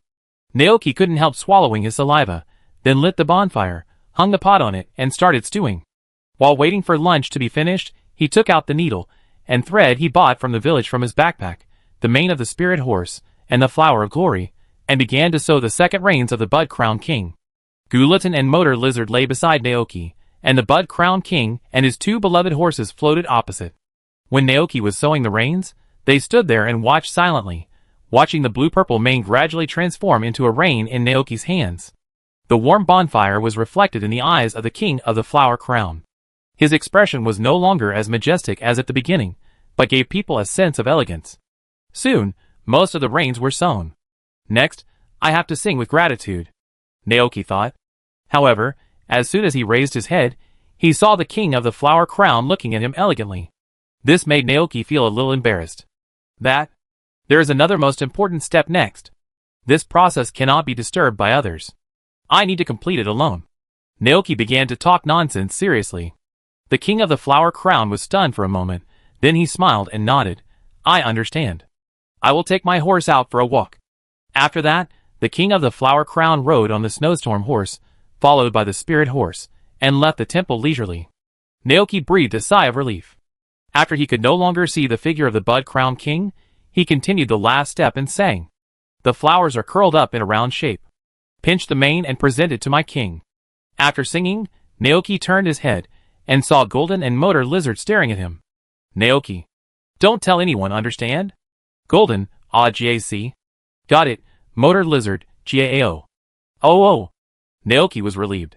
When he looked at the reins in his hand again, it was already emitting a faint glow. This means that the second rein is complete. 5 minutes later, the king of the flower crown came back on his horse. Naoki handed the finished rein to him. The king of the flower crown looked down with gratitude. He did not speak, but held the reins and rode on the spirit horse.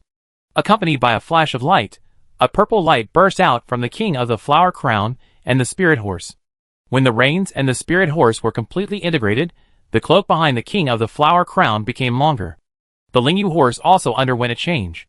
The mist from its limbs became more and more, even covering the floor of the temple, making the Lingyu horse look like it was standing on the void, emitting a charming purple light. After a while, the purple mist was taken back into the Lingyu horse. The Bud Crown King rode on its back, the king's cloak behind him swaying gently, with a majestic look, but his eyes were full of gratitude, looking at Naoki in front of him. Thanks to you, I have now regained the power of my heyday. I thought I was no longer believed in by humans, and I lost my beloved horse, so I wandered alone in the abyss of loneliness. It was you who pulled me out of the abyss. The so-called gratitude is endless, and I have no way to repay it. It refers to my feelings towards you at this moment. Naoki, from now on, please give me more guidance. Chapter 252. Naoki, from now on, please give me your guidance. After hearing this, Naoki was slightly stunned and did not react. The Bud Crown looked at him and said, "This is my answer. From now on, I am no longer the king of Galar." This is the result that the Bud Crown came to after careful consideration. The Galar region today has undergone earth-shaking changes, and is no longer the Galar region that they are familiar with. The former king of Galar has long since become a thing of the past. The place where the little believer is, the humans there, the Pokemon there, and the warm sunshine there emerged in the mind of the Bud Crown. This world is very big, and there are many things that he has never experienced or understood. Thinking of this, the majestic eyes of the Bud Crown gradually became firm. Really? Naoki finally realized what the Bud Crown was talking about, and he asked quickly with a smile on his face. The Bud Crown King nodded gently. "I will never lie to others, Naoki. Take me to see the place where you live." Naoki replied solemnly, "Okay." At this time, the potatoes and meat in the pot were cooked. Accompanied by the gurgling sound of boiling, a meaty aroma mixed with the mellow fragrance of potatoes filled the air. Smelling this smell, Golden and Motor Lizard's eyes lit up, and they looked at the pot next to them with some expectation. Even the Bud Crown King was attracted by it, and said, "I have never smelled this smell before." Naoki asked with a smile, "Would you like to try it?" He thought that the Bud Crown would agree, but he never expected that the Bud Crown would gently shake his head. "Forget it, I don't like it." "No, it's not that I don't like it, but meat is not on my and my horse's diet." Naoki understood instantly. It turns out that the Bud Crown and the two horses are vegetarian Pokemon. He thought for a moment, took out the bread made of flour from his backpack, and handed it to the Bud Crown. "Try this." The Bud Crown reached out to take it, opened his mouth, and took a bite. "How is it?" Naoki asked hurriedly. The Bud Crown King nodded slightly. "Although it is not as delicious as carrots, it is also a very good food. I like it very much." "That's good." As he spoke, Naoki fed 2 more pieces of bread to the spirit horse and the snowstorm horse, and then opened the lid of the pot to check the effect of the hot potato stew. Potato stew, B+ advanced cuisine, with diced potatoes and meat put into a large pot and stewed over high heat. The broth is perfectly integrated into the stewed soft potatoes. The soup is rich and can keep the body warm all day after eating it. Cooking effect: cold resistance recovery level 2. After eating it, the body will become warm and the physical strength will be greatly restored. Duration: 6 hours. Evaluation: a delicious dish that can fill the stomach and warm the body, very suitable for cold-sensitive and thin humans and Pokemon. Looking at this information, Naoki was a little surprised. Cold resistance recovery? Dual effect? Both warm and physical strength recovery? It seems that hot soup noodles can be eliminated now, Naoki thought. Calculating the time, the effect of the hot soup noodles they had before was about to disappear, so they could use this pot of potato stew to replenish it. Naoki shared the potato stew with Motor Lizard and Gulton. The 2 Pokemon immediately buried their faces in the rice bowl and ate heartily. While eating, the Bud Crown suddenly asked, "When do you plan to return to the Padilla region?" Naoki thought carefully and replied, "In a few days. I still have some things to do here, and I will return after I finish them." After finishing the work in the Crown Snowfield, he will go to other big cities to purchase some steel feathers of Steel Crow and bring them back to the ranch to make a hammer for the little blacksmith. In addition, there are a few things to consider in the crown snowfield. That is the white radish and black radish that Lingiuma and Snowstorma like to eat the most. They must go to the ranch with the Bud Crown King, and black and white radishes cannot grow outside the crown snowfield. They can be said to be the specialty here. After returning to the ranch, this means that the two horses will never eat their favorite radishes again. Naoki thought to himself that it would be great if he could find the reason why black and white radishes only grow here. In this way, he can open up a piece of land in the ranch to grow white radish and black radish to feed Snowstorm Horse and Spirit Horse. Thinking of this, Naoki told his idea to the Bud Crown King in front of him. Hearing this, the Bud Crown King also fell into thought. Indeed, if we can grow vegetables that horses like to eat there, they will definitely be very happy. Naoki nodded and said, "So, after dinner, I plan to investigate the Snow Valley and the ancient cemetery. Let's see what the differences are between the soil and environment of these two places. Leaf Crown King, I will go with you." After lunch, Naoki packed his luggage, put on his backpack again, and rode on Golden. Leaf Crown King also rode on the Spirit Horse, followed by the Snowstorm Horse, and walked out of the Crown Temple side by side with Golden. When he came outside, the Bud Crown King stopped and looked back at the ancient temple standing on the top of the vast snow-capped mountains. It is impossible to say that there is no fluctuation in his heart. After all, he had lived here for such a long time, and the bricks in the temple that had experienced wind and snow witnessed their rise and fall. From being worshipped as a king by humans to being forgotten by the world. It was unknown when the sky began to snow again. The Bud Crown King stood in the snow and watched for a long time. Until a long sigh came from the sky and the earth, the Bud Crown King retracted his gaze and said to Naoki, "That's it, I am no longer a king, so let's go." Naoki nodded without saying anything. He knew that the King of Regal Crown must have made a great decision. Halfway through, the King of Regal Crown suddenly asked, "Naoki, what does it feel like to be a farmer?" Naoki was slightly stunned, thought about it carefully, and then answered, probably leisurely, "In fact, everyone has different opinions. Some people like a bustling life, and they will travel around the world, while some people like a quiet life, and these people will stay in one place, and live a leisurely life without being disturbed." The Bud Crown King nodded gently. "In that case, I will also start to learn how to become a farmer. Naoki, please give me more advice in the future." Naoki, ? Are you serious? Perhaps the puzzled expression on his face was too obvious. The Bud Crown King took the initiative to explain. "The world is no longer the world I know. The king has become history, and now I don't want to be a king anymore. I was thinking, what else can I do after I am no longer a king? When I saw you, I thought of your ranch. I am very interested in it. Maybe I can start to try to be a farmer." Naoki, Oh my god, if the former followers of the King of the Flower Crown knew that he asked the King of the Flower Crown to farm, they might be so angry that their lungs would explode. But think about it carefully. With the King of the Flower Crown's ability, he is indeed very suitable to be a farmer. "I am looking forward to it," Naoki said. The corners of the King of the Flower Crown's mouth slightly raised, and a smile of expectation also appeared on his face. They rode on the Golden and the Snowstorm Horse on the snowy mountain road, and the snowflakes fell on their shoulders. Naoki and the King of the Flower Crown walked side by side in the snow, facing the heavy snow, walking down the mountain, and heading towards a new life. Chapter 253. Snowy Valley. This is the first stop of Naoki and the Bud Crown King's journey. The cold stream gurgles and meanders through the snow-white land. The valley is quiet, and the scenery is peaceful. Naoki and the Bud Crown King stand together next to an empty field. Naoki squats down and digs out a handful of soil with a shovel, carefully examining the difference between this soil and the soil in his ranch. It feels hard to the touch. It should be caused by the environment here. It is frozen hard, and not as soft as in the ranch. Naoki smelled it, and then took a sip. It smells just like ordinary soil, and there is a strong smell of ice energy. Feeling the ice air coming out of his mouth and nose, Naoki spit out the soil in his mouth, then rinsed his mouth with mineral water, and thought, "The ice energy of this land is more than I thought." Is it because of the ice energy? The majestic ice energy caused the ordinary radish seeds to mutate, and the energy merged into the radish, causing the radish to become a snow-white radish. At this time, the Bud Crown King beside him asked, "Did you find anything?" Naoki nodded and told him his guess. "I was wondering, if a large amount of ice energy is injected into the land in other places, will the radish mutate and grow into a white radish?" But Crown King didn't understand this very well, but he still supported it. When I ride the snow blizzard horse, I can use my spiritual power to condense the ice energy on its body. Then I can try to inject the ice energy into the earth with you.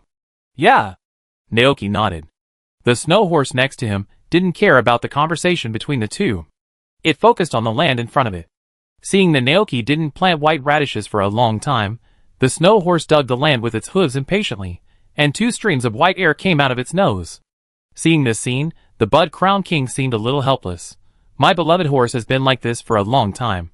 Naoki smiled, then took out a few bags of radish seeds from his backpack, and planted them in the field with Gillerton. When the last seed was planted, the Bud Crown King floated to the edge of the field and activated his ability. Suddenly, a blue tide of light burst out in the entire farmland. When the tide receded, the field in front of him was already full of white radishes. The snowstorm horse snorted excitedly, trotted to the side of the farmland with the clatter of its hooves, and lowered its head to eat the frozen radishes in the field. The spirit horse on the other side saw this scene, and his heart moved, and his eyes revealed an expression of envy. Naoki looked at the white radish, thought for a moment, then walked up to pull a radish from the ground and observed it carefully. The white radish was white as snow, and felt icy to the touch. Naoki took a bite, and found that the radish flesh was also icy and cool, with a very strange taste. It really had the breath of ice energy. This discovery further verified his previous conjecture. But more experiments are needed.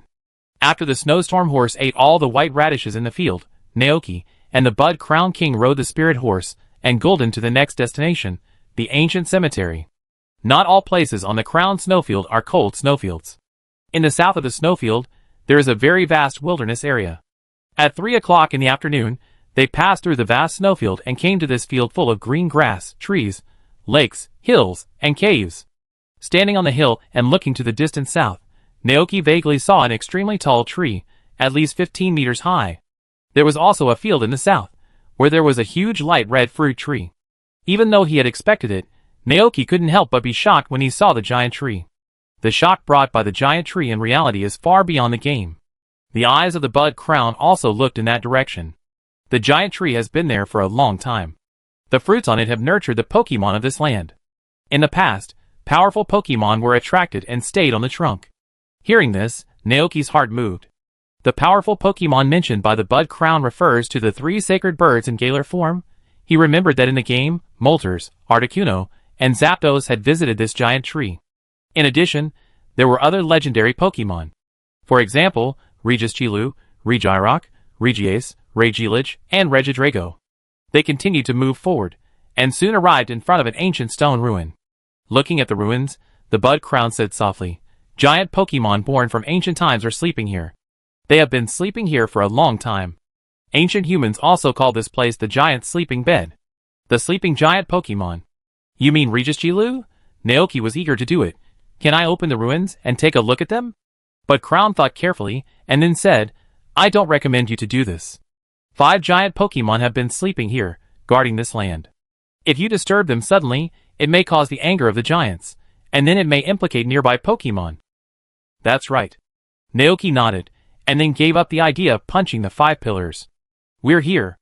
In front of us is the land where black radishes can be grown. The Bud Crown cast his gaze forward. Naoki looked up, and saw a deserted field between cemeteries. The field was surrounded by broken tombstones, and there was a gloomy and ominous atmosphere around it, giving people a feeling that it was haunted.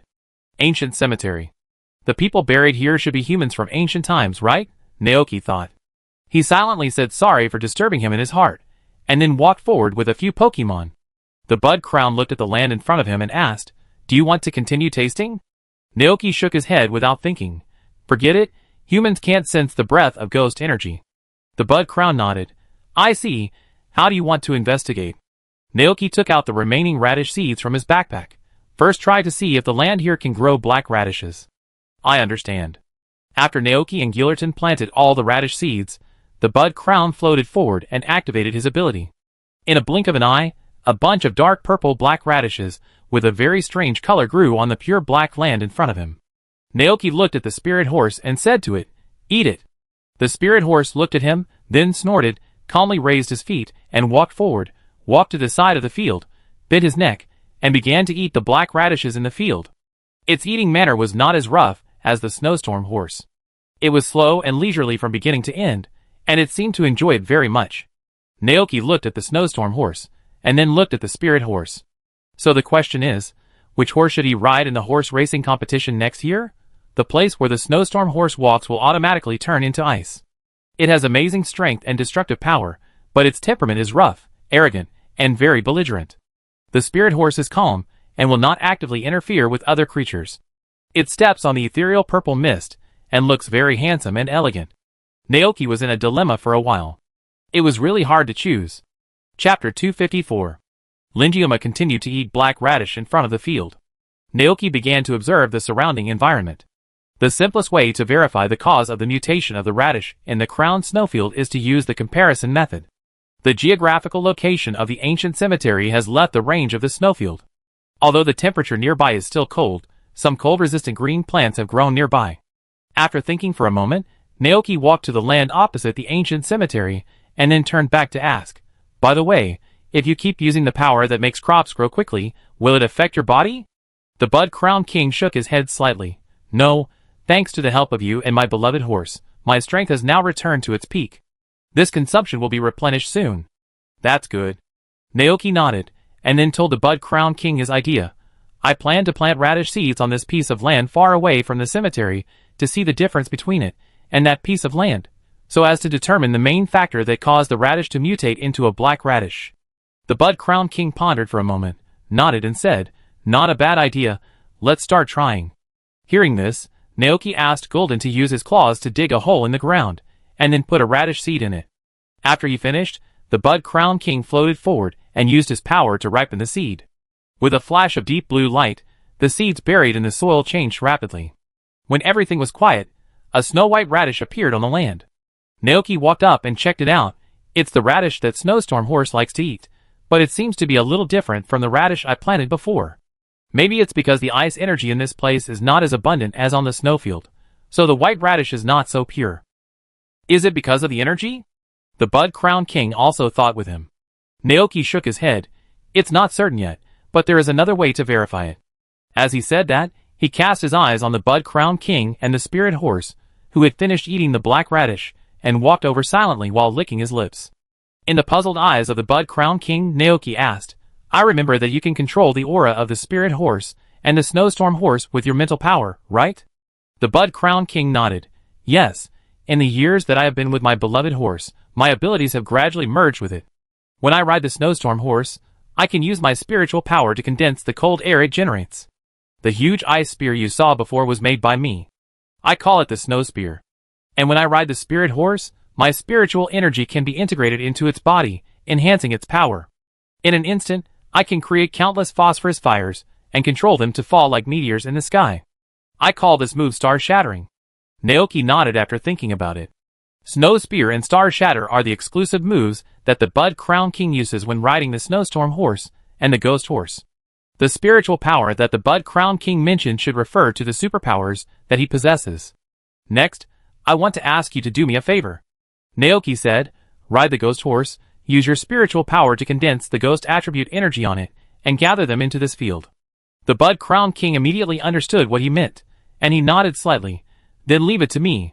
After saying that, the figure of the Bud Crown King flashed, and he used instant teleportation to come to the back of the spirit horse. The king and the horse merged again, and transformed into the Bud Crown King riding a black horse. The next second, Naoki saw a faint purple mist floating out of the spirit horse, floating to the field, and then merged with it. "It's done," the Bud Crown King said. Naoki nodded, pulled out the white radish just now, and put the second radish seed in it. The Bud Crown King waved his left hand, and activated his ability to make crops harvested again. A magical blue light flashed by. The next second, Naoki saw a familiar black radish on the spot. "Did it work? It's just as I guessed," Naoki thought. "This means that Ice attribute energy and Ghost attribute energy are the key to the growth of white radishes and black radishes," Naoki murmured. In this way, he can build a test field in the ranch with confidence. Using the Ice attribute energy and Ghost attribute energy of the Snowstorm Horse and the Ghost Horse, special fields can be cultivated to grow black radishes and white radishes for the two horses to eat. Let the two horses eat their favorite vegetables in the Padilla area. Perfect. The horse told the king of the crown of flowers about his discovery. After listening, the king of the crown of flowers smiled. In this case, I don't have to worry about my horses not being able to eat their favorite vegetables there. Suddenly hearing that the king of the crown of flowers was going to take them away from this snowy plain, the snowstorm horse and the spirit horse immediately widened their eyes, looking unbelievable. For them, this place is of great significance. In the ancient crown snowfield, Snowbron and Ghostbron reigned as the kings of Pokemon. Later, humans invaded their territory, and the angry Ghostbron and Snowbron kept attacking humans and their fellow Pokemon. Until the appearance of the Bud Crown King. After they were defeated by him, they established a deep bond with the Bud Crown King, became his beloved horses, and then jointly ruled this country. But now, the Bud Crown King wants to take them away. Sensing the thoughts of his beloved horses, the Bud Crown King said to them with majesty, "This place no longer belongs to us, and those humans who regarded us as kings have long disappeared in the past time." Ling Yu and Snowstorm blinked their eyes, still reluctant to leave. Seeing this, Naoki said, "When we get there, I will plant more black and white radishes for you to eat." Hearing this, the reluctance on Snowstorm's face disappeared instantly. It snorted twice in excitement, pawed the ground with its hooves, and began to dance. Ling Yu also looked at him with bright eyes. "Naoki, eh?" The Bud Crown King looked at this scene with a smile in his eyes. Gulton on the side also made a happy cry, "Ah ga ga." "It's great." Unconsciously, the moon came out. As night fell, the hazy moonlight filled the earth, with a beautiful starry sky above and a vast land underfoot. Naoki rode on the icy and cold snow breeze, and this irritable and restless horse headed towards the south of the crown snowfield under the stars and the moon. On the left was Gulton running in mount form, and on the right was Bud Crown riding on Spirit Breeze. This time, Naoki planned to go to the giant tree hill to see the pink giant tree that nurtured countless Pokemon. As the distance got closer, the towering tree appeared before his eyes. "It's so big." Naoki looked up at the scene and said to the Bud Crown King who was walking side by side, "How did it grow so big?" Bud Crown King rode gracefully. When he heard Naoki's words, he raised his head slightly, looked at the pink giant tree, and replied, "It was the earth that nurtured it." Naoki was stunned for a moment. "Earth?" Bud Crown King nodded slightly. "The earth loves every one of its children and hopes that they can thrive, so it nurtured this tree, and through it, nurtured the creatures living on this land." Naoki, I don't understand. Does the earth in the Pokemon world have a will? Naoki thought carefully for a moment, and felt that what Bud Crown said should be the will of nature. Just like the evergreen forest in the Kanto region will give some humans the blessing of the forest, allowing them to use the power of evergreen. For example, in the Pokemon movie Pikachu and Coco, Coco used the Pokemon move Jungle Healing in a human body to protect Abazalud. Jungle Healing, a special move of Thalid, allows the user to merge with the jungle and use the power of nature to heal himself and his companions. Naoki didn't understand it at first, but now it seems that Coco should have been recognized by the forest. The father-son relationship between him and Thalid moved the will of the forest and received its blessing, so that he could borrow the power of the forest. What a world of idealism. Naoki couldn't help but complain. He remembered that Xiaoji had died several times in the anime. The first time was in the movie version of Mewtwo, when he was petrified by Mewtwo's attack. Then, the Pokemon present were moved by Xiaoji, and shed tears one after another.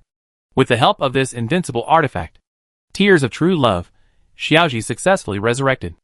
As a modern person who traveled through time, Naoki felt that he could not understand these things.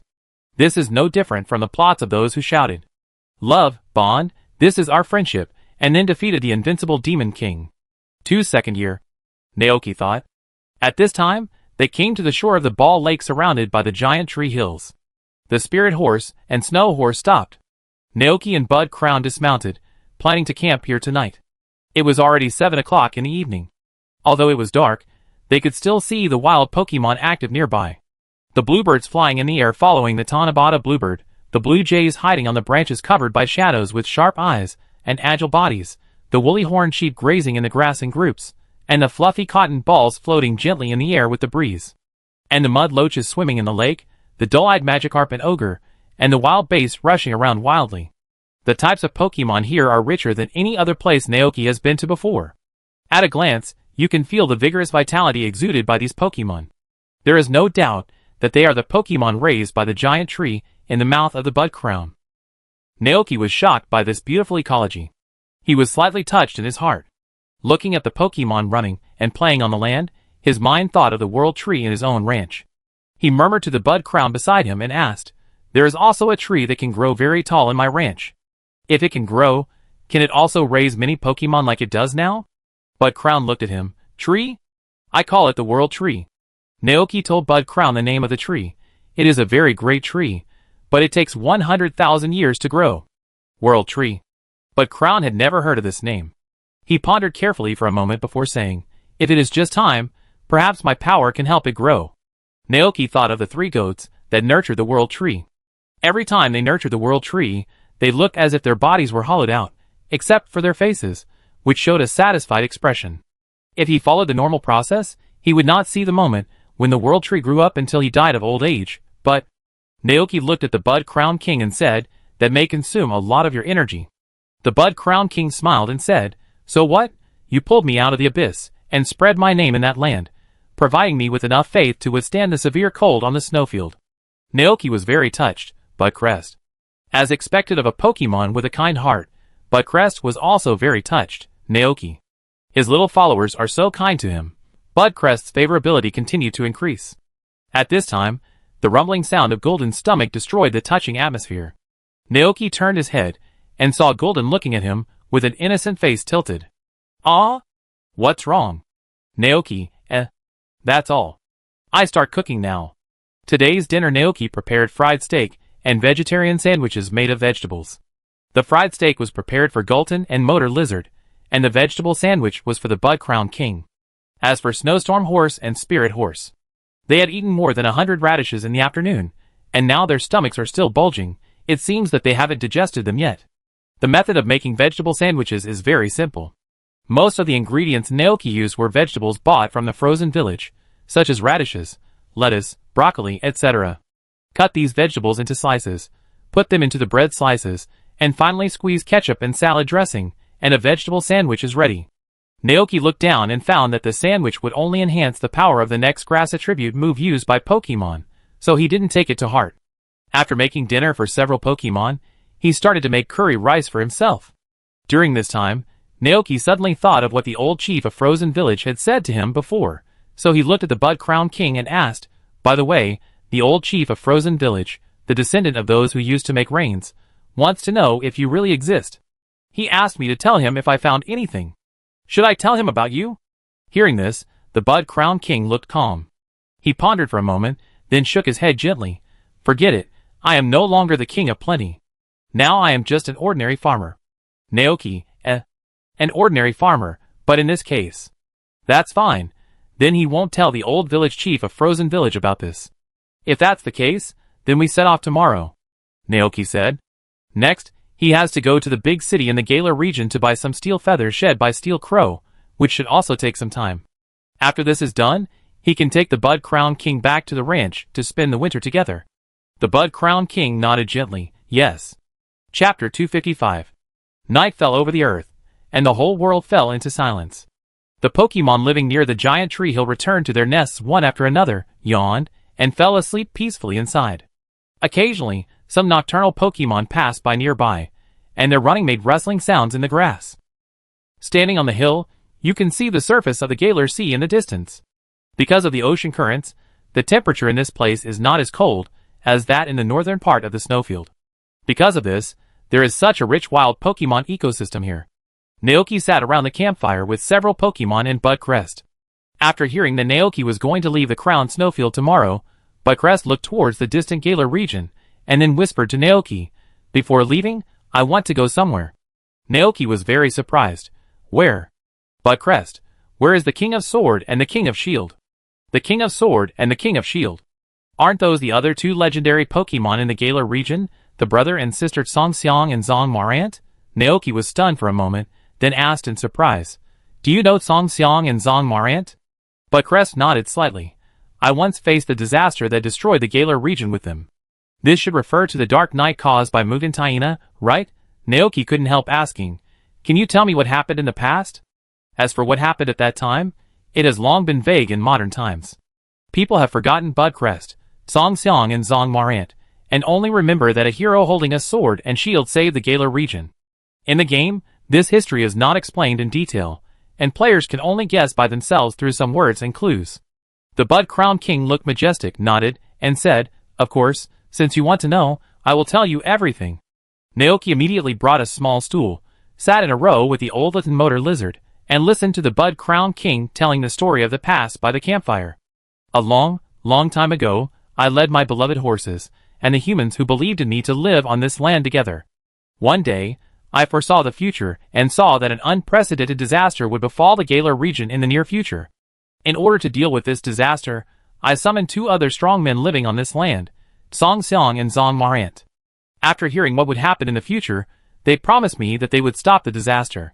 So, I performed a coronation ceremony for them in the Crown Temple, bestowed my kingly power on them, and another Pokemon named Melmetal made weapons for them. The fusion of the king's power and the weapon gave Song Xiang and Zong Marant enough power to fight the disaster. After that, they went to stop the disaster, and I used my spiritual power with my beloved horse to move the Pokemon in the forest. My power was exhausted. After ensuring the safety of the Pokemon in the forest, I was forced to fall into a deep sleep. I don't know what happened afterwards." "So that's how it is," Naoki murmured. The Bud Crown looked at him and continued, "But I can feel that the power of disaster still remains on this land. Perhaps the source of the disaster has not been completely eliminated. I went to the location of the Sword King and the Shield King this time because I wanted to tell them about this and let them prepare for it." Naoki could feel that the Bud Crown still cared about the Galar region. He couldn't help asking, "Don't you stay and fight the disaster with them?" The Bud Crown King shook his head gently. "I am no longer needed here. When my power returned to its peak, I used the power of foreseeing the future. This time, I saw that the Sword King and the Shield King would completely defeat the source of the disaster with the help of two humans." "I see," Naoki suddenly realized. The two humans that the Bud Crown King mentioned should be the protagonist of Sword and Shield, Xiaoyu, and Dantiai's younger brother, Hapu, but there is another thing that he is more concerned about. The Sword and Shield of Song Xiang and Zangrant were actually made by Melmetal. This is really unexpected. After learning everything he wanted to know, Naoki couldn't help but sigh. From what the Bud Crown said, he could almost imagine how this group of legendary Pokemon united in that era to deal with the infinite. "Ah." Bud Crown asked puzzledly, "Why sigh?" Naoki felt that the Bud Crown should know all this. That disaster was called Dark Night by humans. After you fell asleep, Song Xiang and Zong Marant successfully repelled Dark Night, and after that, they went into seclusion. After Dark Night disappeared, humans at that time began to become active. They established a kingdom, and stole the identities of the heroes Song Xiang and Zangrant, making people who didn't know the truth mistakenly believe that the Galar royal family saved the Galar region. Until now, the people here are still kept in the dark and think that it was the royal family that repelled Dark Night. Hearing this, the Bud Crown King immediately knew that his little believers were speaking up for them. He shook his head gently. "I don't care about this false reputation. At that time, I and the Sword King just wanted to protect the Pokemon living on this land. To me, this is what a qualified king should do. Besides, everything I knew and the people who believed in me have long since disappeared, and I will no longer feel sad about it." Naoki, that's right. He sighed helplessly. "Okay." The next morning, Naoki, Bud Crown and Golder left the giant tree hill on horseback. To Naoki's regret, he did not find any traces of the Galar 3 divine birds here this time. Otherwise, he would have asked Golder to catch a few and bring them back home to raise. No Pokemon player can resist the temptation of rare mythical beasts, and Naoki is certainly one of them. Seeing the expression on his face, Bud Crown was puzzled. "Why are you so lost?" Ullerton on the side understood instantly. No one knows more about Naoki than him. Ullerton had a speechless expression on his face. As expected, the next second he heard Naoki say, "I saw in the human exploration notes that there are 3 legendary bird Pokemon living on that giant tree, but it's a pity that I didn't see them this time." Hearing this, the Bud Crown immediately knew which 3 Pokemon he was talking about. They don't live here, but occasionally stay on the treetops to rest. If the 3 of them bump into each other, they will fight each other. "It seems that I didn't choose the right time," Naoki said regretfully. Gulatin sighed helplessly. "Ah gah. Really?" The Bud Crown smiled slightly. "If you want to see them, I can accompany you to find them here in the future." "Forget it," Naoki said. "Let's talk about it when we have time. There are still many things to do after we go back." For example, he asked Claire to help build a stable to prepare for the reconstruction of the forest next spring. There were 2 Lingyu horses and 2 Blizzard horses. It seemed that they had a strong sense of territory, so he had to build a stable for each horse. On the way back, Naoki did not return to the frozen village, but went directly back to the snowfield with the Bud Crown King from another road.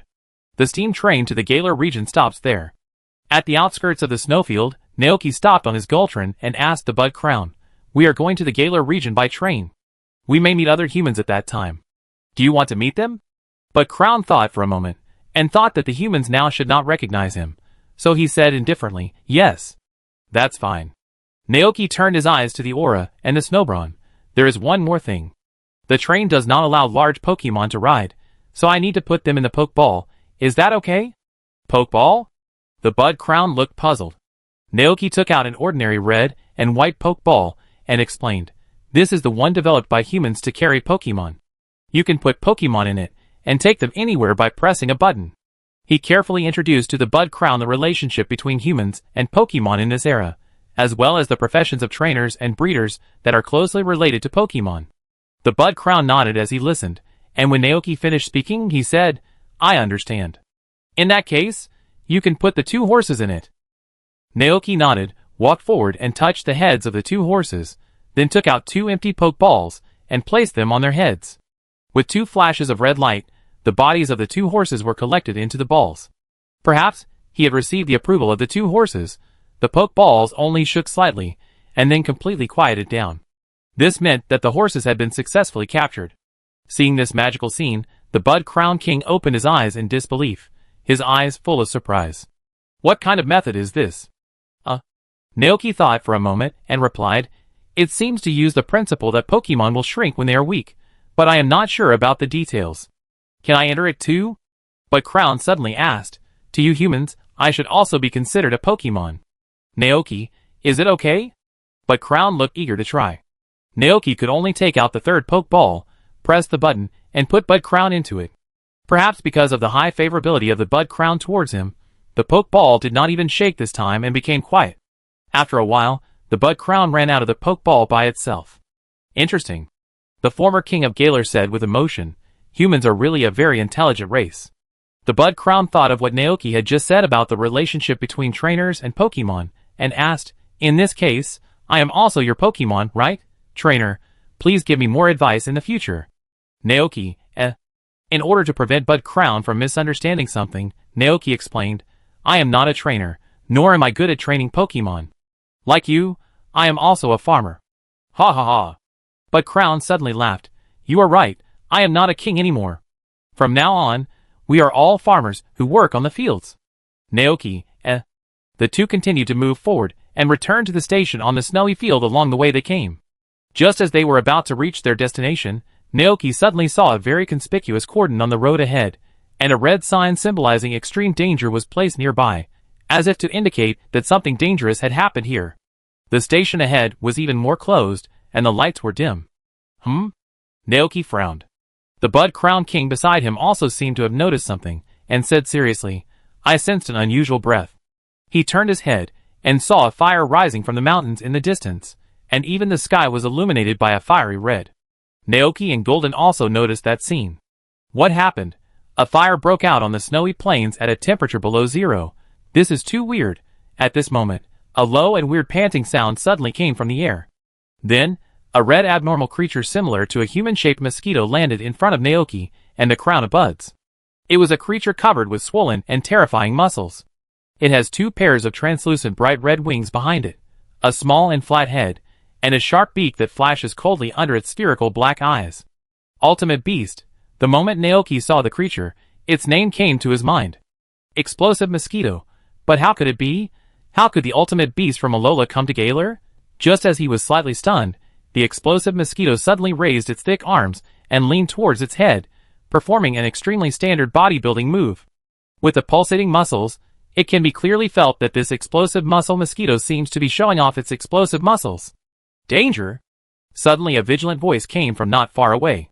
Naoki turned his head, and saw a man wearing a Galar League uniform, and a Snorlax running towards him. He cast his eyes on Naoki, and quickly said, "Please leave here. This place has been blocked by the Galar League, and the station is temporarily closed. Please choose other roads to go to the Galar area." However, before he finished speaking, the explosive mosquito seemed to be disturbed and showed an angry expression on its face. Its muscles expanded rapidly, and a huge buzzing sound came from its abdomen. Its red body was as fast as lightning, and the wind it created blew up the man's hat. The man was slightly startled, but before he could come to his senses, he heard his Snorlax let out a painful cry. The man turned his head, and saw that the muscular creature was hugging Snorlax tightly, ignoring Snorlax's struggle, and stabbing its spiked mouth into Snorlax's neck. The struggling Snorlax's originally broad body was shrinking at a speed visible to the naked eye, until it was reduced to a skin, and collapsed weakly on the snow. The man's eyes were bloodshot. The swollen muscles of the explosive mosquito, after sucking it, were like magma flowing. It blocked the man like a wall, looking down at him from top to bottom. Naoki was startled by this sudden scene. The Bud Crown King beside him also frowned after seeing the scene. Seeing that the explosive mosquito was about to attack the man, the King of the Crowned Regal said in a majestic tone, "How dare you?" The explosive mosquito was indeed attracted. Naoki also reacted at this time. Seeing that the King of the Crowned Regal wanted to attack, he immediately took out the poke ball, and released a horse at random. A white light flashed, and the spirit horse appeared in front of the King of the Crowned Regal. The explosive mosquito's momentum surged, and he rushed towards the King of the Crowned Regal while shouting. The King of the Crowned Regal flashed, and rode on the back of the spirit horse. A strong spiritual force swept around, and the ghost energy on the spirit horse instantly surged and boiled. Suddenly, countless purple phosphorus flames emerged silently from the body of the Flower Crown King. The Flower Crown King waved his right hand, and the phosphorus flames in the sky fell towards the explosive mosquito like a meteor. The man who was frightened by the explosive mosquito had already been stunned. What kind of Pokemon is that? Chapter 256. The muscles of the exploding muscle mosquito were throbbing wildly, and it seemed as if magma was flowing under the red muscles. Powerful energy flowed up its fists along the muscle veins, and in an instant, the momentum of the exploding muscle mosquito suddenly increased wildly, increased vigorously. It swung its fist straight at the sky full of dark purple phosphorus fire, as if it wanted to use this method to knock them away. However, the moment it touched the phosphorus fire, the exploding muscle mosquito suddenly opened its eyes wide and let out a painful cry. Mabuxi. Pain. It looked down at its fist and found that the phosphorus fire was attached to it like a bone-eating maggot, and the vitality in its body was madly draining away.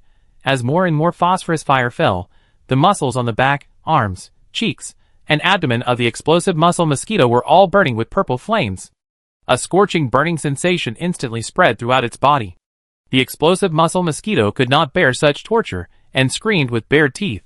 In the end, he actually rolled on the snow like a scoundrel, trying to extinguish the flames in this way. However, the flame was the ghost power of the spirit horse, and ordinary methods could not extinguish it at all. Riding on the spirit horse, the crown of the flower looked down at the madman with dignity. Gradually, the explosive mosquito's struggle became smaller and smaller, until it was exhausted and could no longer move. It could only lie on the ground in a mess and breathe weakly.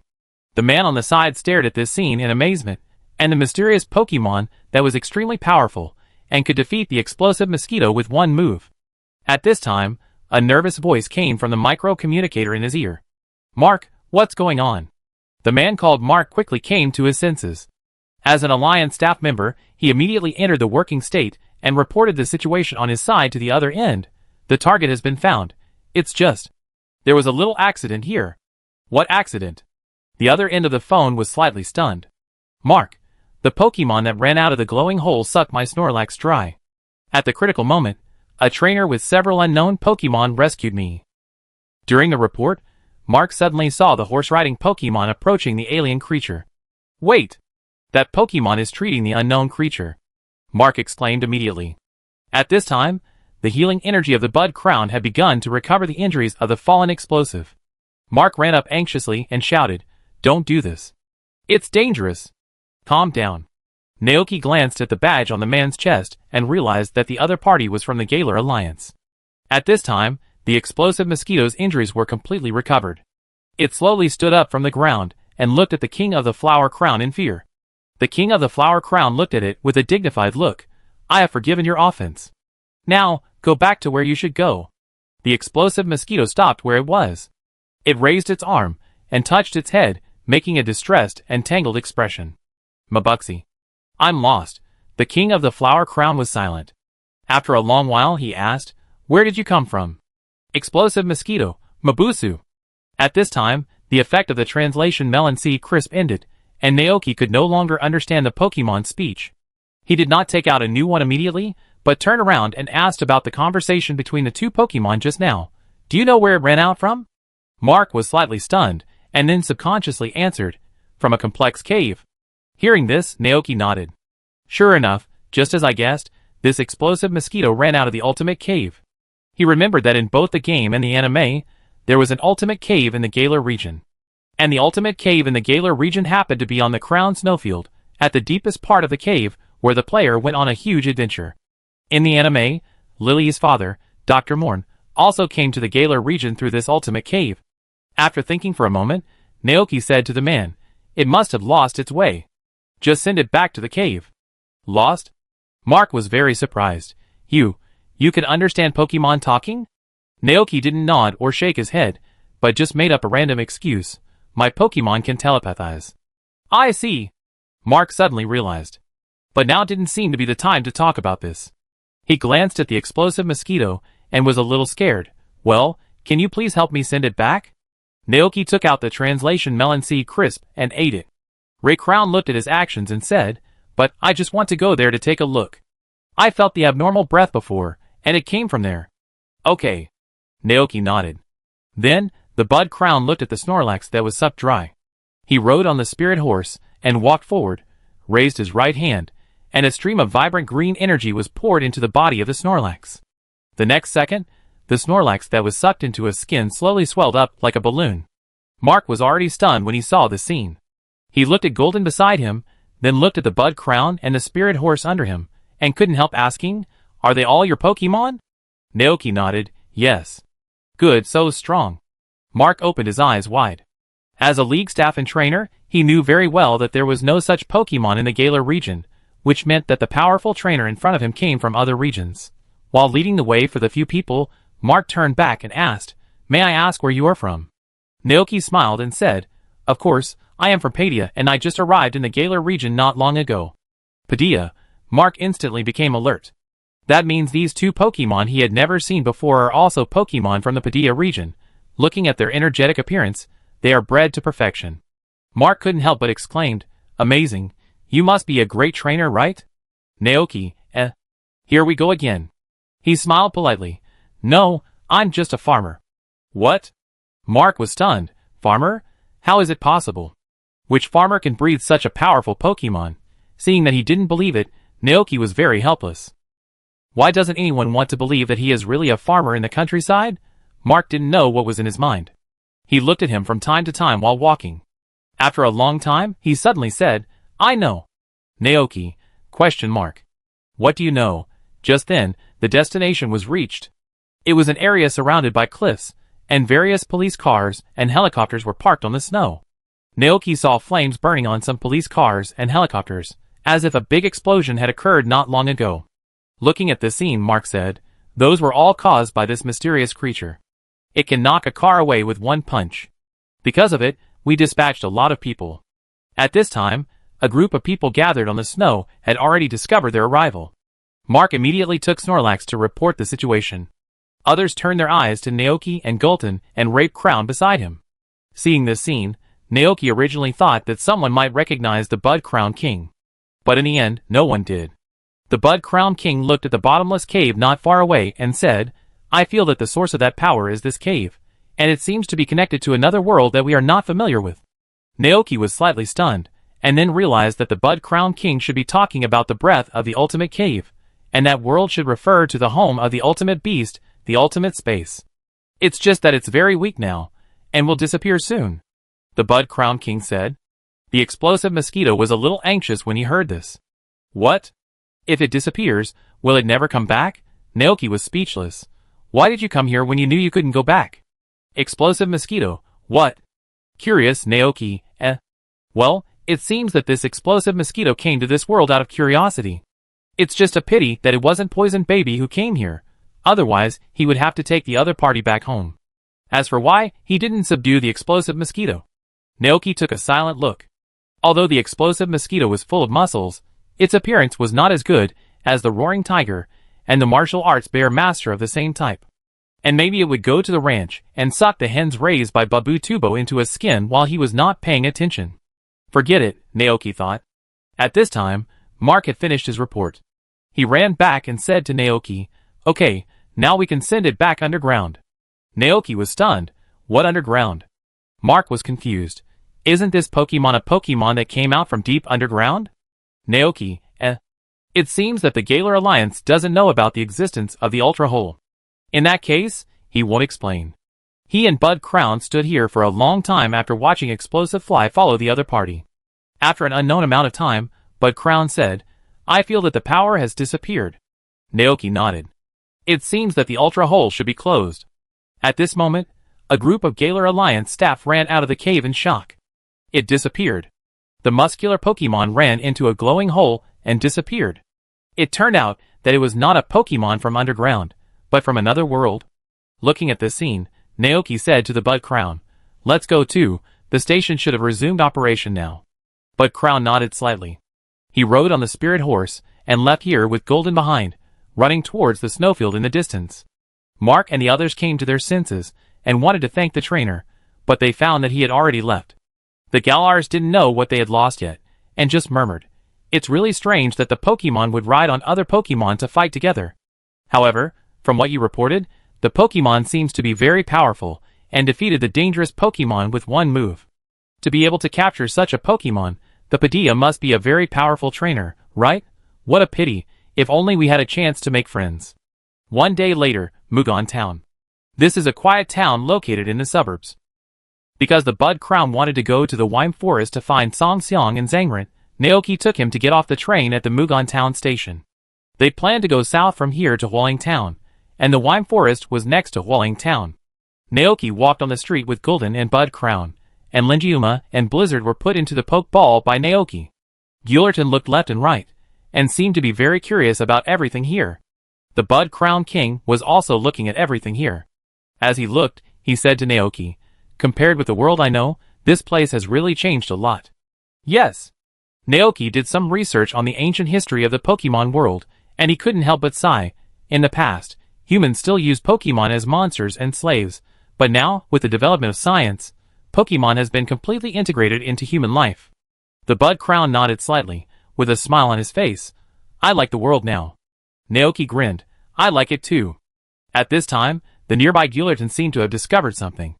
It opened its eyes wide, and looked not far away. "Ah gah!" Naoki and the Bud Crown followed its gaze, and saw a group of people gathered on the road not far away, not knowing what they were doing. "Huh?" Naoki immediately turned into a crowd of spectators, and came up to watch. They passed through the crowd, and saw a martial arts bear master on the street. The martial arts bear master was holding a boy of several years old in his arms, and he looked very anxious. "Ah gah! Let me see!" Gulton also wanted to squeeze in to take a look. At this moment, an old woman with silver hair and a kind face walked up to the martial arts bear master. Naoki recognized the identity of the person at a glance. She was Dr. Mulan, who was in charge of the research on Dynamax in the Galar region. Dr. Mulan first checked the boy in the arms of the martial bear master, and then asked the martial bear master, "Are you his Pokemon? The child has a fever and is very sick. He needs to go to the hospital immediately." Then, Naoki heard the martial bear master answer, "Awoo. No, I am his father." Hearing this, Naoki was slightly stunned. What's going on? But before he could get more information, the martial bear master followed Dr. Mulan, with the boy in his arms. Judging from the direction they left, it seemed that they were going to the Pokemon Center. The crowd gradually dispersed, but there were still some people who cast curious eyes on him, and the Budora and Golden beside him. Naoki asked Budora and Golden with some doubt, "Did you hear what the Pokemon said just now?" Did he hear it correctly? Golden nodded his big head repeatedly. "Augusher. I heard it clearly." Budora also nodded gently, looking at the back of the martial arts bear master, and replied, "It treats the human boy as its own child." Shit! Naoki immediately thought of Salute and Coco. No way? Could it be that the boy was also raised by this martial arts bear master? Chapter 257. Bear Master. There are actually wild bear masters in the Galar region. That's the second level god of the Galar region. Naoki looked at the bear master and felt itchy. The tall and strong body, the strong arms, the firm and reliable eyes, the smooth and soft fur. What a charming Pokemon. Naoki from the Padilla region had never seen a living bear master. Out of curiosity, he immediately brought Gulliver and Bud Crown, and sneak into the Pokemon Center after some disguises. The boys seemed to have been sent to the emergency room. The Bear Master was standing in the hall, looking anxiously in the direction of the emergency room. Dr. Mulan sat on the sofa beside him and looked at him, comforting him. "Don't worry, the child will be fine."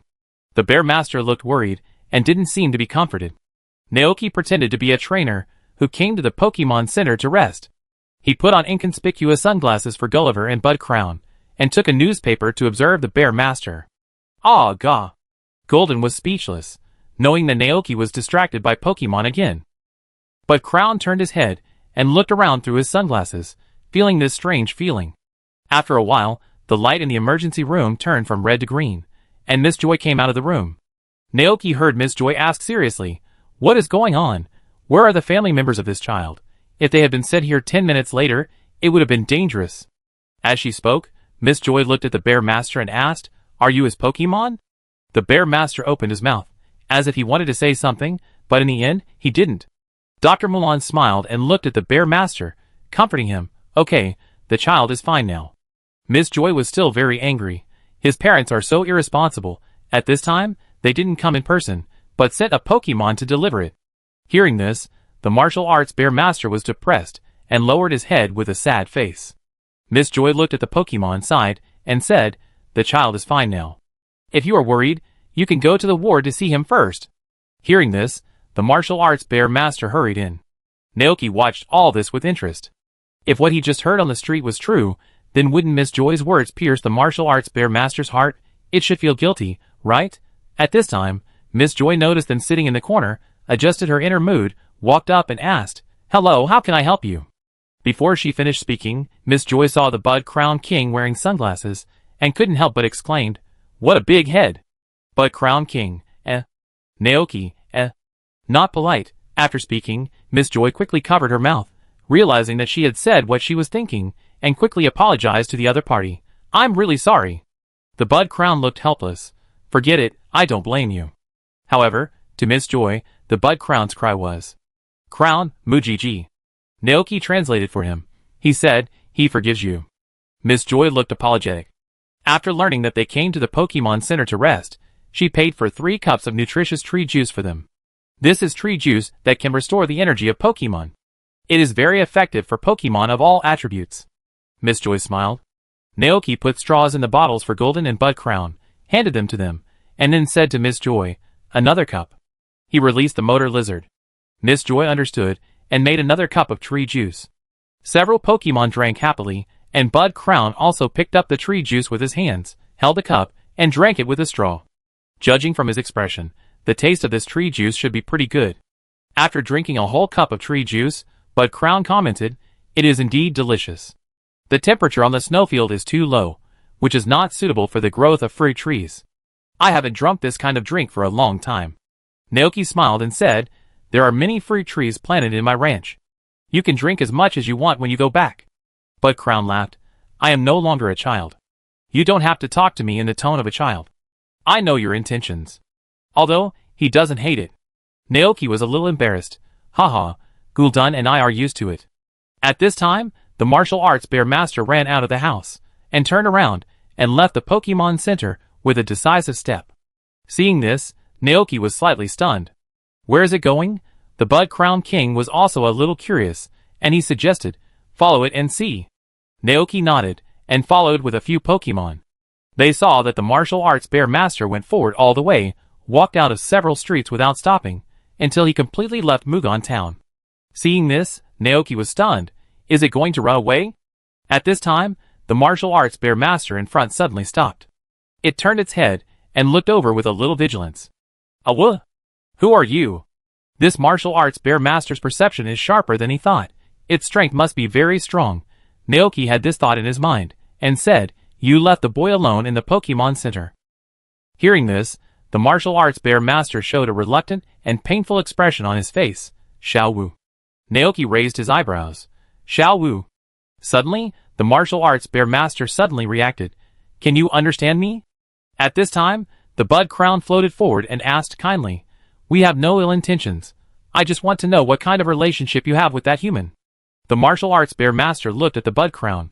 It opened its mouth, and its heart was in pain and entanglement. After a moment, it said sadly, "He is Xiao Wu. He is my son." Naoki and the Bud Crown looked at each other and said in their hearts, as expected. Gulton on the side was shocked. "Ah, ga? Can Pokemon give birth to humans?" Naoki, The martial arts bear master was obviously a male. How could he lay eggs? He admired his own Gillerton's imagination. The martial arts bear master on the other side looked at Gillerton and explained, "He is not. I picked him up in the forest." Talking about his son, the martial arts bear master's face was full of love and pride. It can be seen that he invested 100% of his feelings in the human boy. "At that time, I was practicing boxing under the waterfall, and a boy abandoned by humans drifted to me from the upper reaches of the river. If I didn't keep him, he would die, so I adopted him and became his father and named him Xiaowu. I love him very much. I took him to the grassland on the other side of the mountain to find milk.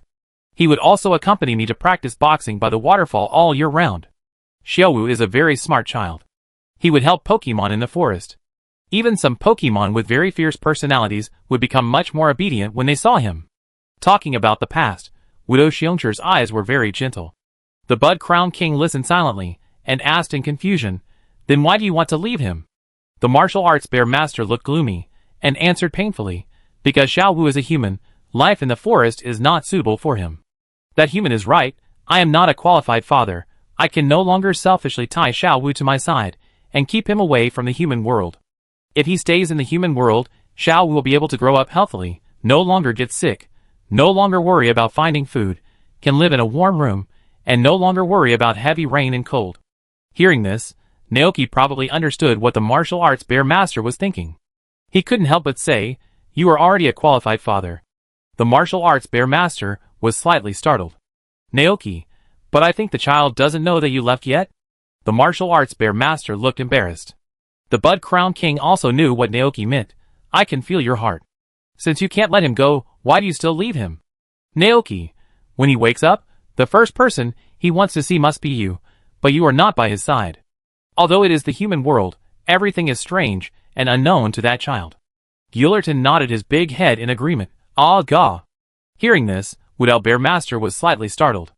It imagined the scene, and suddenly panicked, and didn't care about the previous things, and turned around and ran towards the town. Naoki turned around and looked at this scene, and his heart was slightly touched. I didn't expect that there would be such a thing in this world. For Pokemon like Widow Bear Master, he liked it even more. It's just a pity that although he liked it, the number of this Pokemon was too rare. He can't just go and snatch someone else's father away, right? Forget it. With Golden and Bud Crown, he is already very satisfied.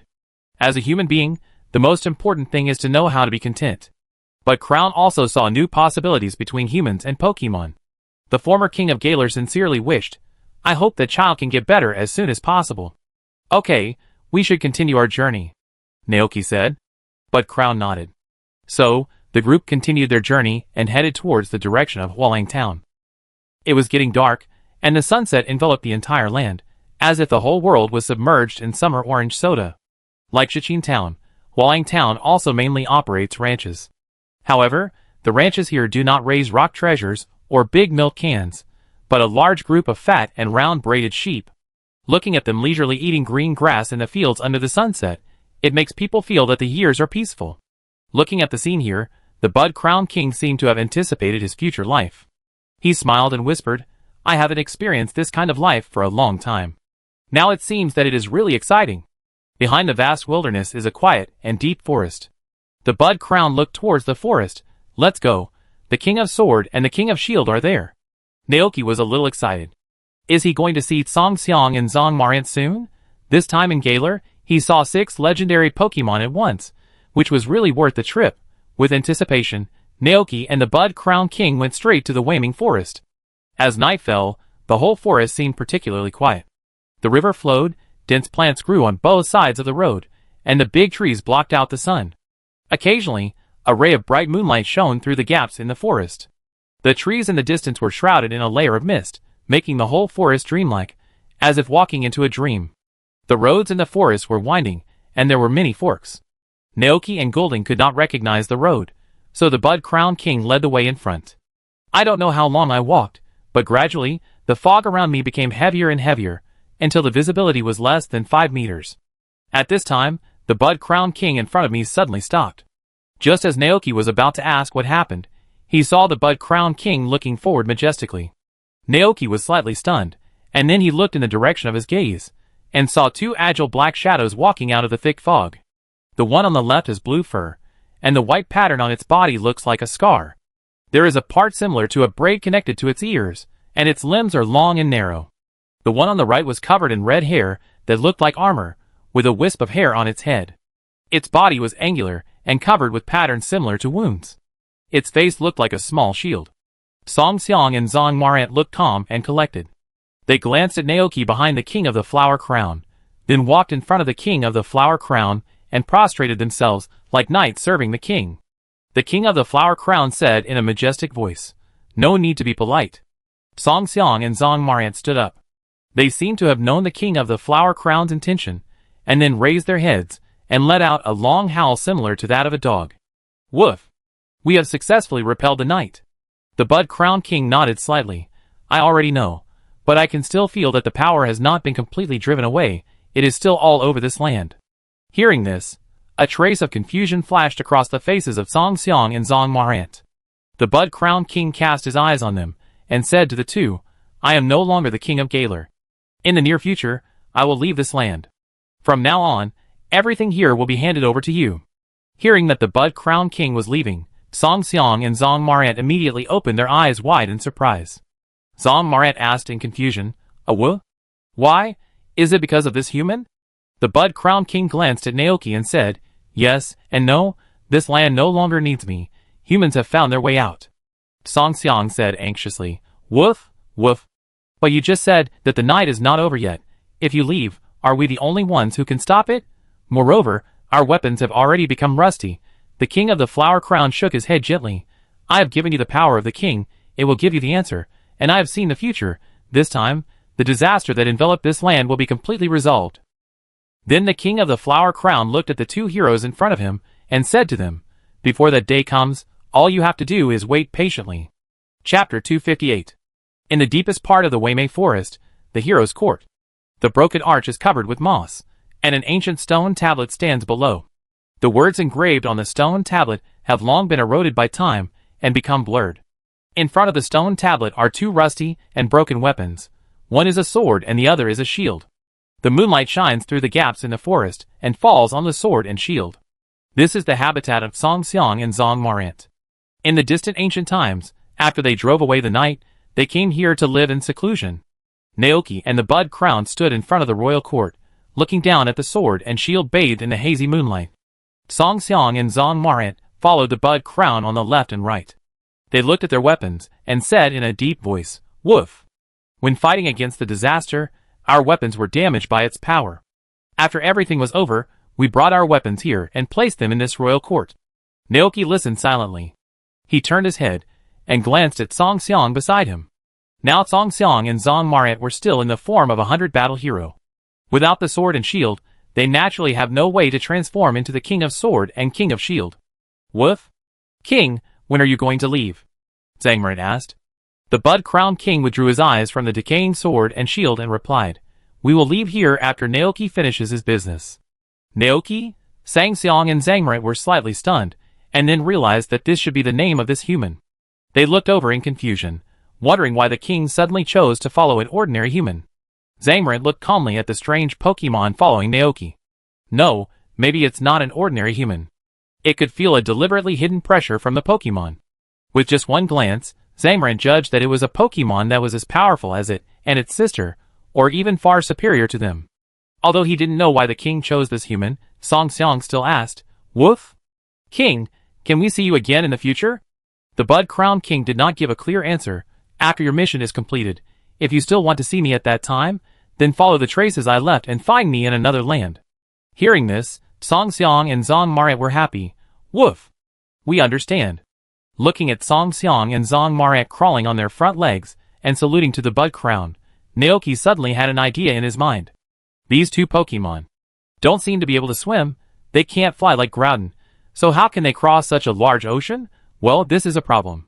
It was getting late, and in order to let Song Xiang and Zhang Marant stay with Bud Crown for a while, Naoki simply set up camp on the spot, built a tent, and lit a bonfire. Gillerton and Motor Lizard were also helping. Lingioma and Snowstorma stood on the grass on the right side of the royal court and snorted. And Song Xiang and Zangmra lay beside the fire like two large dogs, with their heads on their front legs, looking at the dancing flames calmly. Looking at this scene, Naoki's heart moved slightly. The two big dogs are so cute. It's a pity that they can't be tamed. If they can be tamed. The Galar beasts went to the Padia region to find re-employment. The Bud Crown King became a farmer, and Song Xiang and Zangmra could work as shepherd dogs and guard dogs. Perfect. However, it is impossible to capture them, because Song Xiang and Zangmra are still carrying the mission of repelling the infinite. Naoki only regrets that he did not bring a camera. If he had a camera, he could take pictures of these two legendary Pokemon and keep them. Naoki turned his attention away from them and said to the Bud Crown beside the campfire, "Wait until tomorrow morning, we will set off to the next place, and after the task is completed, we can return to the Padia region." The Bud Crown had no objection and nodded slightly, yes. The next morning, Naoki packed up his luggage, restored everything here to its original state, and prepared to continue his journey with a few Pokemon. Ken Xiang and Zong Marant stood in the morning light to say goodbye to them, watching the King of Galar leave. The Bud Crown nodded to the two Pokemon, then turned around and left the Weeming Forest with Naoki. When he arrived at Hualing Town, Naoki saw several young boys and girls playing on the street. He stopped and looked for a while. The Bud Crown turned around and followed his gaze, asking in confusion, "What's wrong?" "Nothing." Naoki shook his head and said with emotion, "It just feels strange. At this time, Xiaoyu and Hep should be at this age, and they might wet the bed and cry. Who would have thought that in a few years, they would become heroes who saved the Galar region? Let's go!" They returned to Mugan Town along the way they came, and took a steam train to Gongmin City at the town station. That is the headquarters of the Galar Flying Taxi Fleet, where you can definitely buy the Steel Crow's Fallen Feathers. 1 or 2 are not enough. As the little blacksmith evolves, its strength will become stronger and stronger, so the hammers it made before cannot satisfy it, and it will start to make new hammers again. There are 3 stages of the evolution of the little blacksmith, during which a lot of metal is consumed. In addition, there is also the hammer of Babu Tubo. So this time Naoki is going to buy everything at once to save him from making another trip later. The train in Galar was running very fast. After about 8 hours, they arrived at Gongmin City. As soon as they walked out of the station, Naoki and Bud Crown were shocked by the scene in front of them. As the largest city in Galar, Gongmin City looked even bigger than Yangguang City. Skyscrapers stood in the city, and 2 monorails surrounded the entire city, with various modern facilities built in the middle. Gongmin Arena, which looked like a huge bright pink rose, an elegant Gothic and Victorian luxury hotel, a high-tech and modern tower, and a vast central park. In the middle of the park stands a huge black steel armored crow statue, with its steel wings spread out, flashing dark light in the sun, giving people a majestic feeling. In the sky, a flock of blue crows can be seen flying from time to time. On the streets, office workers in suits, holding briefcases, fashionable upper-class ladies holding their phones, can be seen everywhere. Naoki, it is worthy of being the metropolis created by President Roz. The Bud Crown King beside him looked up at the silver building shining in the sun, and murmured softly, "Human beings can actually create such a spectacular thing, which really amazes me." Chapter 259. Steel Armor Raven Flying Taxi Headquarters. Naoki walked with Gulliver and Bud Crown on the streets of Gongmin City, following the signs in the city center to rush to the destination of this trip. Pedestrians came and went around, and almost everyone had 1 or 2 Pokemon with them. Some were just shopping, and there were also Pokemon trainers, who came to Gongmin City for the first time and were full of surprise. In this world, shopping with Pokemon is a common thing, so even if Gulliver and Bud Crown were there, it didn't cause much commotion. The reason is simple, because these 2 Pokemon are so rare that no one knows them. There will be a few boys full of fighting spirit, who will run over to block their way and challenge Naoki after making eye contact. Just like now. A boy wearing a red and white baseball cap and followed by a flame rabbit stopped in front of them, looking at Gulliver and Bud Crown with excitement. "Pokemon I have never seen before. Are you a trainer too? Let's have a Pokemon battle." Naoki looked down at the cute little rabbit and couldn't help saying, "You should have just become a trainer not long ago, right?" The boy raised 3 fingers. "It's been 3 months." Naoki immediately showed a polite smile on his face. "This may be a little too unfair to you, so wait until you grow up before challenging me." The boy persevered and said, "No, we have collected 3 gym badges." 3? Naoki was a little surprised, but after thinking about the strength of Golden and Bud Crown, he shook his head and said, "It's still not enough. Well, I wish you a safe trip and see you later." After that, he walked around the new trainer. As a result, after walking a few steps, another trainer came over and invited him to a Pokemon battle. Naoki, it's worthy of being a megacity where trainer culture is prevalent. He looked at the onion soldier following the boy and thought that he looked much stronger than the previous one. But this time, he really didn't come here to fight. Facing the boy's invitation, Naoki shook his head and said, "Sorry, I'm not a Pokemon trainer. I can't accept your invitation." The boy was stunned for a moment. He looked a little older, about 15 or 16 years old. "How could it be? I see that you are obviously a trainer. This Pokemon is so strong, it must have experienced many long battles." Naoki continued to smile politely, "But we are really not." The boy was quite good at reading people's faces. After hearing this, he finally stopped inviting the other party to fight. Naoki was relieved. He didn't dare to wander around the city slowly, so he rode directly on Gulton and ran on the road at a speed that ordinary people couldn't catch up with. After crossing several streets, they finally arrived at the headquarters of Steel Armor Raven Flying Taxi. This is a skyscraper more than 30 meters high. The lobby on the first floor is the ticket office and rest area. Several service staff are guarding the front desk reception. When Naoki came in, several guests who were going to take the flying taxi had just bought their tickets. The total is 1,500 Alliance coins. Please take the ticket and take the elevator to the rooftop terrace. Our Steel Crow flying taxis are parked there. The receptionist handed the ticket to the guest in front of her with a smile. The guest turned and left. She looked at Naoki, who came forward and smiled politely. "Welcome." "Hello, how can I help you?" "Hello, I would like to ask, are there any Steel Crow feathers for sale here?" Naoki asked. Hearing this, the receptionist was slightly stunned. "You want to buy the feathers of the Steel Crow?" Naoki nodded. The receptionist was a little embarrassed. "As far as I know, our company has signed an agreement with the steel factory. All the feathers shed by the Steel Crows working here will be sent to the factory for smelting, made into various ironware, and sold to other places. They have never been sold separately." Steel factory? Naoki thought for a moment, and then realized that the feathers of the Steel Crows are also a very important resource in this world. Seeing that he wanted it very much, the receptionist thought about it carefully and said, "Okay, I asked the boss of our company." Naoki originally thought that he couldn't buy it, but after hearing this, he realized that there was still a chance, and he thanked him. "Then thank you for your help." The receptionist smiled slightly. "It's okay, I'm happy to help you, Mr. Trainer." The Galar region values every trainer very much. After serving as a member of the Alliance, President Ross formulated a series of preferential policies for trainers. He hopes that every trainer who comes to the Galar region can have a good experience. Influenced by him, everyone in this area is willing to help trainers passing by. Because these trainers traveling in the Galar region can bring them real benefits, whether it is consumption or Pokemon battles. After all, the Galar region relies on Pokemon battles to attract people. Naoki is not very clear about this. The receptionist did not explain it. She picked up the phone at the front desk, entered the number, and dialed a number. Soon, the call was connected. The receptionist reported the situation here truthfully. "Hello, boss. A trainer came to the company who wanted to buy the fallen feathers of Steelix. Well, I saw two very powerful Pokemon with him. I have never seen them before." "What? You want to come in person?" "Oh, okay, I know, I will arrange it." After that, the phone was hung up, and the receptionist smiled embarrassedly. "Excuse me, our boss wants to see you after hearing about this. Please wait over there. He will be here soon." Naoki was stunned. What was going on?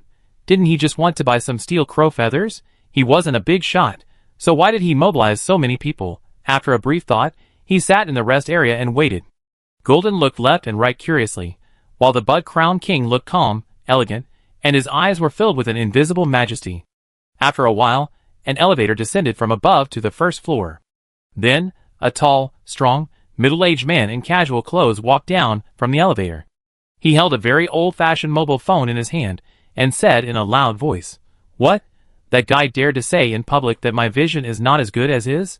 And it also affected the company's stock price. Damn it, it's too damned. Tell him to wait for me. Our Galar Racing Company will definitely win the Rising Star competition." The man hung up the phone angrily, and dialed another number. Where did that kid Xiaosong go? Why is there no news yet? The Rising Star competition is about to start. As a trainer sponsored by the company, doesn't he know what's going on? It's unknown what was said on the other end of the phone.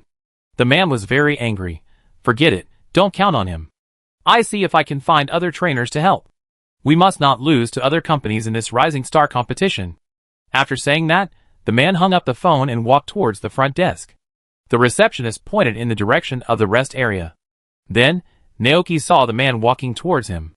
The man looked at the young man in front of him, and then cast his eyes on the two Pokemon beside him. The one on the left was huge, full of muscles, and had fierce eyes. It was obvious that it was not an ordinary Pokemon. The one on the right. The man opened his eyes wide, very surprised. Why is the head of this Pokemon so big? As if he had noticed the man's impolite gaze, the Bud Crown King raised his eyes, and the majesty of the king instantly filled his whole body, making people want to surrender to him. The man was startled. Did this Pokemon see through his thoughts? Although he didn't know what kind of Pokemon this was, from its eyes and the aura on its body, it was extraordinary. The man's eyes suddenly became hot. Fortunately, there is always a way out, and it takes no effort. The trainer player they sponsored couldn't come back, so God sent them a powerful trainer. It seems that luck is on their side. They will definitely win the Rising Star contest this time. The man cleared his throat to make himself look polite. Do you want to buy steel crow feathers? Naoki said calmly. Yes. That's easy. Not to mention buying them, I can even give them to you. The man said generously. Naoki, ? As long as you are willing to do me a favor. The man said. Help, what does he want to do? Naoki thought for a while and asked, what favor? Man, represent our company and participate in the next regional Rising Star competition. Participate in a competition? Naoki was slightly stunned.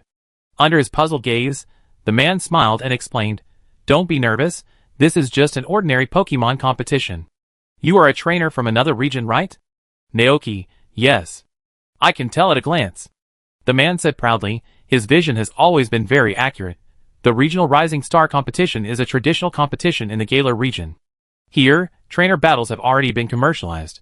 At the beginning, some companies would spend a lot of money to invite some famous trainers to endorse the company and sell their products to fans. Later, some companies began to sponsor talented trainers themselves and train them from scratch. If they can achieve good results in the tournament, it will bring a very lucrative profit to the company. But the tournament is only held once a year, and some fans are not satisfied and feel that they can't get enough. So at their strong request, the regional New Star competition came into being, and many well-known trainers will represent the companies behind them to participate in the competition. Hearing this, Naoki probably understood. Is it a bit like the All-Star game? These companies invest money to become sponsors behind those trainers, and then use their fame and fans to make profits. Thinking of this, an incredible idea suddenly popped up in his mind. You don't want me to represent your company in the competition? The man grinned, smart. He continued, It's like this, our company originally sponsored a trainer, he successfully entered the semifinals in the last tournament, but unfortunately lost to Dante in the end. He went out to practice last month, and we don't know where he went. We can't contact him. It seems that he can't come back in time to participate in this year's New Star competition. The sweater company next door took the opportunity to mock us, saying that we are cowardly salamanders, and will be the first to be eliminated in this competition. Some sponsors were scared to withdraw their investment in advance, causing our company's stock price to fall a lot. At this point, the man was so angry that his lungs were about to explode. That hateful guy, isn't he just a clothes seller? Naoki, how did the trainer they sponsored rank in the last tournament? The man recalled and said, 3rd place, right? Humph, isn't it just the 3rd place? What's so great about that? 3rd place is always better than the top 4, Naoki complained in his heart. The man looked over and said to him, If you are willing to represent our company in the competition, I don't expect to win the championship, as long as you can eliminate the trainer sponsored by that guy, let alone the feathers of Steelix.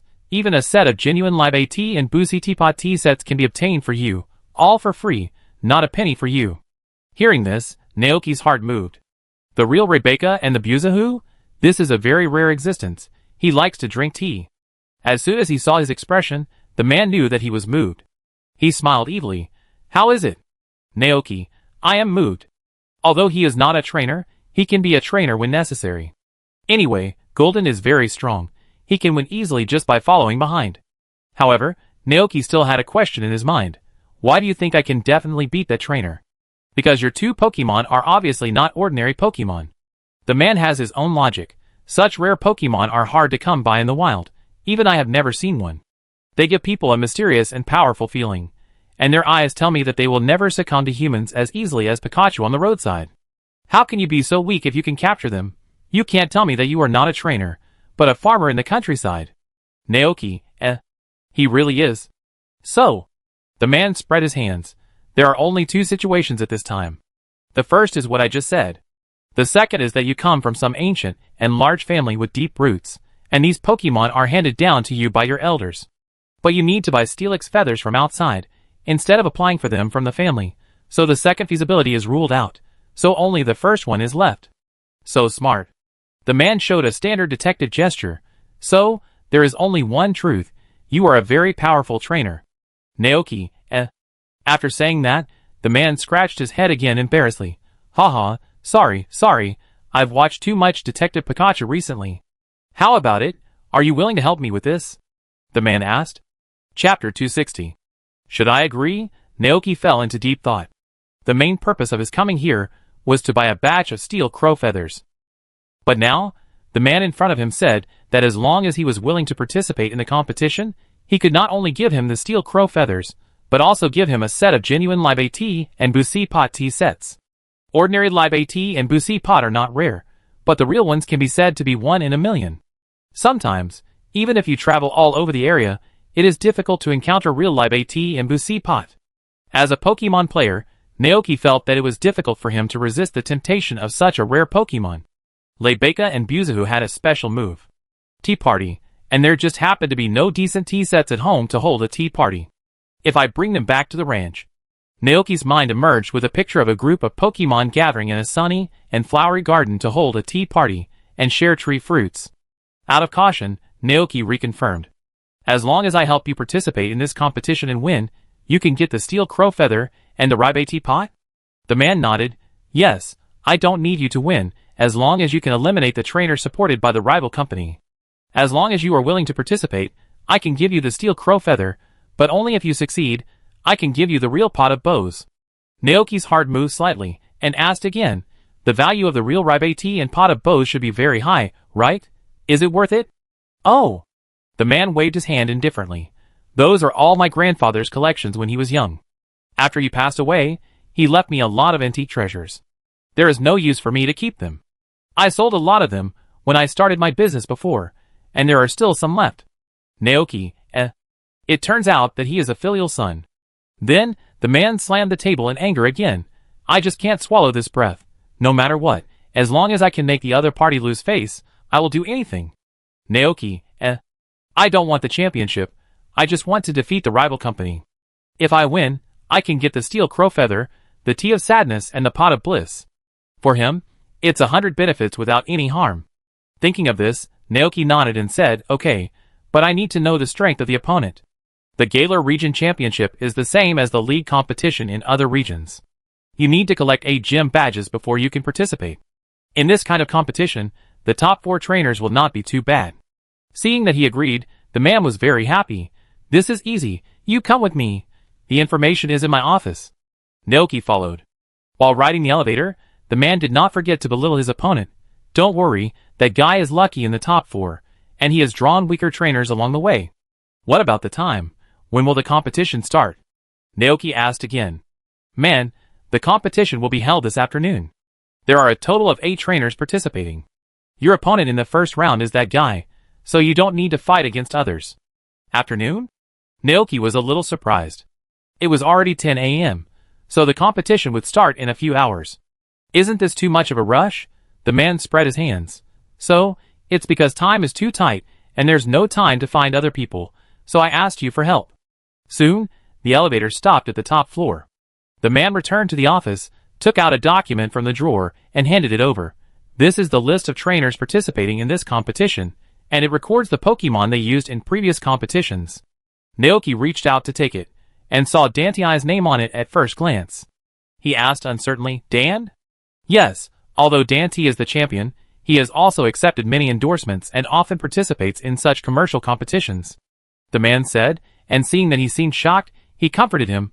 Don't worry, you don't need to fight Dante. Look at the 6th row, the trainer named Oken. Dan? Naoki remembered that in the game, Dante had always been the strongest trainer in the Galar region before he met Xiaoyu, and he had never lost. For Dante, this should be just an ordinary endorsement contest, right? Naoki had a lot of thoughts in his mind, and then he looked down to check the information of the trainer named Oken. Name: Oken, representative of the Braided Sheepwool Sweater Clothing Company. Gender: male. Number of gym badges: 8.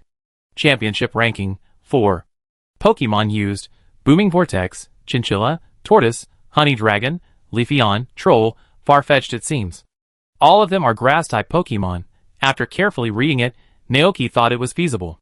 How is it? The man asked. Naoki nodded. It will be fine if nothing unexpected happens. Guillerton can use fire attribute moves. Like Gorilla and Leafeon, they are restrained by Guillerton and can be killed in 1 second. The man grinned. That's fine. Oh, by the way, I almost forgot to introduce myself. My name is Mike. What's your name? Naoki. At this time, Naoki suddenly remembered something. During the competition, will those trainers use Dynamax? Mike nodded. Of course, this is the specialty of our Galar region. Oh, by the way, I almost forgot. You are not from Galar. I am afraid you can't Dynamax. What should I do? Mike frowned and paced back and forth anxiously. In his opinion, Pokemon will become more powerful after Dynamaxing. If the opponent Dynamaxes and his trainer can't Dynamax, then he will be at a disadvantage. And the Dynamax wristbands are controlled by the Galar League and will only be given to talented trainers, and he has no way to get them. Seeing Mike's look, Naoki was a little speechless. He thought for a moment and said, it should be okay. After all, there are examples of ordinary Pokemon defeating Dynamax Pokemon. It was getting late, and Naoki planned to take Golden out for dinner. Therefore, after asking about the game time, he took Golden and Bud Crown away from this place. 15 minutes later, in a restaurant selling fish and chips. Looking at Golden eating heartily, Naoki was a little worried. It should be okay, right? Golden's appearance always makes it easy for people to overlook its identity as a legendary Pokemon. As if sensing Naoki's mood, Golden patted his chest confidently.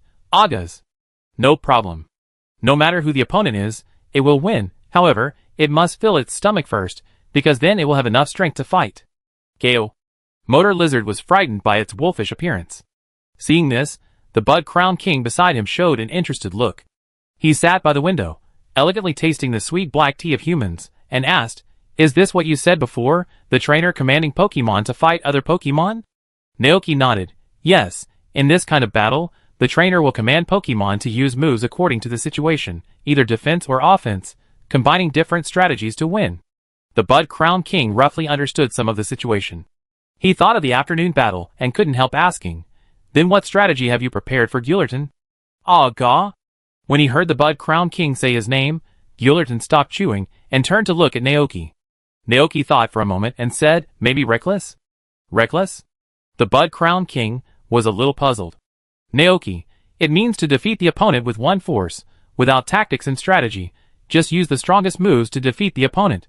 The Bud Crown King, The Bud Crown King wanted to say that this might be a bit too reckless, but then he thought of the previous battle between him and the Star Shatter with the Snow Spear, and swallowed the words. It is indeed a good strategy. Raycrown commented, it fits the situation of Golden. Naoki laughed happily, isn't it? Golden also became happy. Agassi. Yes. Looking at the 1-and-1 Pokemon singing in unison in front of him, Raycrown didn't know what he thought of, and asked again, now my beloved horse and I are also your Pokemon, right? Hearing this, Naoki was slightly stunned. To be honest, for a Pokemon with a high IQ like Raycrown, he always felt that Raycrown was a human, and it was difficult to treat him as a Pokemon like Pikachu. As for commanding him to fight or something, Naoki couldn't imagine that scene at all. Maybe the King of the Flower Crown knows how to fight better than him. The King of the Flower Crown seemed to see his thoughts, and said gently, don't think too much. You pulled me out of the abyss of loneliness before. Now I just want to provide you with some help. I know. Naoki joked, if Golden is defeated, I will have to ask you for help. Hearing this, Golden was a little unhappy. It shouted angrily, Agassi. Impossible. It will never lose. If, it's just an example, not real. Naoki was a little helpless. Seeing that Golden didn't want to eat anymore, he took out a few napkins and handed them over. Are you full? If you are, wipe the ketchup around your mouth first. Golden was full. It took the napkin with its paw, wiped it randomly, and then burped contentedly. 1 p.m. Palace Gate Arena. Naoki brought Golden and Bud Crown to meet Mike here. Are you all ready? Mike asked nervously. After all, this was just a trainer he picked randomly, and he didn't know the specific strength of the other party. Naoki nodded conservatively. Mike breathed a sigh of relief. It's good that you have confidence. The game is about to start. You go to the player hall and wait. The first game is yours. Got it. Although Naoki had never participated before, he had watched a lot of anime before. Mike went to the audience to watch the game, while he went to the contestant hall. There were already many trainers and Pokemon gathered here. At first, Naoki was a little worried that someone would recognize Bud Dream. But when he really got here, he found that no one knew Bud Dream. The trainers who came to participate in the competition gathered in the hall, scattered in different places, taking care of their Pokemon who were about to fight. Naoki glanced and saw many Pokemon of different shapes. Long-haired trolls, flame ace, giant charcoal mountain, trilling salamanders, octopus warriors, array soldiers. Tall, short, fat, thin, hairy or hairless, docile and ferocious, almost all kinds of creatures are there, and the crown of the flower and Golden do not look out of place among them. Looking around, Naoki did not see the figure of Dondi in the crowd, but saw another familiar figure. A dark-skinned, smiling and gentle boy. That is Chibana? Naoki was very surprised. He thought about it, and realized that as Dandy's rival, Chibana should have come here specifically to fight Dondi. After all, this guy regards defeating Dante as the top priority in his life. Chibana also noticed this side, looked in his direction, and gave him a hearty smile. Are you also a contestant here to participate in the Rising Star Tournament? Chibana walked over and cast his eyes on Golden and Bud Crown beside Naoki. Naoki greeted him friendly. Hello. Chibana's eyes stayed on Golden. As a trainer specializing in Dragon Attribute Pokemon, he immediately determined that the strange Pokemon in front of him was a powerful Dragon Attribute Pokemon. At this time, the broadcast of the start of the game came from outside. Naoki heard his name, apologized to Chibana, walked around him, and walked into the entrance of the players. Welcome to watch this regional new star competition. I am the host of this competition, Vivian. Please be patient, the game will start soon. Let us invite the two players who are about to compete. First, the trainer sponsored by the braided sheepwool sweater clothing company, Oken. A cheer came from the audience. Amid the lively shouts, a calm and cool boy slowly walked from the dim entrance to the stage that everyone was watching. Vivian, it's Oken as expected. As the semi-finalist of the Champions Cup for 3 consecutive times, I believe everyone knows Oken very well. His perseverance and indomitable willpower are so touching. Oken, Oken, Oken! Many fans of Oken gathered in the audience and cheered for him. Hearing this, Mike, who was sitting in the front row, snorted coldly. It's so noisy. Ha ha ha. At this time, a bloated middle-aged uncle not far away laughed. Mike, didn't you get enough rest last night? Why don't you go and rest for a while? Anyway, today's Rising Stars competition has nothing to do with you. Mike said with a sour face. It's not certain who will win or lose. Do you think your players will definitely win? Just wait and see, Robbie. After that, Mike closed his mouth and stopped talking. At this time, Vivian's voice continued to come from the radio. Next, we would like to invite the trainer supported by Steel Armor Raven Flying Taxi Company, Naoki. Huh? Naoki, is he a newcomer? I have never heard of this name before. The people in the audience also showed puzzled expressions. They all cast their eyes to the entrance passage on the other side. Then, they saw a strong black-haired young man walking out. Next to him, there were 2 Pokemon. One was scarlet and strong, with a pair of golden pupils full of oppression and intimidation. The other was elegant, with its feet not touching the ground, but floating in the air with its superpowers. Its head was big, but its limbs were very slender. What was more interesting was its eyes filled with invisible majesty. What were these 2 Pokemon? The audience was silent, and no one in the huge arena had ever seen the 2 mysterious Pokemon. After a brief moment of shock, Vivian, the host, quickly reacted. Wow, Naoki is such a mysterious trainer. I wonder what kind of battle those 2 mysterious Pokemon will bring us. Let's wait and see. The first game of the Regional Rising Star Tournament has officially begun.